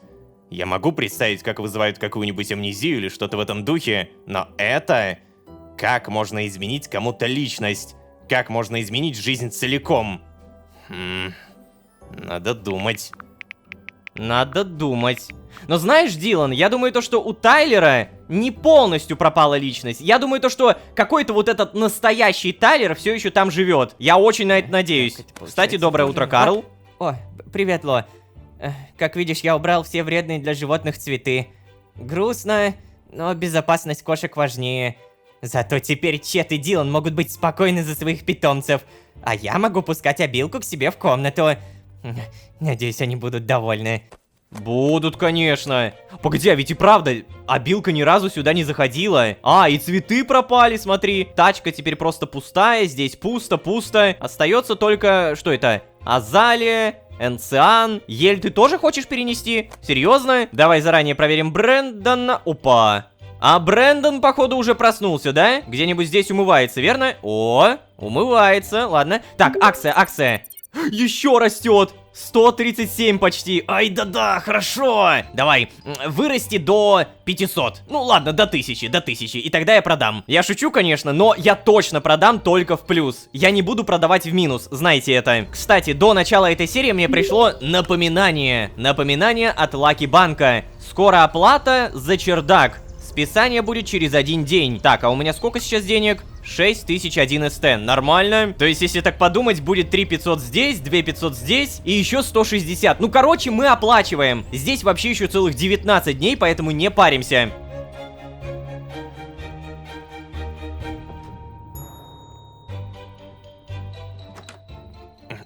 Ну, наконец-то. Что? Давай, пойдем. Чего? Куда? Да что ж ты... Я не хочу, чтобы Карл мешал нашему разговору. Пойдем. Ладно, допустим. Ребят, а вы чего? Сейчас, погоди-ка. Ну да, еще же рано идти. Куда это вы? Да, прогуляться хочу перед парами. Чего? Ты, Дилан? Знаешь, а я бы тогда тоже прогулялся. Да, сейчас только надо вещи собрать. Да, не-не-не, Карл, ты не торопись, не торопись. Давай лучше встретимся где-нибудь у автобусной остановки, ага? Когда надо будет выезжать. Ну, ладно. Я понял тебя, Дилан. Эх, блинский блин, ну что ж такое-то, не получилось. О, господи. Ладно, пойдем. Не фартануло прокатить Карла, да? Вот эта вот комната, интересно, здесь вообще кто-то когда-то будет жить? Она же все еще не открывается. Так, Дилан, стой, я за тобой. О чем ты хочешь поговорить? Ох, какой же ты Да долгий. тихо, Ло. Блин, я, честно говоря, до сих пор не могу поверить, что увидел реальные доказательства всего. Я не ожидал, что что-то из твоих записей когда-нибудь подтвердится. Я ведь на самом деле верил, что ты сошел с ума. И до сих пор, честно говоря, верю. Ты еще не успел мне доказать существование магии, помнишь? Но нам стоит быть осторожнее. Если возможно превратить Тайлера в другого человека, мы должны не допустить, чтобы это произошло с нами. Но почему же с нами до сих пор ничего не произошло? Блин. Во всем этом надо еще разбираться. Во, я тоже задавался этим вопросом. Дилан-то он, ну, вроде как пучком, все нормально. Хотя, может быть, с ним что-то происходит, но незаметно. Настолько незаметно, что даже я не замечаю. А может быть, нам стирают воспоминания. Просто представьте то, что на самом деле... Господи. Ребят, привет! Ох, боже! Что-то вы сегодня рано вышли! Да, это правда. Ну ладно. Так, что, ребят, давайте тогда садиться. Да, давайте. Так вот, просто представьте то, что на самом деле что-то происходит, но в итоге даже я этого не знаю. О, Шерон? Что? Погоди, это... это просто заскриптованное, она просто едет. А я сначала подумал, что мы с ней поговорим. Так, кстати, это открылось. Здравствуйте, здравствуйте. Погодите, не уезжайте. Торговать. Проверим, что-нибудь появилось или нет. Станция, кофта, постеры. Да уж, как обычно, ничего, ну... Что это? Электрогрелка, мишутка. Неактивно, заряд 100. Я хочу купить, и я куплю. Неактивно. Ой. Подожди. Смотри! Мне дают холодостойкость и иммунитет. Вау! Помните, у меня было примерно 2-3 серии назад то, что я сижу в парке, и мне стало холодно. Так это, оказывается, реально заложено сюжетом. Вау, блин, 10 из 10. Я понял. Так, погоди. Не надо, не тратим. Заряд уже 92. То есть, получается, если в один момент мне станет холодно, я просто активирую, получаю вот эту холодостойкость и иммунитет, и радуюсь жизни. Так, ребят, сори, что заставил ждать. Здравствуйте, водитель. Оплатить универ. Внимание, автобус отправляется. Благодарю. И прямо сейчас, я так понимаю, у нас будет самое, что ни на есть типичная учеба, да? Но, напомню, у нас на этой учебе есть совсем нетипичный человек по имени Ричард. Каждая встреча с этим Ричардом — это что-то интересное пока что. Здравствуйте. Не поговорим. Наши идут. Джена, привет. Да-да-да, приветики. Чё надо? Сегодня все утро смотрел тик-таки. Чуть не опоздал, блин. Еще посмотрю. Чё? Тик-таки? А я тоже хочу тик-таки посмотреть. Тик-так. Короткие горизонтальные видео. Огромный простор для самовыражения. Скачать, погоди-ка. А я ведь видел это приложение еще, по-моему, в самом начале. Открыть. Всем привет моим любимым подписчикам. Отдельный привет моей самой преданной подписчице. Еще раз привет. Мам, у меня, если что, все хорошо. Блин, слушай, Карл, а ты уверен, что мне не стоит уйти? Нет, ты оставайся, ты не мешаешь, Сет. Блин, а ты не хочешь хотя бы камеру поближе поставить или что-то в этом духе? Твой цветок же вообще не видно. Эх ты. То есть, сори, я молчу, забей. Да. Простите, это мой новый сосед, Чет. Он у меня болтливый, да. Сегодня, в общем, я хочу рассказать вам об одном из моих самых любимых растений. Вот. Дианея мущипула. Это редкое растение семейства росянковых. В наших широтах оно совсем не водится. Вот. Его особенность заключается в системе питания. Дело в том, что это растение-хищник. Оно питается в основном пауками и насекомыми. Вам это растение, вероятно, известно под названием венерина мухоловка. В качестве ловушки выступают листья с особыми чувствительными волосками. Чтобы мухоловка захлопнулась, нужно оказывать давление. Как минимум на 2 волоска, да. Так, это умное растение убеждается, что это не лесной мусор или там какая-нибудь капля росы, вот. А после того, как ловушка полностью закрылась, начинается пищеварительный процесс. Обычно ловушка переваривает пищу за 1-2 недели, а затем снова раскрывается. Такое питание позволяет этой очаровательной хищнице восполнить недостаток азота. А если вы хотите завести такую дома, нужно учитывать несколько важных деталей. Это болотистое растение, поэтому ему нужна очень высокая влажность и много солнца. Если в вашей местности его недостаточно, досвечивайте специальной лампой. От переедания мухоловка может заболеть. Кормить ее надо примерно 2 раза в месяц. Ну а в качестве корма выбирайте негрызущих насекомых. А то из жертв они легко превратятся в хищников и могут повредить ловушку. Вот, на сегодня все. Поставьте лайк, если вам понравилась мухоловка и чат. Пока! Всем привет моим любимым подписчикам. Черт возьми, это было шикарно! И он снова повторяется, прям как в ТикТоке. Как же это круто! Так, а что еще есть? Мускул Чарм. Ой-ой-ой. Слушайте, ребят, давайте, наверное, давайте некоторые... Вот типа вот этот вот тик-так я покажу на Бусти. Ссылка на Бусти в описании. Я уверен, что здесь этих тик-таков дофигище. Поэтому да, Брэндона, наверное, на Бусти. О, Жаклайнс. Это Жаклин. Снимаешь? И там даже я, чего, смотри. Болтаю с Брэндоном. Не, это тоже на Бусти. Так, волонтер 35. Мы с Луисом кормим этих малышей по очереди. Нифига себе, сколько здесь лайков и просмотров. Волонтерский центр регулярно закупает корм для приютов. И часть этого корма мы отдаем сотрудникам завода.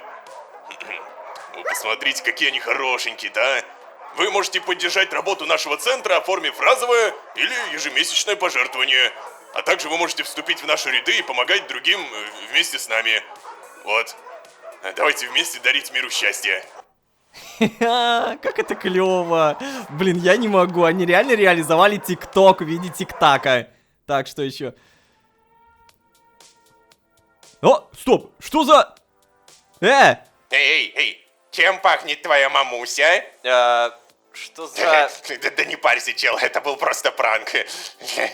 Я заснял.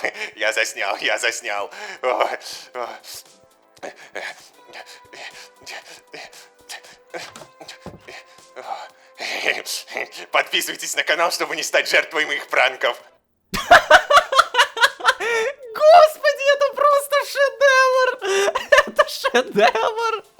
Ай, да все, отстань. Так, можно отсюда выйти, да?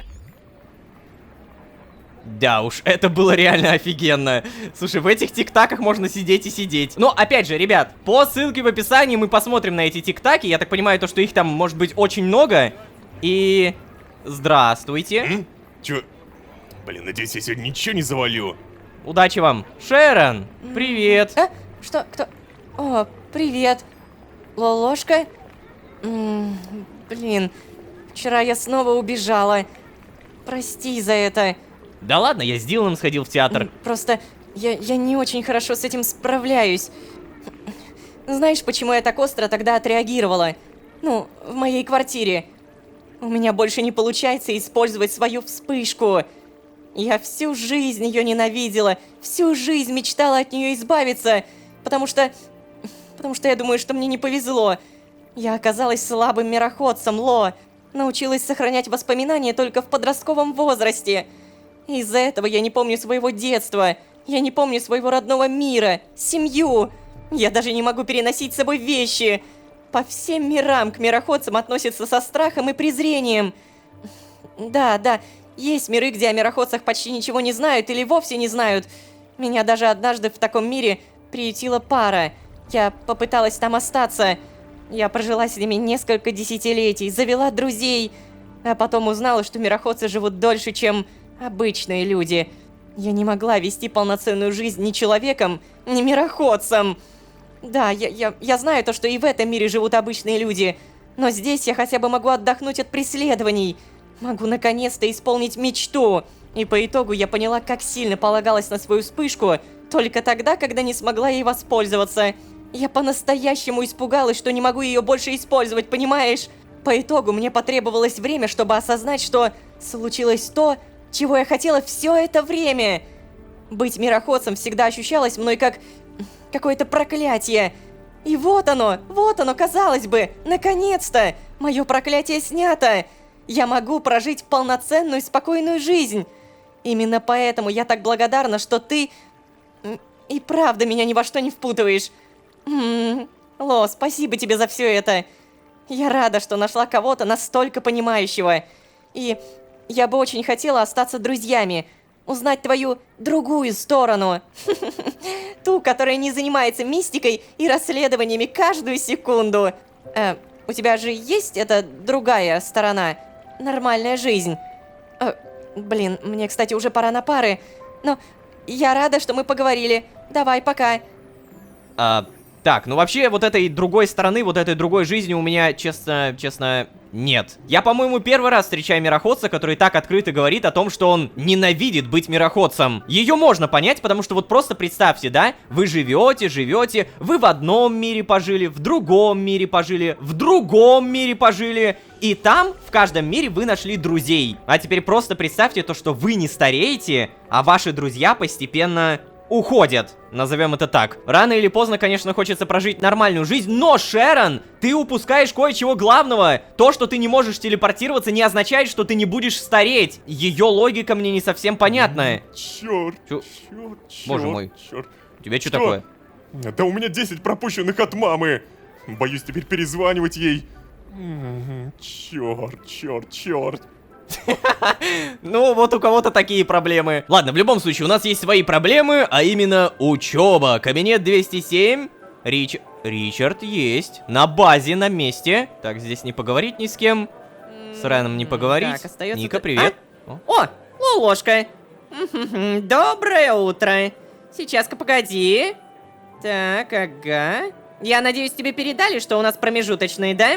Я вчера, если что, объявила об этом после пары, когда ты уже куда-то ушел. Ай, опять 25. Если что, у тебя сегодня экзамен по вождению. Не забудь. Что? Эй, Лолошка. Эй, здорово, слушай, садись со мной. Да-да-да, сейчас, погоди, Ричард. У тебя сегодня экзамен по вождению. Боже! Это же то самое вождение, на уроках которых я спал! А как я буду это сдавать? Так, ну ладно, давай сядем. Чё, вот так? Ну, давай, колись. Чё думаешь про промежуточные? Я вот не уверен насчет местного уровня образования. Но родители все равно заставляют меня ходить сюда. Вообще, как ни странно, дипломы Лаки Чармса котируются во всем мире, прикинь. И ценятся даже довольно высоко. Опять ты говоришь так, что я ничего не понимаю. Так, кстати, если чё, я сегодня свободен. Ты как это? Сходим куда-нибудь? Ну, да, пойдем. У меня сейчас экзамен, но можно потом. Блин, да, у меня же экзамен, точно. С чего ты резко стал таким дружелюбным? Ну, у меня сейчас экзамен, давай потом. Реально? Потом? Сейчас, погоди. Ну, вообще я могу подождать тебя, если хочешь, конечно. Блин, потом. У меня сегодня как раз весь день свободен. Так это, тогда давай так. Схожу на фудкорт, пройдусь по магазинам и вот тебя подожду. О, слушай, а вот это по-нашему. Да, давай. Не, я не хочу тебя беспокоить. Захвати мне чего-нибудь похавать. Давай. Че за... Я тебе че, по-твоему, какой-то курьер, а? Да, да ладно, я шучу, че ты. Возьму что-нибудь на свой вкус. Вот и договорились. Давай, удачи тебе. Спасибо. Так, у меня экзамен. И наконец-то я сегодня поговорю нормально с Ричардом. Ну, по крайней мере, я на это надеюсь. Так, я помню то, что мне нужно... Что за... Почему ты такой улыбающийся? Да? Да просто автомат, прикинь. Халява пришла. У меня автомат. Поздравляю. А у меня меч. Так, блинский, я в итоге забыл, что хотел сказать. Что-то связанное с учебой. А, мне, наверное, нужно, получается, сейчас туда, где мы обычно учились вождению, но перед этим здравствуйте. Опаздываю. Блин, уже надо бежать. Что ж я... О, это та самая студентка, которая, помните, с другой студенткой обсуждала прогулы. Здравствуйте. Что-то как-то холодновато сегодня. Рано же еще для минусовой температурки-то. А ты грелку себе купи, о, красивая. Ладно, все, не отвлекаемся. Кабинет 302. Подожди, чего? 15:00. И время при этом, кстати, не двигается. Ой, кстати, а что у нас по акциям? Ай-яй-яй-яй-яй, нет, вот это мне не нравится. Не надо падений, не надо. А вот то, что я не могу зайти в кабинет и время не двигается, означает только то, что я что-то пропустил. Причем пропустил что-то важное. Да, иногда тайминг становится на стоп, потому что я просто мог чего-то важного не доглядеть. Возможно, с кем-то важным не поговорил. Я думаю, сейчас мы это обязательно узнаем. О, Дилан! Возможно, вот ты та самая важность. Привет. Да, я здесь. Не все же время дома сидеть. Все? Это весь диалог? Будет забавно, если я сейчас действительно смогу зайти, что? То есть вот этот диалог с Диланом, это действительно двигатель процесса. Ладно. Всем привет, я, видимо, опоздавший.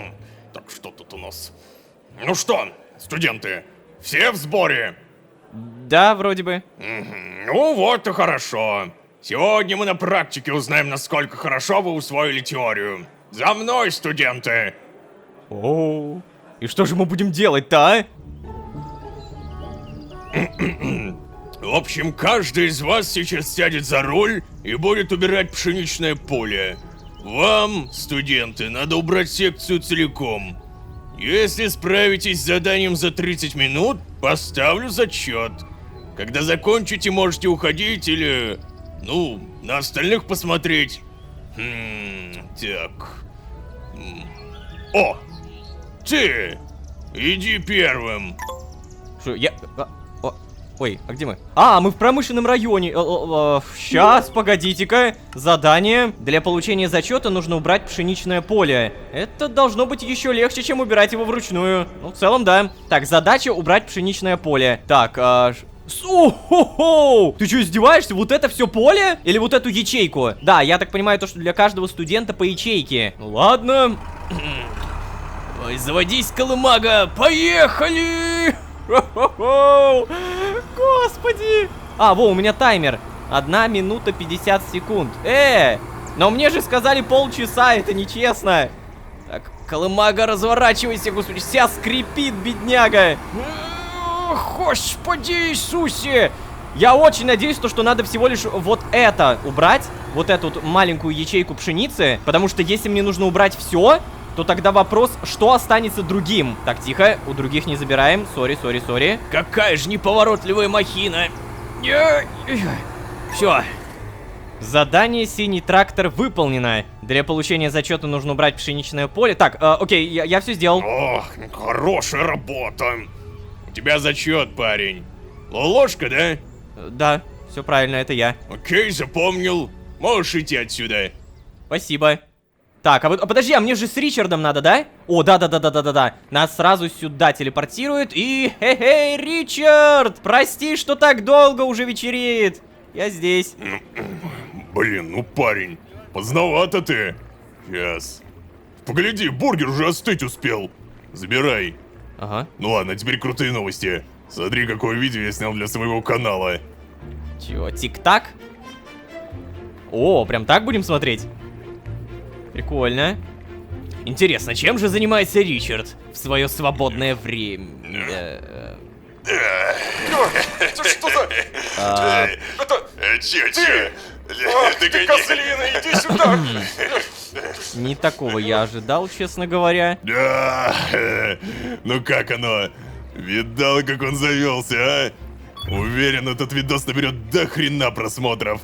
Да уж, Ричард. Не думал, что ты такой говнючело. Это жестоко, прекращай, Ричард. Круто! А можно снимать видео с тобой? Блин, Ричард, зачем ты это сделал? А что, если он заболеет? Давай, наверное, про заболеет. О, ну да. Заболеет. Ничего с ним не будет, не парься. Я думал даже предложить тебе присоединиться, если чё. Ну ладно, видимо, это не для тебя. Ну, мне ж больше просмотров. Вообще, знаешь, парень, тебе стоит легче ко всему относиться. Ты как-то реально перебарщиваешь. Прошу прощения. А мне кажется, Ричард, что это ты перебарщиваешь.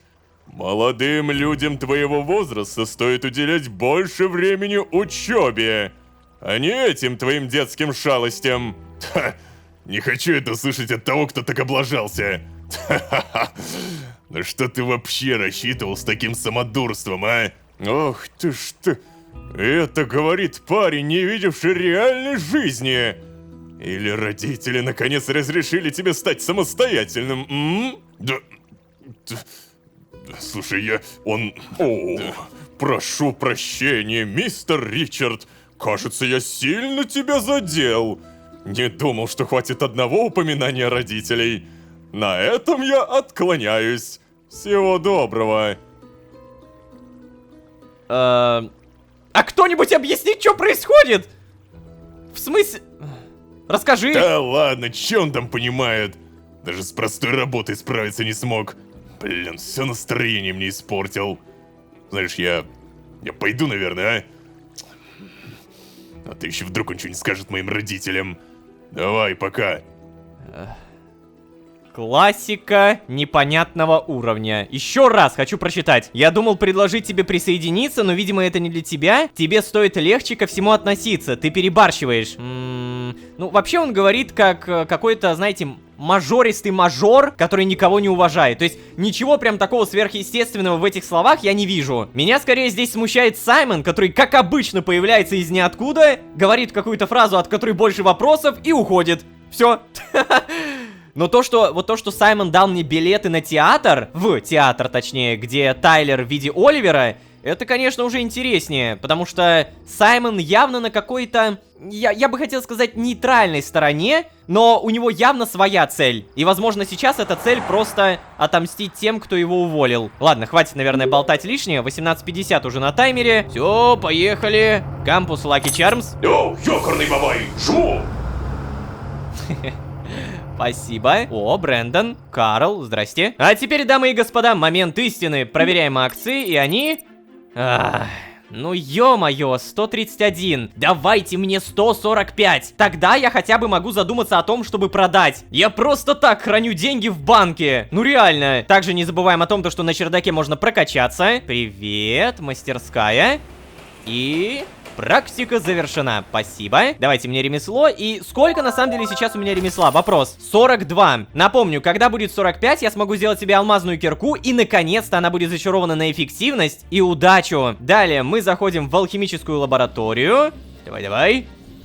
Ага, лабораторная окончена. И у меня было, я помню, сколько? 7? О, прям на глазах. Прям на глазах увеличилось, я прям это точно заснял. 8 теперь. Так, здесь у нас получается ингредиентики. Создавать я ничего пока что не буду. Если по сюжету эта лаборатория понадобится, то я буду только за. Кстати, склад. Что-то я про него совсем забыл, пока... Ло, слушай, я вопрос хотел задать. А как ты с Диланом так сильно поладил-то, а? Я знаю его уже 2 года, но он никогда себя так не вел, никогда. Я просто не понимаю этого. Почему ты единственный, с кем он хочет проводить время-то, а? Нет, прости, я не то чтобы ты плохой, и... Я ничего такого не имел в виду, Ло, правда. Просто я годами пытался найти к нему подход, правда. И ему было все это время плевать. Хотел бы я уметь налаживать отношения, как ты. Это из-за того, что ты его мясом кормишь, да? Видимо, я никогда не смогу с ним поладить. Да, плевать. Ну... А может быть, потому что я кормлю его мясом, действительно. Кстати, об этом, блин. А давно я не дарил подарочки. О, Брэндон, привет. О, господи, Ло, чё пугаешь-то? Блин, я сегодня забыл про промежуточные, прикинь. Почему мне Карл не напомнил о них? Ну почему он это... Он же знает, что я о таких вещах постоянно забываю. Мне теперь на дополнительные занятия ходить. Как можно такого красавчика запирать в университете? Ну ты погляди на меня! Ну черт! Ну ничего. Слушай, у Карла на самом деле дофига своих забот, Брэндон. Давно мы, кстати, с тобой нормально так не общались. Но вот как раз таки, вот знаете, в такие моментики я вспоминаю о том, что нужно подарочки дарить. Всякие гаечные ключи, тартар из сырого мяса. Сейчас мы берем сырую говядину. Далее мне нужна миска, которую я куда-то просрал, да? Черт. Также мне нужен медный слиток. И тут же создаем гаечный ключ. Все, это у нас точно будет Брэндону. Но все-таки это подарка ради. Вот, держи. Да, моя бабушка дарила мне такое, когда я был ребенком. Да, я помню, ты уже говорил. Так, далее, мне нужен, получается, говяжий тартар. Дилан, Что? Это ты? Слушай, ко мне сегодня Карл весь день навязывается. Я тут пытаюсь найти что-то, а он... Не ввязывать же его в это, верно? Ага. Как же его отвадить от нас, а? А может быть, я что-то предложу? Нет? Так, в любом случае, у меня говяжий тартар. Вот, возьми. О, чел, вот это реально круто. Спасибо. Пожалуйста. Какие у меня отношения? Давай сразу. Равнодушие 55, почти доверие. Брэндон 62%, тоже доверие. А, ну и погоди, а чё я туплю-то? У меня есть костная мука, прямо сейчас берем и дарим Карлу. Вот, сделать. Ой, Ло, спасибо. Как ты догадался, что это именно то, что мне сейчас нужно? Ну, я посмотрел, чем ты занимаешься, и такой... Да, честно говоря, я даже не думал. Чет, привет. О, Ло, Карл сегодня весь день какой-то мрачный. Знаешь, у него, кажется, что-то случилось. Как думаешь, Дилан что-то сделал? Я видел, как Карл странно смотрел на него. И на тебя тоже, если что. Да, ну ладно, я не понимаю, в чем дело, а мне он не говорит. Попробую разговорить его, что ли? Уж в этом у меня проблем не будет. А почему все за меня решают? Я не понял. Я сам могу поговорить с Карлом. Да, Карл? Я пытался поговорить с Диланом, а он просто выгнал меня. Сказал, что ему не до меня. Я не очень хочу говорить, Ло, прости. Эх, Дилан. Слушай, мне кажется, это надо обсудить. Ну чё, мы же все это... Друзья, мы сокамерники, соблочники, состуденты. Мне кажется, то, что сейчас они все повздорят, но так как у меня будет нормальное отношение со всеми, кроме Чеда, кстати, да, кроме Чеда, потому что его до сих пор нет, я буду тем самым связующим звеном, которое, ну, не знаю, всех помирит, все поладят из-за меня, потому что, опять же, никто не захочет со мной ссориться. Я же подружился. Будем за этим следить. Кстати, у меня такой микроспойлер, на самом деле это большой спойлер, этот сезон будет длинным. Все, на этом я буду постепенно заканчивать. Не забываем о том, что мы до сих пор не знаем, кто ж такие уборщики. Ну а так, конечно же, не забудьте, пожалуйста, про ваши лайки и подписки. Все ваши микронажатия — это огромный буст к мотивации. Также не забывайте про тик-таки. Я выложу какую-то часть на бусти, потом какую-то часть мы посмотрим здесь, ну, на ютубе. Просто если я буду все-все-все смотреть, то это наверняка будет, ну, нерациональная трата времени. Спасибо большое, если не пропустили мимо ушей. Не забывайте, пожалуйста, подписываться. Пожалуйста, это вот прям в последнее время супер важно. А если вы здесь впервые, то можете еще и позвать друзей. А с вами были Лоу-Ложка и Бургер. И повздорившие соседи. Всем удачи, всем пока. Пока-пока-пока-пока. Ты же помнишь, что сегодня промежуточный, а? По устойчивому развитию, если чё. Промежуточный экзамен? Чего? Уже сейчас? Я на самом деле только притворяюсь, что не разбираюсь в тачках, чтобы не чинить ласточку. Ага, погоди, а то, что у тебя на машине кровь, это нормально? Я просто как бы не проглядел этот момент, у него... Смотри, у него и на капоте кровь! Экзамены, покупка акций и просмотр тиктаков. О да, мой выбор в предыдущей серии был супер... бесполезным. Напомню, мы все еще не знаем, кто такие уборщики на самом деле. Надеюсь, сегодня и узнаем. А вообще, всем привет, дорогие друзья, я Лоу-Ложка. Добро пожаловать в последнюю реальность. Поехали!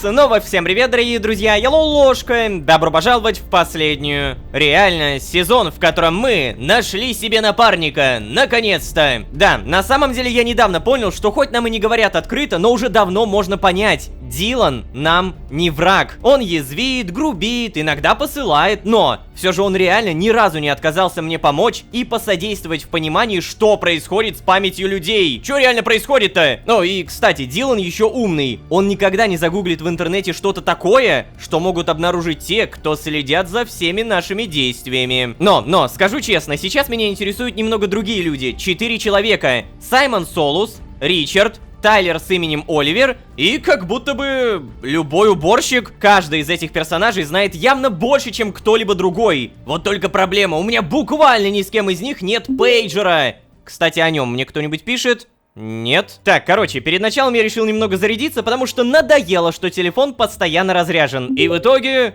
75%. Ой, как хорошо. Так, время 6:35, значит, акции у нас падают. Блинский. 130 СТ за акцию. Ну... Это неплохо, но это пока что минус. Мне нужно, чтобы было примерно 145. Как только поднимется, так сразу и продадим. А вообще, доброе утро. Привет, Дилан. Чё орёшь-то? Слушай, сегодня, наверное, лучше с Карлом пойдем, да? Надо его уже как-то успокоить. А то он ведет себя чересчур настойчиво. Запомни это. Ладно, окей. Все будет хорошо, мы вас всех помирим. Эй, Карл, доброе утро. Ой, да, сейчас. Привет, Ло. Прикинь, Дилан мне сегодня написал утром. Ай, кажется, я вчера все же смог добиться своего. Да, настойчивость и вправду работает. Я должен был понять это раньше. Ну все, в этот раз учту. Ну, блин, это не самые правильные выводы, Карл. Настойчивость это... Ладно, пусть понимает, как хочет. Эй, Чет, чего? Да? Ой, привет, Ло. Слушай, сегодня Лиса всю ночь сбрасывала вещи с полок. А я все утро убирал за ней. Я, конечно, люблю ее и все такое, но она меня, видимо, вообще не очень. Зато погляди, у Карла сегодня хороший день. Эх, посмотрю на него, когда Лиса начнет скидывать горшки. Ой, ладно, надо просыпаться. Чего у меня здесь? Окей. Доброе утро, Лиса, давай, не чуди. Вон, с обилкой лучше познакомься. Эй, Брэндон, а у тебя как дела? Понятно, Брэндона нет. Наверное, он, как обычно, моется, да? Где-то вот здесь. Ага, да-да-да, моется. Сразу, чтобы не упускать возможность, поднимаемся на чердак и прокачиваем ремесло. Я уже, на самом деле, даже больше начинаю... понимать, что мне опыт улучшения нужен. Не столько ремесло, сколько опыт. То есть вот сейчас у меня почти 48 уровень, и это будет второй поинт. Я хочу прокачать созвездие трудяги на максимум. Например, блоки древесины, добытые топором, удваиваются. О, либо вот это можно вкачать. Взломщик мастер. Теперь вы можете взламывать замки уровнем мастер. Пойдем заранее узнаем, сколько это стоит. Здравствуйте. И давай, 1. О, да, 1. А это... тоже 1. Ну, да, окей, щипач. Теперь вы можете красть экипированные предметы. Карманные кражи облегчаются на 50%. Нормально, давай. И до взломщика мастера мне остается еще 1 поинт. Хорошо, хорошо, сейчас вкачаем.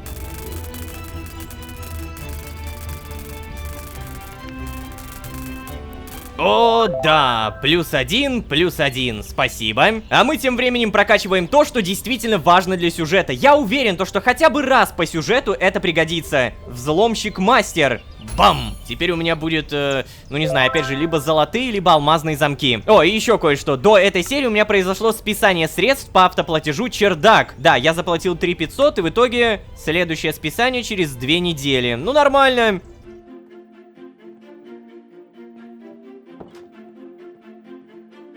Доброе утро, опять же. Да, еще раз привет. Эй, Дилан, доброе утро. Пора идти в университет. Да, доброе. Сейчас. О, даже не из вид. Ты даже не подождешь.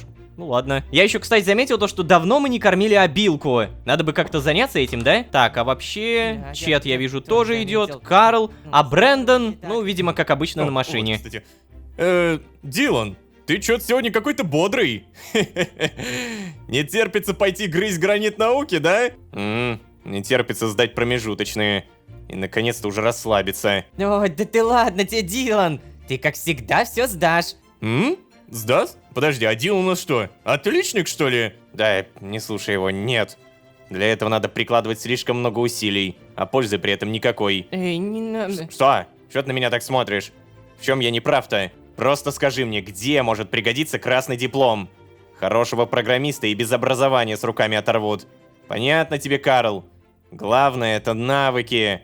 Ой, короче, все, пойдем уже. Да, ну ладно, пойдем. Так, а где Дилан? Я не могу понять. А, вот он, господи. Поговорим? Не поговорим. Самое обидное то, что опять, как обычно, 8:23. В ларек зайти я, конечно же, не могу. Я бы проверил какие-то задания, может быть. Здесь у меня все выполнено. Здесь у меня ничего дорогого. О, во! 2 звезды. Мне нужны топоры. С недавних пор мне нужно много дерева. Но закупать дерево не так выгодно, как срубить самой. Собрать 10 железных топоров. Так, слушай, дает много. 4 дня дается. Давай. По сути, 10 топоров это всего лишь 30 железа, поэтому не так уж... Подожди, чего? 45 уровень ремесла. О, господи, нет. Тут, оказывается, еще и ремесло понадобится. Ну, ё-моё. Ладно, это мы еще порешаем. А пока что университет. Внимание, следующая остановка не предыдущая. Ага, да-да, классика. Итак, всем привет. Собственно, учеба начинается через 35 минут, запомнили. А пока что по классике я могу с кем-то поговорить, да? Здрасте. Чё надо? Иди занимайся своими делами. Вот тебе и здрасте. До свидания. Когда уже изобретут искусственный интеллект? Хочу, чтобы нас заменили роботы. Ого! Вот это желание у человека. Честно, я бы такое желание даже побоялся озвучивать. Здравствуйте. Давай уже Что на- делаете? А? Ой, да купить новый ноутбук надо. Мой совсем ничего не тянет. Ой, задолбал уже, работай. Ой, простите, у меня денег нет, не поделюсь. Кстати, насчет денег, деньги, ну-ка. О, да, давай, 131 СТ за акцию. Вот это уже хорошо. Про учебу не забываем. Что у нас с кабинетом? Открыт. Все уже давным-давно здесь. Ричард, ну-ка. О, Лолошка, явился-таки. Давай, садись со мной. Ты же помнишь, что сегодня промежуточный, а? По устойчивому развитию, если чё. Можешь у меня списать, если что, не волнуйся. Родители не выпускали меня из дома, пока все не выучу. Будто я все еще в школе, честное слово, блин. Вон, садись. Подожди, экзамены? Промежуточный экзамен? Чего? Уже сейчас? Но, знаете, что я еще заметил? До начала серии я зашел в отношения и увидел это. Ричард. Оказывается, у меня с ним появился полноценный статус, и он уже мне доверяет. Ага. За какие такие заслуги-то, интересно? Ладно, все, садимся. Итак, экзамены. Что? Да уж, это было проще, чем я думал. Ну чё, Лолошка, получается, я не зря все это учил, да? Родителям я об этом, конечно, не скажу. Так, получается, мы прямо сейчас что будем делать-то? Мальчики, у меня для тебя хорошие новости, Лолошка. Преподаватель по фотографиям не хочет с вами возиться и поставил всем автоматы. Поздравляю, что ли. Продолжай учиться в том же духе и все такое. Пока. О, у меня автомат. Прикольно. Поздравляю тебя! Ну чё, может это, сходим? Отметим сданные экзамены каким-нибудь мороженым? А? Давай. В целом, я вроде как Ну, свободный. наконец-то, вот это я понимаю, отлично! Так, давай тогда, за мной. Вот оно! То самое место, ради которого я готов хоть всю жизнь здесь прожить. Давай. Да, мы вместе можем сходить в торговый центр. Добрый день. Дайте-ка мне 2 пенька, пожалуйста. Угу, с вас много денег. Да-да, сейчас. Вот возьмите. Поспеши за пламенными новинками в магазин «Магия моды». Идеальный стиль. С нами ты станешь О, иконой моды. пенек. Я бобер. Давай сюда, спасибо.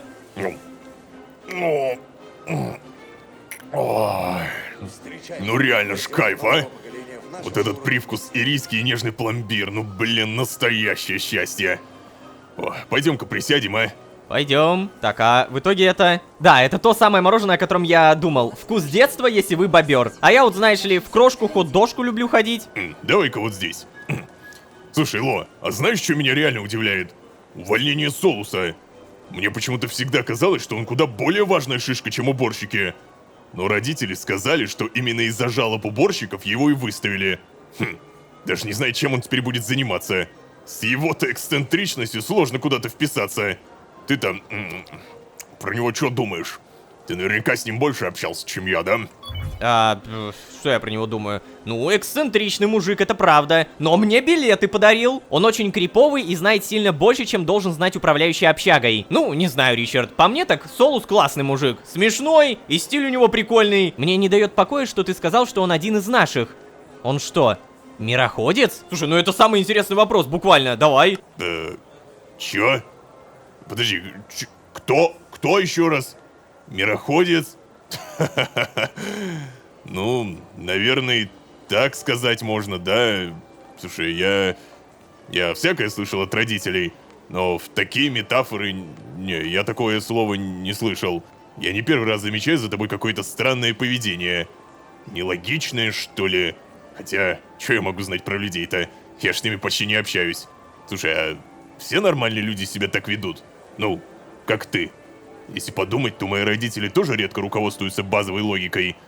Думаю, мне надо начать привыкать к этому, да. Я ж все-таки хочу становиться звездой видеоконтента во всем мире. Хочешь, покажу тебе кое-что прикольное, а? Пойдем, пойдем. Ага. То есть ты все-таки не знаешь, кто такие мироходцы, да? Ну вот мы и выяснили. Это был хороший вопрос, на самом деле. Я рад, то, что я именно про мироходцев спросил. Поспеши за пламенными новинками в магазин «Магия моды». Ой, дай угадаю, мы сейчас в аркады пойдем. Да? Стоп, что? Идеальный стиль. Су- Знаменитый кинотеатр? иконой моды. О, батюшки, сюда пройти можно. Что? Так. Оу! Крыша торгового центра. Ага. Хм. Красиво, да? С высоты все выглядит красивее, потому что не видно недостатков. Эх. Знаешь, а я ведь родился здесь. Мои родители переехали сюда работать, когда мама была беременна. Да, их работа подразумевает, что детей иметь нельзя и все такое, я понимаю. Но ей как-то удалось этот факт скрыть, прикинь? Когда уже стало все понятно, компания таки разрешила ей меня оставить. Даже не стали увольнять. Хм. Если честно, это очень хорошие люди. Ну, я про начальников родителей. В детстве я их, конечно, ненавидел, потому что я все в детстве ненавидел. Считал, что у меня отобрали право на нормальную жизнь. Но я много думаю об этом с момента, когда ты мне сказал про слежку через телефон. Это ведь мои родители захотели меня внести в этот список, я уверен. Странно, что ты об этом, конечно, не знаешь, но вообще-то от слежки отказались довольно давно. Сочли это типа неэтичным и вторжением в личное пространство. Поэтому тот бункер, который ты нашел, он был заброшен. Так вот-то. Говорю тебе, эти начальники, они хорошие люди. Ай. Ладно, Ло, я бы с тобой еще, наверное, потусил, но надо помочь отцу с ремонтом ванной. Давай увидимся завтра, а? Пока. О, Джена, самое главное, что я понял, какие-то у тебя важные люди работают в правительстве. Ну, то есть не люди, а родители. Вот что мы поняли. Здесь как-то завязано именно правительство этой страны. Так, проверим пейджер. Джена печатает. Хейло, приветики. Слушай, а у тебя случаем нет знакомого с водительскими правами? А то единственный наш волонтер заболел, представляешь? Машина нужна будет уже завтра. Я сейчас всех спрашиваю. Я недавно сдал на права, могу помочь. А, погоди. Да? Почему я об этом не знал? А у меня прав нет. Типа, мне карточку какую-нибудь дадут или нет? Я не знаю никого, кто водил бы машину. У меня у соседа есть права. Это Брэндон. Ну, вообще, я недавно сдал на права, могу помочь. Подожди, если это так, то это прикольно. А я знаю. Видела в твоем личном деле. Но ты же водил пока что только трактор, ты о чем? Прости, конечно, но убирать поля и возить людей — это разные вещи. Да и опыта у тебя пока что совсем мало. Может у тебя все-таки есть кто-то знакомый, желательно со своей машиной. Ага, ну понятно. Нет, никого нет. Еще и со своей машиной, Джена. А не слишком ли ты много хочешь, а? Ладно, расскажу ей про Брэндона. Да, есть один знакомый. Я не знаю, есть ли у него своя машина, спрошу и отпишусь тебе. Ну, вообще у него есть. О, супер. Если найду кого-нибудь раньше, сразу тебе сообщу. Спасибо, Ло. Пожалуйста, Джена, пожалуйста. Так, погоди, а как отсюда выйти-то? Ой, боже, тихо. Не прыгать, не надо. Короче, очевидно, что мне нужен Брэндон. И как же отсюда теперь... Это...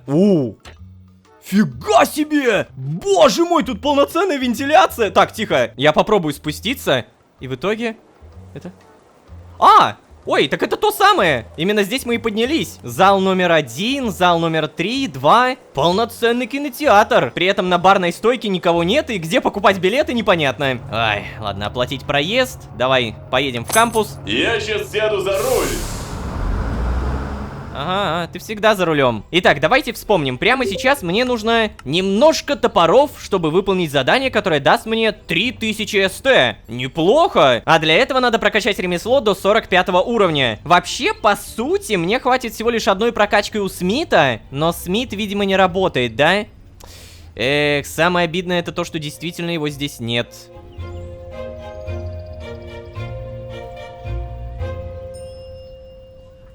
Стоп. Чего? Брэндон, батюшки! Ты что делаешь? Блин. Привет. О, Лолошка, здорово! А ты чё, часто заглядываешь в мастерскую, что ли? Блин, я вот в последнее время маловато сюда приходил. Все из-за Элеоноры. Ну вот, осознал и решил наверстать. Тем более, если я торчу в общаге, то начинает приставать Карл. Мне надо якобы учиться и все такое.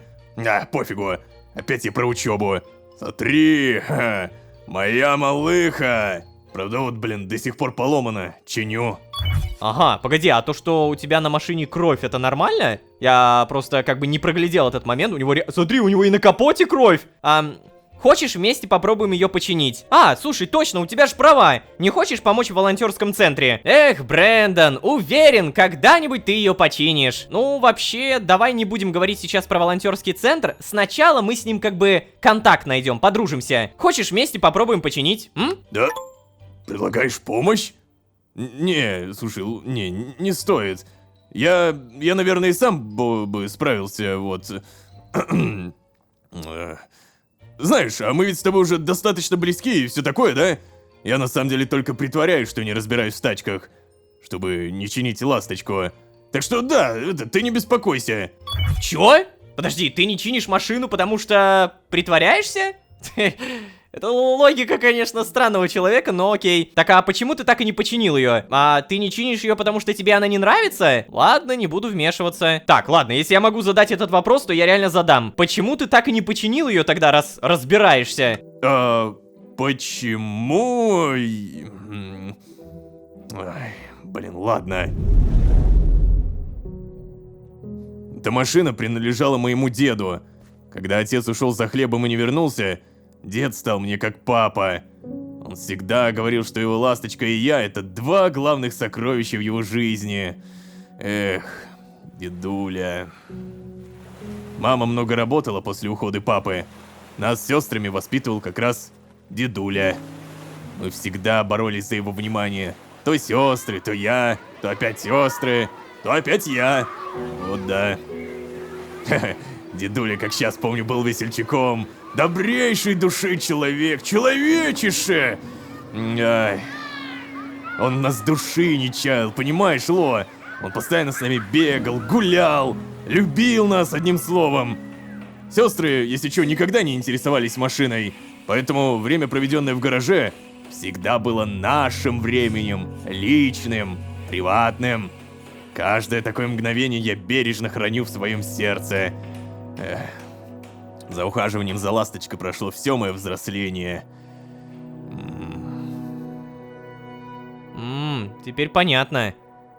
Он ее не чинит, потому что если он ее дочинит, то воспоминания про деда... Да, ты правильно понимаешь. Дед научил меня всему. Именно дед сделал меня таким, каким я являюсь. А машина, она сломалась через день после его смерти. Я подумал, что это знак, это...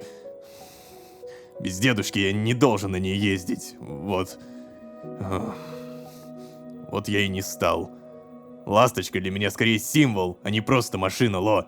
Езжу я на каршеринге, а всем говорю, что свою у меня пока не получилось починить. Вот так вот, Да и не хочу я катать на этой машине девушек, не хочу! Вот. Надеюсь, теперь-то ты меня понимаешь, а? Вау. Это очень крутая история. Слушай, Брэндон, а может быть ты на этой машине поможешь волонтерскому центру? Я уверен, твой дедушка бы гордился, что ласточка помогает людям. Вот. А знаешь, Брэндон, если ты не хочешь ее чинить, то и не надо. Оставь. Брэндон, тебе нужно научиться двигаться вперед. Как же ты этого не понимаешь? Либо первое, либо второе. Короче, либо не чинить ее до талого, ну, потому что это воспоминания о дедуле. Может быть, все-таки в волонтерский центр? Уверен, твой дедушка бы гордился, что ласточка помогает людям. Да? Волонтерский центр? Им нужна помощь. Я никогда не занимался волонтерством, если честно. Но, да, Ло, деду бы такое реально понравилось. Он всем был готов помогать. Получается, я бы смог починить машину, да хоть к завтрашнему утру, наверное. Думаешь, мне стоит попробовать, да? Да, Брэндон, я думаю, тебе стоит попробовать. Ладно, ты прав. Я могу дать этой малышке вторую жизнь. Мои сестры тоже это оценят. Да и не нужно будет тогда тратиться на каршеринг. Так, а ну-ка. Сейчас самое время начинать ремонт. Если начну работать сейчас, то уже к утру она будет готова. Так, а ну-ка. Хе-хе. Ты это, Ло, иди, не отвлекай меня. Еще, передай волонтерам, что у них появится помощник. Пока. О, как это мило! Блин! Погоди, а какое у меня с тобой отношение? Давай сразу проверим. Доверие! О боже, как же хорошо, что у меня с ним доверие! Это так круто раскрывает персонажей. Мне так нравится все это. А, это не кровь, это ржавчина. Издалека казалось, что это вот так вот. Вот издалека казалось реально кровь. Ну все, помощник волонтерский центр найден. Получается, если бы у меня не было вот этого доверия, то я бы не смог сейчас, наверное... сказать Дженни, что я все сделал. Эй, Дженна, я нашел вам помощника. Если что, его зовут Брэндон. Возможно, ты его даже знаешь. У него есть своя машина. Он будет счастлив вам помогать. Правда? Ло, ты лучший! Но я даже не подумала спрашивать у него. Знаешь, он ведь не похож на человека, который бы стал помогать волонтерам. И я слышала от него очень странные фразы в свой адрес по типу... Ай, ладно, неважно. Ради благого дела я, конечно же, постараюсь поладить с ним. Я уже переживала, что все придется переносить. Никто не был свободен, прикинь. Так, а когда он сможет приступить к работе?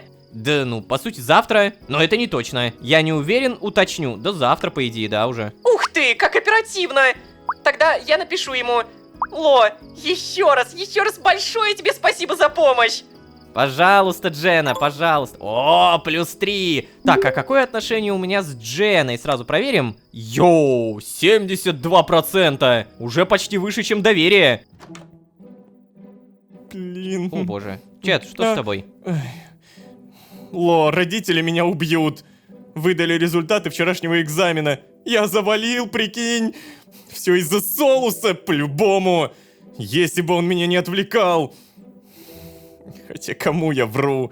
Я бы все равно это не сдал, я же... С этим переездом и началом самостоятельной жизни я на учебу вообще забил. Может попросить Карла позаниматься со мной, что думаешь? Так, ладно, буду думать. Слушай, я не хочу, чтобы тебя выгоняли, Чет. Я, конечно, понимаю, что отношения с тобой буквально никакие, потому что их тупо нет. Но я не хочу, чтобы тебя выгоняли, правда. Так что давай там, поднажми и все такое. Ой, Карл, привет. О, Ло, представляешь, сегодняшний промежуточный я сдал на отлично. Некоторые, конечно, соглашались на тройки и четверки автоматом. Ай, я никогда не понимаю таких людей. А еще я не пойму, почему Дилан весь день мне не отвечал на сообщения. Ай, Дилан. Ладно, я пока занят. Ну ладно, хорошо, пойду с ним как раз пообщаюсь, может быть он что-нибудь скажет. Это, ну... Дилан? А? Ой, Карл мне сегодня писал весь день. Я отключил уведомления. Я так никогда нормально не отдохну. Теперь еще и ты со мной постоянно говоришь. Ай, как же я устал, а? Ну и ладно, классическая классика. Так, а вообще, слушай, Дилан, я знаю, что тебе понравится. Мой супер-мега-говяжий тартар. На. А, ладно, чел, ну вот это реально круто. Конечно, круто. Единственное, что тебе нравится. Так, отношения, Дилан, тут же проверяем. Блин, на самом деле я понимаю то, что надо срочно поднять до доверия, потому что сейчас он, может быть, перестанет со мной так общаться, если будет больше 60%. Что готовишь? Не поболтаем, понятно. Пойдем заранее проверим ларек. Может быть, что-то новенькое появилось. Я уже понимаю то, что иногда действительно появляется. Так, электрогрелка, осенняя куртка. Нет, вроде бы ничего. Так, здесь у нас, получается, я ничего не... Что? Дилан? Ого! Мне Дилан что-то подарил, а я даже не знал. Записка. Ты не особо меня достаешь, так что... Вот, купи себе пирожок за это, Дилан. Хорошо, а что мне Дилан подарил в итоге? Ну-ка. Деньги! О, Брэндон вернулся. О, Ло, как раз хотел кое-что сказать тебе. У меня-то вроде бы все готово. Завтра сможешь лично убедиться в моих навыках починки. Хочешь, если чё, завтра утром я подвезу тебя в университет. Прямо на ласточке. Да, давай. Ну, вот и договорились. Вот ты хорошо. Тогда утром, зайду за тобой, давай. Надеюсь, Карл-то не расстроится. Хотя чё он? А, действительно, чё он не расстроится? Слушай, блин, офигенно! Мне так нравится прокачивать отношения, потому что... в отличие от других сезонов, где мы это делали, здесь это реально работает. Ну, то есть, отношения супер-мега прокают. А теперь, внимание, я кое-что напомню. Недавно на экзамене мне дали прокачку ловкости рук, повышает шанс успешной кражи или обмана на 1% за уровень. Здравствуйте, вахтерша. Я прошу прощения, мне нужно кое-что проверить. У вахтерши нельзя украсть. Ай-яй-яй. Обидно. Короче, я в любом случае хочу проверить, как это работает и насколько это успешная кража. Надо только найти хоть кого-то. О, студентка, здорово. Так, как-нибудь вот так вот аккуратненько. Опа. Так. Можно украсть овечку, можно украсть бумагу. Слушайте, на самом деле, я уже вижу то, что вот эти красные кружочки такие маленькие, благодаря прокачке. И мне дали 3 СТ, йоу! Ладно, возвращаемся в общежитие и понимаем то, что прямо сейчас мне остается последний подарок, чтобы наконец-то у Дилана появилось доверие. А еще я не против каждый раз встречаться с Ричардом, потому что каждый раз он что-то выдает. Какую-то новую, очень важную информацию. Что насчет Тайлера, который Оливер? Я думаю, мы бы узнали куда больше информации, если бы Дилан, опять же, доверительно ко мне относился. Но это уже будет ровно в следующей серии. Надо не забыть подарить тартар. А на этом я буду постепенно заканчивать. Не забывайте, пожалуйста, про ваши лайки и подписки. Дальше больше. Надеюсь, этот сезон это подтверждает. И я очень надеюсь, что вы не проигнорируете мою просьбу. Это всего лишь 2 клика. Лайк и подписка. Пожалуйста. Ну а если вы здесь впервые, то можете еще и позвать друзей. А с вами были Лолошка и машина Брэндона. Всем удачи, всем пока. Пока-пока-пока-пока. Эй, Ло, ну ты чё, как там? Ехать-то готов? Да, готов. Ну так давай тогда, садимся. Вау, это мы один из тех самых теперь водителей. Ё-моё. О! Ну, и как же мы узнаем, что это сработало? Ой-ой-ой, стирание памяти, высокопоставленная семья Ричарда, Саймон Солус, уборщики. Господи, ну куда это все? Куда? Давайте просто порадуемся за Брэндона, который наконец-то починил свою тачку. Ну, это ж так просто. Давай, Брэндон, молодец, красава! Ну а если серьезно, всем привет, дорогие друзья, я Лолошка. Добро пожаловать в последнюю реальность. Брэндон, отвези меня в универ. Поехали!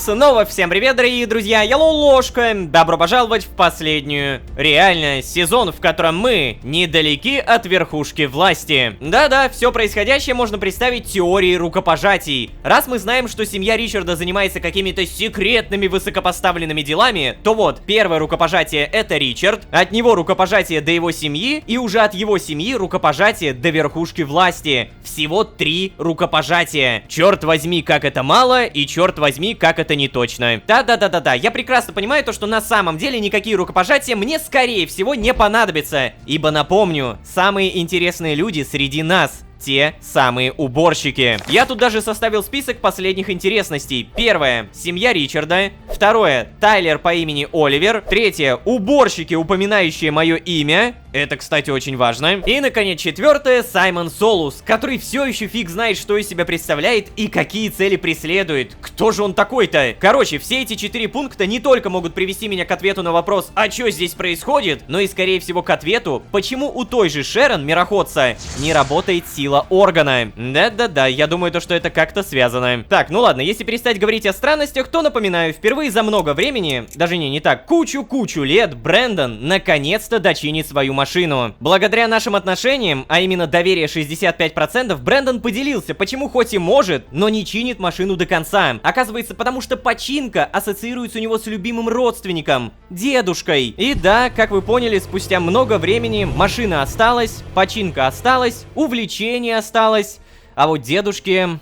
Нет. Признаюсь честно, я благодарен ему то, что он рассказал мне эту историю, я рад то, что мы с ним друзья, но... я все-таки его немного продвинул дальше. Я ему сказал то, что дедуля наверняка был бы рад, если бы эта машина все-таки починилась и служила человечеству. В нашем случае волонтерам. И Брэндон, на удивление, согласился со мной. Он сказал то, что да без проблем, ладно, это действительно хорошая идея, и машина будет готова уже сегодня. То есть, получается, машина уже дочинена, и мне нужно с Брэндоном поговорить? Нет?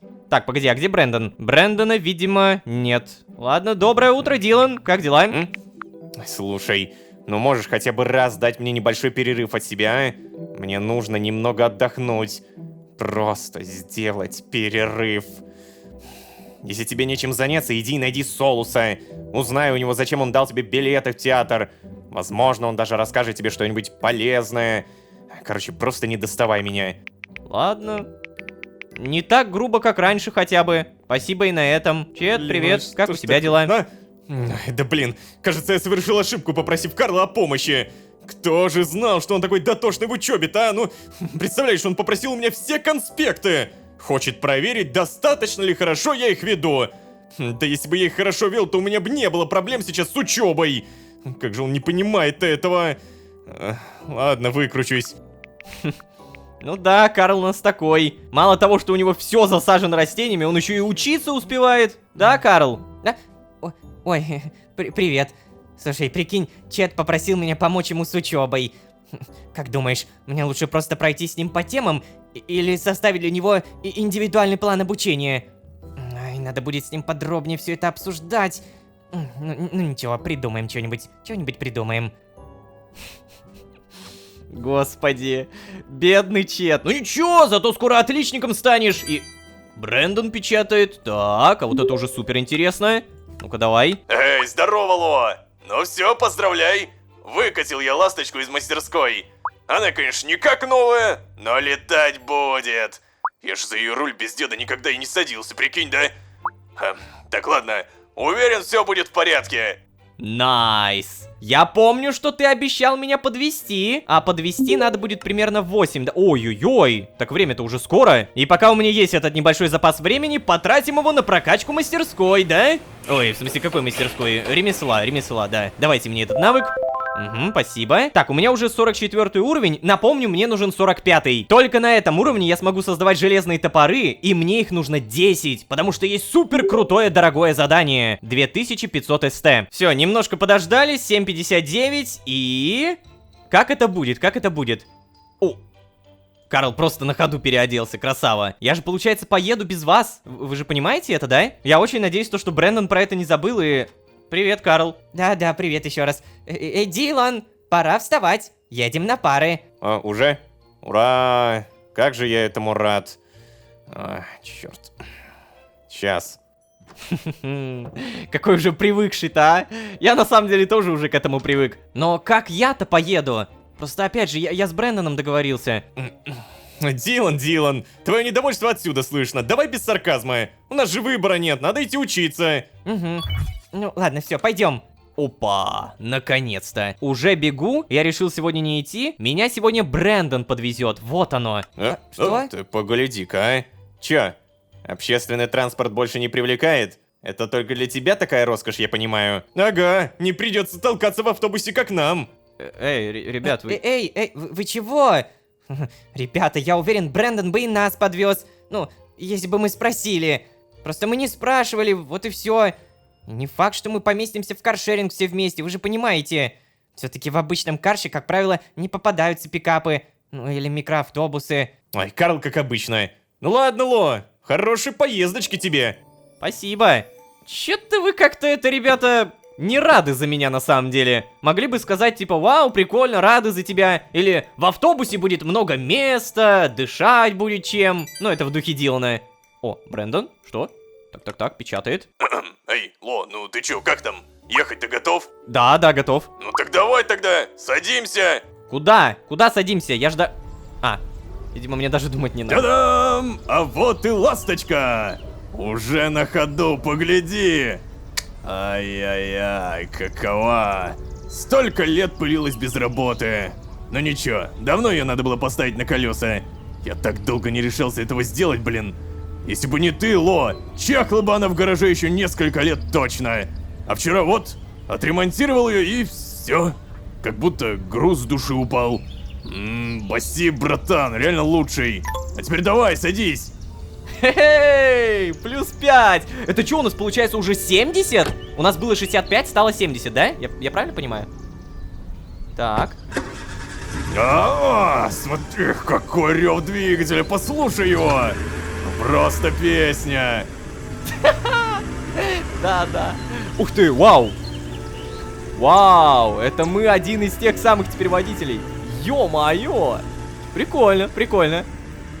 Так, а погоди, а мы едем сейчас в итоге в универ же, правильно? Вау! А теперь представьте, что автобусы точно так же работали. Мы же обычно в автобус заходим как в многоблочную структуру. О!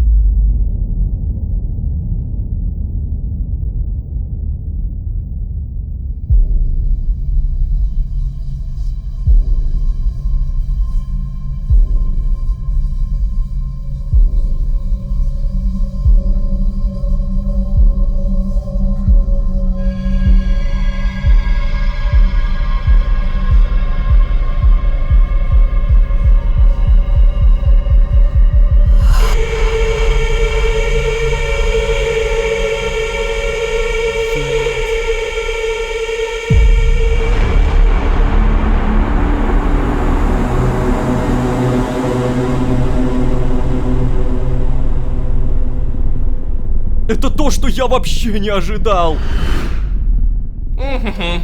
Так, Что? Ну, вроде бы да. Чего? Это еще что за... GDH? Что? Ну, и как же мы узнаем, что это сработало? Так, конечно, сработало. О чем ты? Это же сделал я, а не ты. Держи в голове. Ой, как же...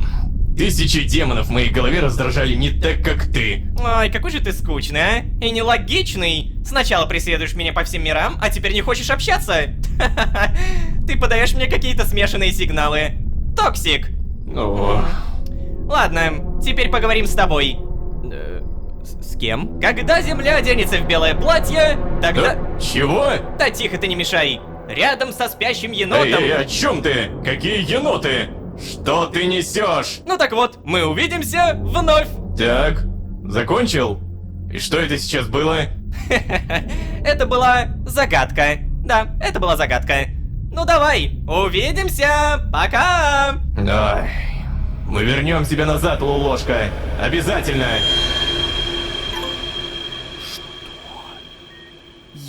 Что? Я ни хрена не понял.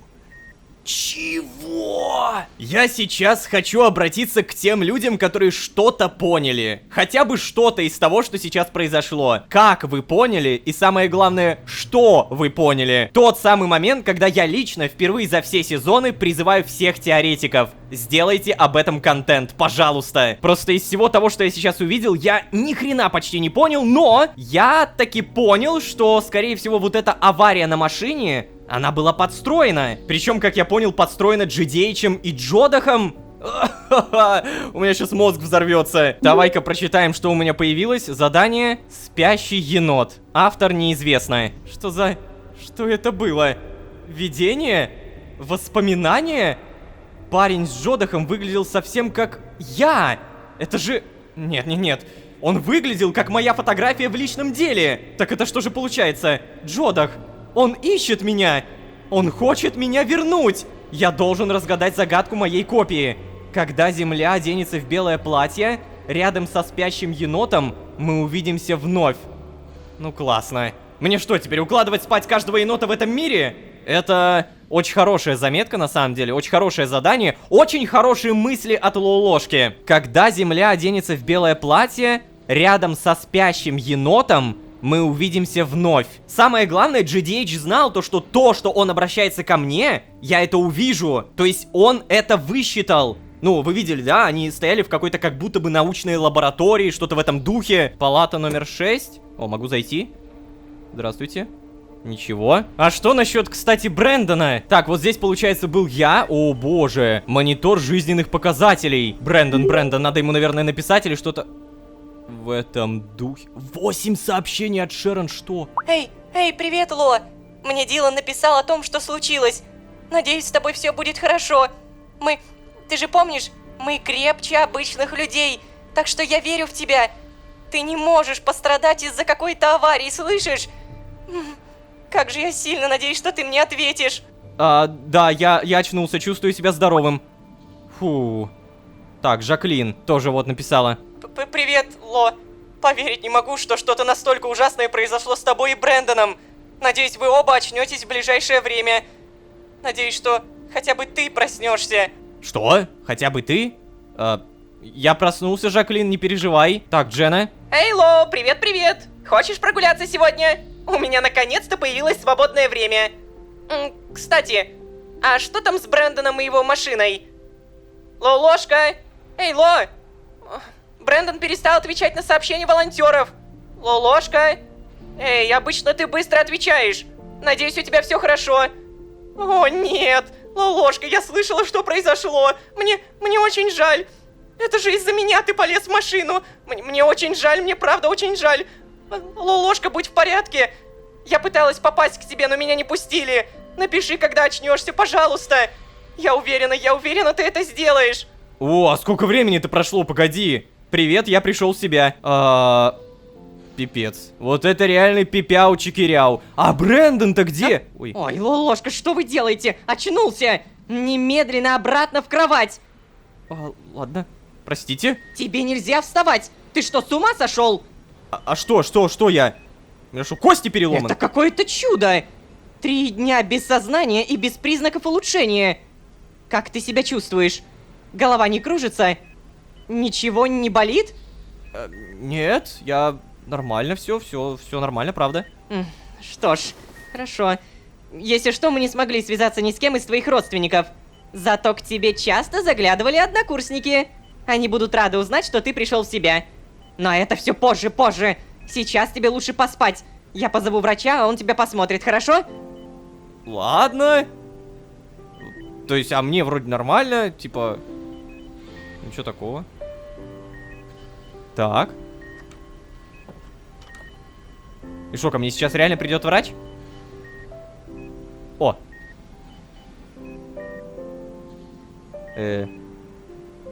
Да не горячий у меня лоб, все нормально. Что вы делаете? Я надеюсь, вы меня выписываете? Алло, что вы записали? Что? Ладно. О, ты погляди, кто ко мне явился, братва! Вот это тебе. Эй, тихо, Карл, осторожнее. Мы же не хотим его разбудить. Да, я знаю. Я просто не могу поверить, что он выжил. Ну, что тут можно сказать? Все мы Карл. Даже я его уже почти похоронил. Дилан, ты-то что такое говоришь? Господи. И ты тоже, Карл. Смотри, он сейчас проснется. Держи себя в руках, пожалуйста. Ложка пришел в себя. Ты слышишь меня, Карл? Теперь все станет лучше. Да нет, ничего уже не станет лучше. Слушай, Чет, Карл прав. Все уже изменилось. Да, я знаю, но... Ой, господи. Ло. О, ложка, ты очнулся. И правда очнулся. То есть, очнулся. Да, иди. Эй, ты что делаешь? Осторожнее. У него же еще травмы. Прости. Я просто так рад, что ты пришел в себя. Блин, говорил же Карлу не беспокоить тебя, а сам... Так, тихо, ладно, все. Да уж, долго ты дрыхло. Перепугал нас всех. Ох, ребята, а я-то как раз, что у меня все замечательно. Я больше так не буду. Вы знаете что-нибудь о спящем еноте? А где Брэндон? Он уже очнулся, ребят? С ним все в порядке? Что? Ребят. Так, Чет, давай я. Брэндон не очнулся. И не очнется. Никогда. Что? Но мы же ехали вместе. Если я очнулся, то и он должен был, разве не... Тихо, не перенапрягайся. Слушай, врачи были уверены, что и ты не выкарабкаешься. Да, И... Дилан, но ты уверен, что нам стоило говорить вот это вот так вот прям в лицо? Может, стоило дать ему немного прийти в себя и там все такое? Ничего, соврать ему, что ли? Мы все тут скорбим. Он тоже заслуживает возможности попрощаться с Брэндоном. Попрощаться. Ну ладно, да, ты прав. Я что-то совсем не подумал об этом. Эй, ребятки! Ваше время вышло, мальчики. Давайте, больному нужен покой. Чего? Но... А мы не можем остаться еще немножко. Мы столько времени были на нервах. Столько... Я понимаю вас, но теперь, когда он очнулся, вы все можете успокоиться. Вам правда пора идти, мальчики. И, молодой человек, если вам все-таки нужно успокоиться, попросите у медсестры успокоительное. Блин. Слушай, ну ладно, давайте действительно не будем мешать врачам и все такое. Пойдем. Ло, если что, мы еще вернемся. Пока. Не скучай. Хорошо, Карл. Погоди, а я... Могу в итоге выйти-то отсюда, нет? Вы что, меня не пустите? Ну что ж, раз уж тебя разбудили, позову-ка я врача. Давай. А врач меня проверял, и там температура, надеюсь, хорошая? Что мне скажут? Так, я в палате... О, Джена. Джена. Ну-ка. О, я так рада! Слушай, как у тебя дела? Как самочувствие? Тебе что-то принести в больницу, Ло? Я могу прямо сейчас быстро зайти в магазин и принести тебе что-нибудь, правда? Боже, ребят, ну это правда все приятно, но... Купи мне мандаринов, я уже собираюсь выписываться, поэтому мне ничего не надо. Что, уже? Эй, Ло, а тебе не рановато, нет? Тебя вообще согласятся выписывать? Ты же только-только в себя пришел. Важно заботиться о своем здоровье, Ло. Лучше ляг и отдыхай. Господи. Ой, здравствуйте. Здравствуйте. Проснулись? Угу, это хорошо. Выспались? Да, тоже. Ну и везунчик же вы, ложка. С такими черепно-мозговыми частенько до конца жизни дураками остаются.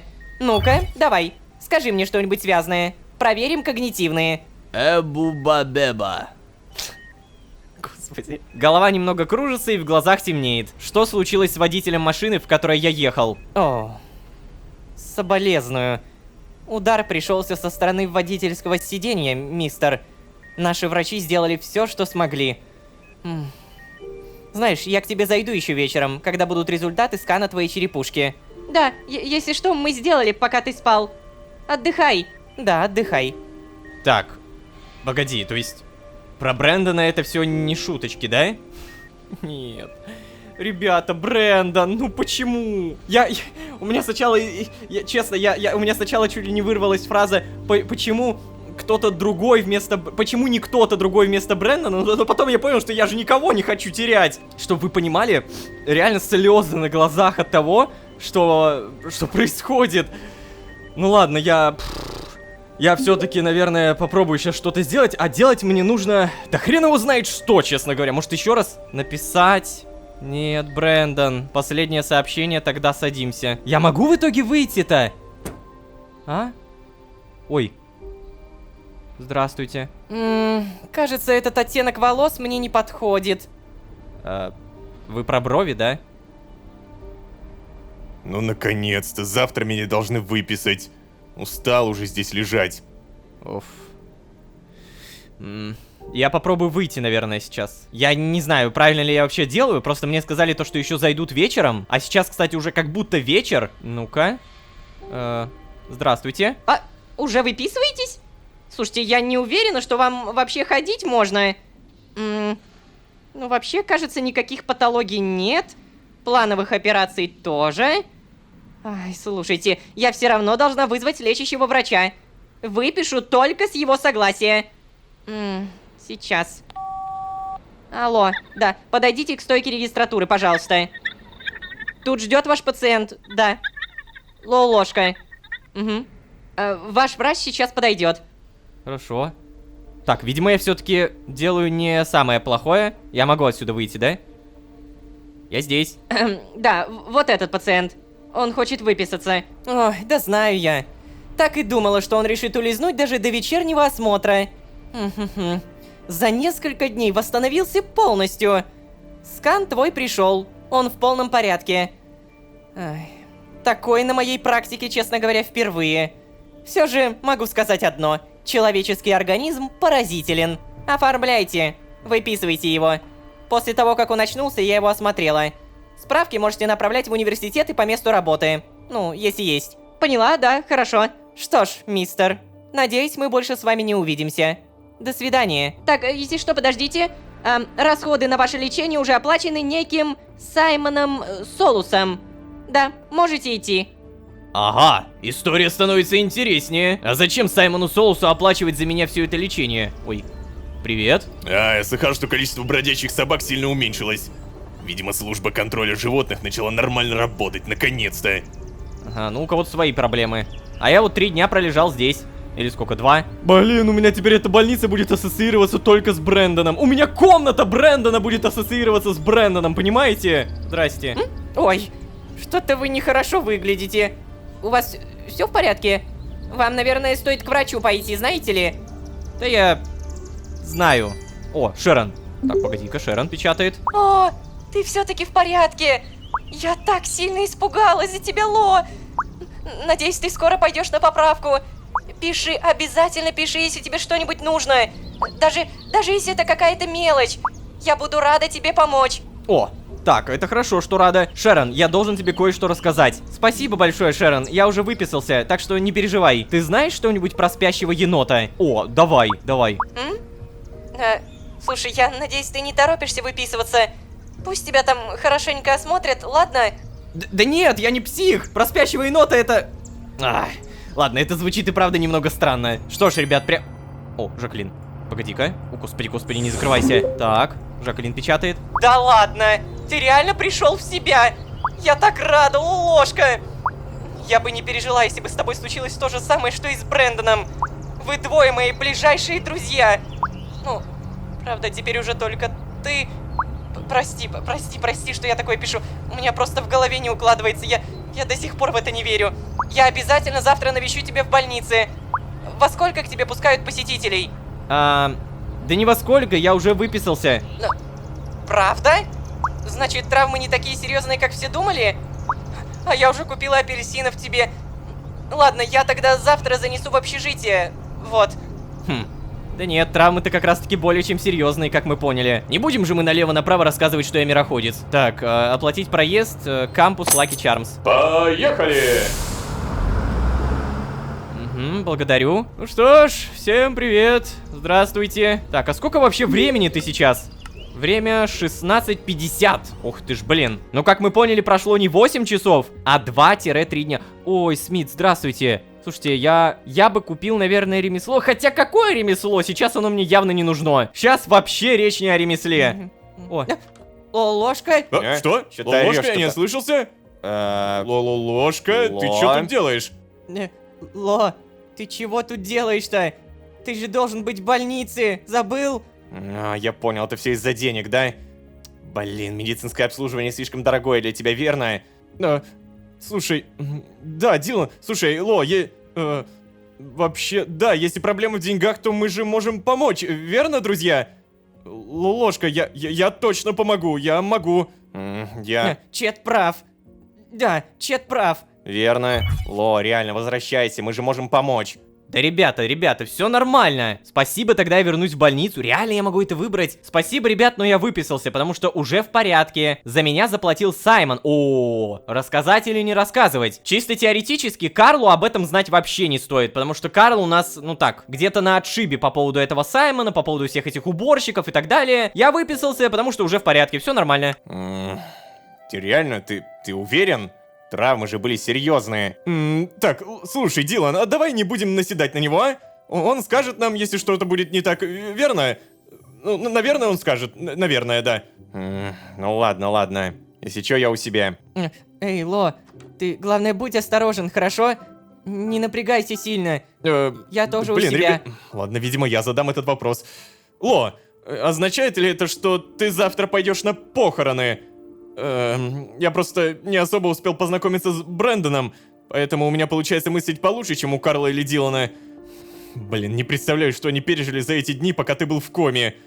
В общем, я очень надеюсь, что ты будешь завтра с нами. Парням нужна твоя поддержка, Ло, я серьезно. Ладно. Я, конечно, буду, но куда я денусь? Я сейчас прямо... Чтобы вы понимали, я хочу зайти в эту комнату. Я зайду в нее. И вот то, что мы сейчас здесь видим, так и останется. Да. Да. Блин, я... Ну, не знаю, я попробую сейчас еще раз с кем-то поговорить. Да, хочешь о чем-нибудь поговорить? Как ты справляешься с известием о Брэндоне? Блин, что бы я ни говорил, я до сих пор не могу зайти в его комнату. Его сестры собираются забрать вещи завтра. После похорон. Сестры приедут. Ого, мы увидим сестер Брэндона. Блин, семья Брэндона. Я так не хочу видеться с семьей Брэндона. Я так не хочу... черт, это не то, что мне надо. Почему так грустно? Черт возьми, у меня такие опущенные руки. Ай, ё-моё, Карл. Ло, да... Можешь не беспокоиться об учебе.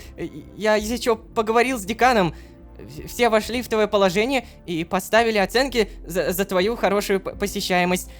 Можешь расслабиться и просто отдохнуть, получается, да? Ах, господи, я занят. Ладно, Карл, я не буду тебя беспокоить. Отдыхай. Дилан. Да, у тебя все в порядке? Да? Да, все нормально. Ну вот и хорошо. Я рад. Постарайся быть осторожнее, да? Окей, Дилан, окей. Думается мне, то, что сейчас сидеть в общежитии, это не самая лучшая идея, поэтому давайте мы попробуем отвлечься. Да, мы попробуем отвлечься, это, по-моему, самый лучший сейчас вариант. И вспомним, у меня ремесло 44. Так и быть, мне нужен Смит. Пожалуйста, хоть бы ты был здесь, пожалуйста.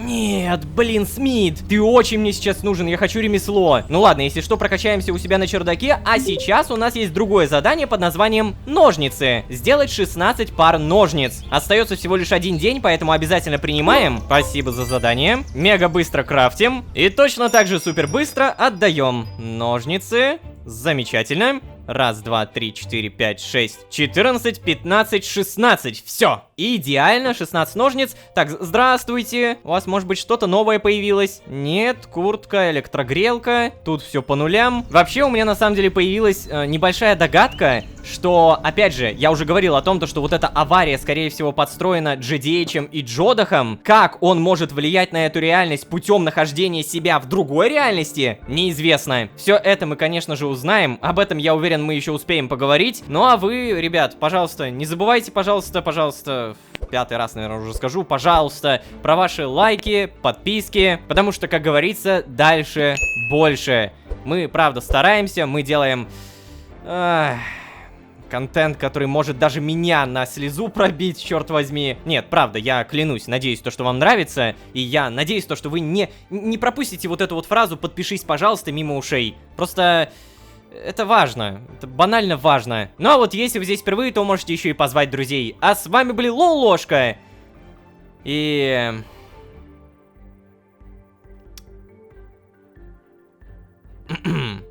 всем удачи, всем пока. Пока. Все так переживают.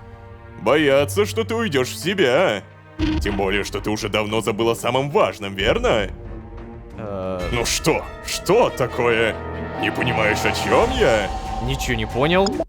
Ты был хорошим другом, умевшим поддержать даже незнакомого тебе человека. Благодаря твоей отдаче было потушено немало споров и проведено куча крутых дней. Спасибо тебе, Брэндон, и покойся с миром.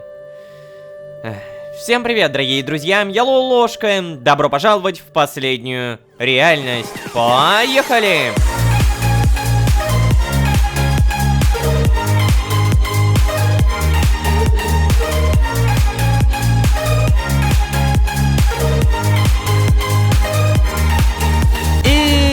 Снова всем привет, дорогие друзья, я Лоушка. Добро пожаловать в последнюю реальность, сезон, в котором мы покатались на машине. Да, что мы имеем? Авария, переломы, тяжелая травма и смерть. Я бы не хотел подробнее описывать предыдущую серию, ибо иначе я сам себя вгоню в безнадегу и уныние, поэтому просто напомню, отныне мы больше никогда не увидим вечно качающегося Брэндона. Покойся с миром, дружище. Но, ребят, ситуация, которая привела к этому исходу событий, до сих пор выглядит странно. Это была не просто авария, это была подстроенная авария? В момент своей полусмерти мы буквально увидели обращение GDH, то есть другого меня, и Джодаха ко мне. Но каким образом? Даже если попытаться присянуть все мои познания о том, кто я, где я, что я, мне все равно непонятно. Я же как минимум нахожусь в другой реальности. А если авария все же подстроена, то, черт возьми, тем более каким образом? Ой-ой-ой, что ж, учитывая, что это первый сезон, раскрывающий саму суть реальностей, нам, видимо, предстоит еще многому научиться. Зато теперь мы точно понимаем, моя сила мироходца, которая должна телепортировать меня в момент критической опасности для организма, не работает. То есть единственное, что у меня осталось, практически вечная молодость и быстрая регенерация тканей. Да, почти все, кто знали об аварии, почти в голос удивлялись, как так я быстро восстановился всего за 2-3 дня. Напомню, выглядел я вообще... вот так вот. Также напомню то, что сегодня у нас похороны Брэндона, и пока время 6:48, может быть, я с кем-то поговорить успею. Эй, Дилан, привет. О, слушай, ты ведь идешь сегодня на похороны, да? Я вот цветы купил и пил сегодня только воду. Надеюсь, Брэндон это оценит. Оценит, Дилан, оценит. Чет, а у тебя как? Что? О, привет, ты как? Ты в порядке? Слушай, если что, я заказал тебе костюм. Черный. А то Дилан сказал, что у тебя нет подходящей одежды. Просто... Ты же не можешь пойти на похороны вот в этом. Ну, если ты, конечно, пойдешь. Блин, я не уверен, насколько ты восстановился и все такое. И не был уверен, что... Короче, неважно. Давай. Чет, я понимаю все. С полуслова я все понял. Карл, а у тебя как? О, слушай, я отказываюсь в это верить. Лолошка, я... Как это могло произойти? Я не уверен, что сегодня смогу сказать хоть слово «прости». Каждый раз, когда я прохожу мимо комнаты Брэндона, я просто хочу заплакать. А ведь надо будет как-то помочь Кассандре с переносом вещей из его комнаты.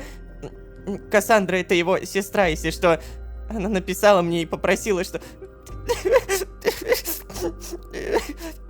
О, господи, Карл, я пойду, ладно? Значит так, получается, вся эта комната скоро станет супер пустой, пропадет груша, пропадет гантель, все вещи Брэндона, а также из диалогов мы узнали то, что у меня появится черный костюм. Ну, да, на похороны вот в таком ходить, это, наверное, не самая лучшая затея. Так, Чет, еще раз, не поговорим. Давайте тогда немного отвлечемся от всей этой темы и пойдем наверх на чердак. Дело в том, что, напоминаю, у меня прямо сейчас ремесло прокачано до 44-го. Зайдя в мастерскую еще раз, мы наконец-то прокачаемся до 45-го. Давай! Оу, е! Практика завершена. Ну-ка. Давай. О, спасибо. Теперь у меня 45 уровень, и да, я могу выполнить то самое задание, которое принесет мне 3150 СТ. Задача собрать 10 железных топоров. Так, получается, мне нужно просто железо.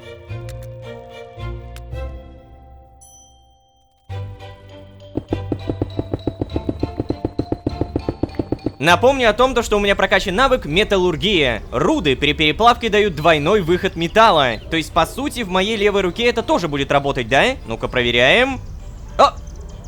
Что? Это в руке не работает? Так, понятно. Кажется, привет, печка. Вот мы и нашли минус левой руки, поняли? То есть, X2 не работает. А если я то же самое делаю в печке, то... Вот, 2 штуки. Так, хорошо, значит, вот эта конструкция все еще имеет значение. О, и, кстати, у меня, оказывается, было железо, 19 штуковин, забираем. Того у меня 32, берутся палки, происходит объединение и, та-дам, 10 железных топоров. Дабы это сдать, мне нужно дождаться 9:00. Так, а время пока что 7:59. То есть ровно через минуту мы должны быть в комнате, потому что наверняка придет Карл, как бы ему не хотелось... Жаклин? Эй, Лолошка, привет! Спустишься вниз. Я сама хотела зайти, но вахтерша меня не пустила. Погоди, а я думал, мы на учебу, 8:00, классика. Ладно, сейчас спустимся. Так, Жак... Что ж вы не пустили-то, а? Ну, девушку можно, но у нее там по-любому гостинцы какие-то, да? Я помню, она про апельсины говорила. О, реально. Лолошка, привет. Ой, как же я рада, что ты жив. Ой, я была так напугана, когда мне сказали про аварию. И особенно про Брэндона. Каждый день заходила в больницу, каждый день. Надеялась, что меня к тебе пустят. Вот, возьми. А, да, у меня тут просто топоры, извини. Вот. Я очень надеюсь, тебе понравится. Ты, если что, попрости, я не могу надолго задерживаться. Мне надо подготовить платье для похорон. До сих пор надеюсь, что это просто страшный сон. Давай, я пойду. Еще увидимся сегодня. Пока. Пока, Жаклин. Да уж, сегодня всем тяжело, но это прям видно, это читается. И в итоге у меня мешок с апельсинами. Ага, 5 апельсинок, легкий перекус. Спасибо большое. Да, еще я только сейчас допер и вспомнил то, что какая к черту учеба? У нас же сегодня похороны. Чет, что делаешь? Понятно. Так, ни с кем поговорить не можем. Ну тогда пойду-ка я все-таки попробую сдать это задание. Да, я понимаю то, что ларек пока что закрыт, но вот этот сундук никто не отменял, поэтому складируем. И пока мы ждем 9:00, надо бы прокачаться. Сейчас у меня 0 поинтов, до следующего уровня чуть больше половины опыта. И, как говорится, поехали.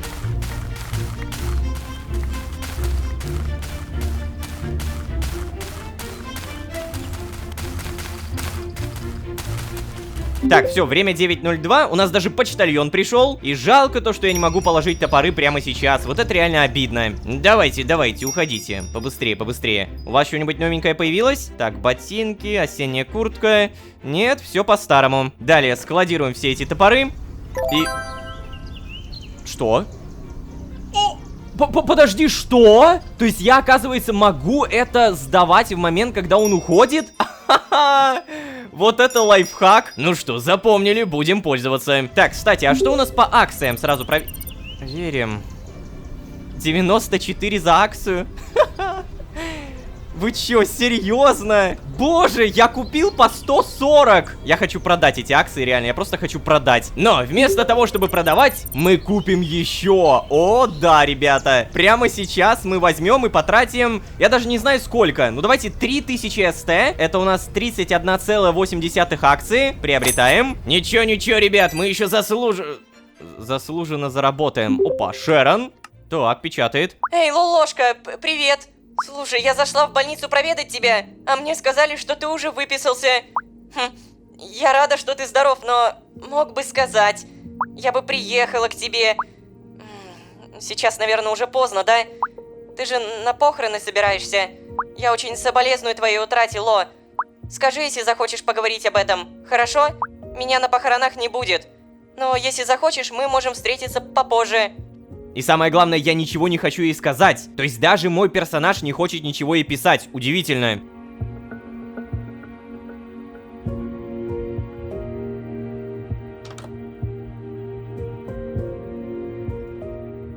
О, Чет? Ну вот, твой костюм. Забирай.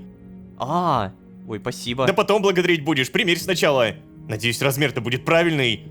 Так, сейчас, хорошо. Вот это, получается, мы снимаем, это надеваем. Ну, да, вполне себе. Пиджак, ботиночки, брюки. Ну, да, вроде бы тебе идет. Ой, слушай, мне жаль, что приходится надевать его по такому ужасному поводу. Я, наверное, пойду Карлу-то помогу, да? Он не очень хорошо справляется и все такое. Выходим в 12, если что. Давай. Ага, вот это, да, неплохо, ладно. Ты посмотри, какой у меня костюм. Похоронный, черт возьми. В таком бы на улице я точно не ходил. Погоди, а у меня галстука нет? Это, что это? Как будто вот эта часть, это черная футболка. Особенно это заметно, если вот так наверх смотреть, то да, это как будто черная футболка. Так, короче. Это в любом случае костюм для Дилана, скорее, не для меня, но... Я буду ходить эту серию конкретно в этом костюме, так и быть. Сейчас время 10:42, он сказал то, что мы собираемся в 12, да? Ух ты. Студенты, фига себе. Капец, как же быстро организовали похороны, а? Ага, я слышал, универ взял на себя организацию. А Дженна вызвалась добровольцем. Чё? Дженна? Я даже не знал, что она с Брэндоном была знакома. Ну... Скажем так, в последний день познакомились. Так, могу ли я поговорить с вахтершей? Может быть, она что-нибудь скажет? Нет. Так, обокрасть ее, кстати, тоже больше нельзя. О, здравствуйте. Ой, последние 4 дня атмосфера в общаге такая ужасная. Да, это правда. 4 дня прошло с момента смерти Брэндона. Ну, ладно. Я это комментировать все-таки добавкой какой-то не буду. О, на сегодня отменили занятия. Могу хорошенько расслабиться. Ну, кому что. Так, ладно, отставить разговоры. Прямо сейчас мы берем 3 алмаза. И раз уж у нас прокачалось ремесло до 45 уровня, наконец-то мы можем сделать себе алмазную кирку, которая будет зачарована на эффективность и удачу. Вот это я понимаю хорошо. И опять же, повторюсь, раз у нас есть время, я пойду и сделаю так, чтобы у нас было много железа. Потому что железа в последнее время для всяких заданий нужно все больше и больше. А с нашей новой крутой алмазной киркой и при этом горным делом 5 уровня, который увеличивает скорость добычи блоков на 3% за уровень, мы справимся, я думаю, быстро.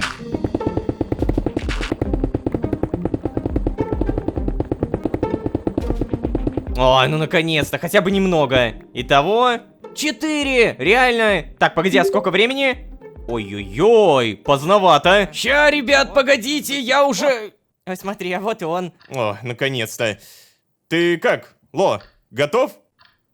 Да, я готов. Ну, тогда пойдем. Если что, мы заказали 2 такси до кладбища. Они уже должны стоять у ларька. Пойдем. Ладно. Так, ребят, я тогда с Карлом сяду, а вы на другой машине, хорошо? Уф. Эй, Карл! Карл! Пойдем! Да, прости, Чет. Сейчас.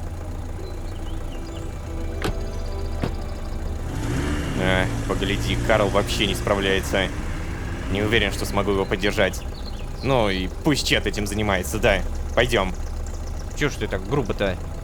Пусть занимается, конечно, но...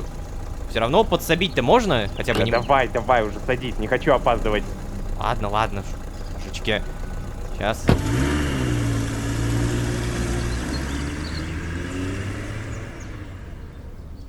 Так, это... Ага, это город. И в городе у нас кладбище. Мне даже интересно посмотреть, где это на глобальной карте. Ну-ка. Ну, прямо на окраине. Так, Джена? Ло, привет. Я рада, что ты в порядке. Слушай, я хотела сказать, что я не хотела. Мне очень жаль, что из-за меня так вышло. Если бы не моя просьба, то... Черт, прости, пожалуйста. Я даже не знаю, как я могу загладить перед тобой вину. Перед ними я уже вряд ли ее как-то заглажу. Я ужасный человек, Ло, я ужасный. Надо было заняться всем самой, никого не вовлекать. Еще раз прости. Я должна идти, мне надо решить еще несколько организационных вопросов. Пока. Ох, да ё-моё. Это гнетущая атмосфера из каждого утюга. Девушка, Жаклин, мама Брэндона, сестра, другая сестра, девушка. Так, ну не знаю, Дилан, Карл, Чет, девушка. Ай, поверить не могу. Неужели это все действительно вот так? Эй, Элеонора, я знаю, все будет хорошо. Ой, да, Жаклин. Это Элеонора. Это та самая, за кем бегал Брэндон. Боже. Джена. А еще, мне кажется, нужно что... Не надо, Джена. Я не хочу это слушать, пожалуйста. Неужели так сложно не доставать меня этим, а? Так сложно понять, что я скорблю? Нет, мне очень жаль, Если тебе правда жаль, Джена, ты можешь порешать все вопросы сама. О. Да. А с вами точно можно поговорить? Здравствуйте. Бренди, как ты мог нас бросить? Ты же обещал. Мне просто вот слова даже в голову не лезут, какие я могу сказать. Так, а вот эта сестра ничего не скажет, да? Парень? Девушка? Может быть, другой парень? Он же был таким молодым, таким сильным. Как же так, а? У него было такое светлое будущее. Настолько светлое, что он почти никогда не снимал темных очков. Хорошие слова, хорошие. Ох, сынок, мой сынок. Брэндон. И все же ты весь в отца. Тоже бросил меня. Ты ведь обещал мне и девочкам. Что же мне теперь делать? Я надеюсь, ты хотя бы повидаешься с дедушкой. Брэндон. За что мне все это? Я люблю тебя, братишка. Мне жаль, что я говорила это не так часто, но я буду скучать по тебе.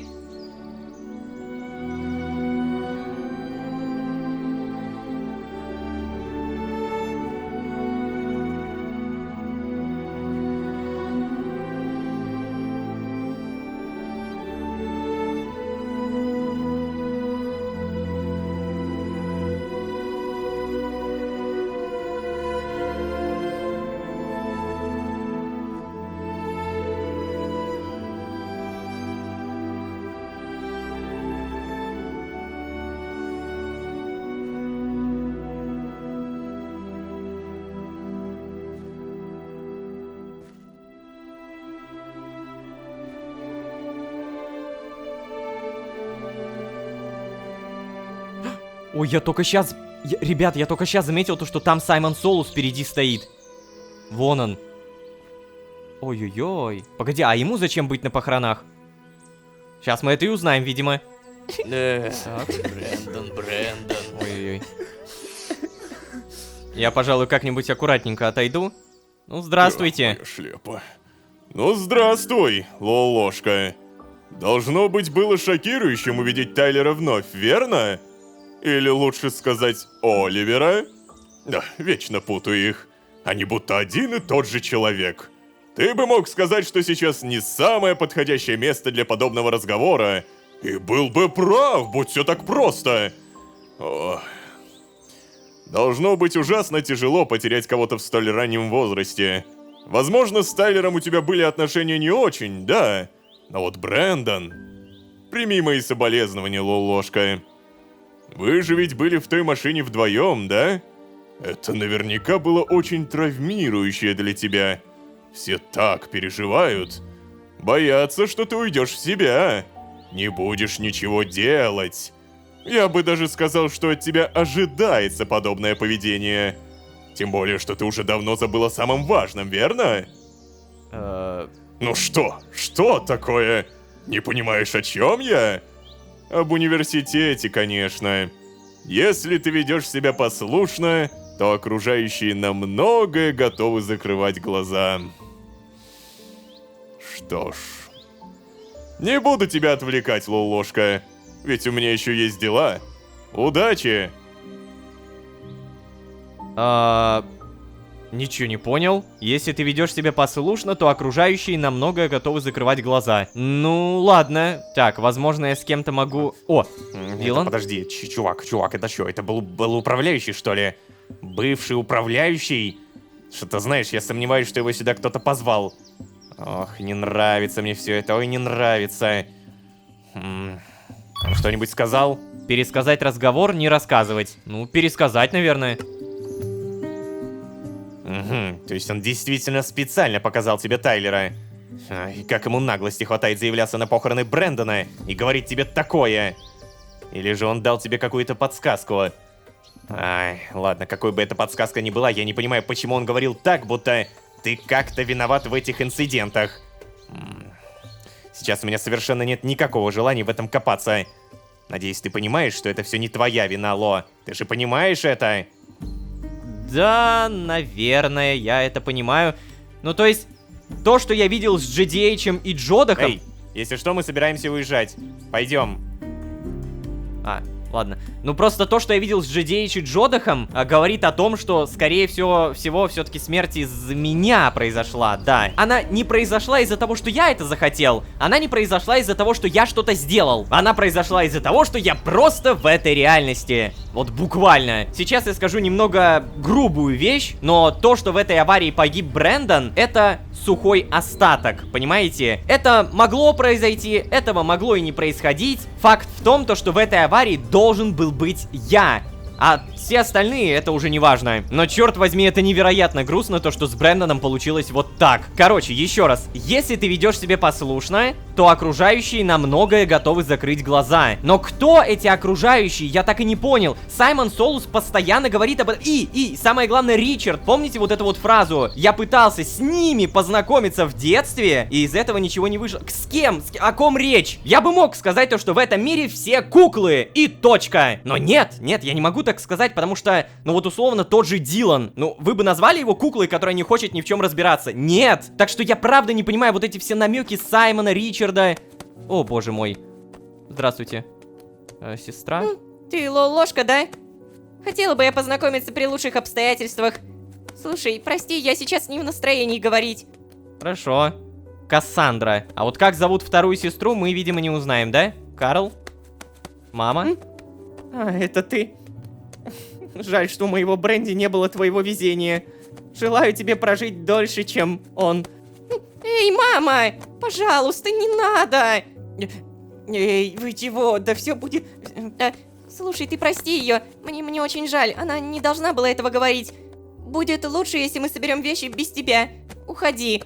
Вот так вот, Так, а что плохого в И все, я не могу зайти, кстати. Ладно, на всякий случай поговорим с Чедом. Нет. Карл, получается, там. И Дилан... Дилан чем-то занят. Разговор не ведет. Ой, кстати, надо бы обилку покормить. Я очень долго ее не кормил. Знаете, мне кажется, то, что у обилки есть какой-то внутренний счетчик. Вот типа у автоплатежей он есть. Но у обилки, если долго ее не кормить, наверняка тоже может что-то произойти. Рисковать я, само собой, не собираюсь. Поэтому мы берем рыбу, которой у меня нет, блин. Тогда мы ловим эту рыбу. И все, наконец-то отдаем обилке. Вот, возьми. О! Что? О, она съела 2 рыбы. Да, смотри-ка, у нее, походу, реально есть какой-то внутренний счетчик. Слушайте, тогда это действительно нужно учитывать, потому что вот, например, сейчас все, покормить я не могу. Погладить могу. Так, тогда рыбку куда-нибудь сюда убираем и... Карл? Подожди, что? А, уже все. Да... Грустновато здесь, что могу сказать. Карл, поникший Карл, привет. Слушай, Ло, если что, тетя Клэр не хотела тебе зла. Просто она же только что сына потеряла. Она не должна была этого говорить. Но ее можно понять. Она же скорбит, как и все мы. Блин, ты только не думай, что я ее оправдываю. Она хороший человек, просто поверь мне. Так а я, опять же, ничего плохого в той фразе и не увидел, все нормально. Блин, это был очень тяжелый день, Ло. Мы с Брэндоном не были близки, но все-таки я все равно скучаю по нему. А смотреть на то, как это переживает Карл, это просто... Я пытаюсь поддерживать его как могу, но мне тоже очень-очень тяжело. Да, всем нам тяжело, мы это уже давным-давно поняли. Так, у вас тут упало. Дилан, ты что-нибудь? Слушай, знаешь, а я даже рад, что Солус подошел. Его загадки позволяют занять мысли. Я рад, что хоть как-то отвлекаюсь от этого. Но сосредоточиться вот не получается вообще никак. Он же не просто так заговорил о Тайлере и поставил его в один ряд с Брэндоном. Он не просто так заговорил о том, что ты забыл про университет. Сомневаюсь, что он намекает на твою успеваемость. Но я абсолютно уверен, что он считает, что тебе при всех надо делать вид, будто ты ни о чем не догадываешься. Ты понимаешь? Это означает, что никому нельзя доверять, Ло. Ой, не могу об этом думать сегодня. Ладно, все, я занят. Будто ты ни о чем не догадываешься. Ну да, я примерно так и понял, на самом деле, фразу Саймона Солуса. Типа, мне нужно продолжать делать вид, то, что все нормально. Я хожу на учебу, я учусь, я ни о чем не кипишую, ни о каких уборщиках не знаю. Также я думаю, что пора уже, наверное, переодеться. Осенние штаны мироходец, осенняя обувь мироходец. Да, вот так. О, а вот и семья, кстати. Несет вещи, поговорить я не могу. Там почта. Ой, блин, слушайте, а если почта, то какие у меня задания? Может быть, я что-то не сдал? Нет. Тут вроде все сдано. На всякий случай проверяем, какие же все-таки задания. Особые свечи. Ого, дадут 2000 СТ. Принести 5 красных подсвечников, 5 черных и белых. А также принести 12 мыла. Я понимаю то, что здесь речь идет о жире, да? Вот подсвечник, и по итогу... животный жир. Убей жирное животное типа свиньи, коровы или рыбы при помощи ножа. Не, это тяжелое задание. Давай вот. Картинная галерея. Принести 10 картин. Изи. В любом случае, сейчас перебивать атмосферу этой серии какими-то 10 картинами я точно не собираюсь. Я на этом буду постепенно заканчивать. Я очень надеюсь, что... Все персонажи, все, кто меня окружают, они, как-то выпадут из этого уныния, потому что оно передается даже на меня. Сейчас нужно сосредоточиться на словах Саймона Солуса. То есть мне нужно продолжать делать вид, то, что все нормально. Вот это главное. А также мне нужно продолжать говорить очень важную фразу. Не забывайте, пожалуйста, про ваши лайки и подписки. Если вдруг, каким-то образом, спустя кучу времени вы все еще не подписаны, пожалуйста, это обращение именно к вам. Я бы даже сказал, это обращение именно к тебе. Ваша мотивация, которая передается через пару кликов, это супер важно. Это супер главное топливо. На нем мы делаем то, что вы смотрите. И надеюсь, вы не пропустили это мимо ушей. Спасибо большое за вашу поддержку. Ну а если вы здесь впервые, то можете еще и позвать друзей. А с вами были Лолошка и Похороны. Всем удачи, всем пока. Пока. Я думаю, в ближайшее время нам нужно залезть в подвал универа. Да, блин, Дилан, ты сейчас серьезно? Дилан, сюда! Давай. Все окей, нас никто не заметил. Вперед. Эй, привет. Ты новенький? Когда Земля оденется в белое платье, рядом со спящим енотом мы увидимся вновь. Решил напомнить про данную загадку от GDH, потому что вдруг мы получим ответы уже сегодня. Как говорится, не все потеряно. А вообще, всем привет, дорогие друзья, я Ложка. Добро пожаловать в последнюю реальность. Поехали!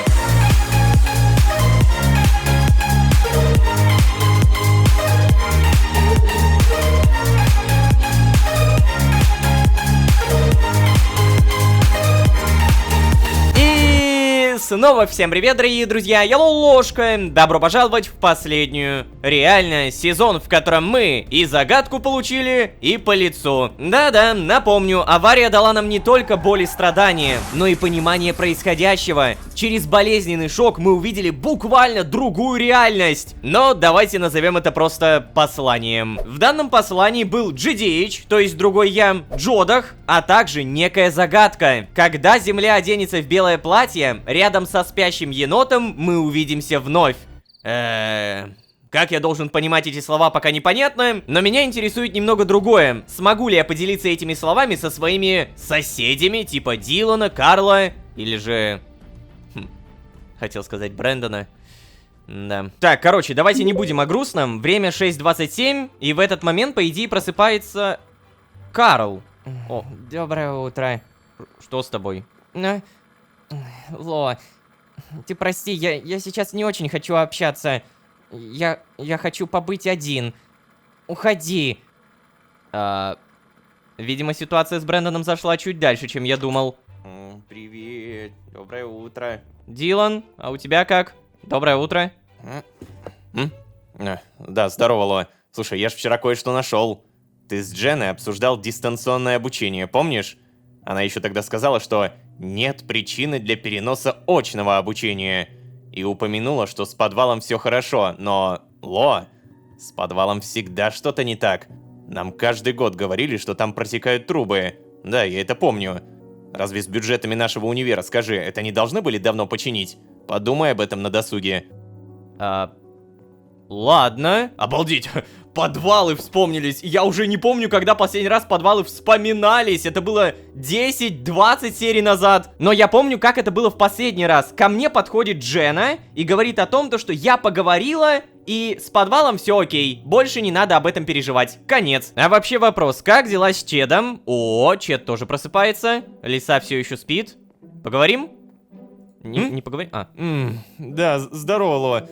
Слушай, Карл отказывается со мной говорить, Дилан погрузился в работу с головой, а я не знаю, что со всем этим делать. Эта история с Брэндоном, она... Чувствую себя каким-то беспомощным. Не могу никому помочь. Поддержать, что ли. Теперь вот, еще и тебе жалуюсь. Как ты справляешься, а? Ну как тебе сказать, я не то чтобы справляюсь, вот буквально 2 минуты назад вспоминал Брэндона сам. Так, справляюсь. Это тяжело, но я справляюсь. Можешь не беспокоиться обо мне. Это просто кошмар какой-то, Чед. Я не могу поверить, что Брэндон мертв. Нет, я не хочу это говорить. Давай вот это. Это тяжело, но я справляюсь. Ты уверен? Хотя... Ладно, я рад, что хотя бы кто-то из нас справляется. Давай. Ну, короче говоря, я думаю, что прямо сейчас лучше особо не поднимать с ними никакие темы, они должны тупо пережить это. Просто пусть переживут, я думаю, пройдет какое-то время, и мы сможем поднимать уже другие темы. Пока что я зашел в созвездие Трудяги, потому что, напомню, я хочу прокачать лесозаготовка. Блоки древесины, добытые топором, удваиваются. Стоимость разблокировки 1 поинт, и до этого поинта мне всего лишь 300 опыта. Что ж, сделаем прямо сейчас. Плюс 1, спасибо. Благодарю за прокачку. И допустим, вот, пишется, дастся 3 дубового бревна. Я ломаю. И как это работает? О, сразу посадилось. Так. Что? Да ладно, неужели это работает с обычными деревьями? Да вы что, издеваетесь? Погоди, а если я вот так вот поломаю? Не, погоди. Ребята, вы поняли? Серьезно? Это настолько жесткий абуз? Ну это же скорее нечестно, разве нет? Ну ладно, если вспомнить, то в целом, чтобы дойти до этой прокачки, я потратил кучу поинтов, и в целом мне дерево нужно только чтобы строить, ну и выполнять парочку заданий. Тем временем у нас ровно 8:00, и по идее Карл... Что, Джена? Это не Карл, печатает. Хейло, привет! Сходишь со мной в волонтерский центр? Мне сейчас неудобно тебя беспокоить, но мне очень нужна твоя помощь, правда? Ну в целом я уже выздоровел, поэтому да, конечно, давай. Да ладно, правда что ли? Ло, спасибо тебе. Сейчас я тогда подбегаю к мужскому общежитию. Погоди, прямо сейчас? Настолько? Ой-ой-ой, так, погодите-ка. А на учебу в итоге собираемся или нет? Карл, поговорим? Не поговорим? Что-то у всех какое-то супер поникшее настроение. Вот Чет, например, собирается на учебу, а Карл, видимо, нет. Джена... Джена, а ты где? Господи, ты все это время здесь. О, Лолошка, а вот и ты. Давай, пойдем. Не хочу опаздывать. С тобой же все будет хорошо, если ты поедешь в транспорте, верно? Блин, как же я могла об этом не подумать? Я все продумала, кроме этого. Лолошка, прости. Я не... Да господи, тихо, Джена, тихо. Я же не паникую, когда сажусь в транспорт. Все в порядке. Вчера же я как-то доехал на похороны. Ну да, вообще ты прав. Я просто очень переживаю, прости. Ой, тогда пойдем. Ладно, пойдем, но... Подожди, стоп, Джена. У меня вопрос. У меня вопрос. Мы сейчас реально поедем тогда не на учебу? И ты тоже прогуляешь? Просто Чет пошел на учебу. Следовательно, сегодня она есть. Оплатить проезд мне нужно вроде бы шоссе Хеннефорта. Внимание, следующая остановка не предыдущая. Так, сейчас кое-что проверю. Да, все, вперед за мной. Если что, ты могла мне просто сказать, приходи в волонтерский центр. Я знаю, где он находится, Джена. Да, это он и есть. Счастье. Тихо, все. Слушай, ты давай заходи, а я сейчас кое-кого дождусь. Это уже выглядит подозрительно. Ну ладно.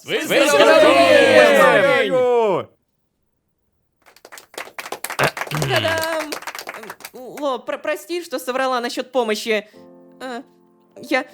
Все в волонтерском центре очень беспокоились за тебя, и Ты же все же стал неотъемлемой частью коллектива, понимаешь? Вот мы и захотели устроить тебе сюрприз в честь выздоровления. Я знала, что ты не откажешь в помощи, поэтому и позвала тебя таким образом. Как тебе вечеринка-сюрприз, а? Джена, я в восторге, спасибо. Слушай, а ты уверена, что сейчас подходящее время для этого? Похороны Брэндона были вчера. Я ненавижу вечеринки. Лучше бы ты ничего не устраивала. Давай вот это. Ты уверена, что сейчас подходящее время? Похороны Брэндона были вчера. Да я знаю. Смерть Брэндона — это ужасная трагедия. Но ты-то выжил, Ло! И заслуживаешь отпраздновать свое выздоровление. Нужно уметь двигаться дальше. Посмотри на них. Они собрались тут ради тебя, Ло, ради тебя. Иди, поговори со всеми. Да, а я пока возьму себе тортик. Он как раз веганский. Вот это самое главное упоминание. Лолошка, Шерон? иди сюда. Я так рада, что ты в порядке. Я так испугалась, когда услышала про эту аварию. Слушай, только сейчас поняла, я не слишком сильно тебя обняла. Хотя, у тебя же не осталось никаких серьезных ран, верно? Нет, я вообще целехонький, здоровенький. Все нормально. О, супер. Ну ладно, я тогда не буду отнимать тебя у волонтеров. Давай. Ага, побеседовали. Ну, слушай, я тут даже не знаю никого из них. Чел какой-то шарик надувает. Привет. Эй, парень. Предлагаю сыграть. За первый выигрыш получаешь приз. Что? Во что сыграть? О! Вау! Дротик! Хорошо. То есть я просто кидаю? Или подожди, что мне нужно? Господи, как трясется экран! Это не так-то просто, ребята! На! О, еще и выносливость почти всю на это потратил. Ладно. О боже, как тяжело это контролировать. Слушайте, почти реально вся выносливость тратится. А представьте, если бы я эту выносливость не прокачал. Ох, по другим бы не попасть. Хорошо. И последний. А ты хорош, красава. Твой приз. Да, я знаю. Спасибо. За победу мне дали лук. Ну, в целом-то я и так мог скрафтить, но спасибо большое. Джена, не поговорим. Здравствуйте. О, чувак, это же практически второй день рождения. Я слышал, что ты вообще чудом выжил. Ой, будь осторожнее, хорошо? Ты хоть и молчаливый, но очень любимый нами сотрудник. Мы очень переживали за тебя. Вообще, Дженна уже готовилась собирать пожертвования на твое лечение. Она успела оформить почти все бумаги для этого. О боже, Джена, серьезно. Так, ладно, с кем еще могу поговорить? Здрасте. С вами? Ой. Ой, рада, что ты оказался в порядке. Мы очень волновались, когда услышали про аварию. Вообще, ты же знаешь, что тебе не дадут работу в ближайшее время? Ты можешь приходить сюда тусоваться хоть каждый день, это да. Но на работу мы тебя не выпустим. Тебе нужен отдых, парень. Ладно. В целом я и не особо-то и хотел. Здравствуйте, Шерон. Что такое? Ой, знаешь, когда я узнала об аварии, я испугалась, что больше никогда тебя не увижу. Уф. Не знаю, как жила бы, если бы ты... Блин, Ло, знаешь, в последнее время наши отношения были довольно натянутыми, ты это и сам прекрасно знаешь. Я не хочу, чтобы вот так все заканчивалось. Да я уже понимаю, что ты постоянно об этом думаешь. Я тоже! Давай будем общаться как прежде. После того, как ты уехала, я чувствую себя преданным. Я не думаю, что мы можем когда-либо общаться как прежде. Шерон, ты не понимаешь. Расследование — это важная часть моей жизни. Ты не можешь просто игнорировать их и надеяться, что ничего не изменится. Ты можешь не участвовать в этом, окей? Но притворяться, что ничего не происходит, это глупо. Вот. Гениально. Да, ладно, я понимаю. Ты прав. Я не должна отрицать реальность из-за страха. Или, тем более, принуждать тебя притворяться, что все хорошо. Но влезать во что-то опасное я все еще не хочу. Договорились? Да, я тебя уже давно отпустил, не парься. О, я рада, что мы все решили. Спасибо. Пожалуйста. Так, в итоге, с кем тут еще можно поговорить-то, я даже не знаю. С тобой, парень? С тобой, девушка? Вроде как нет. Джена? Тоже не поболтаем. Слушайте, ну да, вроде со всеми закончили.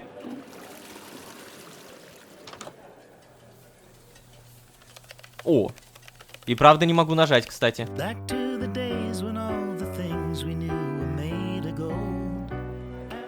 Ой. Вы куда? Все?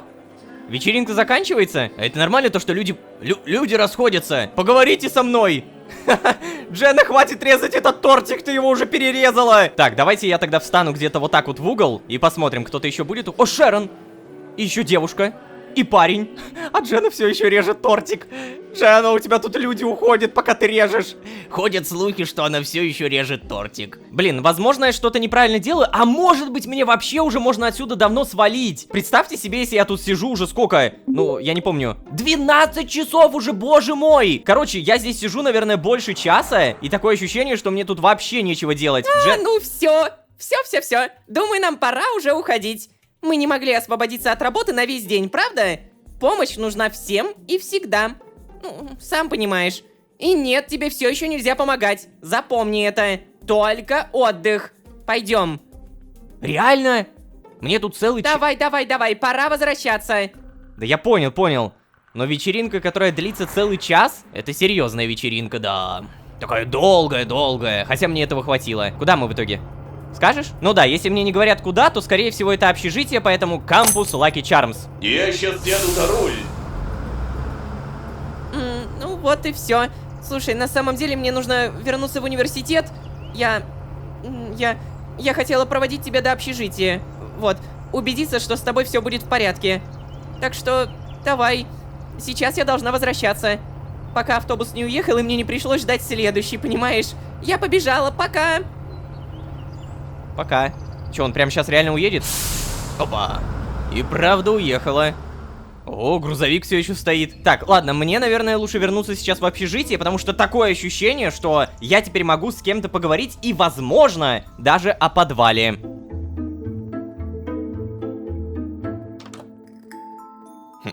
А ну-ка, стой на месте, Ло.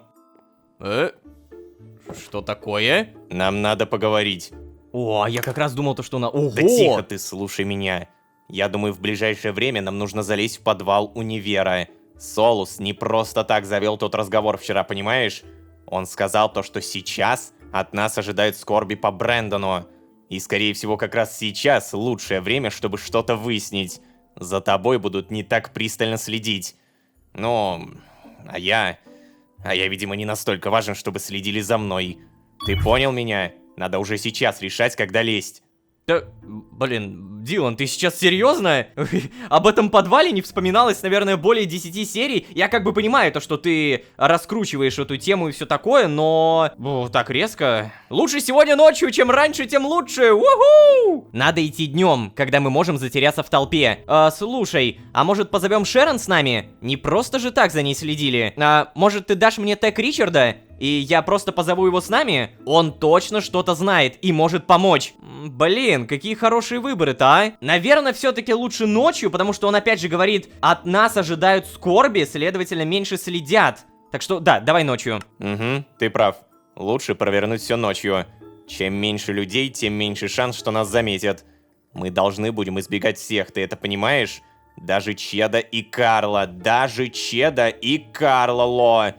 Они хоть и нормальные ребята, но Чед раньше шпионил для Солуса, помнишь? Кто знает, возможно, они скрывают что-то еще.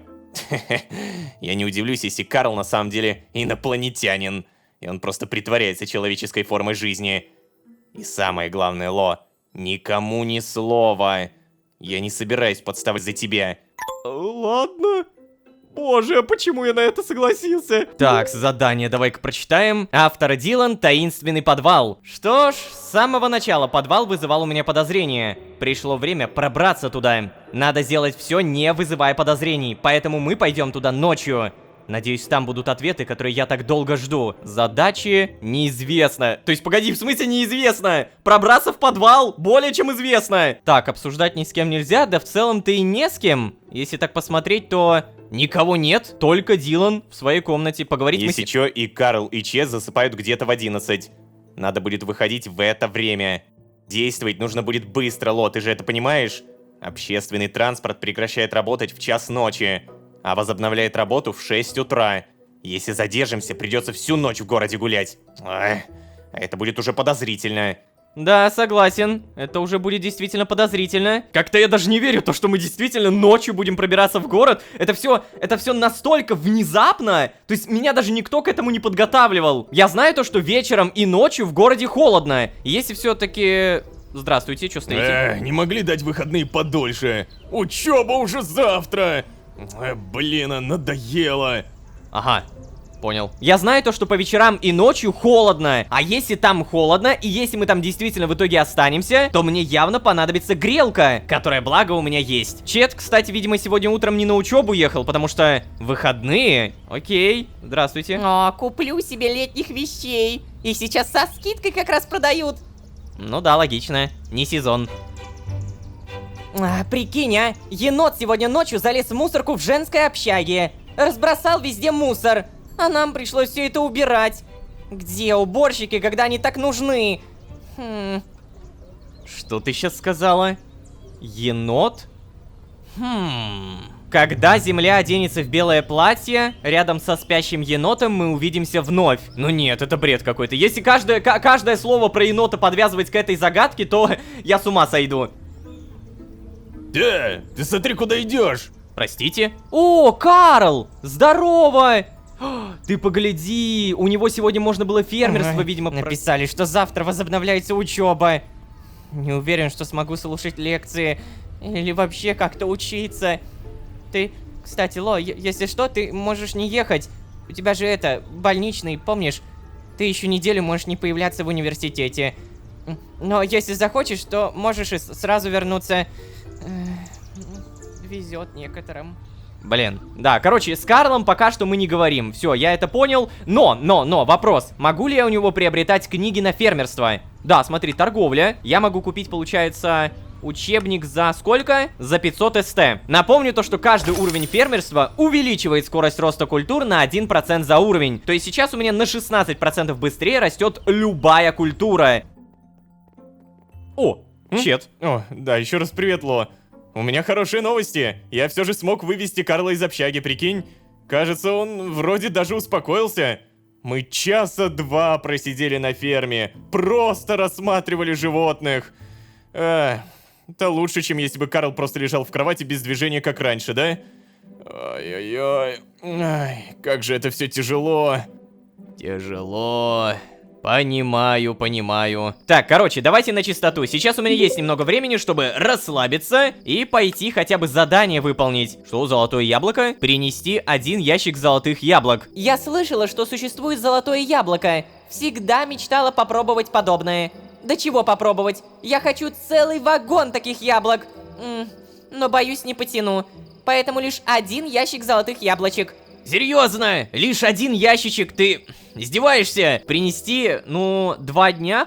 Погоди, а у меня ж, по-моему, было какое-то задание на картины, да? Да, срок 1 день, господи! В Хэнфорте открывается выставка, на которой любой желающий сможет купить вашу картину. Присылайте свои работы, мы выставим у себя, а взамен возьмем небольшой процент с их продажи. Ой-ой-ой. Так, а я хочу выполнить. А у меня, знаете ли, совершенно вылетело из головы то, что я могу это сделать. Мне понадобится холст, который делается из соломы, а солома добывается при помощи ножа. Окей. Большое спасибо Дженни, она мне подарила как раз назаритовый нож и... Да, во-во-во, все появляется. Так, мне нужно примерно 40. 40 соломы готово, объединяем и та-дам, 10 холстов. Далее нужно дерево, которое, благо, у меня тоже есть. После этого палочки. Еще раз объединяем и та-дам, 10 картин. Это было простое задание, за которое дадут, конечно, не так много. 790 плюс 221. Но самое главное то, что я не потеряю репутацию, а наоборот заработаю. Потому что я не хочу терять репутацию, ибо за большие задания это много опыта. Еще раз здравствуйте, вот, забирайте 10 картин. Так, и теперь следующее задание — золотое яблоко. Получается, ящик — это, во-первых, просто яблоки. Возможно, у него даже продается, сразу проверим. Во! Погоди, чувак. Давай, знаешь, как сделаем? Мы купим у тебя обычные яблоки. Купить, спасибо. И далее нам нужно 9 умножить на 8, это 72 золота. Это очень дорого. Сколько мне за это дадут-то? Всего 2000 СТ. Да. Я даже не уверен, что у меня есть золото. И у меня правда его нет. Ай-яй-яй. Это очень плохо. Да, нет, 26 есть. То есть, получается, мне нужно еще примерно 46. Ну ладно, пока у нас есть время, супер быстро добываем золото. Нифига себе, ребят, мне повезло. Вы посмотрите, что я нашел. Тут разрушенный сундук. Вот вагонетка. Нет, это не вагонетка. Ну, короче, здесь был разрушенный сундук и золотое яблоко.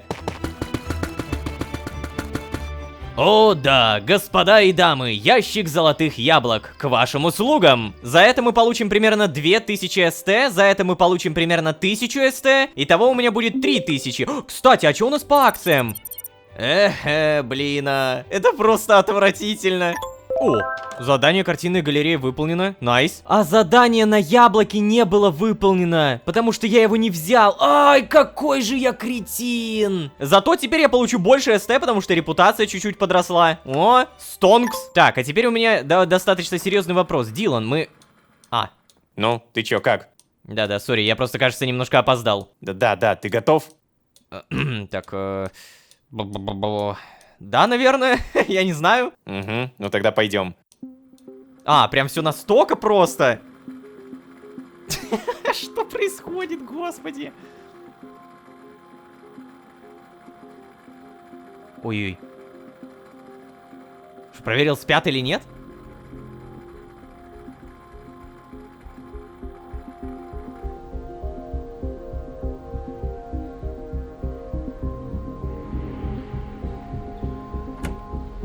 Почему мы не можем просто гулять по территории универа? Зачем нужно вот так вот в раскорячку ходить? Мы же... мы пока на легальной территории, более чем. Разве я не прав?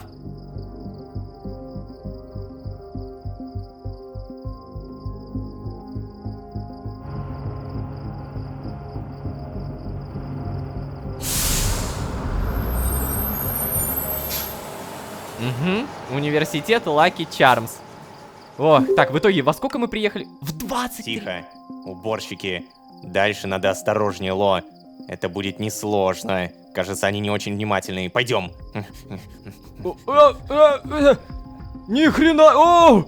Батюшки! Нифига себе! Так, погоди. Дилан! Я просто в шоке! Ну да, они действительно не очень внимательные. Спящие уборщики. Так. Вот тут надо супер аккуратненько. А тебе вообще, видимо, плевать, да? Ты посмотри, как он пробегает, а! Я люблю таких. Помолчи ты, за мной. NPC, я имел в виду NPC, которые ходят скрытно, да, я это имел в виду. Если что, я знаю, где находится подвал. Все, пробрались? О, опять побежали. Ладно.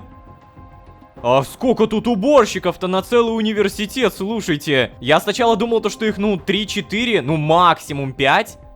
А, реально, сюда? Ё-моё. Мне немножко не по себе даже как-то становится. Подвал, оказывается, был так близок все это время. Давай, я пока буду на стреме. Скажи, когда закончишь. Что? Что, окей, ладно. У меня есть отмычки, я могу это взломать. Нифига себе! Боже! О! Вот это скорость! Так, ладно. Нет. Да, блин. Хорошо. Отлично. Остается 3, 2, 1. Сюда. Дилан! Дилан, сюда! Давай. У меня тут вроде бы получилось. Укрепленная еловая дверь. Блин, знаете, я в реальной жизни так немножко присел на стреме. Все окей, нас никто не заметил. Вперед. Эй, привет. Ты новенький? Да я вижу, что новенький. Вас всегда за километр можно узнать. Подожди, но это же уже было.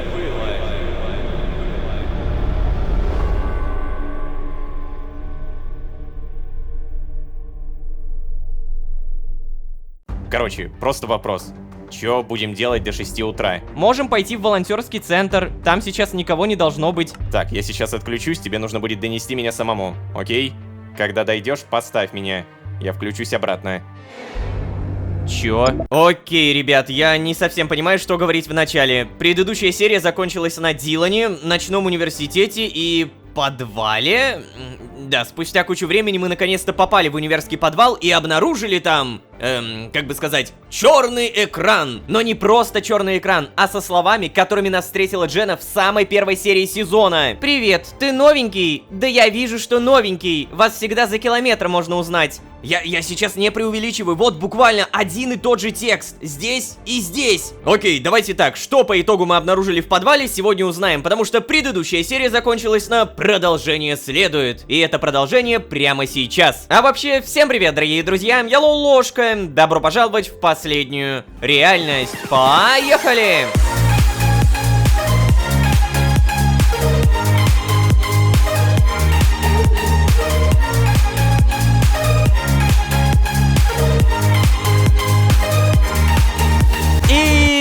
Снова всем привет, дорогие друзья, я Лолошка. Добро пожаловать в последнюю реальность, сезон, в котором мы попали в подвал. Да, как уже понял каждый зритель, подвал у нас явно не типичное сырое помещение, а нечто большее. Почему, зайдя туда, мы услышали Дженну из первой серии сезона, я не знаю. На этот вопрос у меня в голове 0 догадок. Но это и не важно, догадки не нужны, ведь ответы мы узнаем прямо сейчас. Серия закончилась на «Продолжение следует», продолжение опять же прямо сейчас. Начинаем через 3, 2, 1. Ой.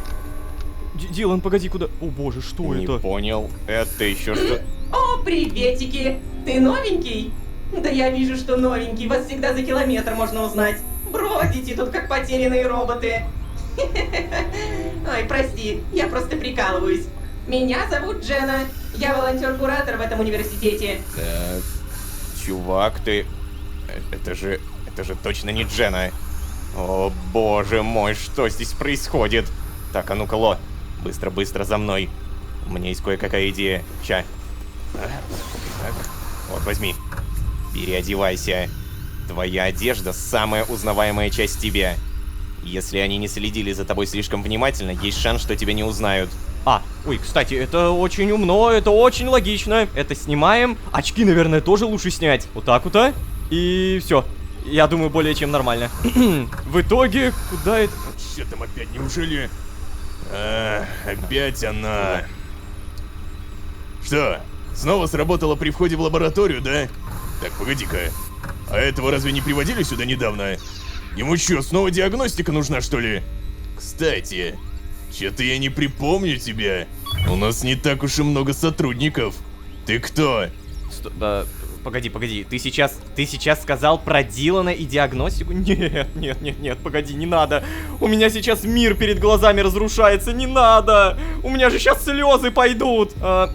Ладно, возьмем себя в руки. У меня был долгий отпуск, я уезжал на материк. Знаешь, я новенький, меня только недавно сюда взяли. Вас что, не предупредили? Ты так и не запомнил меня. Не первый год вместе работаем, чувак. Вот это точно нет, потому что мало ли он здесь не работает даже годика. У меня был долгий отпуск, я уезжал на материк. Ой, да? Ну ладно, ты и правда выглядишь знакомым. Тебя, кстати, как там зовут? Так, подожди. Уф. Я думаю, что мне не надо писать, что я ложка. Напишу-ка я, давай, Дэйв. Меня зовут Дэйв. Ага, ну с возвращением к работе, наверное. И это, кстати, ты уж прости за такое приветствие. Сам понимаешь, в последнее время все идет как-то не по плану, что ли. Все эти сбои. Ну ладно, я тогда не буду тебя отвлекать. Работай. Чувак, это он сейчас про меня сказал, про диагностику? Ой, как же мне это не нравится. Ладно, в любом случае, иди вперед. Хорошо. Да-да, только тихо. Я прямо за тобой. Они уже приняли тебя за сотрудника. Главное, веди себя так, будто это твое рабочее место. Наглость тебе не занимать, сойдешь за своего. Давай, вперед. Хорошо. Ты за мной будешь ходить прям? Да, понял. Господи, у меня сейчас вообще такие разрывы шаблона в голове, ребят. Я не знаю даже, как это комментировать. Джена? Че, серьезно? О, боже мой. Обалдеть. Так, уборщики, ученые, разговаривающие с уборщиками. Что за...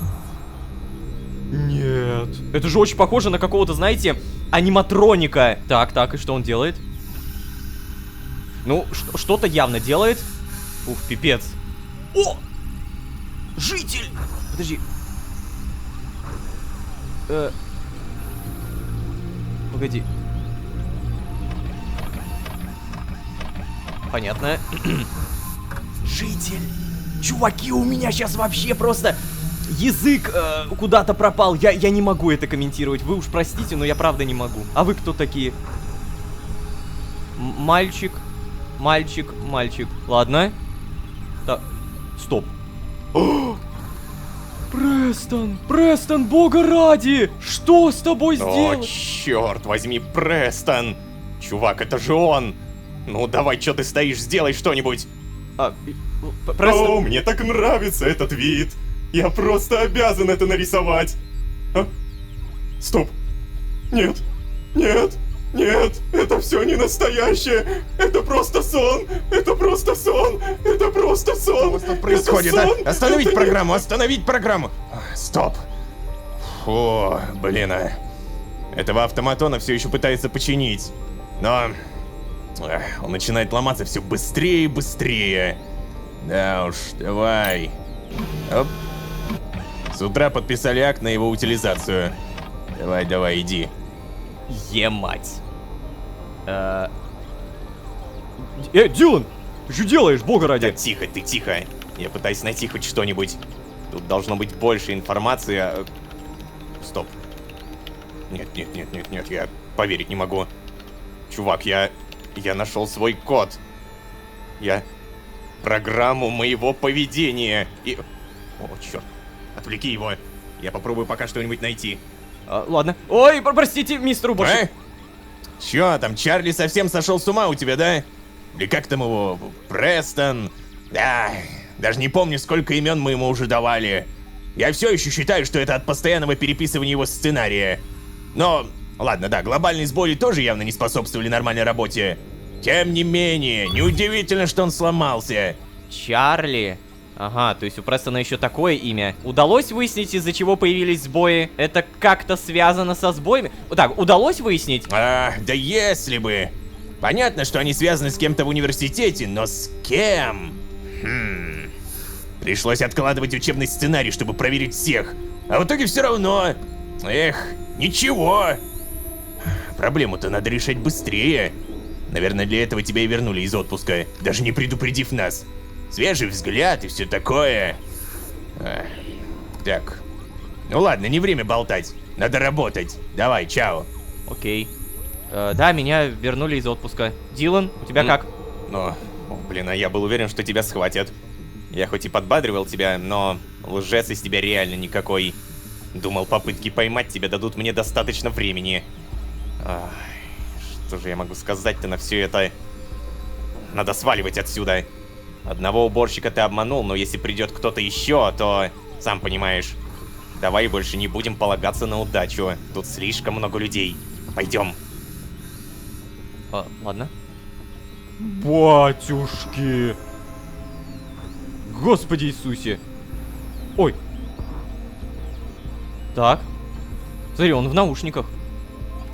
О! Боже! Чувак! Ладно, пойдем. Ну как же мне хреново от того, что я сейчас вижу. Ребята, я же вообще ничему теперь не хочу доверять. Вообще ничему не хочу доверять. Эй! Дилан, почему ты такой медленный? Давай, пойдем отсюда. Так, тут еще дверь. А, ну да. Ой, и это все это время ночь, кстати. Да. Серия начинается не утром. Стой. Халат-то сними. Он вызовет вопросы. Ой, точно. Блин, какой ты умный, Дилан. Ты, видимо, тоже робот. Но я не верю в то, что ты робот, чувак. Ты такой настоящий, ты такой живой. Ты не можешь быть никаким роботом. Ладно, да, видимо, мне нужно просто на остановку. Аккуратненько. Уф. Серия-то начинается, вы посмотрите как. Вообще супер нетипично. Уборщика проходим. Давай, быстро. За мной. Хорошо. Сейчас где-нибудь здесь пройдем. Слушайте, как будто уборщиков стало больше. Вот здесь. Дилан, ты почему такой медленный? Что ты делаешь?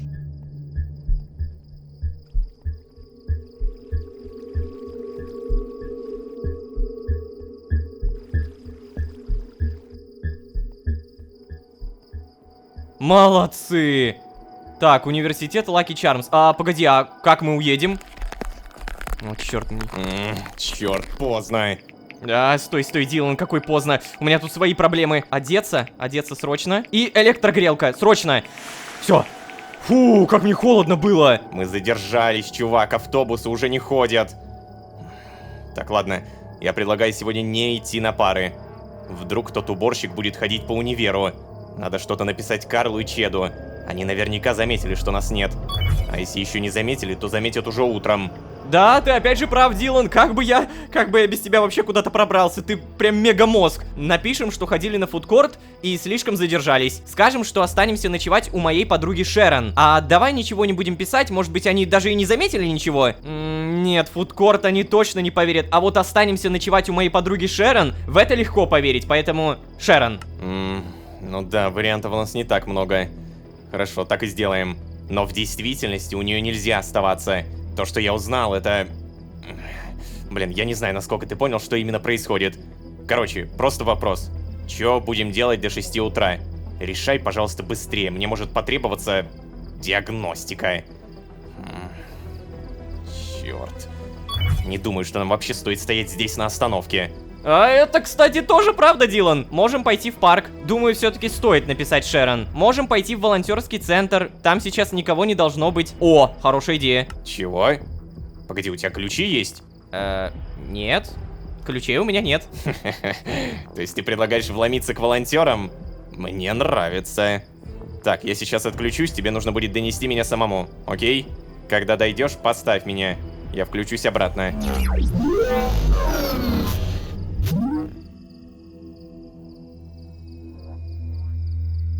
Чё?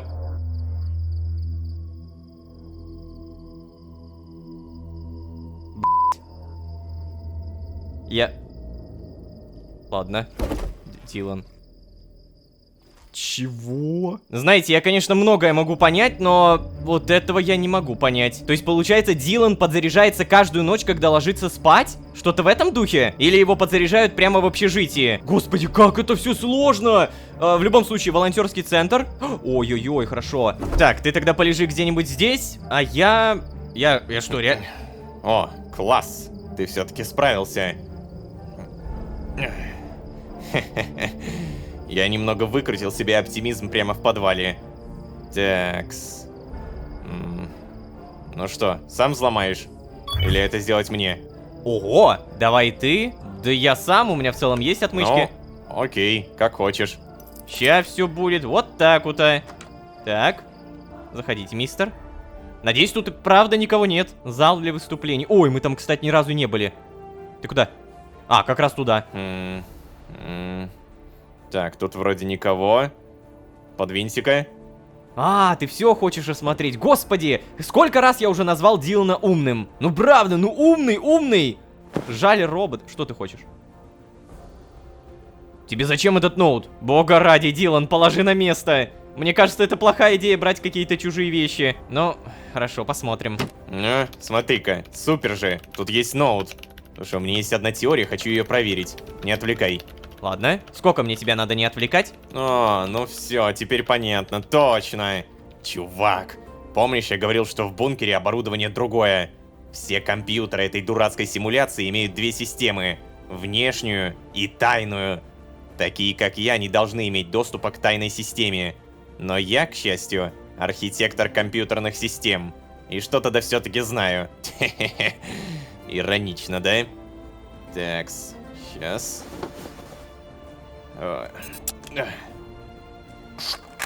Какого черта? Да тихо ты. Я сейчас попробую перекроить свой код, чтобы не случилось сбоя. Так. Знание, которое я получил, перегревает мою систему. И выкрученного оптимизма тут явно недостаточно. Слушай, я тебе даже так скажу. Если ты найдешь здесь и обложишь меня, им будет круто.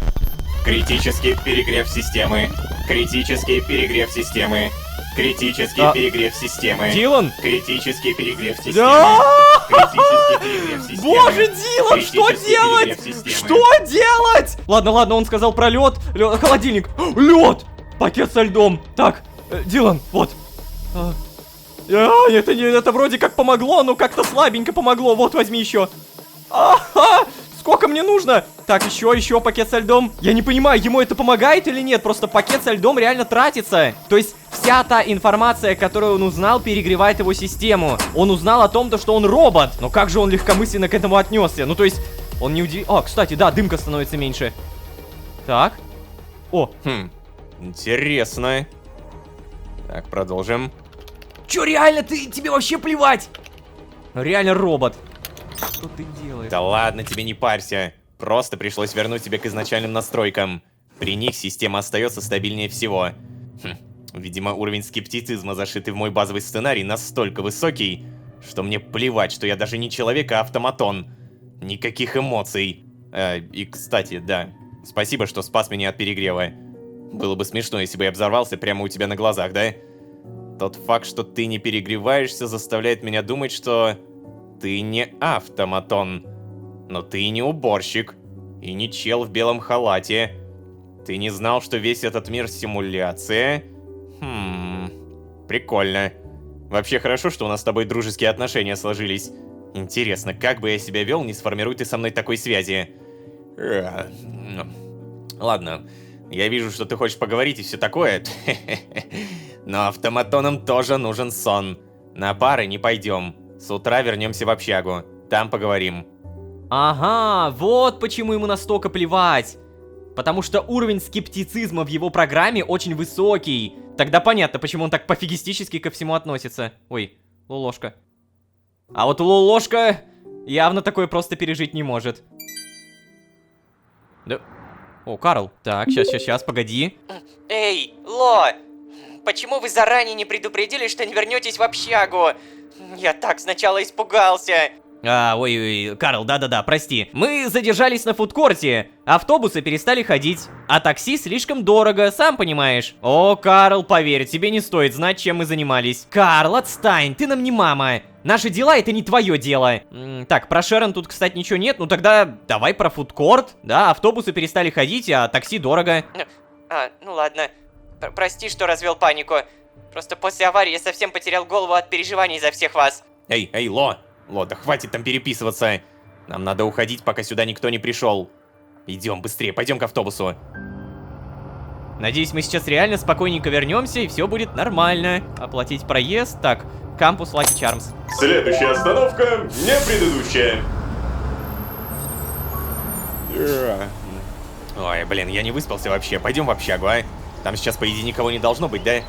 Надеюсь, Карл не закатит истерику, когда вернется. Я сейчас пойду посплю, а потом, Ло, мы обсудим все, что произошло. Все, давай. Так, блин, погоди, а может быть я тоже хочу поспать? Сколько времени? 9:16. И если сейчас 9:17, 9:16, то Карл и Чет должны быть на учебе. Но, кстати, заметьте, автобус-то все еще стоит. То есть я, по идее, могу уехать. Я-то никуда не устал и все такое. Так, халат у меня остался. Здесь надо бы, наверное, почистить инвентарь. До свидания, до свидания. По итогу давай-ка проверим. Здравствуйте, оплатить проезд. Университет Lucky Charms. Крепче за баранку держись, шофер. Ага. И вот они все наши. Привет. Ага, не могу поговорить. Ой-ой-ой, людишки, детишки. Нет, Дилан сказал, что сегодня лучше не идти в университет. Не стоит. Я не могу туда пройти. Нет, Дилан сказал, что сегодня лучше не идти в универ. Молодцы, круто придумали. Так, ладно, может быть я кому-то могу написать? Сразу проверяем. Карл, Джена, Жаклин, ла-ла-ла. Нет, тут никого нет. Блин, а кому теперь в итоге верить? Ребят, давайте подумаем, кто вообще настоящий на 100%. Для меня настоящий Дилан. Благодаря его скептицизму он принял, что он робот, очень, приемлемо. Для меня, по крайней мере. Это именно такой настоящий робот. А вот если говорить про настоящего, это, наверное, Шерон? Ну да, получается Шерон. Погоди! А может быть и Ричард тоже? Ричард говорил, он же один из нас. Знал же, кто такие уборщики. Ладно, сейчас строить все эти догадки это не то чтобы профессионально. Сорян, извиняюсь. Поэтому давай-ка, наверное, поедем обратно в кампус Lucky Charms. Отправляемся.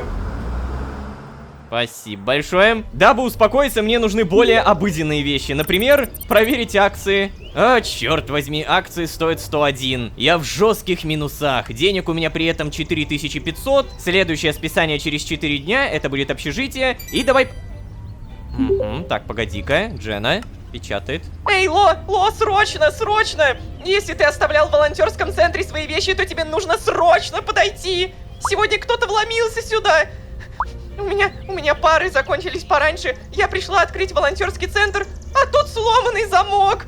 Надо составить список пропавших вещей срочно. Так, боже, Джена, тихо. У меня... Это я вломился. У меня нет ничего в волонтерском центре. Ты уверен? Ладно, я пойду писать остальным. Я просто решил, что не буду палить себя. Там, по идее, камер никаких нет. Я не буду сейчас рассказывать о том, что ночью я гулял где-то по городу, был в университете. Мы не палимся. Но палимся, не палимся, а поехать на шоссе Хэннефорд... шофер. Да, спасибо. Так вот, палимся, не палимся, а давай-ка мы аккуратненько придем сейчас в этот волонтерский центр. Если я правильно понял, то Джена прямо сейчас там, верно? Мне даже интересно, насколько это учитывает сам сюжет. Ой. Горожанка. Привет. Ты кто такая? Ну смотри, я связала себе эту шапочку. Мама попросила себе такую же. Ой, реально красивая. Да, понятно. Так, в итоге... Привет. Джена, по сюжету ты должна быть здесь. Это что, сюжетная дыра? Нет, не сюжетная дыра. Смотри, как прикольно. Джена, привет. Ой, приветики.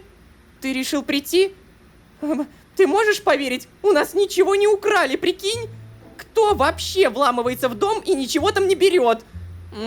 Теперь придется менять замки. Кто-то явно пользовался местным ноутом, потому что он лежал не там, где его оставляли. Хорошо, что его не украли.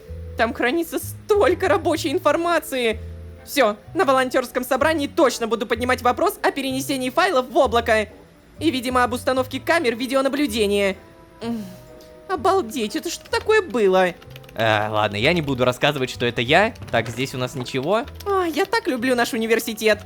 Понятно. Ну вот, видимо, поболтали. О, волонтерское задание. Здрасте. О, привет, привет. Слушай, я сегодня отправила 10 волонтеров на стадион. Там сегодня должен был быть матч. Но у судьи случился приступ ревматизма. Он не пришел. Матч отменили. У тебя свободное время есть? Ну, чтобы помочь. Блин, ну ладно, видимо, да. О, отлично. Такс. Вот, посмотрим, какие есть задачи. Вот, нашла кое-что подходящее. Сейчас неделя больших скидок в магазинах для пенсионеров. Многим нужна помощь с переходом через дорогу. Помоги хотя бы нескольким, ладно? Да ты чё, издеваешься? Опять? Господи, сколько этих бабок по городу? Так, а ну-ка, покажи мне это задание. Перенести 5 бабушек через подземный переход. Ладно, ладно, сделаю. И, наконец, последнее. Вот. Ох, спасибо, внучок. Пока, бабуль. О, +1 с Джена и +1 скрытность. Вот оно, все-таки что-то дается. Так, а в итоге где я прямо сейчас? Не совсем понятно. Здравствуйте. Надо бы хлеба не забыть купить. Понятно. Всего доброго. Не забудьте купить хлеба. О, наконец-то я понял, где я нахожусь. То самое место, где мы впервые побывали в городе. Так, ну здесь, кстати, куча людей ходит. Я так понимаю, я с кем угодно могу поговорить? Меня да? сегодня ограбили средь бела дня. Карманников этих развелось. Ох уж эти карманники-то, блин. Ой-ой. Блин, вообще капец они. Да. Ну трэш. Я, конечно, такое осуждаю. Нельзя воровать, нельзя. Блин, а если бы прямо сейчас я продал акции подороже, то знаете, что я бы смог сделать? Я бы купил офигительную кирку. Опа. Дилан, а ну-ка, печатает. Эй, Ло, чё за... Ты где? Я надеюсь, ты не пошел на учебу. Возвращайся в общагу, я хочу с тобой поговорить. Ой, слушай, сори, я действительно отвлекся. Сейчас вернусь, и нет, я не ходил в универ. Слушай, я сейчас немного занят, давай потом поговорим. Давай лучше в городе встретимся. Чего в общаге-то? Ладно, сейчас вернусь, все будет. Так, блинский, где тут автобусная остановка? Автобус найден, отлично, оплатить. Кампус Lucky Charms. Я сейчас сяду за руль. И начнешь водить, я прав? Так, чет. Дилан. Наконец-то. Пришел. Мог бы поспать, как нормальный человек. Почему из нас двоих сон нужен только мне? Так, а ну-ка подвинься. Что, я погулять не могу? Итак, что мы имеем? Я автоматон, верно? В меня заложен сценарий, которому я должен следовать. Чего я, очевидно, не делаю. Потому что я не просто какая-то программа, я не программа. Как жаль, что уборщики с этим не согласятся. Если они узнают, что я сам вмешался в свой код, со мной сделают то же самое, что и с Тайлером. Ну или уберут, как Престона. Но увеличение харизмы реально того стоило. Я продолжаю изучать свои настройки для наиболее стабильной работы. Ковырянием в личностных характеристиках я не ограничился. Я отключил функцию уведомления о сбоях. И под сбоями подразумевалось в том числе и твое странное поведение. Знаешь, что это означает? Мы ни при каких обстоятельствах не должны говорить об этом Карлу с Чедом. У них эта функция не отключена. Как у остальных... людей в городе. Я понял теперь, что за люди в кавычках. Автоматоном может быть любой. Я думаю, что исключениями являются люди, за которыми следили. Иначе зачем все это делать, если можно просто скачать информацию из их мозга? Но это только теория. Теория. Из обычных компьютеров ничего особо не достать. Доступ в тайную систему сделан, видимо, для критических ситуаций. Если нужно кого-то срочно перепрограммировать или что-то в этом духе. Ну, как я вчера сделал. А вот в подвале универа есть центр управления. Там должна быть полная информация обо всем. Но пробраться туда снова будет сложно. Нам невероятно повезло прошлой ночью, ты же это понимаешь? К повторной вылазке надо будет серьезнее подготовиться. Сейчас нам лучше затаиться и делать вид, что мы ничего не знаем. Это именно то, о чем нам говорил Солус. Я попробую получить максимум информации из доступных нам сейчас источников. Так уж. Фух. Понял. Ладно, спасибо, что открыл. Таки вот оно что получается. Те, кто были в списках, по мнению Дилана, не являются автоматонами. То есть я в этом списке, Ричард в этом списке. И то, что он говорил «Саймон один из нас», означает, что Саймон тоже человек. О как! Так, блин, ну... Не знаю даже теперь, как с вами общаться, ребят. Поговорим? О, Ло, рад, что ты в порядке. Карл развел какую-то панику перед тем, как увидел сообщение Дилана. Ладно, если честно, я тоже испугался. Но главное, что все хорошо, верно? Эх, как же хорошо, что все хорошо. Эх, вы все отвечаете по одной заложенной программе у вас в характеристиках. Карл, а ты что скажешь? О, Ло, вы правда в порядке? Блин, я так сильно беспокоился. Пожалуйста, не уходите больше никуда ночью. С вами что-то могло произойти. Ну да, с нами, кстати, что-то произошло. Особенно с Диланом. Благодаря его характеристике, скептицизм, которая заложена у него в программе, он не стал наводить какую-то панику от того, что он автоматон. От знаний того, что он автоматон. Так, кстати, а может быть поговорим? Ой, сегодня много всего произошло. Мне нужно время на обработку информации. Обработку, понял, да? Обработка информации. Так, ладно, отстань от меня. Мне нужно о многом подумать. Да. Он даже с юмором к этому относится. Его вообще не задело то, что он робот. Вообще. Я бы тут в угол уже забился. Что ж, ребят, могу сказать точно. Это было офигенно! Ой, сори. Я просто обязан был вот так сказать. Я был обязан.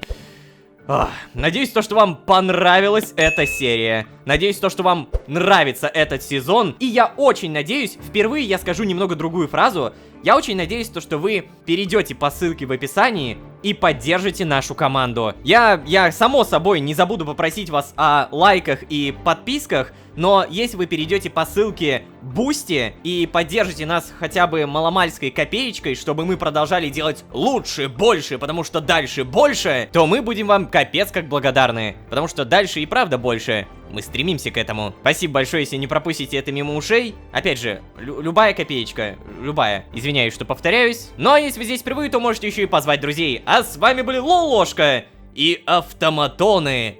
Всем удачи, всем пока. Пока. Шерон, Дилан — это автоматон. Ай, вот от кого от Дилана я точно не ожидала, что он согласится потакать твоим глупостям. О, господи, ты сейчас серьезно? Можешь дать мне тег Саймона? Могу. Уверен, ему это не понравится. Подожди.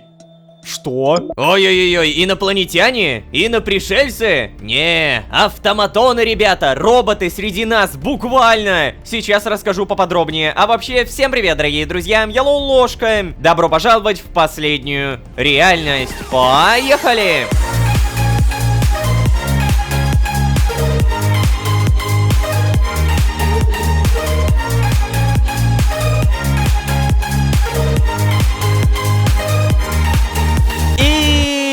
Снова всем привет, дорогие друзья, я Лолошка. Добро пожаловать в последнюю реальность, сезон, в котором мы единственный живой человек.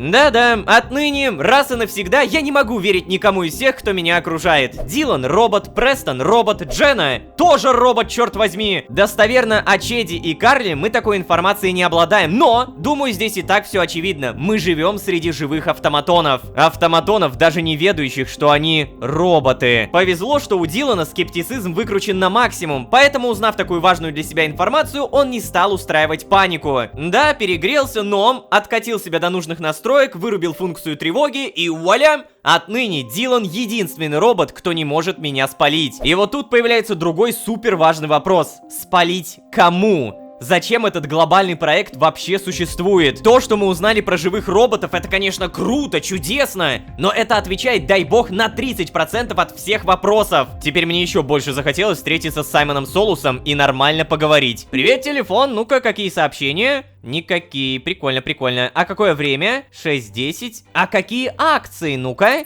Да чё ж такое, ну ё-моё, ну какие 90? Какие 90? Это же отвратительно! Это не Стонкс, это анти-Стонкс. Доброе утро, Дилан. Чё, как у тебя? Ты чё такой грустный? Слушай, нам сегодня, если что, нужно кое-какой план обсудить. После вчерашнего мне нужна была перезагрузка, поэтому Ладно, сори. Я, наверное, не скоро перестану так шутить. В общем, позже поговорим. Давай. Так, ладно. Нам надо обсудить какой-то план. Какой? Пока непонятно. Может быть, типа, как снова пробраться в подвал или что-то в этом духе? Эй, Чет. Эй, Карл. Доброе утро. О, привет, Ло. Я сегодня обязательно прослежу, чтобы Дилан пошел в универ. Я, конечно, понимаю его желание прогулять и все такое. Я бы, наверное, тоже так сделал. Но знаешь, что-то внутри, оно мне не позволяет. Как бы я ни скорбел, нельзя позволять себе раскисать. Надо подходить ко всему с ответственностью.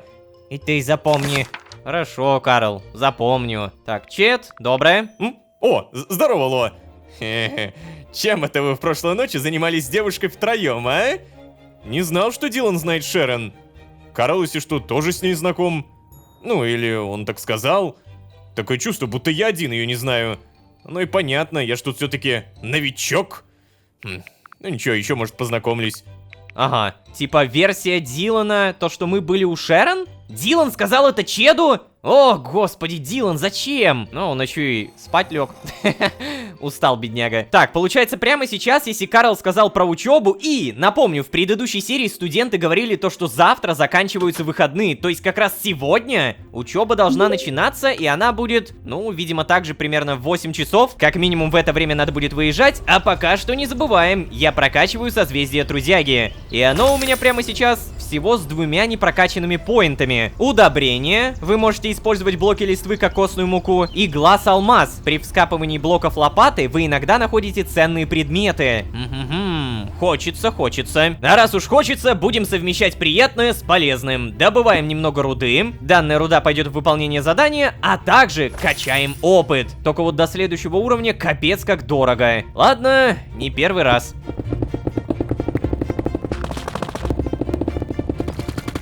Эх, да, опыта много на копании не заработаешь, но, по крайней мере, железо, вон оно, 72 штуки. И еще, кстати, переплавляется. Так, сейчас нам нужно много кирок, много лопат. Это, конечно, все чудесно, но погоди. Это все занимает слоты, боже, а как это все создавать? То есть, чисто теоретически, я беру 8 лопат и... О, господи, у меня просто не вмещается. Так, ладно, вот, 8 лопат мы сделали.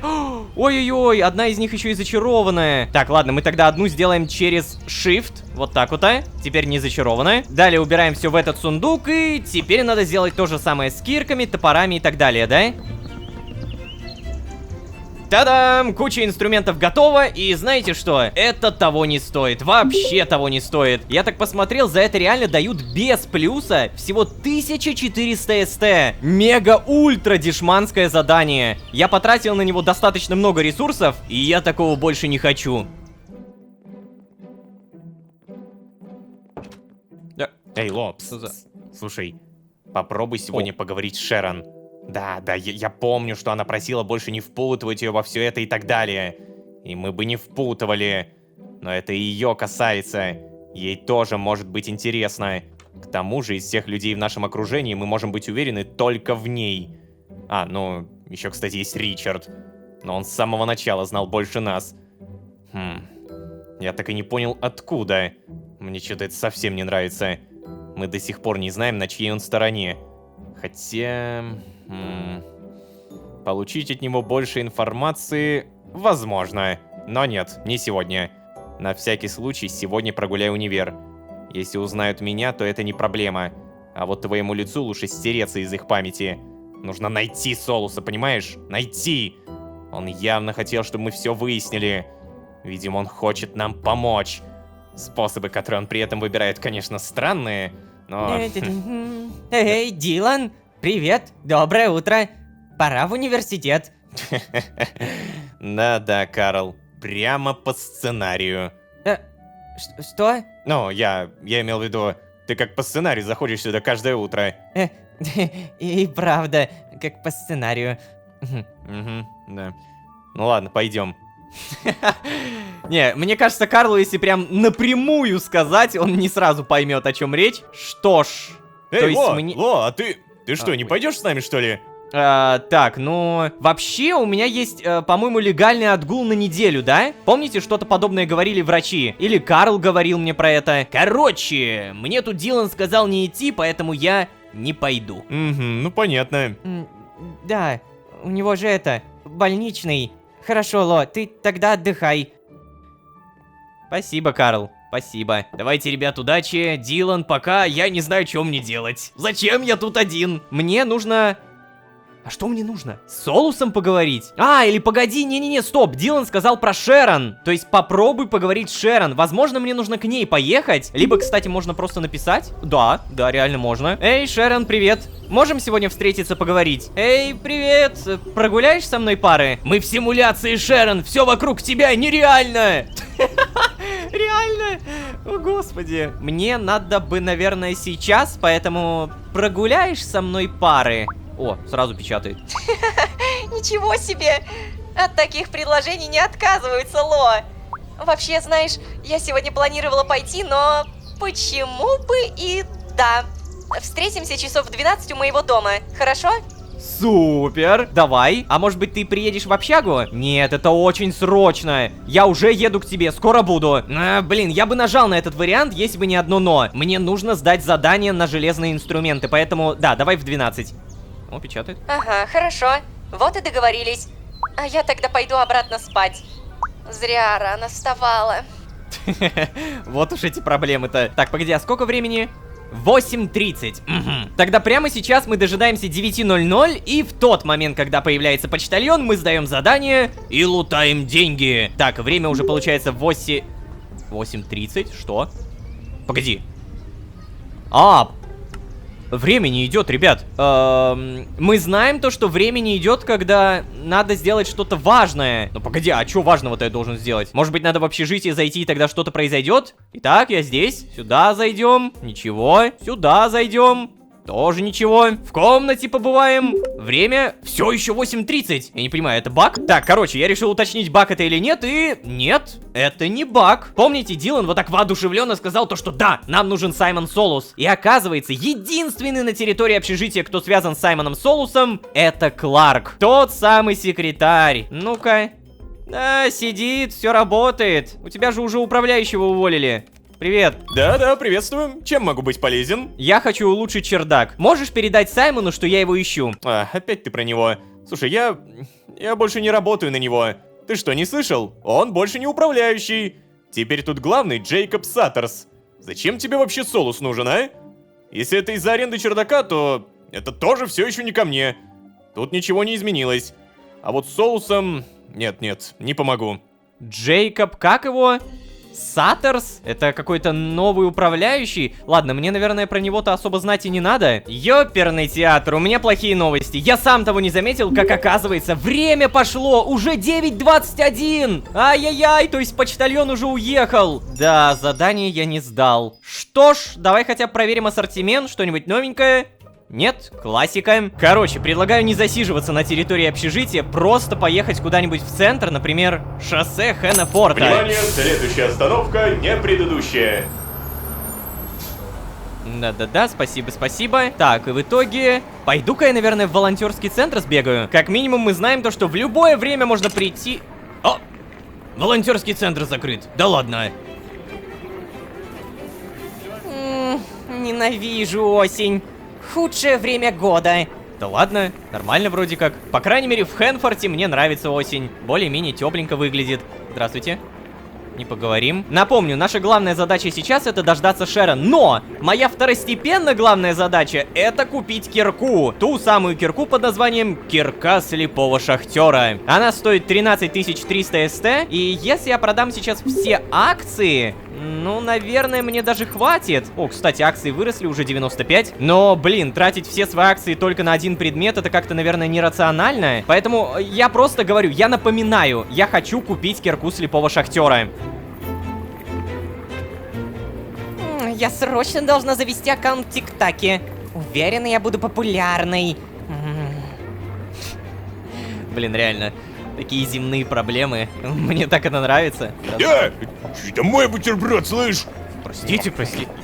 Ты, кажется, не понял, я его ем. Ладно, простите, я не хотел претендовать на ваш бутерброд, бога ради. Здравствуйте, что вы смотрите? Не отвлекай меня. Чё сегодня все такие грубые? Ребята, я же просто хожу, брожу, я не знаю, может быть, помочь чем-то надо. Короче, до 12 часов в задницу этот город я просто буду у себя в общежитии, потому что прямо сейчас... Поехали. Да, спасибо большое. Прямо сейчас у меня есть вообще шедевральная новость. Я нашел шикарное задание на 10 тысяч СТ. Принести кожаный нагрудник, принести железный нагрудник, 1 железный меч и 1 щит. Это очень дешево. Я и мой друг хотим нарядиться на ДНД как наши персонажи. Для этого нам нужна экипировка.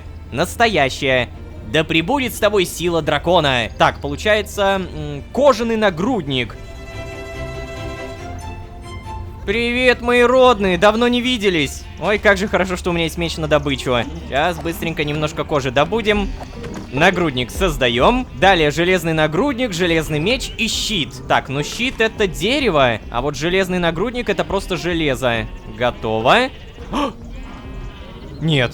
Вот в чем проблема этого квеста. Минимальный уровень ремесла для создания 55. Нет!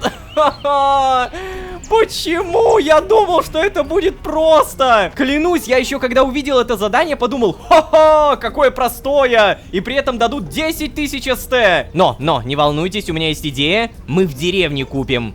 Кстати, а знаете, что я понял? Если в предыдущей серии мы видели жителей, которые были в качестве автоматонов, то получается, эти жители тоже автоматоны? О, господи! Каждый чертов житель выполняет свою роль. А кто здесь настоящий-то? А Броника у меня, по-моему, здесь нет. Он в другой деревне. О, здравствуйте, здравствуйте. Броник. Предложение 9 изумрудов. Железный нагрудник. О, да.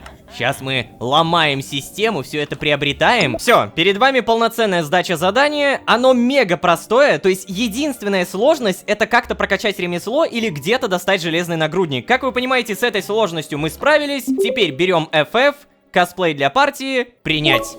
Yes! Все для стекла. А это что за задание? Так, 1500 СТ дают. Надо принести 60 стекла, стеклоплавильную печь. Что? Стеклоплавильная печь? Это вообще что такое? А, смотри, реально такая существует. Делается из железа, дерева, немного булыжника и кирпичей. Так, а вообще время уже 11:40. Мне про Шерон не надо забывать. Мне, пожалуйста, университет. Следующая остановка не предыдущая. Угу, благодарю. Так, по идее, в 12:00, сколько сейчас?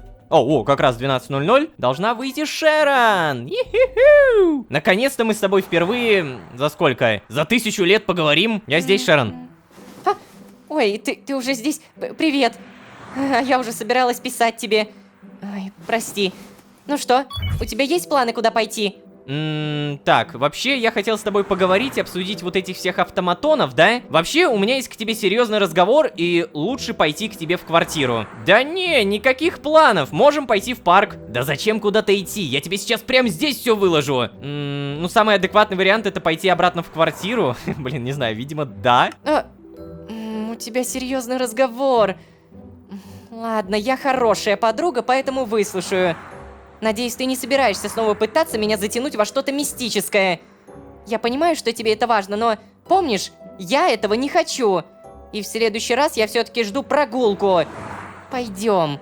Ничего, тебе сейчас это понравится, поверь. Самое главное, в чем мы уверены, у нас не автоматон, это Ричард, Саймон Солус и, получается, Шерон. Ай, ну ладно, Ло, давай, рассказывай.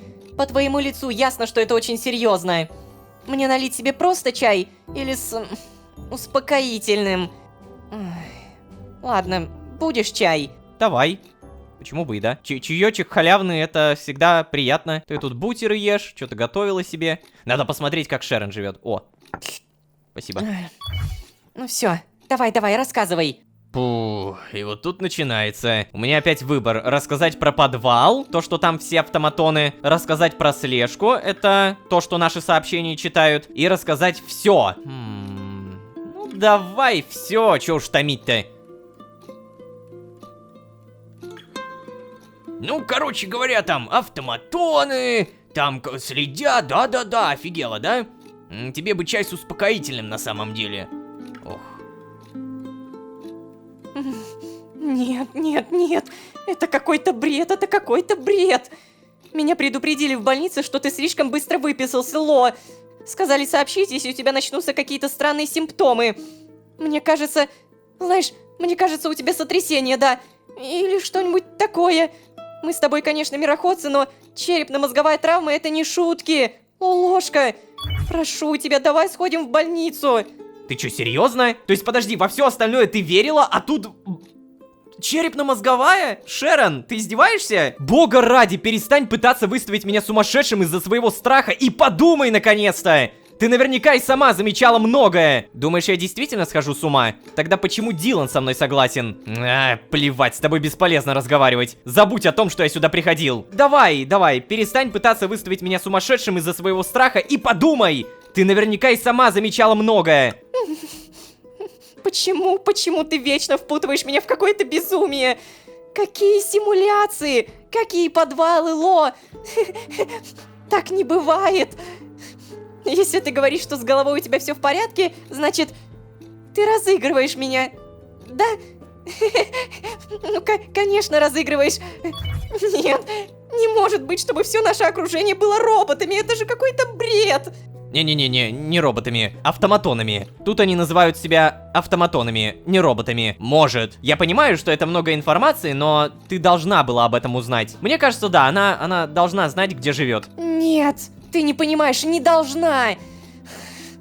Когда я соглашалась тебя выслушать, я думала, мы наконец поговорим по душам.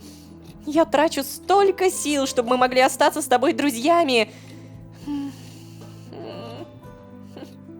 Ищу способы, как научиться понимать и принимать тебя. А ты... Ло, ты подумай, что ты мне сейчас говоришь.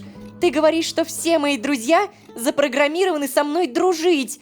Что место, где мне наконец хорошо и комфортно, это какая-то симуляция. Редакция, мои фанаты, Эндрю. Что, это все иллюзия? Ну... Да, получается так. Это просто дико! Ты вываливаешь на меня эти выдумки, а потом говоришь, что я должна об этом узнать? Да это же какая-то бессмыслица! Нет, прости, но поддерживать тебя в такой ерунде я точно не буду!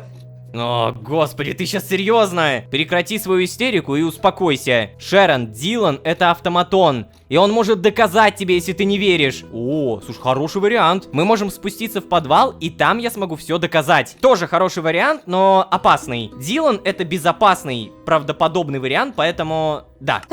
Подожди, ты сейчас серьезно? Ай, вот от кого от Дилана я точно не ожидала, что он согласится потакать твоим глупостям. Хотя... Может, если ему врачи сказали, что так твой психоз быстрее сойдет на нет и все такое... О, нет. Я не буду ни за кого додумывать и никому подыгрывать тоже не буду. Ло, я знаю, почему ты пришел ко мне. Я всегда верила твоим словам раньше, но...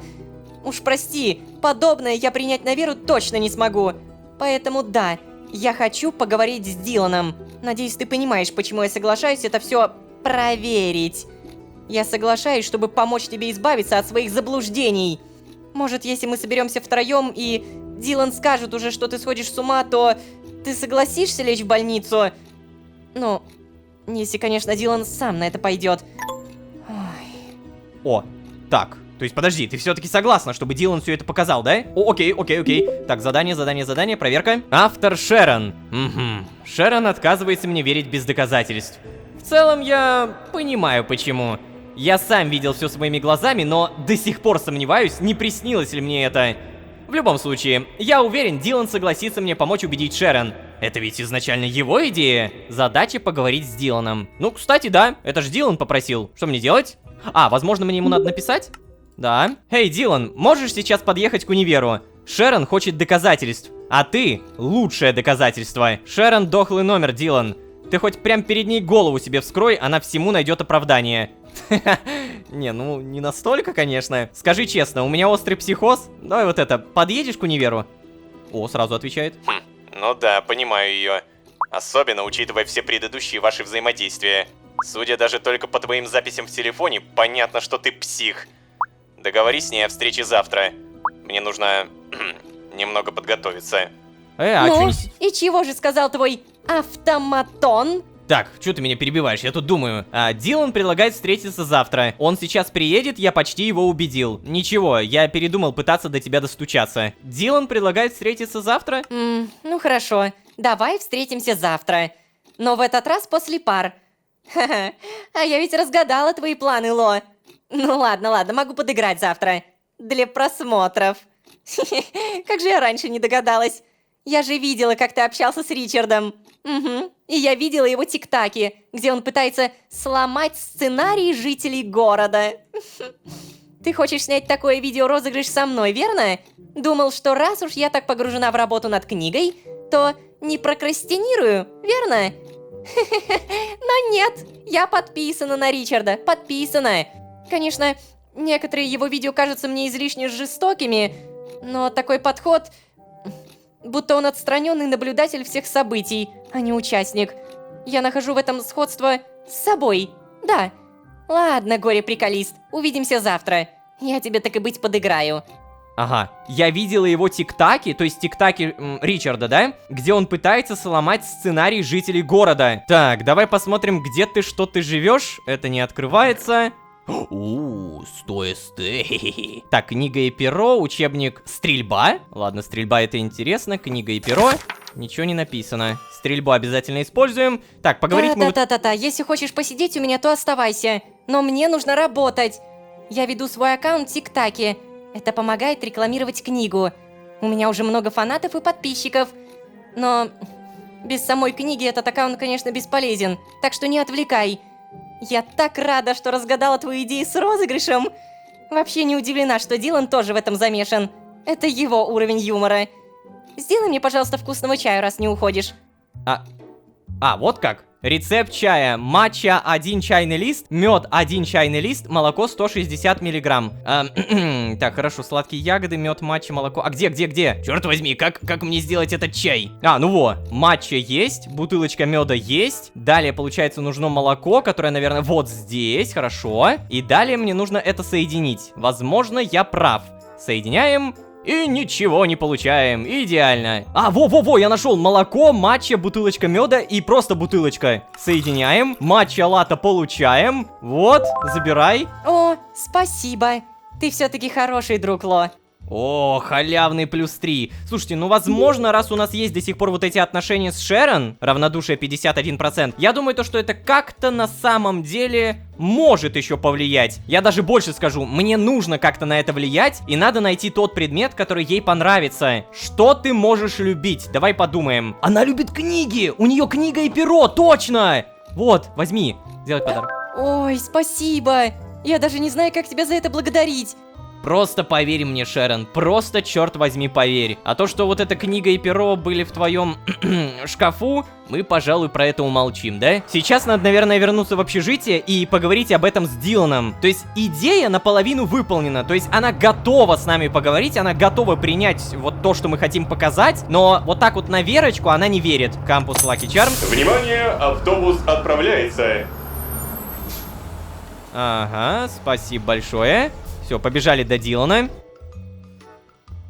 Привет, чет. Так, а вот это уже интересно. А Дилана нету. Погоди, а как мы поговорим? О, ложка?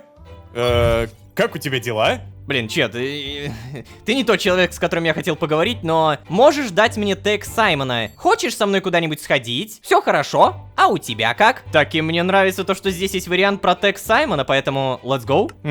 Опять ты. Ну и зачем тебе он? Хотя знаешь что? Могу. Уверен, ему это не понравится. Но что он мне сделает? Он же больше не управляющий. Его тег SS Пистрис. Он это заслужил. Ага. Подожди. Что? У меня просто сейчас, подождите, разрыв шаблона. Мы продолжение сюжета получили оттуда, откуда даже не ждали продолжения сюжета. SS Пистрис. Ну? Может быть, без собачки нужно водить? SS Пистрис. Давай уже, черт возьми. Во-во-во. Да, Саймон появился. Фу. Ничего себе. Привет, это Ложка. можем встретиться? Блин, он не сразу ответит, да? Если он вообще хотя бы ответит. Так, здесь у нас задание все еще не сдано. Погоди, а что за задание с картинами? Такое ощущение, что я что-то не выполнил, да? А задания уже нет. Как говорится, обидно, досадно, но ладно. С Диланом я также все еще не могу поговорить, потому что его буквально нет. Карл тоже все еще не появился. И Саймон Солус! Ой-ой-ой-ой, да ладно, он мне все-таки написал. Печатает. Лололошка, да уж я знаю, что это ты. И кто все же дал тебе мой тег? Много времени тебе понадобилось на это, много. Так и быть, я постараюсь найти для тебя окно в моем расписании. Уф, какой ЧСВшный ответ. Ну, это Саймон Солу, знаете ли. Он всегда, как будто бы при разговоре с кем-то, ставит собеседника ниже, чем он сам. Так, короче, сейчас ждем Дилана, и пока мы ждем Дилана, надо бы покачаться, потому что опыта надо каждый раз все больше и больше, а занимаюсь прокачкой все меньше и меньше. Не дело. Пора восстанавливаться.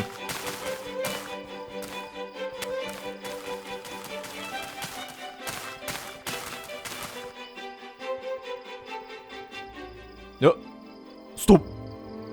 Саймон Солус! Идет! О-хо-хо, совсем не слегка. Здравствуйте. О, Лололошка, вот и он. Ха-ха-ха. Что, хочешь пожаловаться мне на нового управляющего? Да не то чтобы... Вообще у меня немного другие цели. Я узнал про автоматонов. И зачем же ты тогда искал меня? Неужели ты уже узнал секрет этого острова? Как же так? Ой-ой-ой. Я польщен, что ты решил похвастаться об этом мне.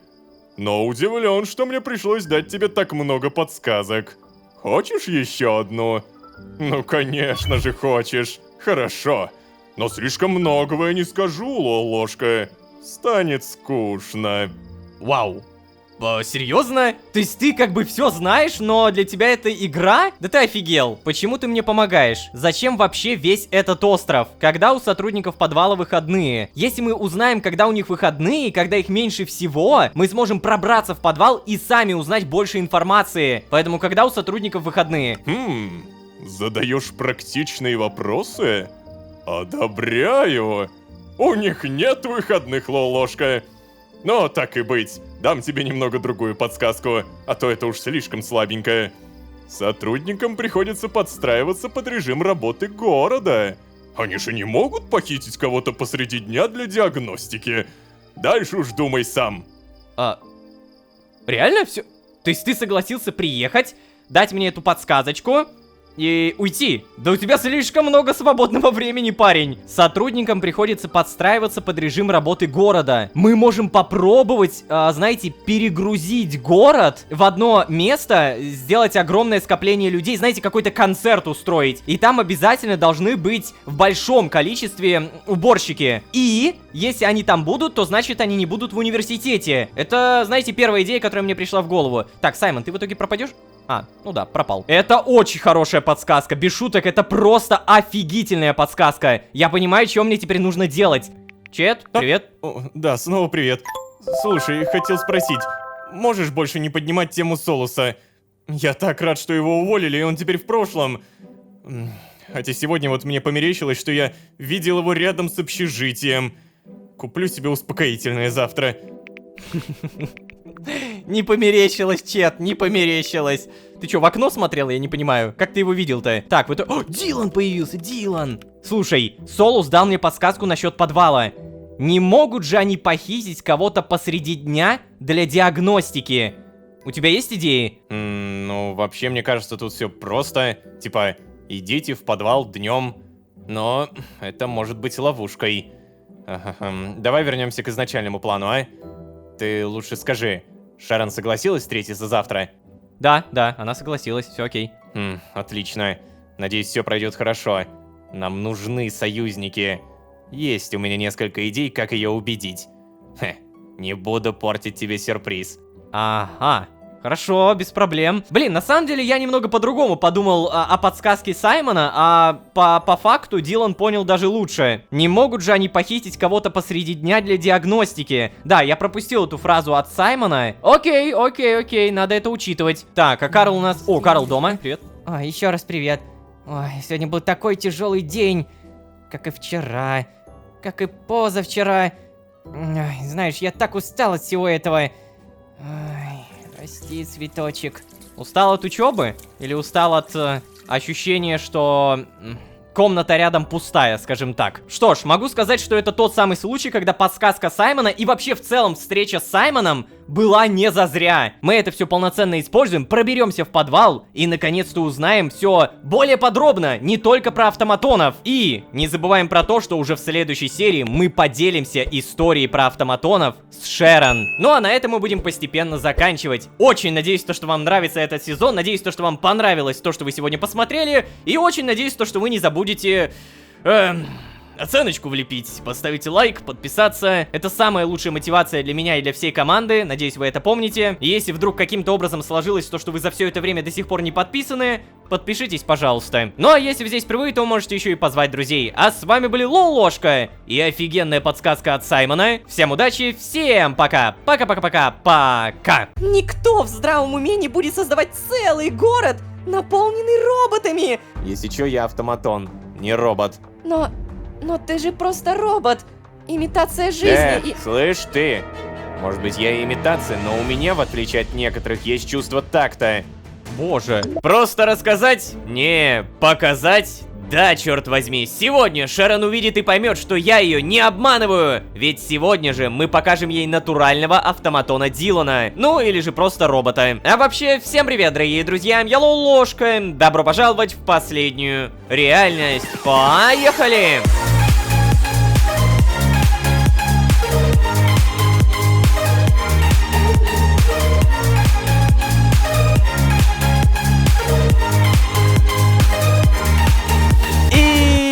Снова всем привет, дорогие друзья, я Ложка. Добро пожаловать в последнюю реальность, сезон, в котором мы и покажем, и расскажем. Честно-честно. На самом деле, давно понятно, если я вновь хочу стать полноценным мироходцем и вернуть силу телепортации, и уж тем более, если я хочу вернуться в свою родную вселенную, то мне нужно понять, а откуда ноги растут. Университет — это явное место силы. Это не только пристанище уборщиков, подвал с автоматонами, роботами, учеными, но еще и та самая черная дымка. Я уверен, что она как-то влияет на мой орган перемещения. Короче, я намекаю на то, что нам нужны союзники. И, пожалуйста, не очередные роботы. Шерон — это буквально единственный живой пример потенциального союзника. Если мы с Диланом дадим ей понять, что почти весь город населен автоматонами, то, может быть, она и согласится как-то помочь. План, конечно, так себе, возможно, даже не работающий, но с чего-то начинать явно нужно. Короче, да, сегодня мы покажем Дилана, а пока что давай проверим сообщение. Сообщение пусто. Напомню то, что у меня появился пейджер Саймона Солуса. Это круто, я считаю, это достижение. Так, далее проверим акции.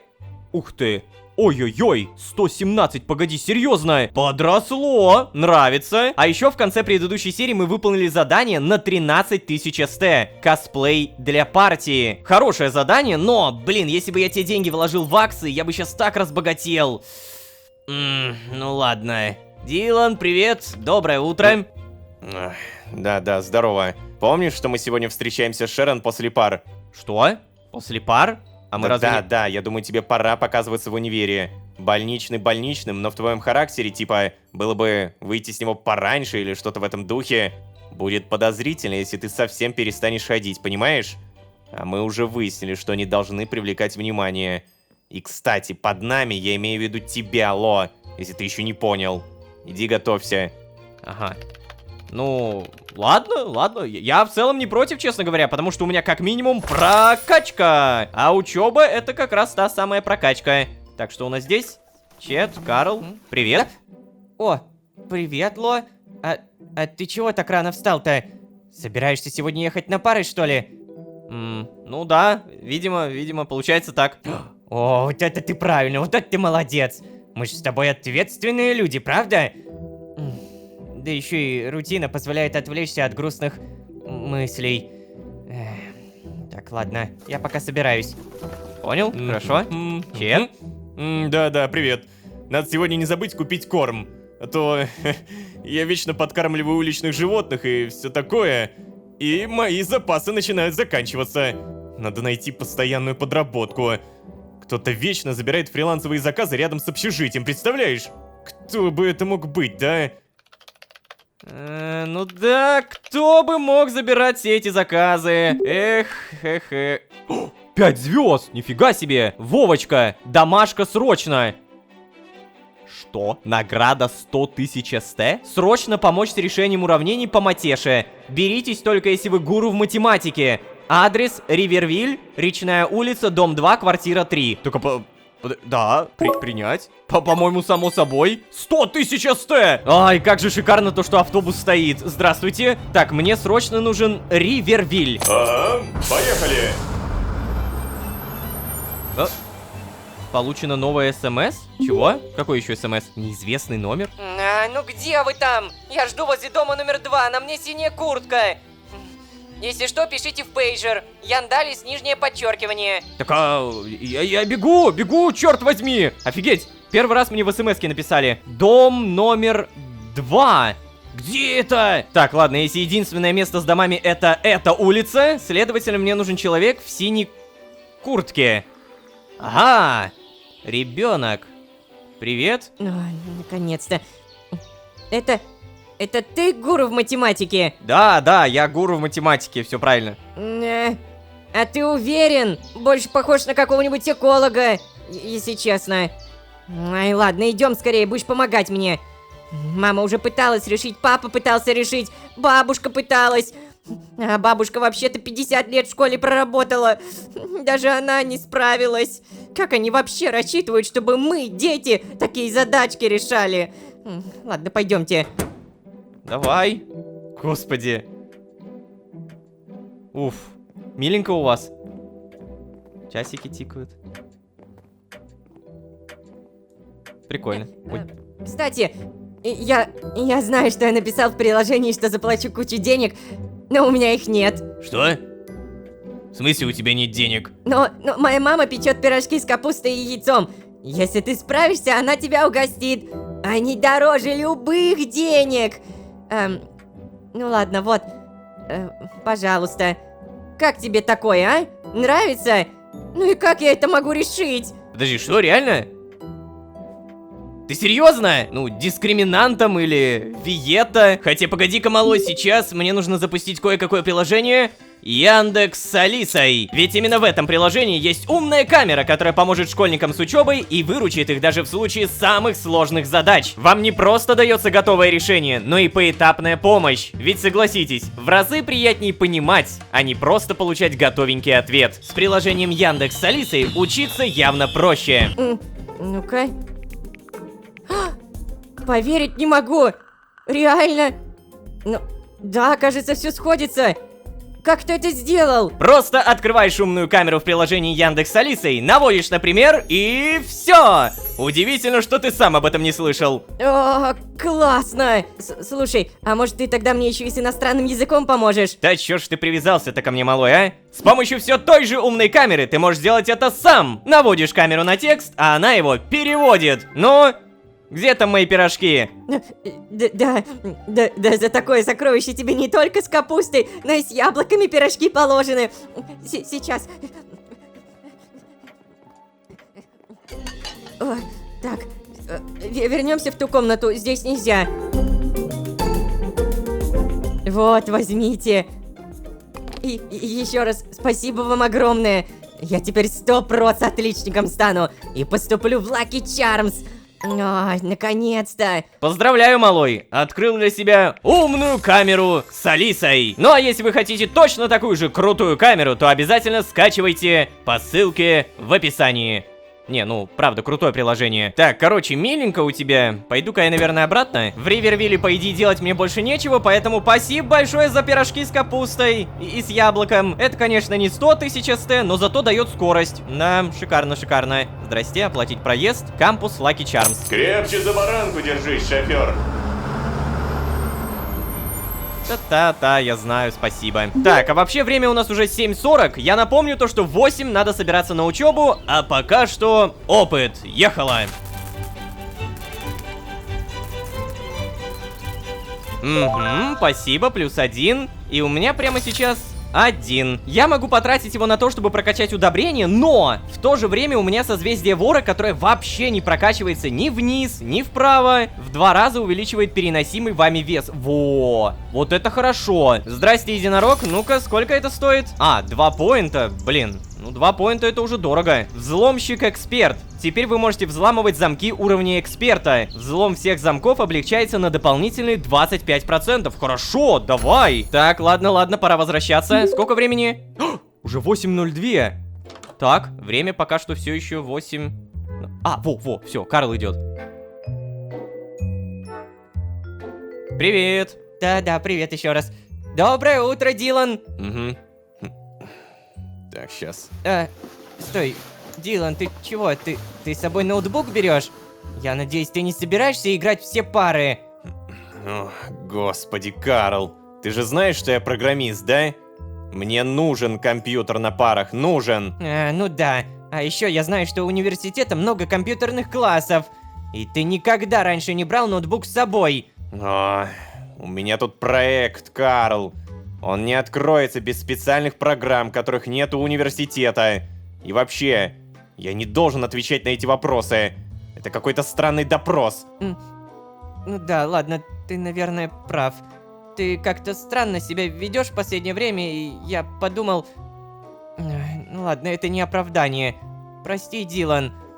Я не должен был так наседать. Прости. А ты хорош, Дилан, хорош. Только зачем тебе ноутбук в итоге? Реально, там же не проект. Ну ладно, может быть, потом узнаем. Так, ну ладно, ребят, все, пойдемте. Угу, такс. Так, погоди, стоп. А Лолошка тоже идет, что ли? Я думал, он на больничном. Ну, он сам вызвался пойти. Да ты что, серьезно, что ли? Ло, ты мог прогулять, но все равно пошел? Ну да. А что в этом странного? Господи. Фу, вот это ответственность. Тебя что, Карл покусал, что ли? Эй, Чет. Да ладно, Карл, просто шучу. Пойдем уже. Карла просто все постоянно пинают шутками. Так. В итоге мы сейчас поедем, на всякий случай проверим инвентарь, выкинем всякое ненужное, мне вот это явно не пригодится. Все, поехали, оплатить, университет. Внимание, автобус отправляется. Супер. Уф, как много студентов. Вот это мы вовремя. 9:31. Сегодня немножко поздновато приехали, но, видимо, в этот момент приезжают абсолютно все. Здравствуйте. Да, я должен научиться играть на гитаре. Девушкам нравятся музыканты. Брэндону бы понравилась такая логика. Так, может быть, еще с кем-то? Здрасте. Привет. Нет. Ай, поверить не могу, меня отчислили. Я думала, что платников не отчисляют. Что же мне теперь делать? Снимать штаны и бегать. Как-то раз я уже давал такую тактику, вроде бы беспроигрышная. Приветствую. Здрасте. Ты знал, что цианобактерии способны к фиксации атмосферного азота? Прости, Карл, я не заметил, что это ты. Пока. Да? Ой, испугал. Прикинь, кто-то ограбил моего однокурсника. Прямо здесь, в универе. О, ну тут чувак не повезло реально твоему напарнику-однокурснику. Каждый, кто говорит про грабеж, это, конечно, только посочувствовать можно. Средь бела дня... Моя домашняя змея сбежала из террариума. Родители сказали, что выгонят меня из дома вместе с ней. Но она ж такая милашка. Как можно ее бояться? Пон. Ладно, не будем отвлекаться на всех этих студентов. Давай просто сюда. Опа. Ты. А ты уверен, что тебе уже можно учиться? Больница прислала твою справку. Ты, если что, все еще освобожден от занятий. Ну ладно, неважно. Если пришел, значит будешь учиться. Все промежуточные тебе уже проставили. Никаких пересдач нет. Твоих посещений было достаточно для положительных оценок. На этом все. О, серьезно. Недаром посещал, слушайте. Так, а что у нас Ричарда? Ричард. Стой. Эй, привет. О, рад, что ты в порядке, парень. Я слышал о том, что ты попал в аварию. Но выглядишь целым. А ты у нас... Эй, Рен, отстань от него, а? Никто не хочет тебя слушать. Некоторые из них такие назойливые, да? Ты... Ой. Ладно, я, наверное, пойду. Да, некоторые умеют раздражать. Ты, кстати, это... Как? Я хотел прийти к тебе в больницу, но... Блин, родители меня не пустили. Не понимаю, почему. Я нашел Солуса и узнал, что ты в порядке. Но все равно, хотел убедиться же. Я слышал, что у тебя были ужасные травмы. Но... Ты погляди на себя. Выглядишь целым. Ты не подумай, что я жалуюсь и все такое. Я действительно рад. Я бы реально не пережил, если мне пришлось учиться только с этими. Эй, ты! А может быть тебе лучше заткнуться и сесть на место? У нас сейчас пара начнется. Бла-бла-бла, пара. Ну чё, давай сядем вдвоем. Теперь я понимаю, о чем ты, Ричард. То есть, получается, они все автоматоны, и ты это понимаешь? Ты это знаешь или понимаешь? Ох, ну, наконец-то пара закончилась. Ты-то, кстати, и не сказал, как себя чувствуешь. Да нормально. Мне очень плохо. У меня небольшие проблемы со здоровьем, но они не мешают мне учиться. Я сейчас здоров. Спасибо, что спросил. Ну, в общем и целом, наверное, со мной все нормально. Спасибо, что спросил. Я так и думал. Все так беспокоились из-за смерти того парня, но не за тебя. Кому он вообще нужен, да? Из вас двоих только ты настоящий человек. Откуда им это знать? Ты, кстати, как? Свободен сегодня? Слушай, у меня вообще Шерон и Дилан, поэтому сорян, нет. У меня уже есть планы. Да? Нет? Блин, ну ладно. Опять не свободен. Давай тогда, пока. Все?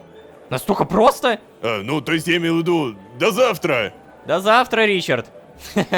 Ну вот так уже лучше. А то я уж думал, что он даже пока не скажет. Так, по итогу напоминаю, после пар мне нужно встретиться с Шерон и с Диланом. А сколько времени сейчас проверка? 14:55. Не, ну в целом мне, наверное, Дилану написать надо. А, он печатает. Эй, Ло, если что, я жду около фонтана. Вы с Шерон где договорились встретиться?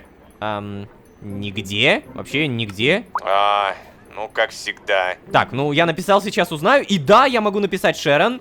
Привет, где встретимся? У тебя уже закончились пары? О, привет, Ло. Да, уже закончились. Может быть, ко мне пойдем? Я просто стесняюсь снимать этот розыгрыш на улице. Розыгрыш? Она же думает то, что мы разыграть ее хотим. Господи, Шерон. Я уже и забыл про это. Мы сейчас подойдем. Может, лучше поедем в какое-то другое место? На чердак общежития, например. Так, а погоди, если ты еще не дома, давай где-то встретимся, не? Ну, мне кажется, ее дом это самое норм место, поэтому go туда. Хорошо, жду у себя. Так, в итоге мне нужен Дилан, который ждет у фонтана. Если верить самому Дилану. Здорово. Один тут сидишь. Наконец-то. А ты не торопился. Ладно, куда идем? Шерон сейчас подойдет к нам. Пойдем вместе. В общежитие, к Шерон домой. Ну давай, веди меня. Я же не знаю, где она живет. Справедливо. Так, ну это недалеко. О, как хорошо, что Эй, телепортировали. Вот это Привет. радует. Ло, и тебе привет. Ну что? Посмотрим на ваше доказательство. Слушай, а ты всегда оставляешь дверь открытой? Ну нет, конечно. Но я знала, что вы придете, поэтому открыла. Кстати, я Шерон. Приятно наконец познакомиться. Угу, Дилан. И, кстати, скоро ты перестанешь быть такой веселой. Да. Я постараюсь быть лучшей актрисой на свете. Да уж, тяжелый случай. Слушай, Шерон, тебе лучше сесть. Ага. Так. О, вот зачем ноутбук. Господи, чё ж я не догадался-то? Ну и что? Это надолго? Где камера? Не-не-не, ща, я уже почти закончил. Так. Стоп, что происходит? Что? О, боже. Эй! Но... Да здесь же... Это... Ну давай, нажми кнопку, нажми. Так.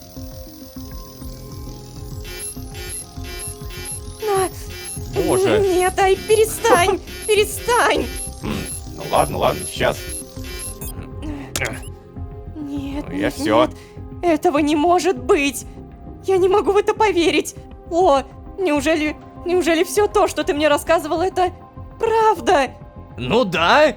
Черт возьми, ну да! Нет, этого не может быть, это какой-то бред! Я же видела, как Эндрю спит. как он ест, как ему холодно, и... Неужели все это программа может имитировать? Особенно еду. Куда еда потом девается? С удовольствием продемонстрирую. Где у тебя здесь туалет? Нет, стой. Не надо. Это отвратительно. Ну, что естественно, то не безобразно. Вдобавок, мое тело мало чем отличается от твоего в плане ощущений и метаболизма. Но ты же просто робот. Имитация жизни и... Слышь ты, может быть я и имитация, но у меня, в отличие от некоторых, есть чувство такта. И другие чувства. Вообще, знаешь, осознание того, что я не человек, должно было типа сломать меня. И сломало. Но очень быстро отпустило, будто бы... Ай, ладно, неважно. Вернусь к этому позже. Это вас не касается. Дилан, прости, я просто... Да, давай вернемся к насущному. Ну нет же, я просто все равно не понимаю. Это же не имеет никакого смысла. Это... Никто в здравом уме не будет создавать целый город, наполненный роботами. Это дорого, это... Да это же абсолютно бессмысленно. Если чё, я автоматон, не робот. О, ну да, очень полезный комментарий. В этом городе живут не только автоматоны. Ну а кто же еще... Стоп. Мироходцы. Мироходцы. Угу, мироходцы. Нет, только не это. Ну конечно. Этот мир был слишком хорош, чтобы быть правдой. Идеальные друзья. Издательство, которое согласилось работать со мной так легко. Черт. Вот о чем были те записки, которые мы нашли. Про строительство этого города. Подожди, чего? Какие еще записки? Зачем все это? Зачем? Эй, Шерон, ну вообще-то мы это и пытаемся выяснить. Нам тоже больше ничего не известно. Я даже не могу сбежать, потому что вспышка не работает. Но вот погоди-ка. Вообще-то именно это я и планировал. Побег. Это же по идее у нас типа остров, верно? Угу. А значит за его пределами настоящий мир. Верно? Ну да. Ну, вот то-то оно и означает, что мы должны выбраться в этот настоящий мир. Но подожди, если все это правда, они же следят за нами. Да, так и есть. Поэтому мы должны притвориться, что ничего не знаем. Ты понимаешь, о чем я? О чем ты? Шерон, надо вести себя натурально, будто мы ничего не знаем. Нельзя привлекать к нам внимание. Мы должны, наоборот, усыпить их бдительность. Так, хорошо, ладно.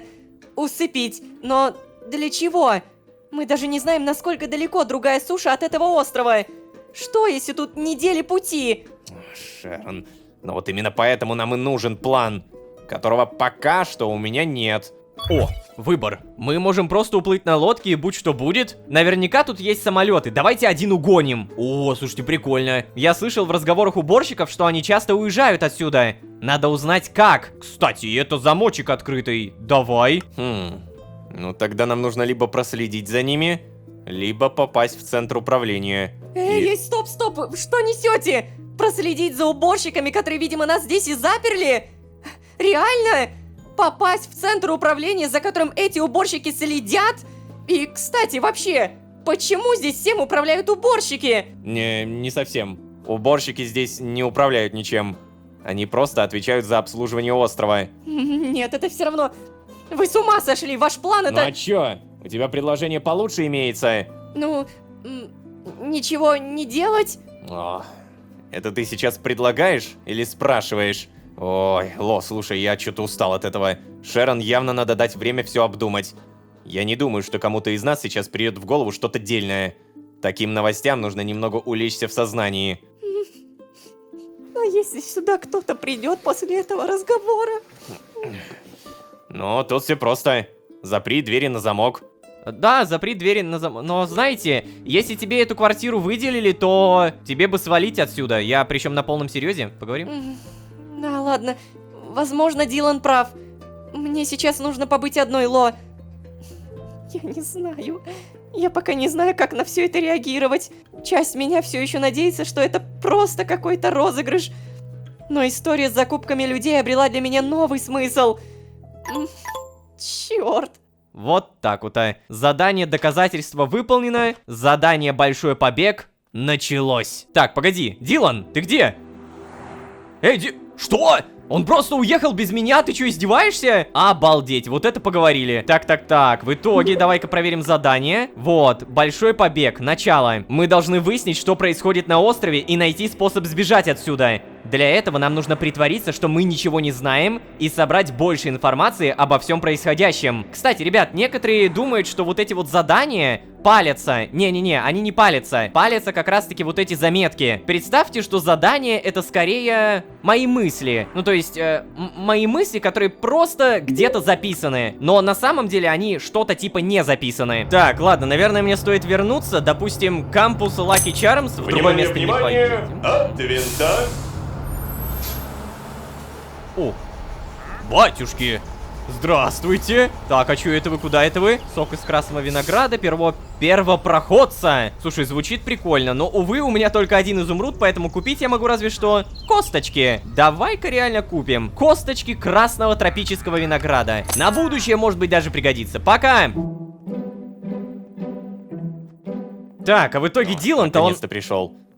Здесь. Шерон упомянула записки. И я вспомнил, про что она. Вы же нашли какие-то записки в заброшенном здании, помнишь? Я бы хотел посмотреть на них. Ого! Пипец ты, конечно, вспомнил, погоди. Как же хорошо, что они у меня действительно есть. Получается, это производственная травма. Мне нужно дать эту записку. Забирай. Ага, взялась. Далее, мне нужно дать не Карла, точно не Карла, это не надо. Далее. Во! И для чего мы всем этим занимаемся? Неужели гуманно? Вот, кстати, спустя время эти записки смотрятся и читаются более осмысленно, когда ты понимаешь, о чем речь. Так, вот это. Я так соскучился по цивилизации, интернету, компу, нормальной еде. Жрать консервы уже невозможно. Может, поохотиться на кого-то в этих лесах, как делали наши предки? Да, то есть, получается, этого города и всего вот этого проекта не было. Офигеть! Вот, забирай. Может, сейчас скажешь что-нибудь. Угу. Так, кажется, Шерон была права. Я думаю, что это и правда про строительство города. Но бумага, она не кажется слишком старой. Видимо, этот город был построен не так давно. Лет 20 назад? Но это не точно. Я не эксперт. 20? Ну да. Ладно, я пойду подумаю над этим.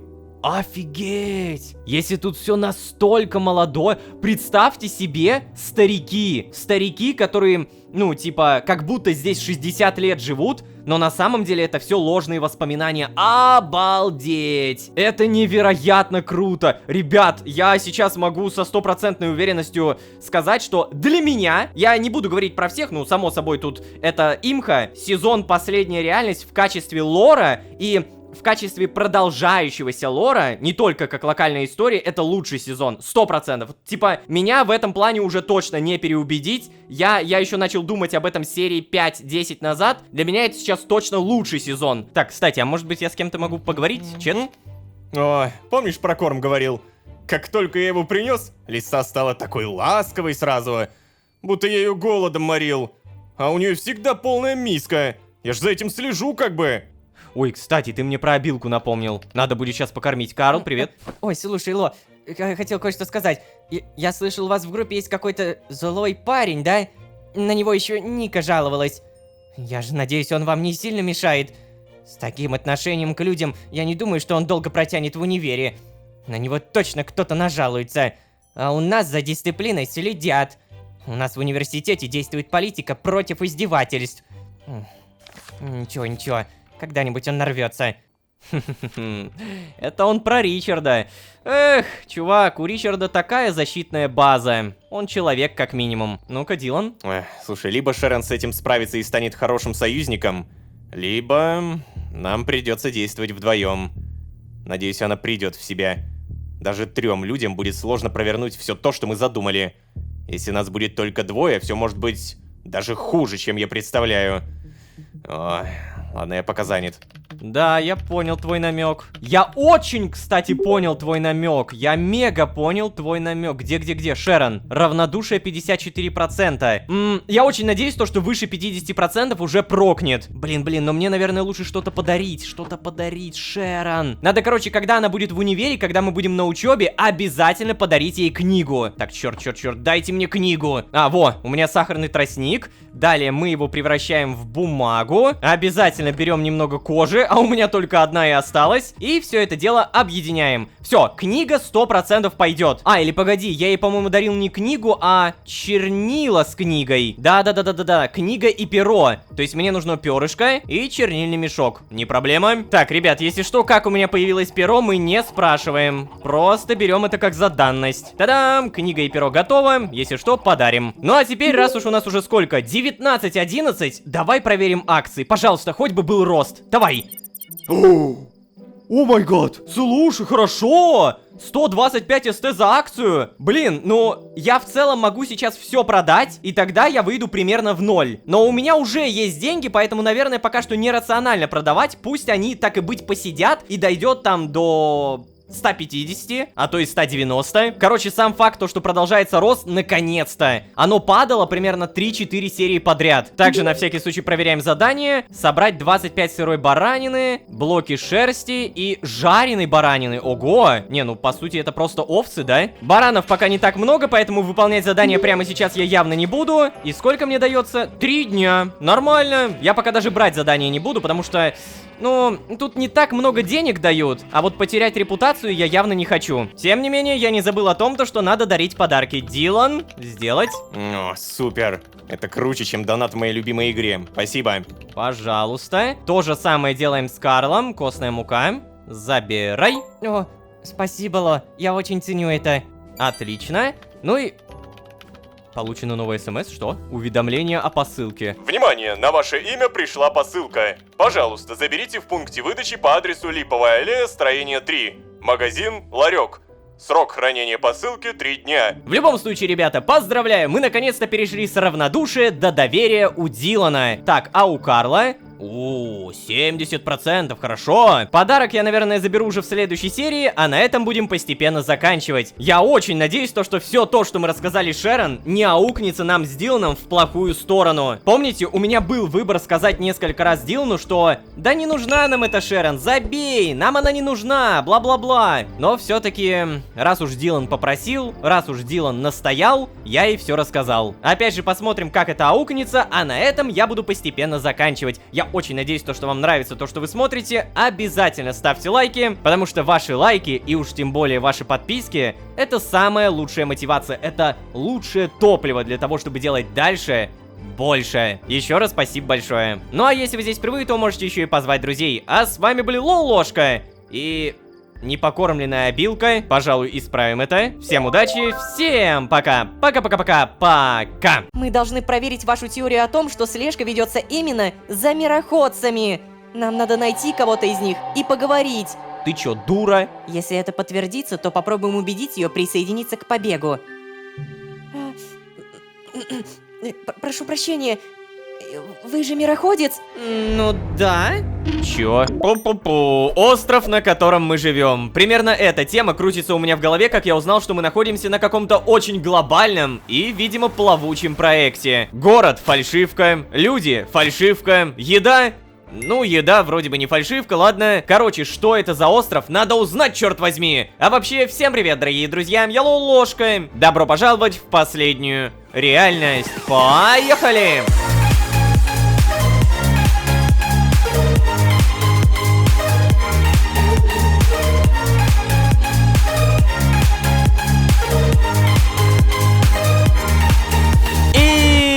Снова всем привет, дорогие друзья, я Лолошка. Добро пожаловать в последнюю реальность, сезон, в котором мы слишком любопытный мироходец. И это правда. Ведь как только мы узнали, что весь город, где мы находимся, одна большая фальшивка, так сразу захотели узнать еще больше. Нам мало информации. Как говорится, любопытство не предел. Но вообще, что мы имеем? Первое, находимся на острове. Второе, большая часть населения автоматоны. И, наконец, третье, самое важное, если верить догадкам, весь проект проект создан для какой-то работы с мироходцами. А я мироходец, черт возьми.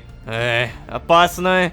Но пока вроде бы живу. Это тот редкий случай, когда, наконец, получив тонну ответов, тебе нужна еще тонна ответов, иначе ничего не понятно. Так, ладно, да будет каждому известно, всему свое время. Мы еще получим эту тонну ответов, а вот зарядить телефон надо прямо сейчас. Ну-ка, 99%, шикарно. Кто-нибудь писал? Никто не писал, классика. Так, самое интересное приложение это, конечно, акции. 118, да? Ну... 118 мало, давай 130. Текущий баланс 17 тысяч, и по автоплатежам у меня общежитие через один день 2500. Ладно, это вроде бы не проблема. Эй, Дилан, доброе утро. Да, здорово. Слушай, надо будет Шерон написать, договориться с ней о встрече. Надеюсь, после всей этой информации она быстро адаптируется и придет в себя. Иначе наш побег может сильно затянуться. Шерон тогда очень остро на все отреагировала. Что, если она нас выдаст? Или вообще сдаст? Черт, надо было подумать. Да. Так, погоди, ты сказал слово «побег»? Это теперь так называется? О, ладно. Мы планируем побег с этого острова. Эй, всем остальным тоже привет. Карл? Ой, да, привет, Ло. Слушай, я вот тут думаю, надо, наверное, фитолампы установить. Иначе мои цветочки погибнут без света. Так уже было в прошлом году. Или лучше привезти цветы в университет? Вдруг лампы будут мешать Чеду? Ой, надо думать. Так давай у Чеда спросим, в чем проблема? Чед, привет. Да, Ло, слушай, привет. Нашел тут несколько вариантов подработки. Сегодня вот пойду на собеседование. Надеюсь, меня возьмут. Главное, чтобы график не пересекался с университетом. Ой, как же это сложно искать работу. Да, это правда. Не, ну вообще, на самом деле, ты можешь взять какие-то сложные задания ФФ, которые я не беру. Например, вот, все для стекла. Требуется 60 стекла, стеклоплавильная печь и... что? 5 глубинно-сланцевых печей? Это вообще что такое? Делается при помощи костра, железа и глубинного сланца, обалдеть! Прикольно. Но делать я этого точно не буду. Так, короче, мне Дилан сказал то, что можно написать Шерон. И я действительно могу ей написать. Так, привет, встретимся сегодня. Как ты себя чувствуешь? Ты готова к разговору? Привет, Ло. Да, готова. На самом деле, я тоже хочу кое-что с вами обсудить. Встретимся сегодня после пар. У меня дома.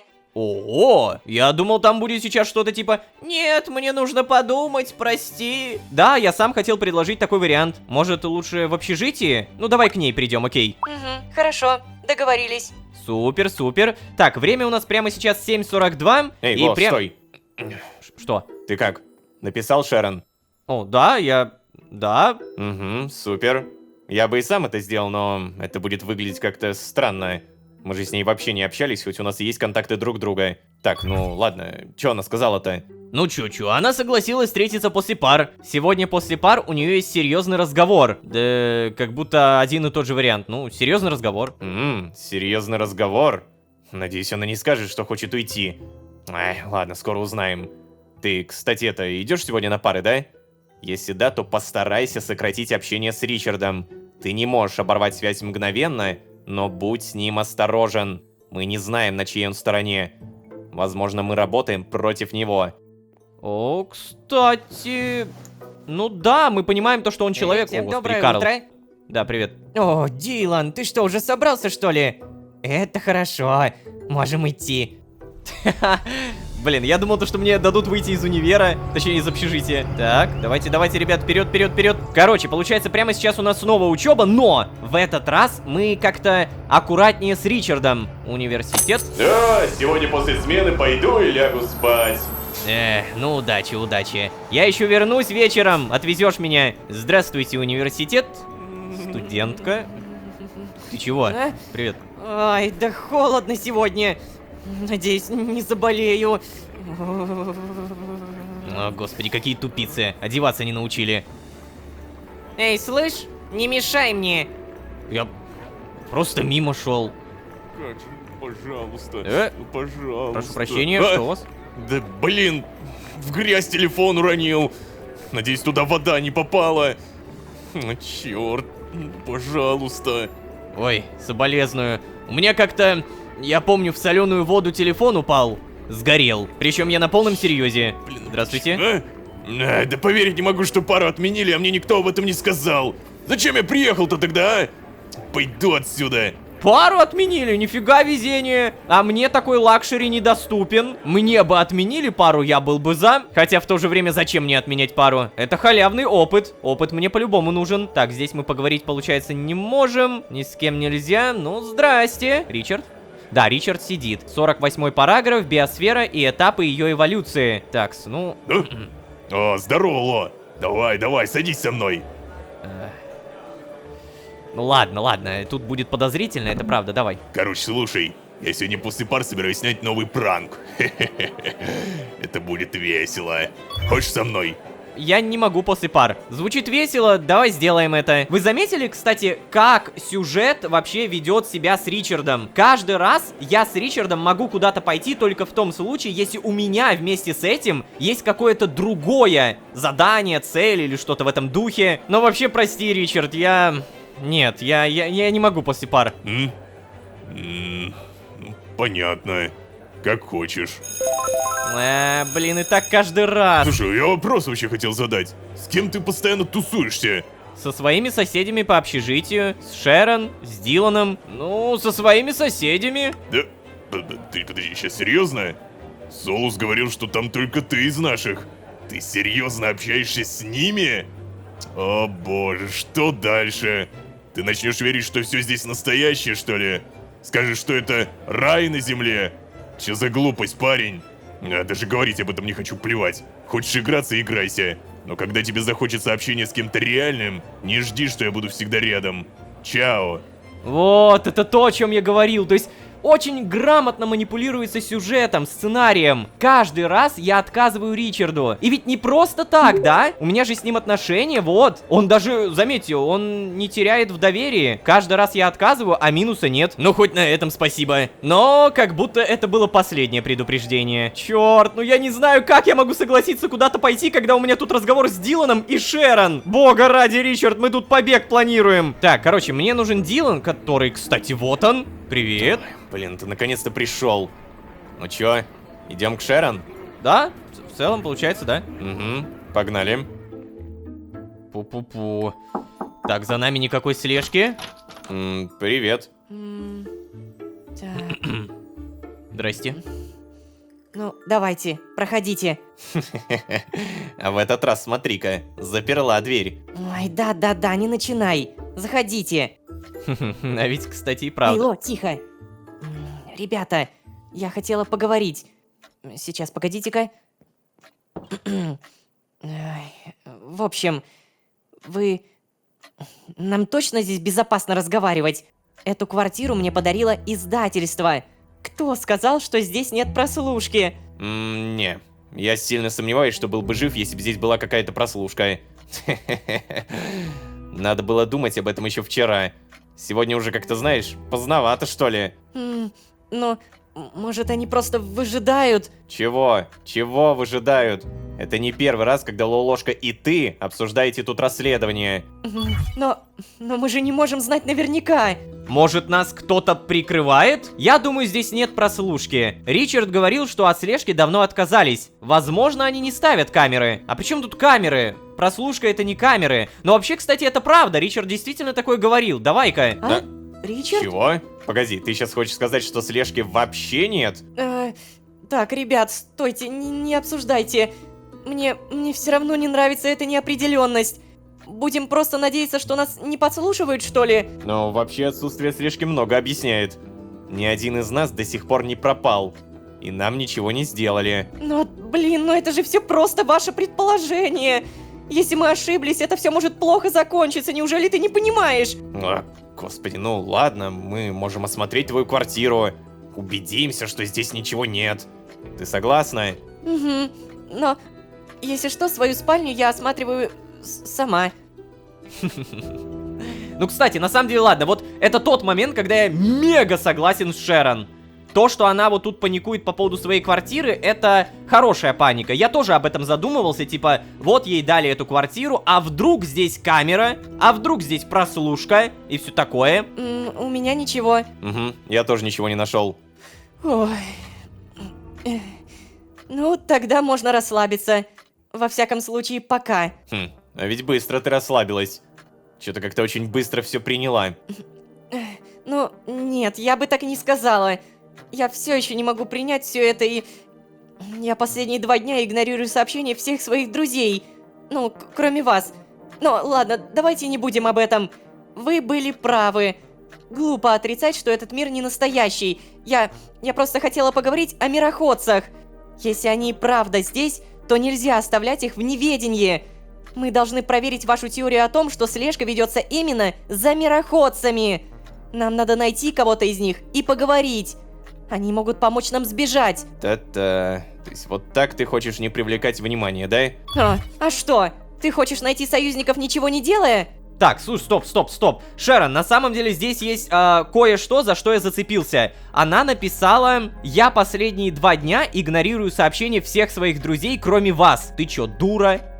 Ты реально дура? Надо наоборот не палиться, типа вести себя как ни в чем не бывало. О господи. Так, ладно, что у меня тут? Я согласен с Шерон, мы не можем бросить тут остальных мироходцев. Я согласен с Диланом, мы не можем привлекать внимание. Блин, ну ладно, если выбирать из этих 2, то я, конечно, выберу мироходцев, потому что это как минимум интереснее. Короче, я согласен, окей, я согласен с Шерон.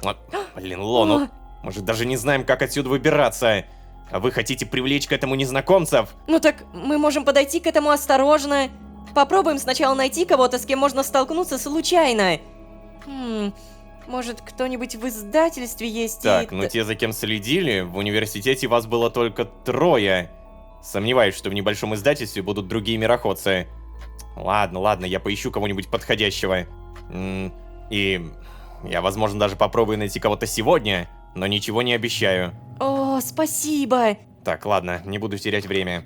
Погоди, стоп, что? О, спасибо. Спасибо, я рада, что ты поддержал меня. Да. Стоп, подожди. В университете вас было только 3. Типа, те, за кем следили, верно? 3-й человек это был Ричард. Так Ричард в итоге мироходец или нет? Я не понимаю. Просто если да, то он очень круто не палится, потому что я буквально использовал слово мироходец с ним в диалоге, когда мы были в торговом центре. Он тогда еще такой, типа, что, чего, мироходец, ничего не понимаю, бла-бла-бла. Так что у меня сейчас есть 2 варианта. Первое, в этом списке большинство людей мироходцы. И второе, в этом списке только мироходцы. Ладно, продолжай. Я тебя в итоге поддержал, верно? Я уверена, если тут и правда много мироходцев, это будет самый легкий побег. Ага, задание мироходца обновлено. Давай прочитаем. Мироходцы, автор Шерон. На этом острове заперты не только я с Шерон, но и другие люди. Скорее всего, они мироходцы. Вот, видите? Скорее всего, тут даже Лолошка не понимает. В итоге в этом списке мироходцы или большинство мироходцы. Эти люди ничего не знают об этом месте. Нельзя их так просто брать и бросать. Надо попытаться убедить мироходцев сбежать вместе с нами. Да, с этим я, согласен. Задача неизвестна, срок бессрочно. Поговорим? Да. Надо просто придумать, как убедить мироходцев сбежать. Нам что, придется доказывать им все? Ладно, я, наверное, слишком спешу. Да, они ведь могут даже не быть мироходцами. Ой, ладно, буду думать. Ага, вот все, вот эта вот неопределенность. Я за нее зацепился. Хочу ли я думать о том, что в этом списке только мироходцы? Да, определенно хочу. Но если это так, то получается Ричард тоже им является. То есть тогда можно будет сказать, что сам проект также курирует мироходцы.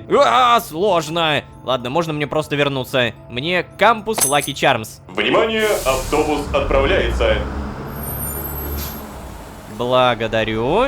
Так, по времени у нас 16:45. И хотел бы я проверить, у меня что-нибудь приходило? О, подарок. Карл, нифига себе, 70%. Ну-ка, на-ка, проверим. Эй, привет, Ло. Помнишь, я говорил, что ничего лучше прошлой мотыги ты не найдешь? Я ошибался. Твой Карл. Ну-ка. Алмазная мотыга на прочность 3. Это какая-то шутка. Серьезно, зачем мне мотыга? Алмазная мотыга на прочность 3. Это слишком сильно. Но, кстати, если без шуток, то прокачиваться действительно нужно. Поэтому берем эту новую офигенную мотыгу и в бой. Так у нее даже прочность не тратится, погоди. И зачем мне эта прочность 3? Зачем? Не, Карл, конечно, большое тебе спасибо, но ощущение, что та костная мука, которую я тебе дарю, она в 3000 раз полезнее.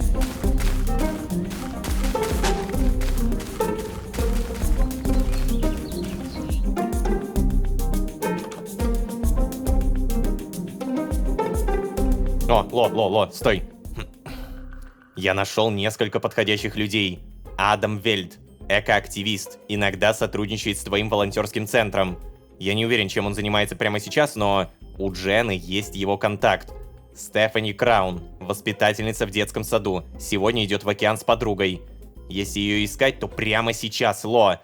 Можно случайно столкнуться с ней, ну, типа, в кафешке. Следующий, Джон Броумен, актер нашего театра. Он был на вечере импровизаций. Можно подойти к нему под предлогом автографа. Давай, выбирай. О, нифига! Я спрошу у Джены об Адаме Вельде. Такие имена, знаете, Адам, Стефан и Джон. Я бы выбрал Адама, если бы здесь было «мы с Шерон пойдем к Адаму». Вот я не хочу с Дженой связываться, потому что Джена, она автоматон, я напомню. Поэтому Шерон — это идеальный вариант. Да, пойдем к Стефани Краун. Ну ладно. Это зеленоглазая брюнетка, если что. Если верить ее переписке, придет в фиолетовой кофте. Сейчас. Она даже где-то отправляла свою фоточку. О, смотри. Как ой. Оу. Так, ладно, Стефани Краун. Хорошо, я запомнил. Угу. Они договорились пойти туда в 6. Я бы на твоем месте поторопился. Давай, Ло.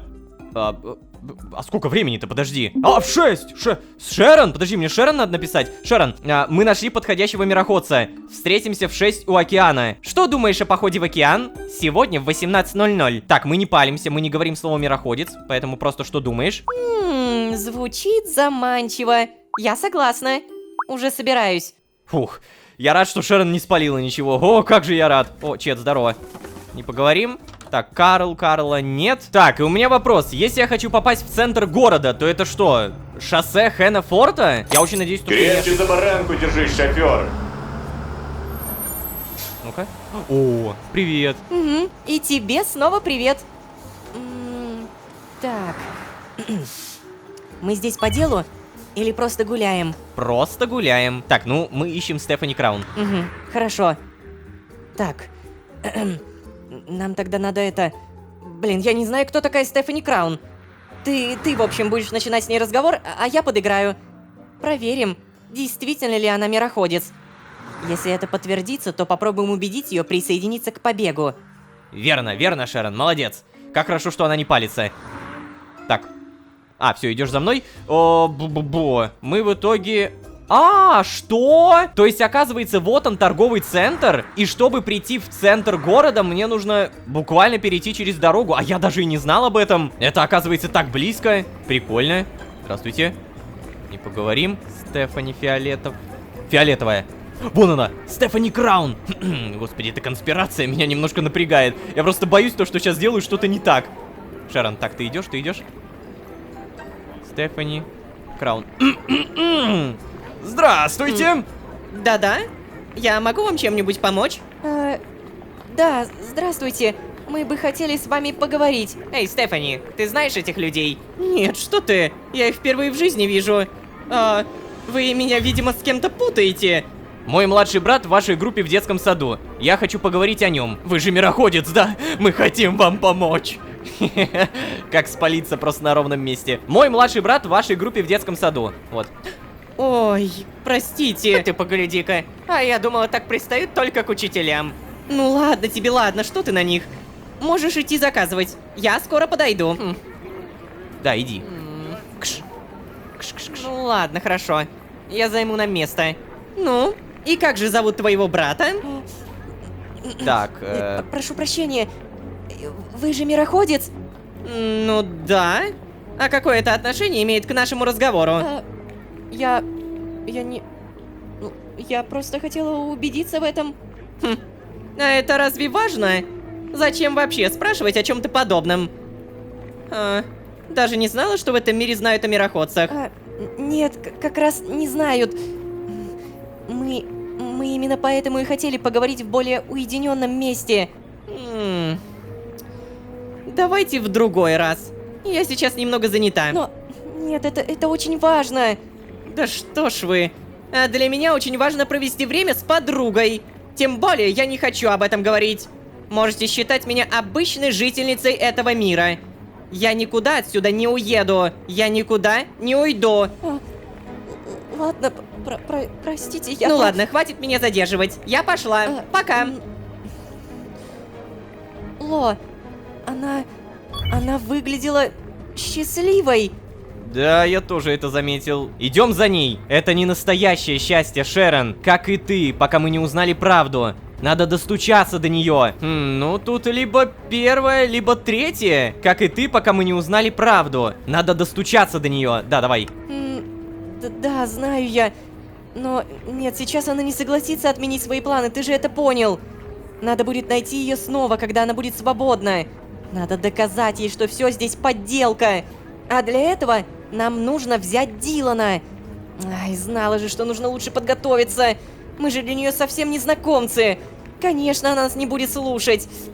Ладно, попробуй убедить Дилана помочь. Мы хотя бы подтвердили, что она мироходец. Это уже что-то. Ладно, пойду домой. Пока. Че, реально? Ну нет, конечно. Еще увидимся.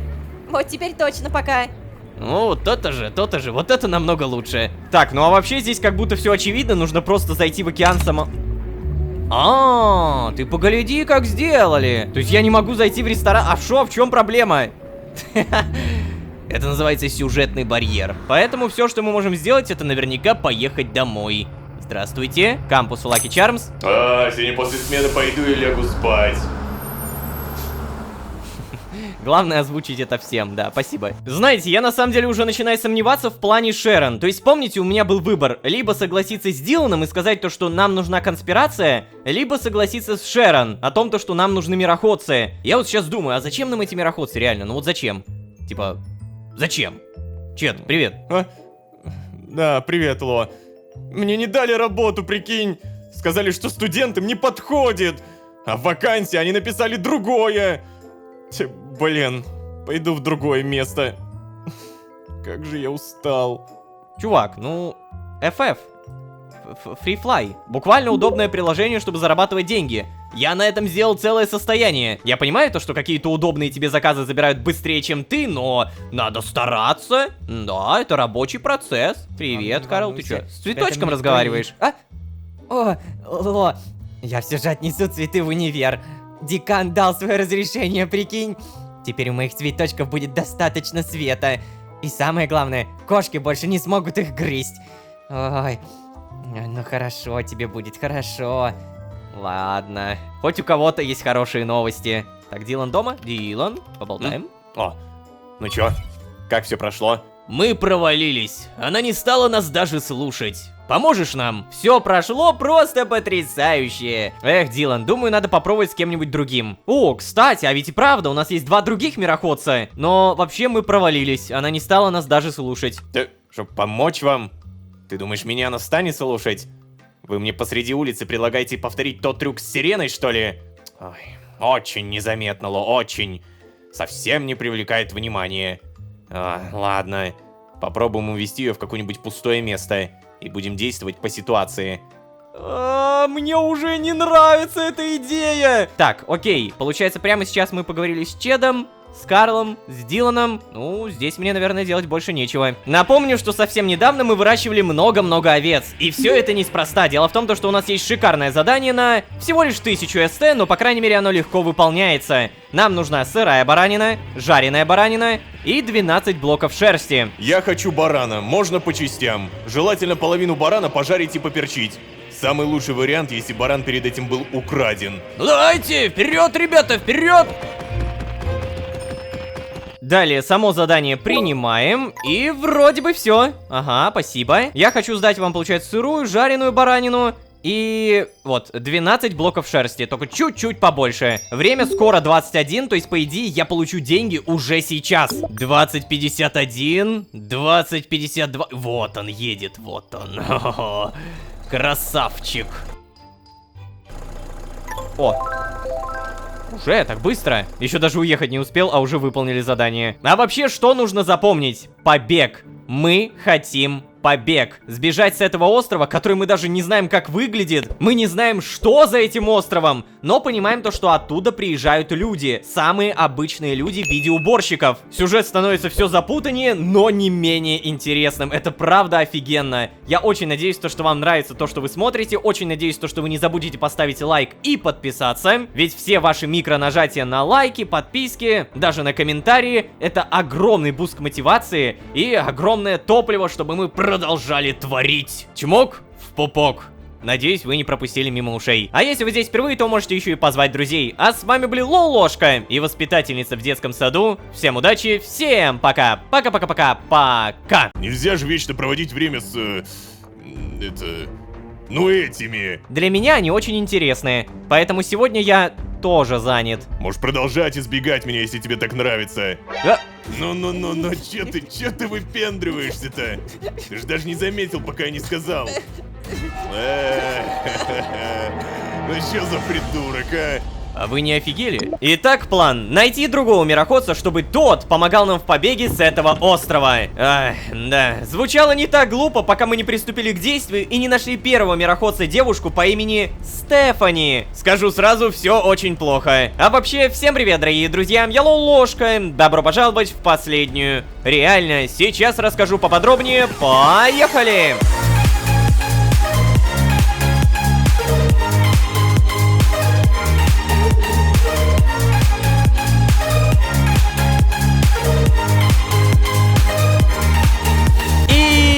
Снова всем привет, дорогие друзья, я Лолошка. Добро пожаловать в последнюю. Реально, сезон, в котором мы собираем банду, основываем банду, что-то банду. Короче, вы поняли. А вообще, да, вполне вероятно, что тот список людей, за которыми следят, это в большей степени или даже полностью список мироходцев. Почему я так думаю? Да потому что в предыдущей серии именно по этому списку была найдена некая Стефани, мироходец. Найдя эту Стефани, поговорив с этой Стефани и вспоминая, как мы разговаривали с Шерон, можно сделать один правильный вывод. Мироходцам здесь нравится. Они не хотят пытаться в чем-то разбираться, потому что, ну, опять же, им нравится. Тот, кто создал этот остров, действительно постарался, чтобы каждому носителю искры было комфортно. Но вопрос, зачем? Реально, зачем? Это же буквально золотая клетка. Вместе с этим райским местом сама сила искры куда-то пропадает, и выбраться отсюда тупо невозможно. Даже кое-что скажу. Помните, Шерон говорила, что кто-то охотится на мироходцев, и они куда-то пропадают. Мне кажется, истина куда ближе, ведь вот оно это самое место. Отсюда невозможно выбраться. Шерон, сама того не ведая, стала тем самым мироходцем, который исчез с радаров вселенной. И знаете, как я могу подтвердить эти слова? Надо попросить Стефани телепортироваться. Если не получится и у нее, то моя догадка верна примерно на 100%. Так, короче, какая бы на эту тему уверенность у меня не была, есть другая уверенность. Сегодня произойдет списание денег и... оно уже произошло. Минус 2500 СТ, списание общежития. Следующая чердак, 7 дней, 3500. Не, ну баланс у меня более чем шикарный, 16 тысяч, поэтому живем. Также заранее проверяем акции, 109 за штуку. Да уж, вот было бы хотя бы 120 всегда, минимум. Я был бы, правда, счастлив. А вообще, Дилан, доброе утро. Да-да, доброе. Слушай, сегодня после пар пойдем к Стефани в детский сад. У нее в 4 заканчивается смена. Лучше не приходить раньше, чтобы не светиться, запомни это. Встретимся в 3:30 у фонтана, как обычно. И это, Ло, напиши об этом Шерон. Она, скорее всего, тоже захочет присутствовать, но повторяюсь, я все равно считаю это не лучшей идеей. Что конкретно? Типа, то, что Шерон будет присутствовать? А что такого? Эй, Карл, Чет, доброе утро. Да, Ло, привет. Смотри-ка, а я уже начал переносить цветы. Ай, без них комната выглядит пустовато, да? Может, книгами заполнить? Ай, ладно, потом подумай об этом. Прямо сейчас самое главное позаботиться о растениях. Ага. Смотри-ка, ведь и правда. Осталась только опунция. Первый раз вижу такой пустой уголок у Карла. А ты чё, Чет, скажешь? Доброе. Да, привет, сейчас. Блин, Ло, у меня вчера такой тяжелый день был, ты не представляешь. Сегодня нет никакого желания ехать в этот универ. Хорошо, что у нас есть Карл, да? Его желание учиться хватит на всех. Да, Карл? Да, я занят. Ну, я, если честно, тоже.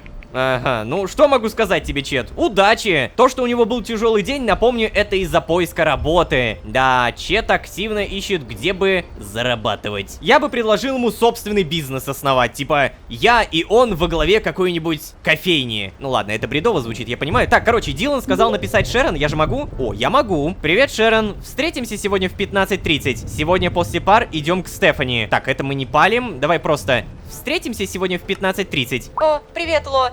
Да, конечно. Встретимся у университета. Надеюсь, к этому времени дождь уже закончится. О, это правда. Дождина так и хлещет. На улице просто никого, осенняя погодка не радует. И знаете, у меня такое ощущение, что если я сейчас туда выйду, то мне будет капец как холодно. То есть настолько холодно, что понадобится электрогрелка-мишутка. Но у меня все есть, поэтому не паримся. О. Что? Зонт? О! Подожди, что, зонт? Кто тут зонтик оставил, алло? Это что, получается, я могу прям вот так ходить? Ля, как прикольно. Причем специально сделанный зонтик Storytelling. Вполне вероятно то, что зонтик спасает от холода. То есть нам не мокро, поэтому не холодно. Надеюсь, то, что так оно и есть. Поэтому пока что буду ходить с ним. Учеба у нас 8 часов, поэтому, придя на ферму, не забудем прокачаться. Делать это нужно постоянно. Что? Что? Воу-воу-воу, куда? Снег! Снежище, снежина, боже! Алло, осень! Ты во что превращаешься? О, черт, я сейчас еще и ферму не смогу нормально добывать. Вот тена-то, а! Так, ладно, пока растет, пока выращивается, не паримся. Рано или поздно, я так понимаю, вся эта картошка, морковка, пшеница, она уйдет на какой-то пятистепенный план, и мы не сможем больше это добывать. Батюшки, даже вода замерзает. Это очень плохо, я не хочу холода. Так, электрогрелку на всякий случай включим, зонтик возьмем и пойдем отогреваться. Ой, отогрелись, Мишутка вроде как помог, спасибо. Все ненужное выкидываем. И на всякий проверим какие-то задания, которые я могу выполнить не на улице, пожалуйста. Так, косточки белого винограда, кактусы. О, кактусы! Это легко, у меня это вроде как растет. Етить, колотить, как давно я его не добывал. Привет! Итого 23 штуки. Плодородные сезоны лета. Нет! Только не говорите, что здесь оно не будет расти. Это же жесть. Ладно, я надеюсь, что здесь достаточно тепло. Здесь у нас тем временем ничего не поменялось. Все такая же оранжерея. Далее нужно 20 косточек белого винограда. Ой, погоди, а у меня, по-моему, недавно была покупочка. Вот оно. Косточки белого винограда. Легкие, не требуют много света. Как и где это растет, пока непонятно, но давай-ка, наверное, вот так вот, Нет. Так, а если вот... О, господи. Вот так вот-то тоже не растет. Подожди, а что делать-то? Неужели прямо у воды нужно? Не, я попробую, конечно, потому что здесь есть место. О, кустарник белого винограда саванны. Фига себе, спасибо. Задание, скорее всего, я не успею выполнить, потому что там 1 день... 3 дня. Ой, тогда нормально, может быть, даже успею. А вообще у нас уже 7:59, и ровно в 8 часов мы, по идее, увидим Карла. Давай. 8 часов. Ну-ка. О, привет. Да, привет еще раз. Эй, Дилан. Дилан, собираемся. Карл. Слушай, может ты перестанешь загонять нас всех в универ, а? Да что я сделал-то? Что с вами со всеми сегодня? Чё, тоже не хотел вставать? Вы заболели, да? О, нет, Карл. Твоя активность намного страннее, чем наша лень. Плевать. Сейчас. Ну, зашито у него, понимаешь, такое, в автоматонской программе, в его характере. Ну, чё стоишь-то? Давай, идем уже. Не груби мне. А вообще, Дилан, это называется ответственность. Ну, что, уже идем? Да. Кстати, надеюсь, вы не забыли зонтики? Да, вроде как нет. Ну, ладно, тогда пойдем. О, реально с зонтиками. Ой-ой-ой, погоди, я тоже возьму. Для приличия, как говорится. Блин, круто то, что они заходят, убирают этот зонтик и уже после этого оплачивают. Казалось бы, вот такое вот микродействие, но все это код, это все скрипт, это все нужно накодить. Круто. Здравствуйте. Оплатить проезд, университет. Ёкарный бабай, жму! Мгм, спасибо, спасибо. Ой, здесь тоже дождина, ну ё-моё. Да, сегодня нехорошая погодка. Смотри, даже студентов нет. Так, ладно, ребят, вы какие-то очень долгие, я, наверное, на учебу пойду, окей? О, смотри, студенты. Все в тепле и в уюте, здрасте. Не поговорим, а с тобой? А, из-за погод совсем на поле не поиграешь. Ненавижу осень. Да, я уже слышал это. Ой, как много здесь людей в итоге стало. Чё? Тебе чё, заняться нечем? Отвали от меня. Пон.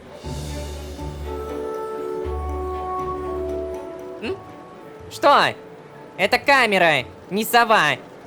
Ой. Ой, да, зонтиком еще можно. Спасибо, до свидания. А? О, ничего себе.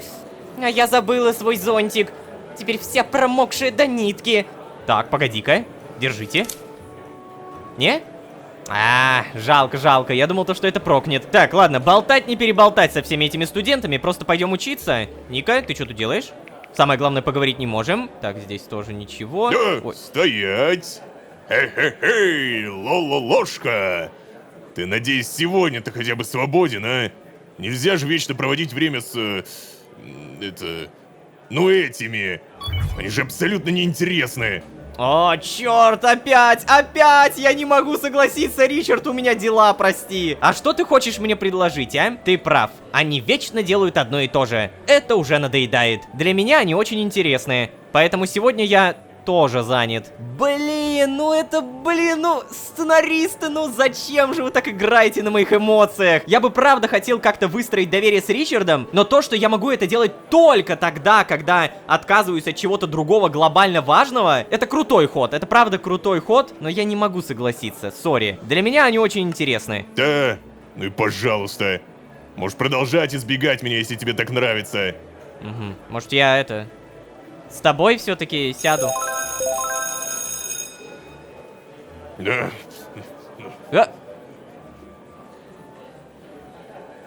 Эй, видел, как Ричард побежал, а? Наверняка опять свои пранки снимать. Мне уже жалко его будущую жертву. У Ричарда в последнее время совсем отвратительное поведение.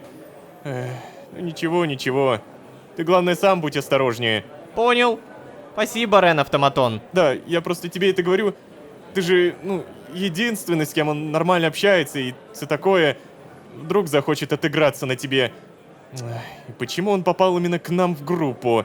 Ладно, давай, я пошел.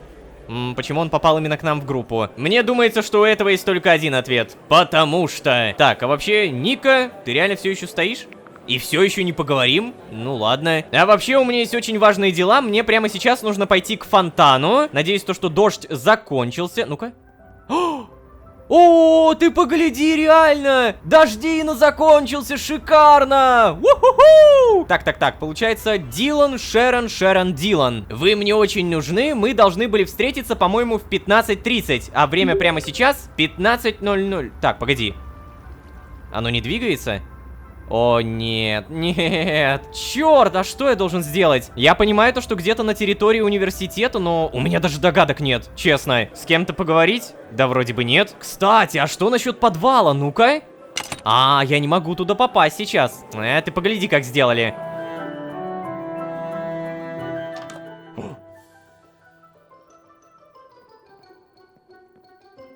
Угу. Ну ладно.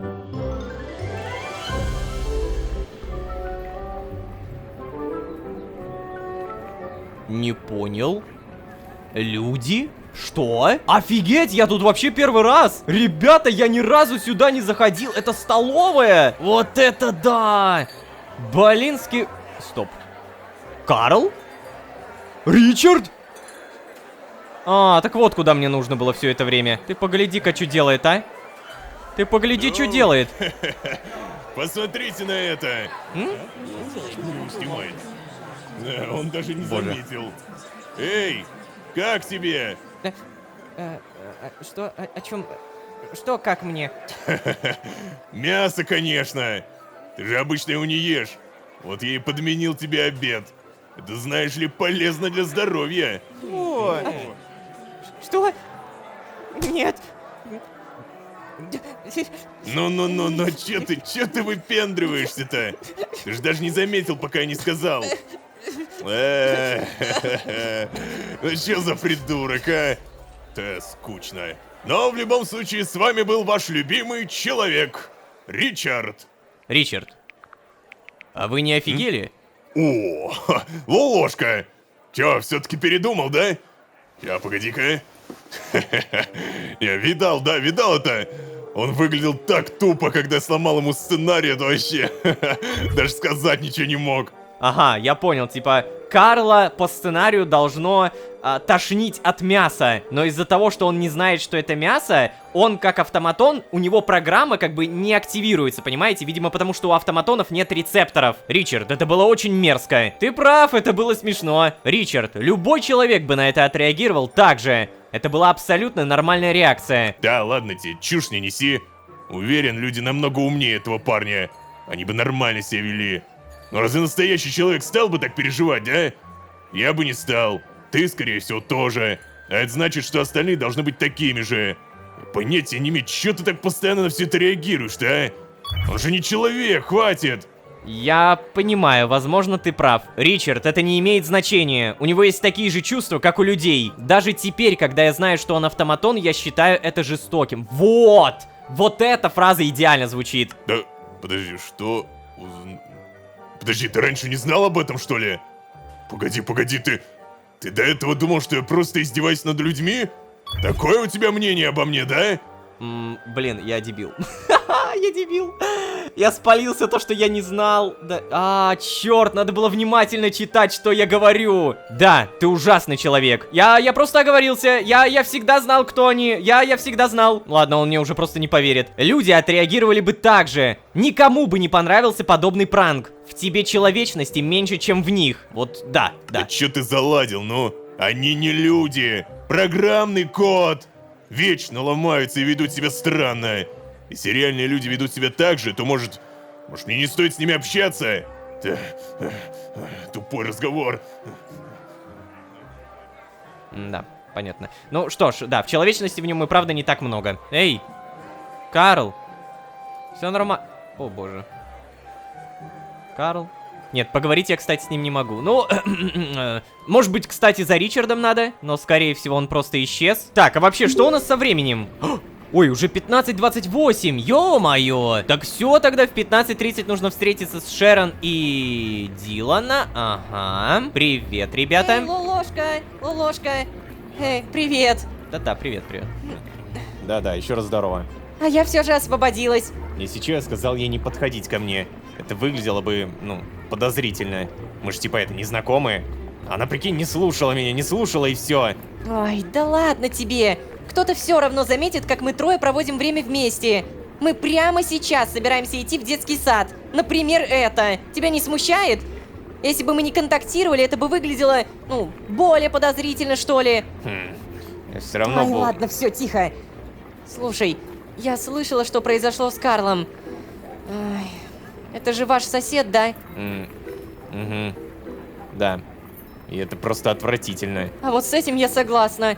Как можно подобным образом относиться к человеку? Ну, слушай, может быть из-за того, что Ричард знает, что мы автоматоны? А? Ну, я не... Ну а чё? Ты когда узнала, тоже не очень хорошо себя сначала повела. Забыла? Ну, мне очень стыдно за это. Дилан, я не хотела оскорбить тебя. В тот момент я была ошеломлена новостями, но... Да, ладно, это не оправдывает подобного отношения. Ладно. Ты хотя бы понимаешь свою ошибку. Но я думаю, мы все трое можем признать, что Ричард не на одной с нами стороне, верно? Угу. Я бы не хотела работать с ним. Ну вот и хорошо. Так, сейчас...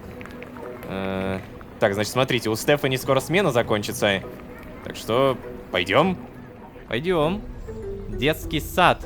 Как он там называется? Yellow Creek или что-то в этом... погоди, это какой-то так, другой. Тихо. Кажется, никого.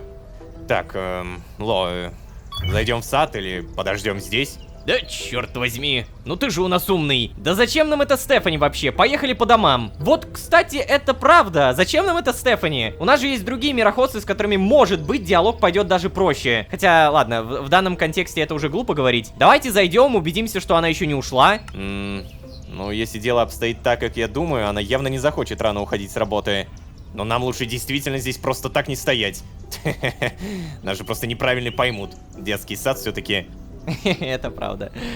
Прикольно, кстати, вот эта реклама, я на нее обратил внимание, просто хотел сказать это. И получается, здравствуй, детский сад. О, игрушки. Их, наверное, можно продать. Ой. Да-да. Здравствуйте, Стефани Краун. Ох, опять вы. А это... Вы что, привели с собой кого-то еще? Ай, что же вам от меня нужно-то, а? Вы просто так не уйдете, да? Ладно, я сейчас свободна, но ненадолго. Давайте зайдем внутрь. Это просто частный разговор. Что, насколько частный? Это из-за того, что я мироходец, да? Тут никто не знает о нас. Об этом можете не беспокоиться. Расслабьтесь. А вот я бы не был уверен Да, так. Блин, да, давайте, может, все-таки зайдем. Ай. Ладно, заходите. Подожди, она реально с полной уверенностью думает, что никто не знает про мироходцев? Да этот мир создан для мироходцев. Тихо. Мы хотим поговорить не о мироходцах, Стефани Краун. О! Рассказать только об автоматонах, рассказать все. Ё-моё, прям так? Я-то думал, что там сейчас диалог пойдет, с какого-то далекого-далека, а тут можно прям все вывалить. Но, я думаю, ни Шерон, ни Дилан не оценят, что я расскажу все, поэтому давай пока что только об автоматонах. Надеюсь, что потом можно будет добавить. Ты... Что за бред вы несете? Это... Вы... Я... Ладно, окей. Давайте представим, что вы трое не пациенты психбольницы. И даже не заблуждайтесь в своих суждениях. Даже если это правда. Ну и что с того, а? Ну? То есть вот ты, по вашему утверждению, автоматон, верно? Да. Ну и... Ты что, считаешь себя не настоящим? Нет. Но при этом вы говорите, что это место не настоящее, потому что населено автоматонами. Правильно? Не настоящий мир с автоматонами, которые считают себя вполне настоящими. Вы понимаете, к чему я веду-то вообще, а? Почему я не могу считать этот мир настоящим, скажите мне? Меня окружают люди с чувствами и эмоциями. Ко мне ходят прекрасные дети с разными историями и разными родителями. Они любят меня, а я их. Я люблю эту работу и свою жизнь. Да я счастлива здесь. Разве что-то бы поменялось от того, что они автоматоны? Не надо мне тут, а? Если это все, то можете уходить. И не возвращайтесь больше никогда. Если вы снова попытаетесь со мной связаться, особенно на моей работе, я действительно сдам вас в дурдом. Давайте на выход. Обалдеть. Она, слушайте, ведь даже ничего не сказать. Это было... Знаете, я... Не такого я ожидала. Да, не думаю, что она выслушает еще раз. Я просто хотела сказать, что... Она ведь в чем-то права. Не-не-не, стой. Не совсем. То есть, о чем ты? Я о том, что она не работает с полной информацией. Мы же не рассказали ей про слежку, про стирание памяти. Из-за этого ее аргументы невалидны. То есть ты хочешь, типа, следующему мироходцу мы рассказываем обо всем? И тогда он или она согласится, правильно? Да господи, нет же, Шерон. Мы не можем рассказывать все. Нам просто не будут верить. Если вы планируете продолжать, каждому нужно искать свой подход. Со Стефани, очевидно, мы не угадали. Ага. Не угадали. Ну, такая, то есть у нее действительно розовый мир с розовым свитером. У нее ведь действительно розовый свитер. Ой. Что ж, какой план? Ну, я думаю, будет глупо сдаться после первой попытки. Тем более, похоже, что это была наша ошибка. Да, я думаю, что поищу кого-нибудь еще. Что ж... Ладно, вы тогда возвращайтесь в общежитие. Наверное... А я, наверное, пешком до дома. Слушай, я тебя только одно попрошу. Не делай ничего глупого. Такой заботливый. Ладно, до встречи. Интересно, когда она сказала «такой заботливый», она намекала на его программный код? Что ж, что ж, не удалось. Стефани Краун. Вообще, ну, там можно было выбрать и рассказать все, но, блин, опять же, рассказывать все она бы не поверила. Ну, типа, она не поверила даже в автоматонов, то есть она бы сказала то, что мы реально с дурки сбежали. Короче, оплатить проезд, кампус Lucky Charms. Внимание, следующая остановка, не предыдущая. Угу, thank you very much, спасибо. Что в итоге, мы просто идем в общагу? Ой. Даже так? Да уж, это был не очень удачный день. Слушай, Ло, я надеюсь, мы больше не будем совершать ошибки. Так, а почему нас встретила кошка? Нас никогда не встречала кошка до этого. Это было так странно. Ты чё, тоже автоматон? А? Ой, Джена, так. Давненько, кстати, Джена мне не писала. Хейло, привет, привет. Прикинь, я сейчас листала тик-так и... Знаешь, что я там нашла? Какого-то парня, который накормил Карла мясом! Прямо в нашем университете! Это непростительно! Ты же знаешь, что Карл вегетарианец, да? Вы, если не ошибаюсь, вроде даже живете вместе. Я написала ему, но мы не очень хорошо знакомы. Короче, я не думаю, что ему поможет поддержка от меня. Вот. Надеюсь, он в порядке. Ты поговори с ним, хорошо? Да, ладно, хорошо поговорю. Я так и планировал. Произошедшее просто ужасное. Но это было так смешно, Джена. Так, вообще я планировал ко всем подойти, поэтому да, я так и планировал. Произошедшее просто ужасное. О, ты такой хороший друг, Ло. Так, ладно, вообще я собираюсь в деканат. Потому что это нельзя так оставлять, нельзя. Буду жаловаться. Пожелай мне удачи. Ричарду капзда. Его переиграет автоматон Джена. Сюда! Удачи? Ну, не-не-не, я не стану поддерживать доносы. Ничего не отвечать. Удачи. О, спасибо. Так, ну-ка, плюс отношения. Сюда! Плюс 3. Какое у меня там вообще отношение с Дженой? Давай сразу проверим. 76%, обалдеть. Еще немного, и это будет... Да, блин, я даже не знаю, что это. Мы никогда не доходили до вот этой черточки. Так, на всякий случай все-таки Ой, господи. Попробуем с кем-нибудь поболтать. Чет, обилка, погладить. Дилан. Не поговорим. Карл. Карл, привет. Это было ужасно, Ло. Мне уже говорили, что не есть мясо вредно. Говорили, что все вегетарианцы раздражают. Даже Дилан подшучивал надо мной. Но никто никогда не переходил черту. Это просто отвратительно. Я не ел мясо последние 5 лет. И не планировал когда-либо снова его есть. Так. Да ладно, это не такая уж и трагедия, не строй из себя жертву. Карл, Ричард поступил отвратительно. Я не думаю, что он понимает, насколько вегетарианство важно для тебя. Но ему не избежать последствий своих действий. Мы что-нибудь придумаем. Уверен, Ричард однажды поймет свою ошибку и будет сожалеть об этом. Но сейчас он больше похож на ребенка, чем на взрослого, способного мыслить рационально. Ему не избежать последствий своих действий. Нет, Ло, я не хочу, чтобы он понес наказание. Я просто хочу, чтобы он так не поступал больше, и все. Ладно, мне вообще не очень хорошо. Я полежу, пожалуй. Да. Ну, я пытался. Ну, да. Короче, посмотрим, что Джена решит. Она там уже в деканат настрочила по-любому, кучу сообщений, все такое. Дилан, поговорим в итоге? Да-да-да, я сказать кое-что хотел. Слушай, чем больше мироходцев мы спросим, тем подозрительнее все вокруг станут. Я понимаю, что вы не собираетесь все бросать и так далее, но нам еще надо как-то лезть в подвал, ты же помнишь? Че думаешь? Ой, блин, подвал, точно, что-то я уже забыл. У меня тут своя уже цель, чтобы хоть один мироходец поверил. Но если так глобально мыслить, зачем нам это надо, да? Нам же больше ответов даст подвал. Сначала найдем мироходца, потом спустимся в подвал. Сначала спустимся в подвал, потом уже найдем мироходцев. Надо с Ричардом дружить, а не в подвал лезть. Мы все еще не знаем, кто он такой. Так, хорошо, что у меня выбор, потому что, опять же, я только что произнес то, что мне кажется, подвал даст больше ответов. Сначала спустимся в подвал. Да, слушай, я вот тоже об этом подумал. Ну, значит, так и поступим. Сюда? Я рад, то, что мое решение сейчас многое дало. Ну, видимо, многое. Так, задание, подвал, автор Дилан. Как мне кажется, лучше всего лезть в подвал завтра, пока никто не подозревает, что мы все знаем. Это будет сложно, но возможно. Надеюсь, мы получим там больше информации и найдем способ выбраться. Yes. Слушайте, прям так круто, что от моих выборов в этой серии так многое зависит. Так, Чет.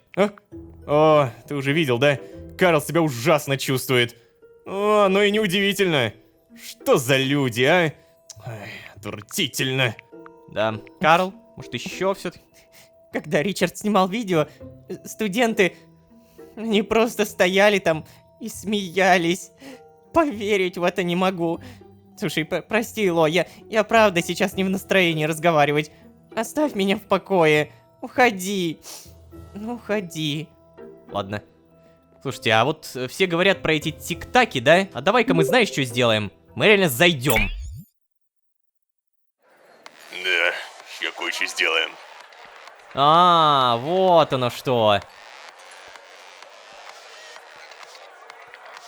Ну, посмотрите на это. Что он делает? Он даже не заметил. Эй, как тебе? Что? О чем? Что, как мне?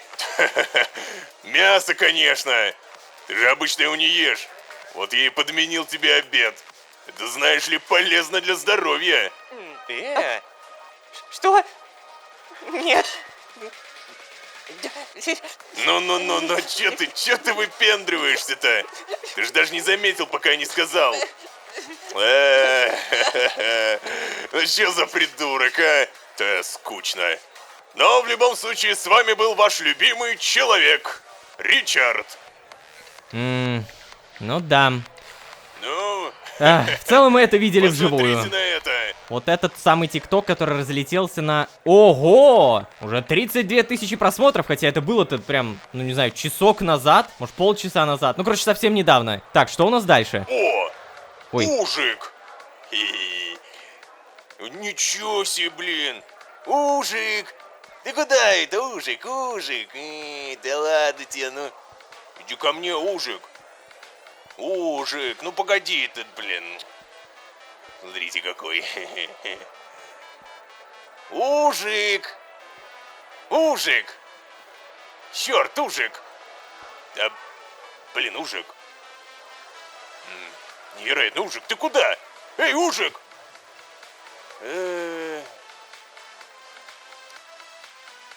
Потонул. Не Ужик.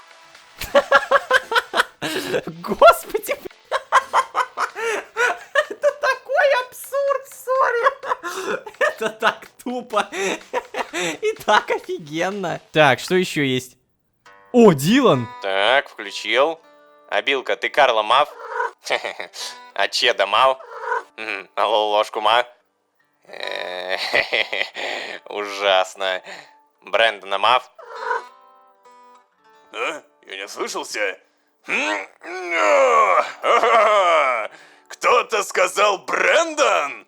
О, господи, началось. Да-да-да, даже Абилка понимает, насколько я крут. Да, Абилка? Я крут. Эх, блин, вот это старый тик-так получается.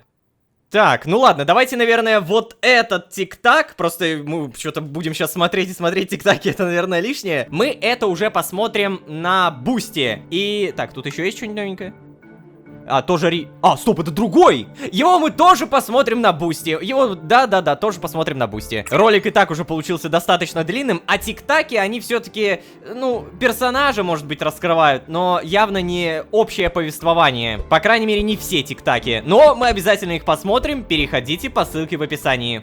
Бусти. А на этом мы будем постепенно заканчивать. Уже на следующий день мы вернемся в подвал. И в этот раз, я надеюсь, мы оттуда вытащим куда больше информации. Спасибо большое за то, что смотрите. Не забывайте про ваши лайки, не забывайте про подписки. Это правда очень большой буст мотивации. Тотально нереальное топливо, чтобы мы продолжали творить. И, собственно, если вы здесь впервые, то можете еще и позвать друзей. А с вами были Лолошка и план по побегу. Это мы все еще называем побегом. Ну, короче говоря, план. Всем удачи, всем пока. Пока-пока-пока-пока. Нам нужно в ту дверь, куда в прошлый раз увели Престона. Так. Эй, стой. Вот дерьмо-то. Ричард! Давай не обращай внимания, потому что давать заднюю поздно.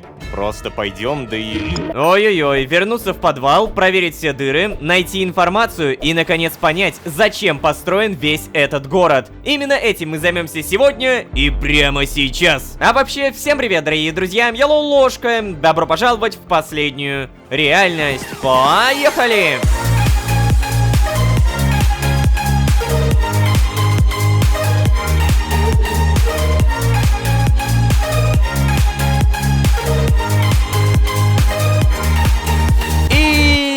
снова всем привет, дорогие друзья, я Ложка. Добро пожаловать в последнюю, реально, сезон, в котором мы узнаем все. А иначе зачем мы здесь? Ладно, если говорить прямо и серьезно, то я, Шерон и Дилан собираемся вновь пробраться в подвал универа, чтобы узнать не только про автоматонов, но и для чего эти автоматоны созданы. Зачем вообще существует этот огромный проект и как он связан с мироходцами? Как минимум, надо понять, что блокирует искру. Да, орган перемещения все еще не работает ни у меня, ни у Шерон. И, скорее всего, не работает и у других мироходцев. Но, зато я знаю, что работает точно. Акции, которые в предыдущей...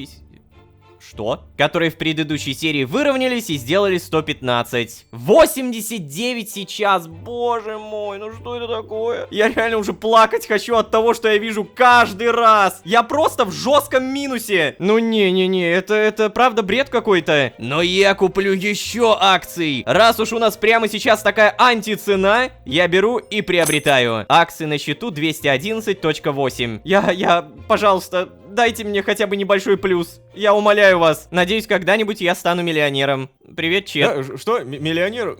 Ладно. Короче, прикинь, Ло, у лисы началась линька. Ее шерсть просто везде, даже во рту. Я и так каждый день ее вычесываю. Это вообще никак не помогает. Ай, что же делать-то? А как у тебя с работой? Ты просто 2-3 серии подряд жаловался на работу, а теперь на лису, которая, кстати, где? А, вон она. Ну, а Билки вроде бы шерстью, все нормально. Дилан не жалуется. Привет, Дилан, кстати. Да, здорово.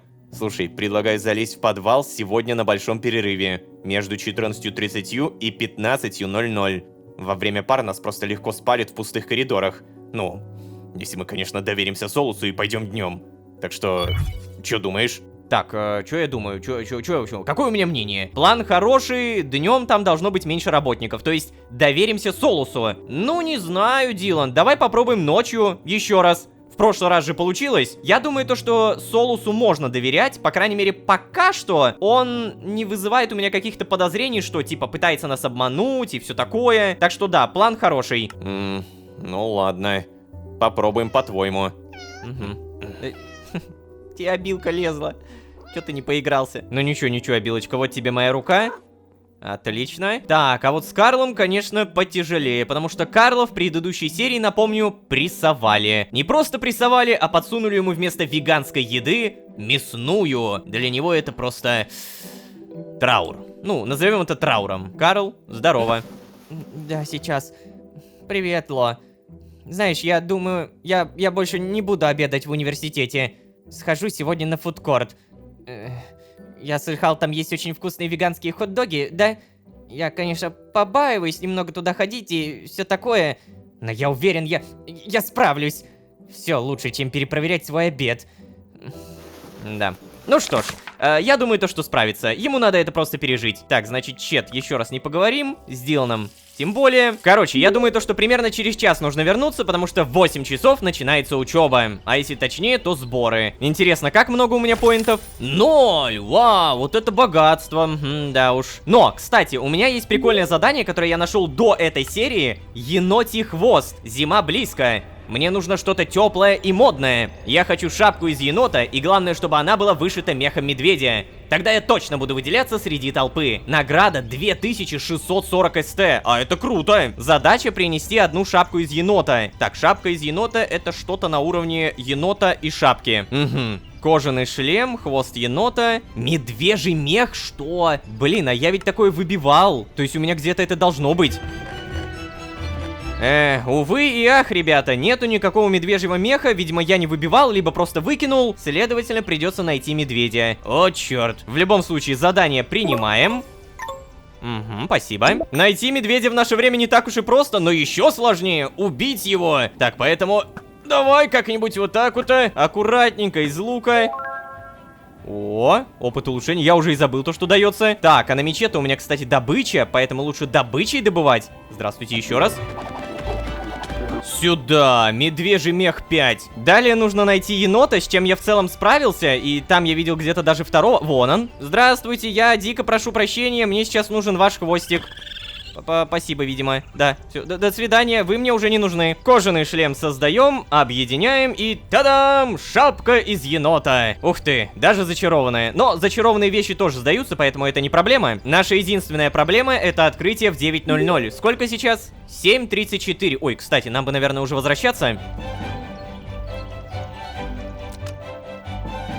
Так, а в итоге здесь-то не особо что поменялось. О, кстати, у меня сырой лосось есть. А Билочка, здорово. Все, тебя обязательно покормить, а то я каждый раз забываю. Так, задание, получается, я взял и... Все, мне нужно только отнести эту шапку из енота, но опять же, сделать я смогу это только в 9:00. Только... Эй, Ло, тихо, тихо. Давай встретимся на первом этаже, у входа. Надеюсь, ты готовился. В этот раз придется притворяться убедительнее. А лучше вообще не попадаться. Ты только это... Давай. Не беспокойся. Если что, я подыграю. Так, где же наш любимый толстячок-автоматон-то, а? 5, 4, 3... Эй, ребята, ой, вы уже ждете. Вы собрались? Тогда идем. Обалдеть, реально прямо по сценарию, Только 8 часов-то не было. Видимо, я могу приходить сюда не только в 8:00, но и в 7:40. Хотя иногда Карл приходит ровно в 00. Короче, я не понимаю, на самом деле, вот это вот все, как оно работает. Эх, ребята. Чё, все, пойдем. Карл, если что, все еще не в настроении. Но оно и не удивительно. Он скоро придет в себя. Давай лучше догоним его. Что? Подожди, то есть Карл прибежал, посмеялся, позвал нас и дальше пошел грустить? Да уж, вот что означает неломаемый скрипт. В его программе заложено во что бы то ни стало прийти почти под 8 и позвать на учебу, да? Ты, кстати, хочешь поговорить? Нет? Ты? Тоже нет. Так, только погодите, ребят, пожалуйста, сколько времени? 8:01. Черт, это не то время, которое мне нужно. Ладно, может быть, я вечером сдам это задание, а пока что здрасте, оплатить университет. Да-да, отправляемся. Спасибо. Так, Джена, привет. Поговорим? Да-да-да, приветики. Классика. Так, здесь у нас вроде бы ничего. Ричарда, может быть, встретим. Знаете, он уже любитель пранки снимать где-то на улице. Приветствую. Ой, слышала, Джена опять что-то устраивает в волонтерском центре. Как ей всегда на все время не хватает, а? О, походу где-то работает второй клон Джены. Но, понятное дело, мы никому об этом не скажем. Здрасте. Ой, после вчерашнего дождя тут везде грязюка такая. Лучше бы уж пошел снег. Хоть прикроет весь этот ужас. Где грязюка? Осенние листья, буквально. О, ничего, парень, крутая куртка. Ты где купил, а? Что, мне ответить надо? Ну, ларек, вообще ларек. А, ну окей. Что, реально? А походу я мог что угодно написать. Так, ой, вижу еще студентку. На всякий случай, может быть, какая-то важная инфа проскользнет.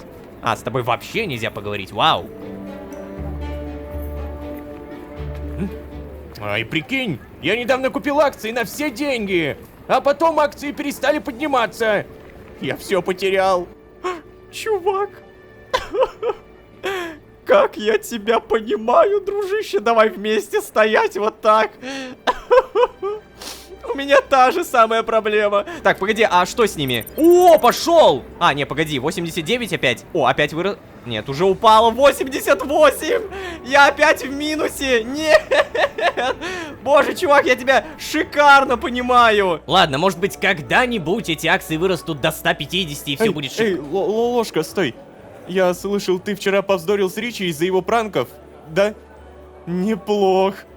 Мы все пытались говорить с ним об этом, но он не слушал.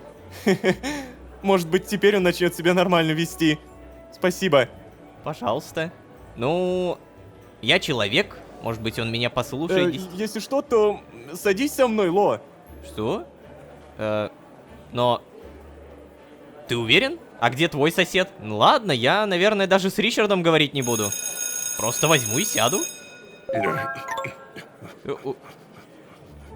Убежал. Пошел свои пранки снимать, видимо. А вообще, если серьезно, то погляди, какое фермерство я уже прокачал. 20 уровень. Увеличивает скорость роста культур на 1% за каждый левел. То есть у меня уже плюс 20%. Так, а вообще, сколько у нас времени? 14:42. Ой-ой-ой-ой. Это то самое время, когда мы с Диланом должны встретиться. А вон и он сидит. Так, ладно. Чердак недалеко. Уборщики есть. Но мы вроде как не спалимся. Привет.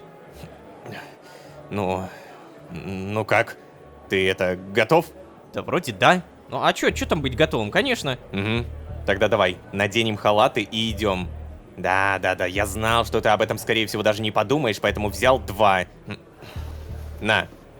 Но у меня есть, я взял. Ладно, спасибо. Давай сюда. теперь давай, Это мы, пойдем. получается, снимаем, сюда перетаскиваем. Так, ну ладно, я-то надеть надел, а Что насчет тебя, Дилан? Сейчас, Ты будешь... тихо ты. ты это здесь решил сделать? Ты еще очки-то сними. Надеюсь, это сработает и меня не узнают. Ой, да, кстати, очки, точно. Снимаем, все. Надеюсь, тебя тоже не узнают. Нет смысла откладывать все дальше. Погнали. О, боже. У меня опять, знаете, такие микромурашечки идут от страха. Но ничего, я вроде как Да подготовился. тихо ты. Внутри ведем себя естественно. Ладно. Вот только жаль, что у нас нет ключа. Ладно, давай. Ты иди открывай дверь, а я скажу, если кто-то пойдет в нашу сторону. Ну ладно, но вообще она и так открыта. Там же замок повесили опять, ты погляди-ка, а. Ну, хорошо, а отмычки-то у меня есть? 8 штук, ну, это будет тяжело, хотя я справлюсь. Хоп, не справился. Хоп, не справился. Это что-то на уровне нереально, на самом деле. Вот типа просто взять и попасть. Я, конечно, вроде как могу, но у меня уже вот отмычка ушла. 2, 3, черт возьми. Вот. Да ё-моё, 4. Надо будет скрафтить еще отмычки, потому что рано или поздно мне их может понадобиться много. Я справился? Да, я слышу. О. Ну, давай тогда, получается, это, погнали. Так, получается, смотри. Нам нужно в ту дверь, куда в прошлый раз увели Престона. Ты же понимаешь это? Дай сюда свои очки. Сейчас, вот, на. Чё? Да ладно тебе, теперь нас точно не узнают. Пойдем. Я первый раз вижу свои очки на ком-то другом. Боже, это выглядит очень странно. Так. Эй, стой. Вот дерьмо-то. Ричард! Так, ладно. Давай не обращай внимания, потому что давать заднюю поздно. Просто пойдем, да и... Лошадь сбегает! Что? Я... Прошу прощения, коллеги. Просто Ричард, он... Да ладно вам, ничего. Мы все равно уже уходим. Забыл настоящий телефон вчера, поэтому... Хорошо выглядите, миссис Труман. Хорошо вам провести время. Быстро на выход отсюда. Что-то они, походу, заподозрили, когда ты сказал про настоящий телефон. Ой, зря ты это сказал. Блин, я был готов взорваться прямо там. Это потрясающее чувство. Ладно, вот забирай. Чувак, у нас серьезные проблемы. Давай, переодевайся и пойдем, мне надо присесть. Так, ладно, сейчас. Вот это снимаем, переодеваемся. Так, получается, Ричард говна кусок, он нас взял и спалил, да? Ну типа. Как же, блин, хорошо, что я догадался, что эти уборщики родители Ричарда. Как ты-то мог об этом не знать, Ло? Что? А откуда мне знать? В чем предъява, я не понимаю. Ну, не знал, и что теперь? Так а откуда мне было знать, Дилан? Типа, Ричард, а твои родители случайно не уборщики? Тогда откуда у них такая тряпка? Хорошо. Конечно знал, Дилан, ты чё? Ну просто подумал, это не важно. Ричард, а твои родители случайно не уборщики? Тогда откуда у них такая тряпка? Никогда бы не подумал, что ты умеешь шутить. Ладно, Ло, а теперь серьезно. То, что Ричард ребенок уборщиков, довольно логично. Хотя могло и не проканать. Я тогда там внизу на удачу фамилию по памяти сказал. А что если бы не угадал? Блин, все-таки хорошо, что я столько времени потратил на изучение чужих телефонов и переписок. Точно, блин. Вот почему ты не знаешь. В общем, ясно, что ничего не ясно, да? Не могу точно утверждать, спалит ли нас Ричи родителям или нет, но... Если да, то нам крышка, понимаешь? Но он не сделал этого там внизу, где было проще всего, так что... Есть небольшой шанс, что ему просто интересно, что будет дальше. Он явно сам не до конца в курсе о происходящем. Зная его, он наверняка захочет сделать из этой истории какой-то пранк. Будь с ним осторожен, Ло, и не давай ему повода пожаловаться. Вообще, сейчас нам нужно Черт, блин. Привет, Джена.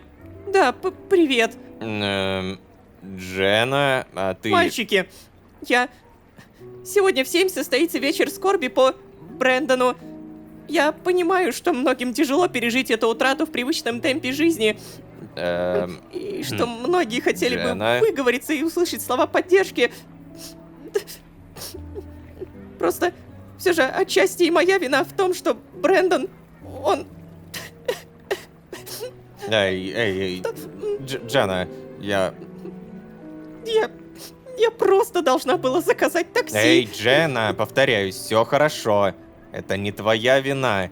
Да нет же, нет, Да-да, ты ведь делала все лишь для того, чтобы помочь людям. Ну... Вечер скорби пройдет в холле университета. Если что, я перед этим должна закончить дела в волонтерском центре. Извините. Боже. Слушай, Ло, знаешь, мое знание того, что Брэндон, в общем, это не отменяет того, что мои чувства настоящие. И еще кое-чего, что меня невероятно злит. Ой. Этот вечер скорби — это какой-то фарс. Для того, чтобы проверить, что ты тоже скорбишь. И что в своей скорби оставил попытки что-либо выяснить. Видимо. Дженни выкрутили чувство вины, притом очень неаккуратно. Ты видел ее реакцию? Плевать. В любом случае, мы на это мероприятие пойдем, потому что нам нужно не высовываться. Похоже, система не может предсказать твоих действий. Отчего такие отчаянные шаги? Кто же ты такой, что даже настолько совершенная система не может с тобой справиться, а? На протяжении 20 лет все же было, спокойно. Но ладно, если честно, лучше, чем сейчас, я никогда себя не чувствовал. Угу. Спасибо, мироходец. Так, кстати, я, наверное, пойду перекушу в ТЦ. Ты со мной не ходи, это будет подозрительно. Пока. Подожди, а Дженни выкрутили чувство вины, притом очень неаккуратно. Ну ладно, вначале я это тоже немножко заметил, потому что она сразу пришла вся в слезах. Ну не знаю, слишком топорно это выглядело. Возможно, как раз таки вот из-за того, что это чувство вины выкручено на максимум. Что ж, окей. Значит, в ТЦ с тобой не ходить. Учеба наверняка уже закончилась. А вот самое неприятное из этой истории — это Ричард. То, что он был в подвале, это, конечно... Не вовремя, черт возьми! А вообще, давай-ка сейчас вернемся, потому что, опять же, какой-то вечер скорби, да? А где он находится? Хотя, с другой стороны, сейчас не вечер, поэтому наверняка я могу делать что угодно. Да, сюда мне наверняка сейчас не нужно. Так, тогда воспользуемся моментом. Прямо сейчас быстро оплатить проезд, кампус Lucky Charms. Я сейчас сяду за руль. Ты всегда за рулем, спасибо. Далее, идем к ларьку. Теперь кладем туда шапку енота. И все, мы заработаем деньжище. Признаться честно, я бы взял еще какое-то задание. Например, маленький друг. В детстве я хотел завести кролика, но потом попробовал их на вкус. Господи. Пришлите тушеного кролика. На удачу приложите лапку. Награда 924 СТ. Принесите 2 тушеного кролика, принесите 1 кроличью лапку. 3 дня. Ну давай. Да, спасибо. Вообще, я помню то, что кролики были за мужским общежитием. Я очень надеюсь, что они никуда отсюда не исчезли. О, кролик. Привет. Так, погоди. Добыча. Чего? Это и не лапка, и не мясо. Какая к черту шкурка? Зачем она мне нужна? Ну, еще кролик, здрасте. Так, хорошо. Так, сырая крольчатина. Замечательно, кроличья лапка. Шанс выпадения у нее всего сколько? 10%. Обалдеть. Забирайте. И нам нужен тушеный кролик. Вот это уже потяжелее, конечно, потому что здесь также понадобится морковка, картошка, миска и... Что, поганка? А, любые грибы, я понял. Так, ладно, в любом случае, морковка, картошка и пшеница — это не проблема, потому что у нас есть... Полноценная ферма. Это что такое? Карл? Это что такое? Бога ради, объясните кто-нибудь. Не шуми. Друзья, Мы с вами отлично потрудились. Да, это мы! В этом году у нас урожая столько, что хватит на всю зиму для бесплатного хлеба в столовой универа. Да. Вот это реально клево. Молодцы. Целую Еще раз зиму. молодцы. Спасибо вам большое. Завтра утром урожай заберут на обработку. Всем спасибо за помощь в уборке. Эй, Ложка. Блин, прости, я совсем забыл позвать тебя на уборку полей. Но это ничего, ведь я наконец-то чувствую себя намного... Ой, сейчас... Дженна написала насчет сегодняшнего вечера.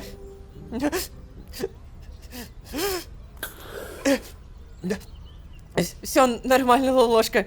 Все хорошо. Я, пожалуй, пойду. А ты туда пойдешь?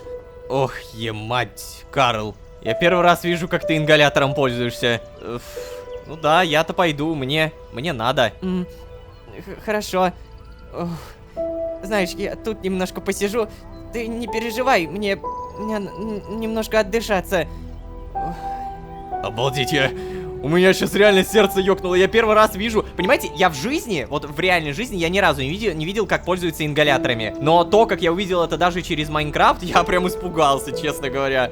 Фу, блин. Вот только, ребята, у меня в любом случае отвратительные новости. Я не могу выполнить задание! Морковка! Картошка! Ты где? Не, я, конечно, могу отсюда картошку взять. И, наверное, мне придется взять. Так, никто не накажет? Страшно. Это... О, морковка. Супер. Мне всего лишь по ящику. Только, пожалуйста, не наказывайте, я умоляю вас. Далее для тушеного кролика понадобится любой гриб и миска. No проблему. Та-дам! 2 тушеных кролика к вашим услугам. А еще, кстати, я забыл то, что у меня все-таки были запасы морковки, картошки, пшеницы. Так что никаких проблем на ближайшее время. Но, ё-моё, как это круто все обыгрывается. Зима близко. Осень. Сам сезон, вот этот вот осенний сезон обыгрывается тем, то, что у нас даже урожай собирается. Черт возьми, надеюсь, то, что тростник растет зимой и все будет нормально. Хотя здесь наверняка все заледенеет. А, как же это не круто! И одновременно капец как круто. Так, короче, тушеного кролика забирайте. Сезон охоты скоро закрывается, а я так и не оформил лицензию. Ну ничего, в игре поохочусь. А, погоди, это ты тот самый, который на медведя хотел охотиться? Лицензию так и не оформил, а у меня ее и нет. Здрасте. Люблю есть хлеб. Но вот убирать его с полей мне не очень понравилось. Надо было просто не приходить. Так, кстати, давненько я около женской общаги не прогуливался. Тут уже снег валяется. Вот те на. Здравствуйте. О, Карл, он такой...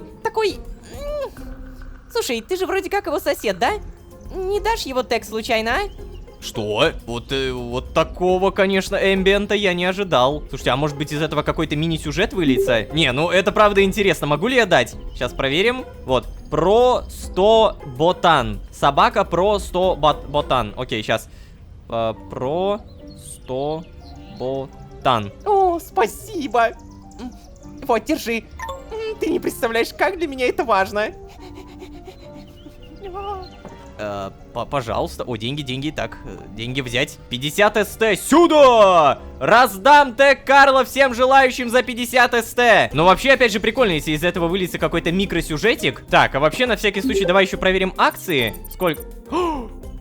О май гад! Они вырастали до 96 и упали до 86, 86! Это просто трешак! Я в жесточайшем минусе! Но ничего, еще вырастет, я уверен, еще подрастет. Мы будем в плюсе, рано или поздно, как говорится. Чего орешь-то?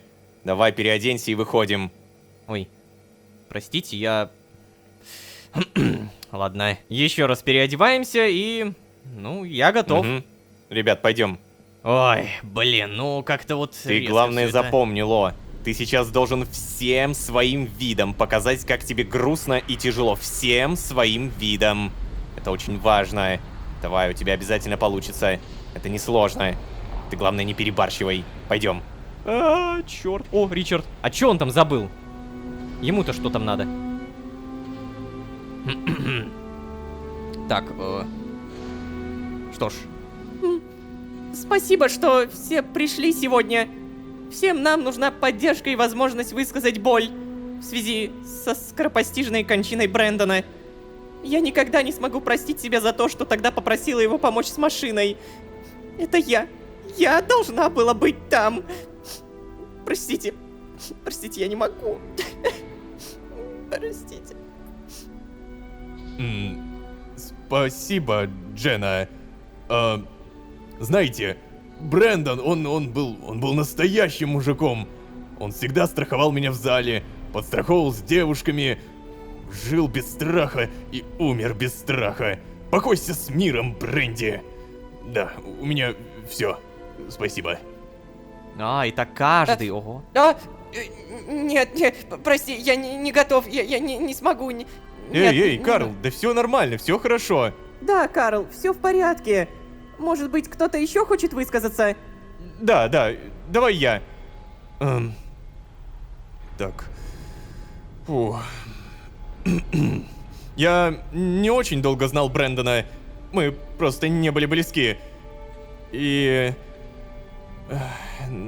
Когда я вижу, сколько людей собралось здесь, я понимаю, что Брэндон был хорошим человеком и сильной личностью.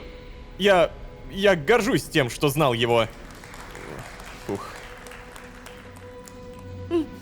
Я избегала и боялась его, потому что он был такой прямолинейный. Теперь-то я понимаю, что он был просто наивным. Но уже поздно и...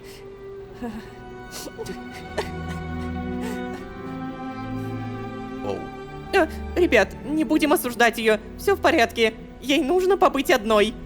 Может быть, кто-то еще? Так. Жаклин. Брэндон, он часто приходил ко мне поболтать в баре. И знаете, если опустить все его ухаживания и бесконечные подкаты, мне нравились наши разговоры. Могу сказать одно. Брэндон был очень добрым и искренним. Я рада, что он был моим другом. Да. Что ж. Видимо, мне точно нужно... Эй, Ло, а ты? Скажешь что-нибудь? Да. Сейчас скажу что-нибудь. Пожалуйста, давайте без выбора. Без выбора, без выбора, без выбора. Просто скажу. Нет, почему выбор? Черт. Ладно, сейчас подумаем. Я не знаю, что сказать. Брэндон был крутым парнем, уверенным в каждом своем шаге. Его воля была такой же крепкой, как его мышцы. Брэндон был хорошим другом. Он всегда был рад помочь. Как-то мы с ним ездили в поход, и он за всех разобрал вещи. Да. О, Брэндон, такой заботливый. Заплакать. Ого, господи! Это такое жесткое лицемерие.